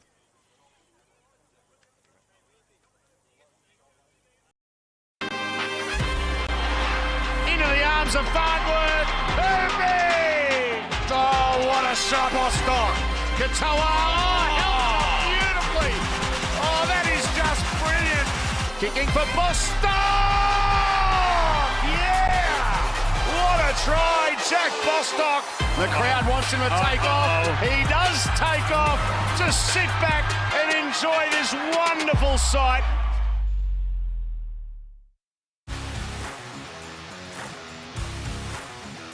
Last tackle, the poking kick, and it's a try. Sam McIntyre poaches one. Robson's away. What a tackle.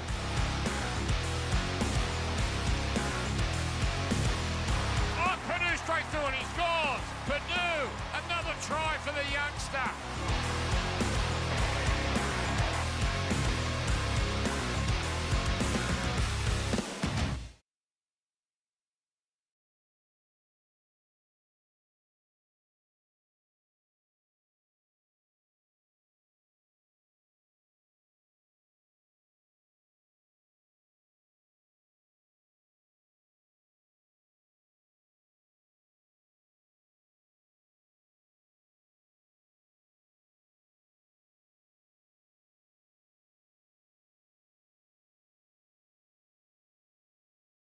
For more than 160 years, Brisbane Catholic Education has educated generations of families in our schools.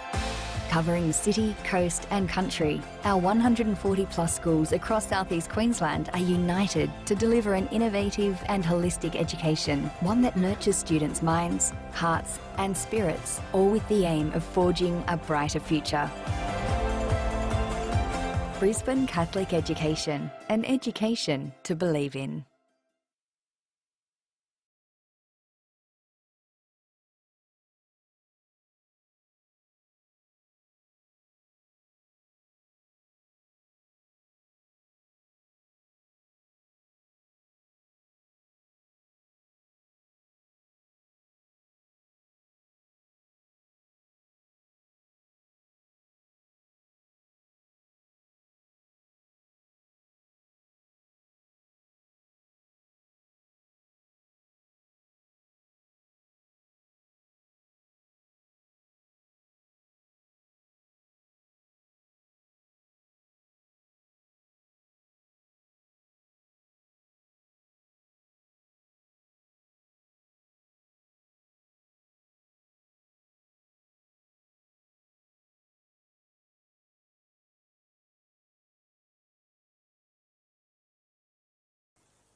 So waiting for the final hooter, final 20 minutes for day two. It's Confraternity, this quarter-final between St Augustine's, Cairns and the Cathedral College, the host college here. 20 minutes, scoreline 4-4, tries to Berwick, Lanahan in the 8th minute to St Augustine's, and Caelan Callahan in the 20th, right on half-time. Now, a similar scenario happens if both these sides end up on level points at the end, St. Augustine's will advance. The first try scorer of the match. Well, that's a good catch, or is it? No, knocked on. Diving forward, so St. Augustine's. So just a reminder of that. It was locked up. St. Augustine scored in the 8th minute through Berwick Linehan. They will progress if it's all locked up at the end. 4-4 at the moment. St. Augustine's. Body's in motion. Almost gets through there. I thought he's over there, club. Sweeping play. Knock on. Cathedral College survived this first onslaught of the second half from St. Augustine's.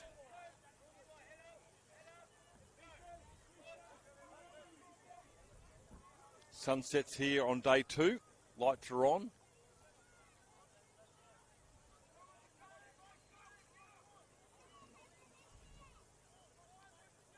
I think from mine the other outside fields have finished.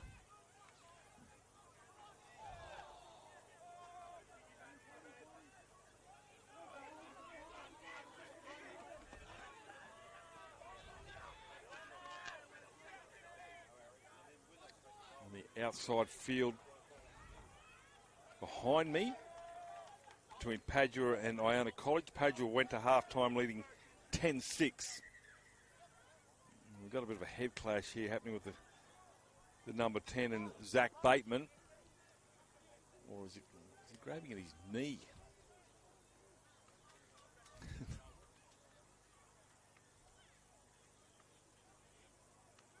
Yep.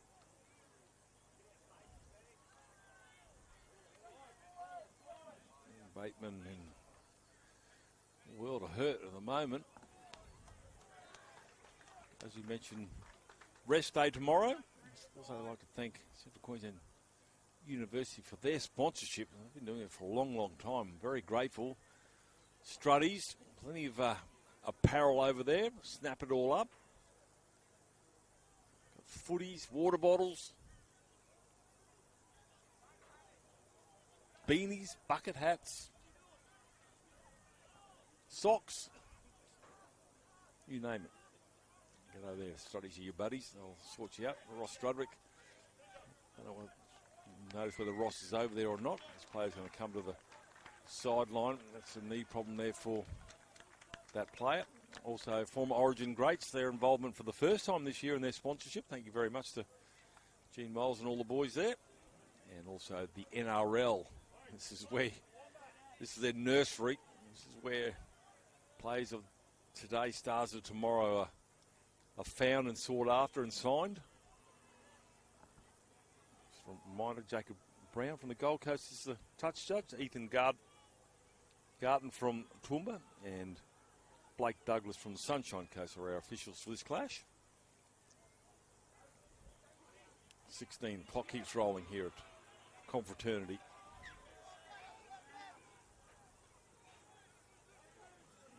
Come.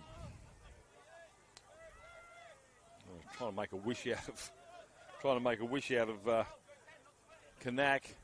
That's a good carry there from Parker Hunt. Last tackle here for Cathedral. Villiers puts it high. Chases it coming through. Knocked on, play on. Kanak will pick it up. 6 more to go here for the Cathedral College. They need 6 more. He's going to get close to the try line there, Kanak. He'll get up and play it. Slowly but surely. Ciali draws 4 defenders. Slammed on his back unceremoniously. He'll get up and play it. Body's in motion. He goes back the other way there. There's Biles. Biles, penalty, runs around his own player. Cannot believe it. Relief for St. Augustine's.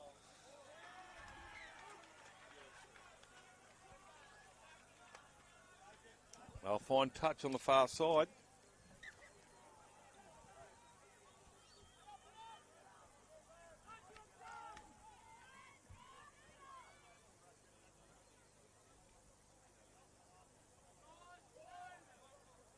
Stands in the tackle.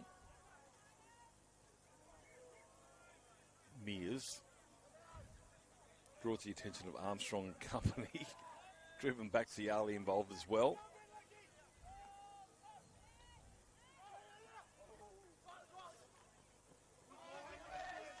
Big contact made on Riley Wells, not before he gets an offload here for the number 8. And Miller gets across the 40. Dart from dummy half here from Ben Walker, and Walker almost steps out of that tackle. Penalty. Cannonball tackle. Hip drop. There you go. I thought that was a Pilates move because I'm really renowned for my Pilates moves, but there you go. Hip drop. Rub that little number out of the game, thank you, along with the cannonball. So we see a penalty. They will take the 2, St. Augustine's. Right in front. Lucas Russell. You know, the back here. Padua walking back on side, so almost back to receive the kickoff.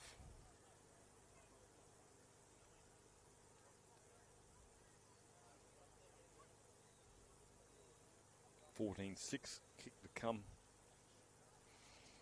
for Padua. It's a long way out.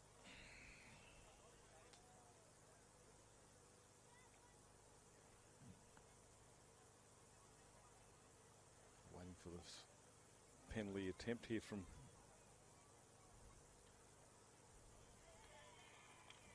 Lucas Russell. Conversion is successful from the sideline over there at Padua, so they. And as is the penalty here, 6-4.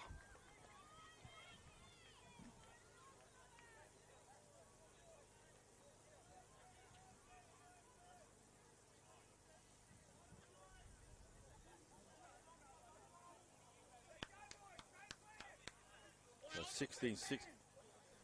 Padua lead, 6-4 here. Cathedral College behind by 2 now. St. Augustine's wait to receive the restart.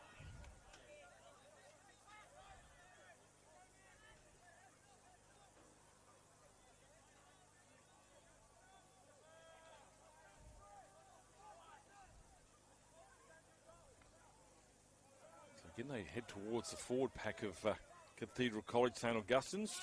Fearless stuff. Not for the faint-hearted up the middle of that.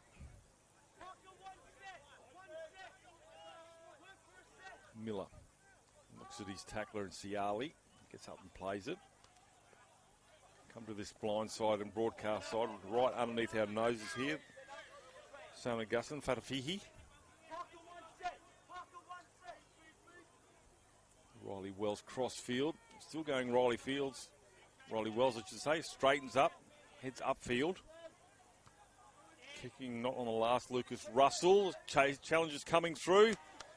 Been knocked on by the St. Augustine's player, and that will be a change over there for the Cathedral College.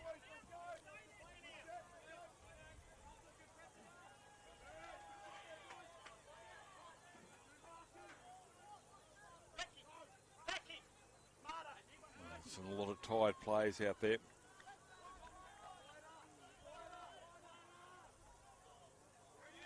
Well, goes without it.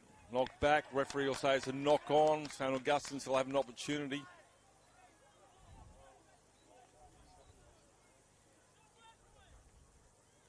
Still plenty of time here for the Cathedral College.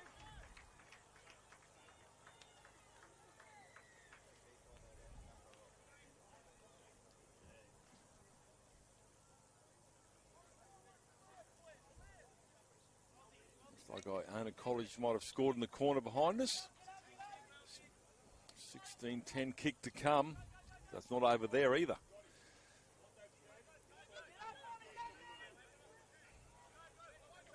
Here we go. St. Augustine's lead by 2. Less than 11 minutes to go. Runs onto that with some gusto. Kai Cooper rolls out of the tackle and scores a try. And a prop forward in Cooper Mears comes up with a try, and it's a pretty handy spot there for a conversion attempt. So they go out to 10 points to 4.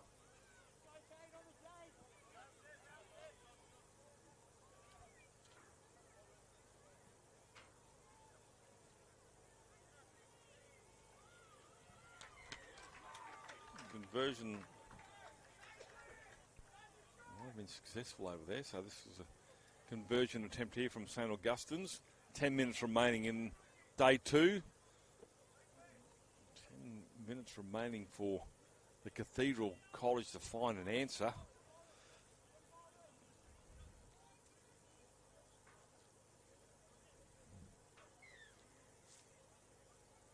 Lucas Russell lines this one up. Oh.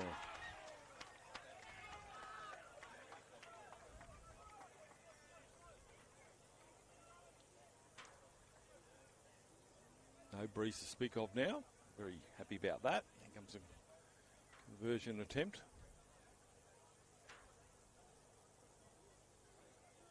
Russell. Does it come back? No, it doesn't. 10-4. Now, regardless, as I said before, if the Cathedral College were to put a converted try on the board, it's not enough, given St. Augustine scored first in the 8th minute.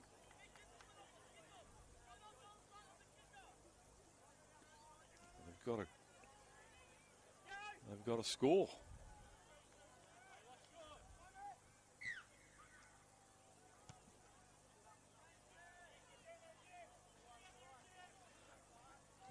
Pretty sure St. Augustine's won't be very accommodating in that department. There's the first carry.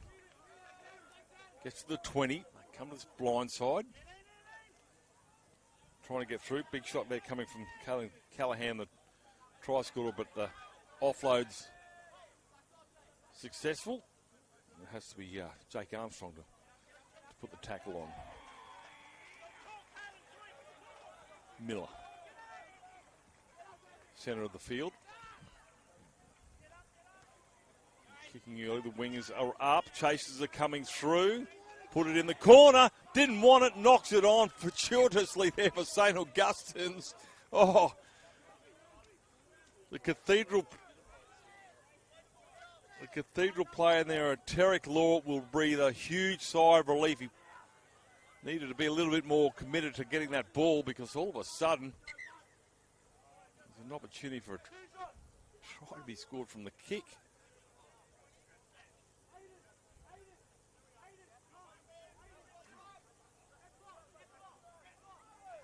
This is incredible. Zach Bateman is coming back on. He was carried off 10 minutes ago. Go the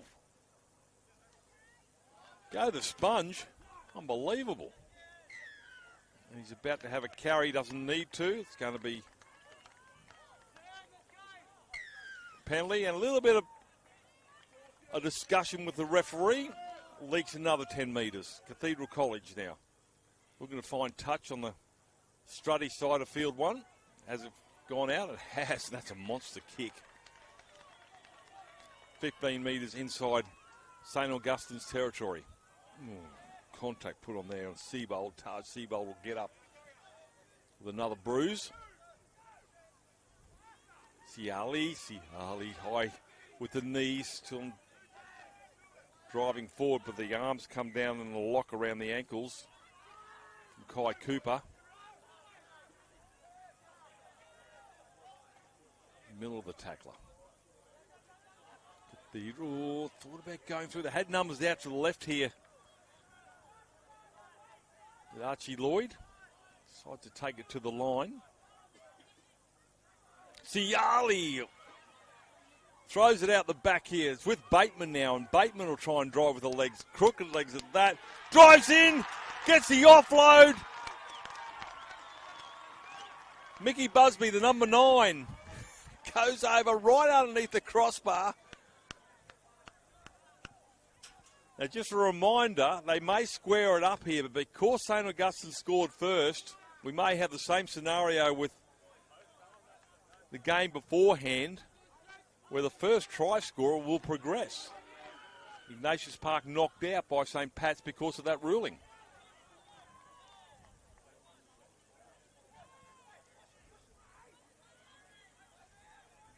Bang. 10-all. Same scoreline as St. Pat's and Ignatius Park. I'm assuming both coaching camps from both sides know this rule, given what happened in the previous game. So, could be a field goal, could be a try, could be a penalty. Both sides possess pretty good goal kickers. Certainly an option. So discipline needs to be strong. But the Cathedral College will have the first crack when they receive this restart. Here we go. Here we go. Ciali did great work there to lead up to that try earlier, or a few minutes ago here for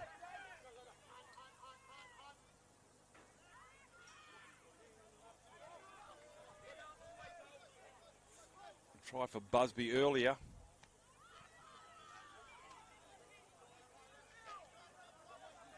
Halfway line's been crossed. Ciali runs over the top of one play. Gets a flick pass here now to Biles. Is there a field goal coming?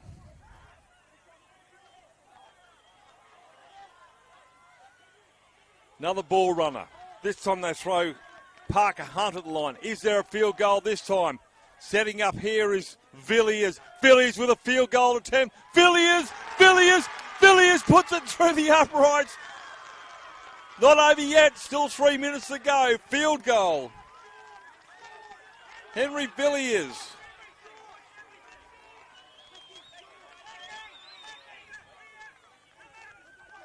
So a draw now.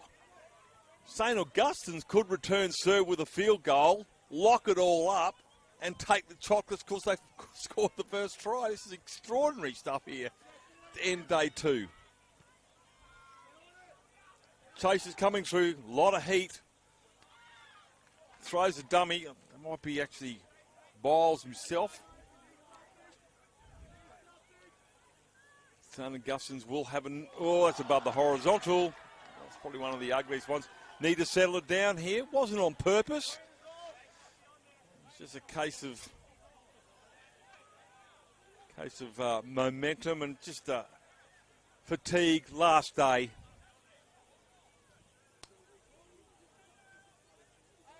So Cathedral College will get the penalty.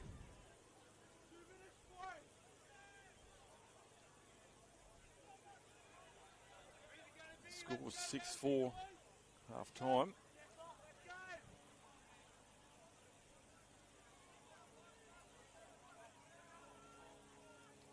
Fine touch on the far side. Less than 2 minutes remaining.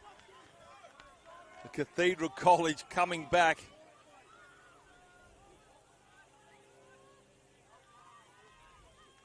St. Augustine's will have a few tackles in the bank. The end of this set is 6. Ciali cops a shot. Been strong, Ciali. The 13 gets across the halfway line. Well, beg your pardon, that's Ciali there.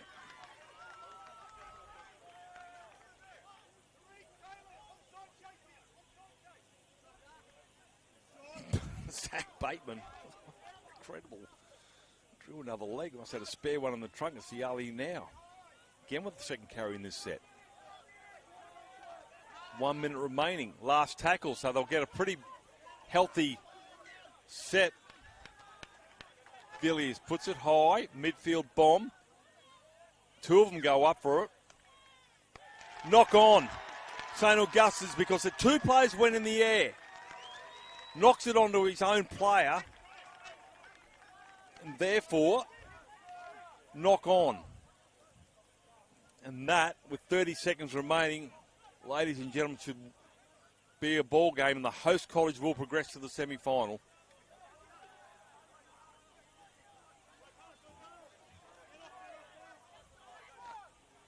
Oh, finishes it off. A score in the corner, Cathedral College through Tarek Law.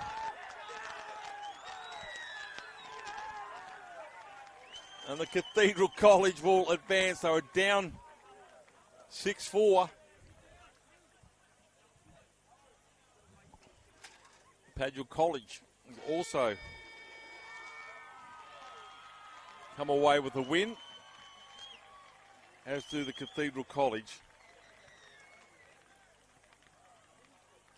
Padua winning that one 22 points to 12. And this one here being a 15-10 win to the Cathedral College. We'll wrap it up here. Rest day tomorrow. We'll see you back again here on Thursday morning for day 3 of the Confraternity 2025. On behalf of myself, John Devine, and the crew here, we bid you good night, and we'll see you on Thursday.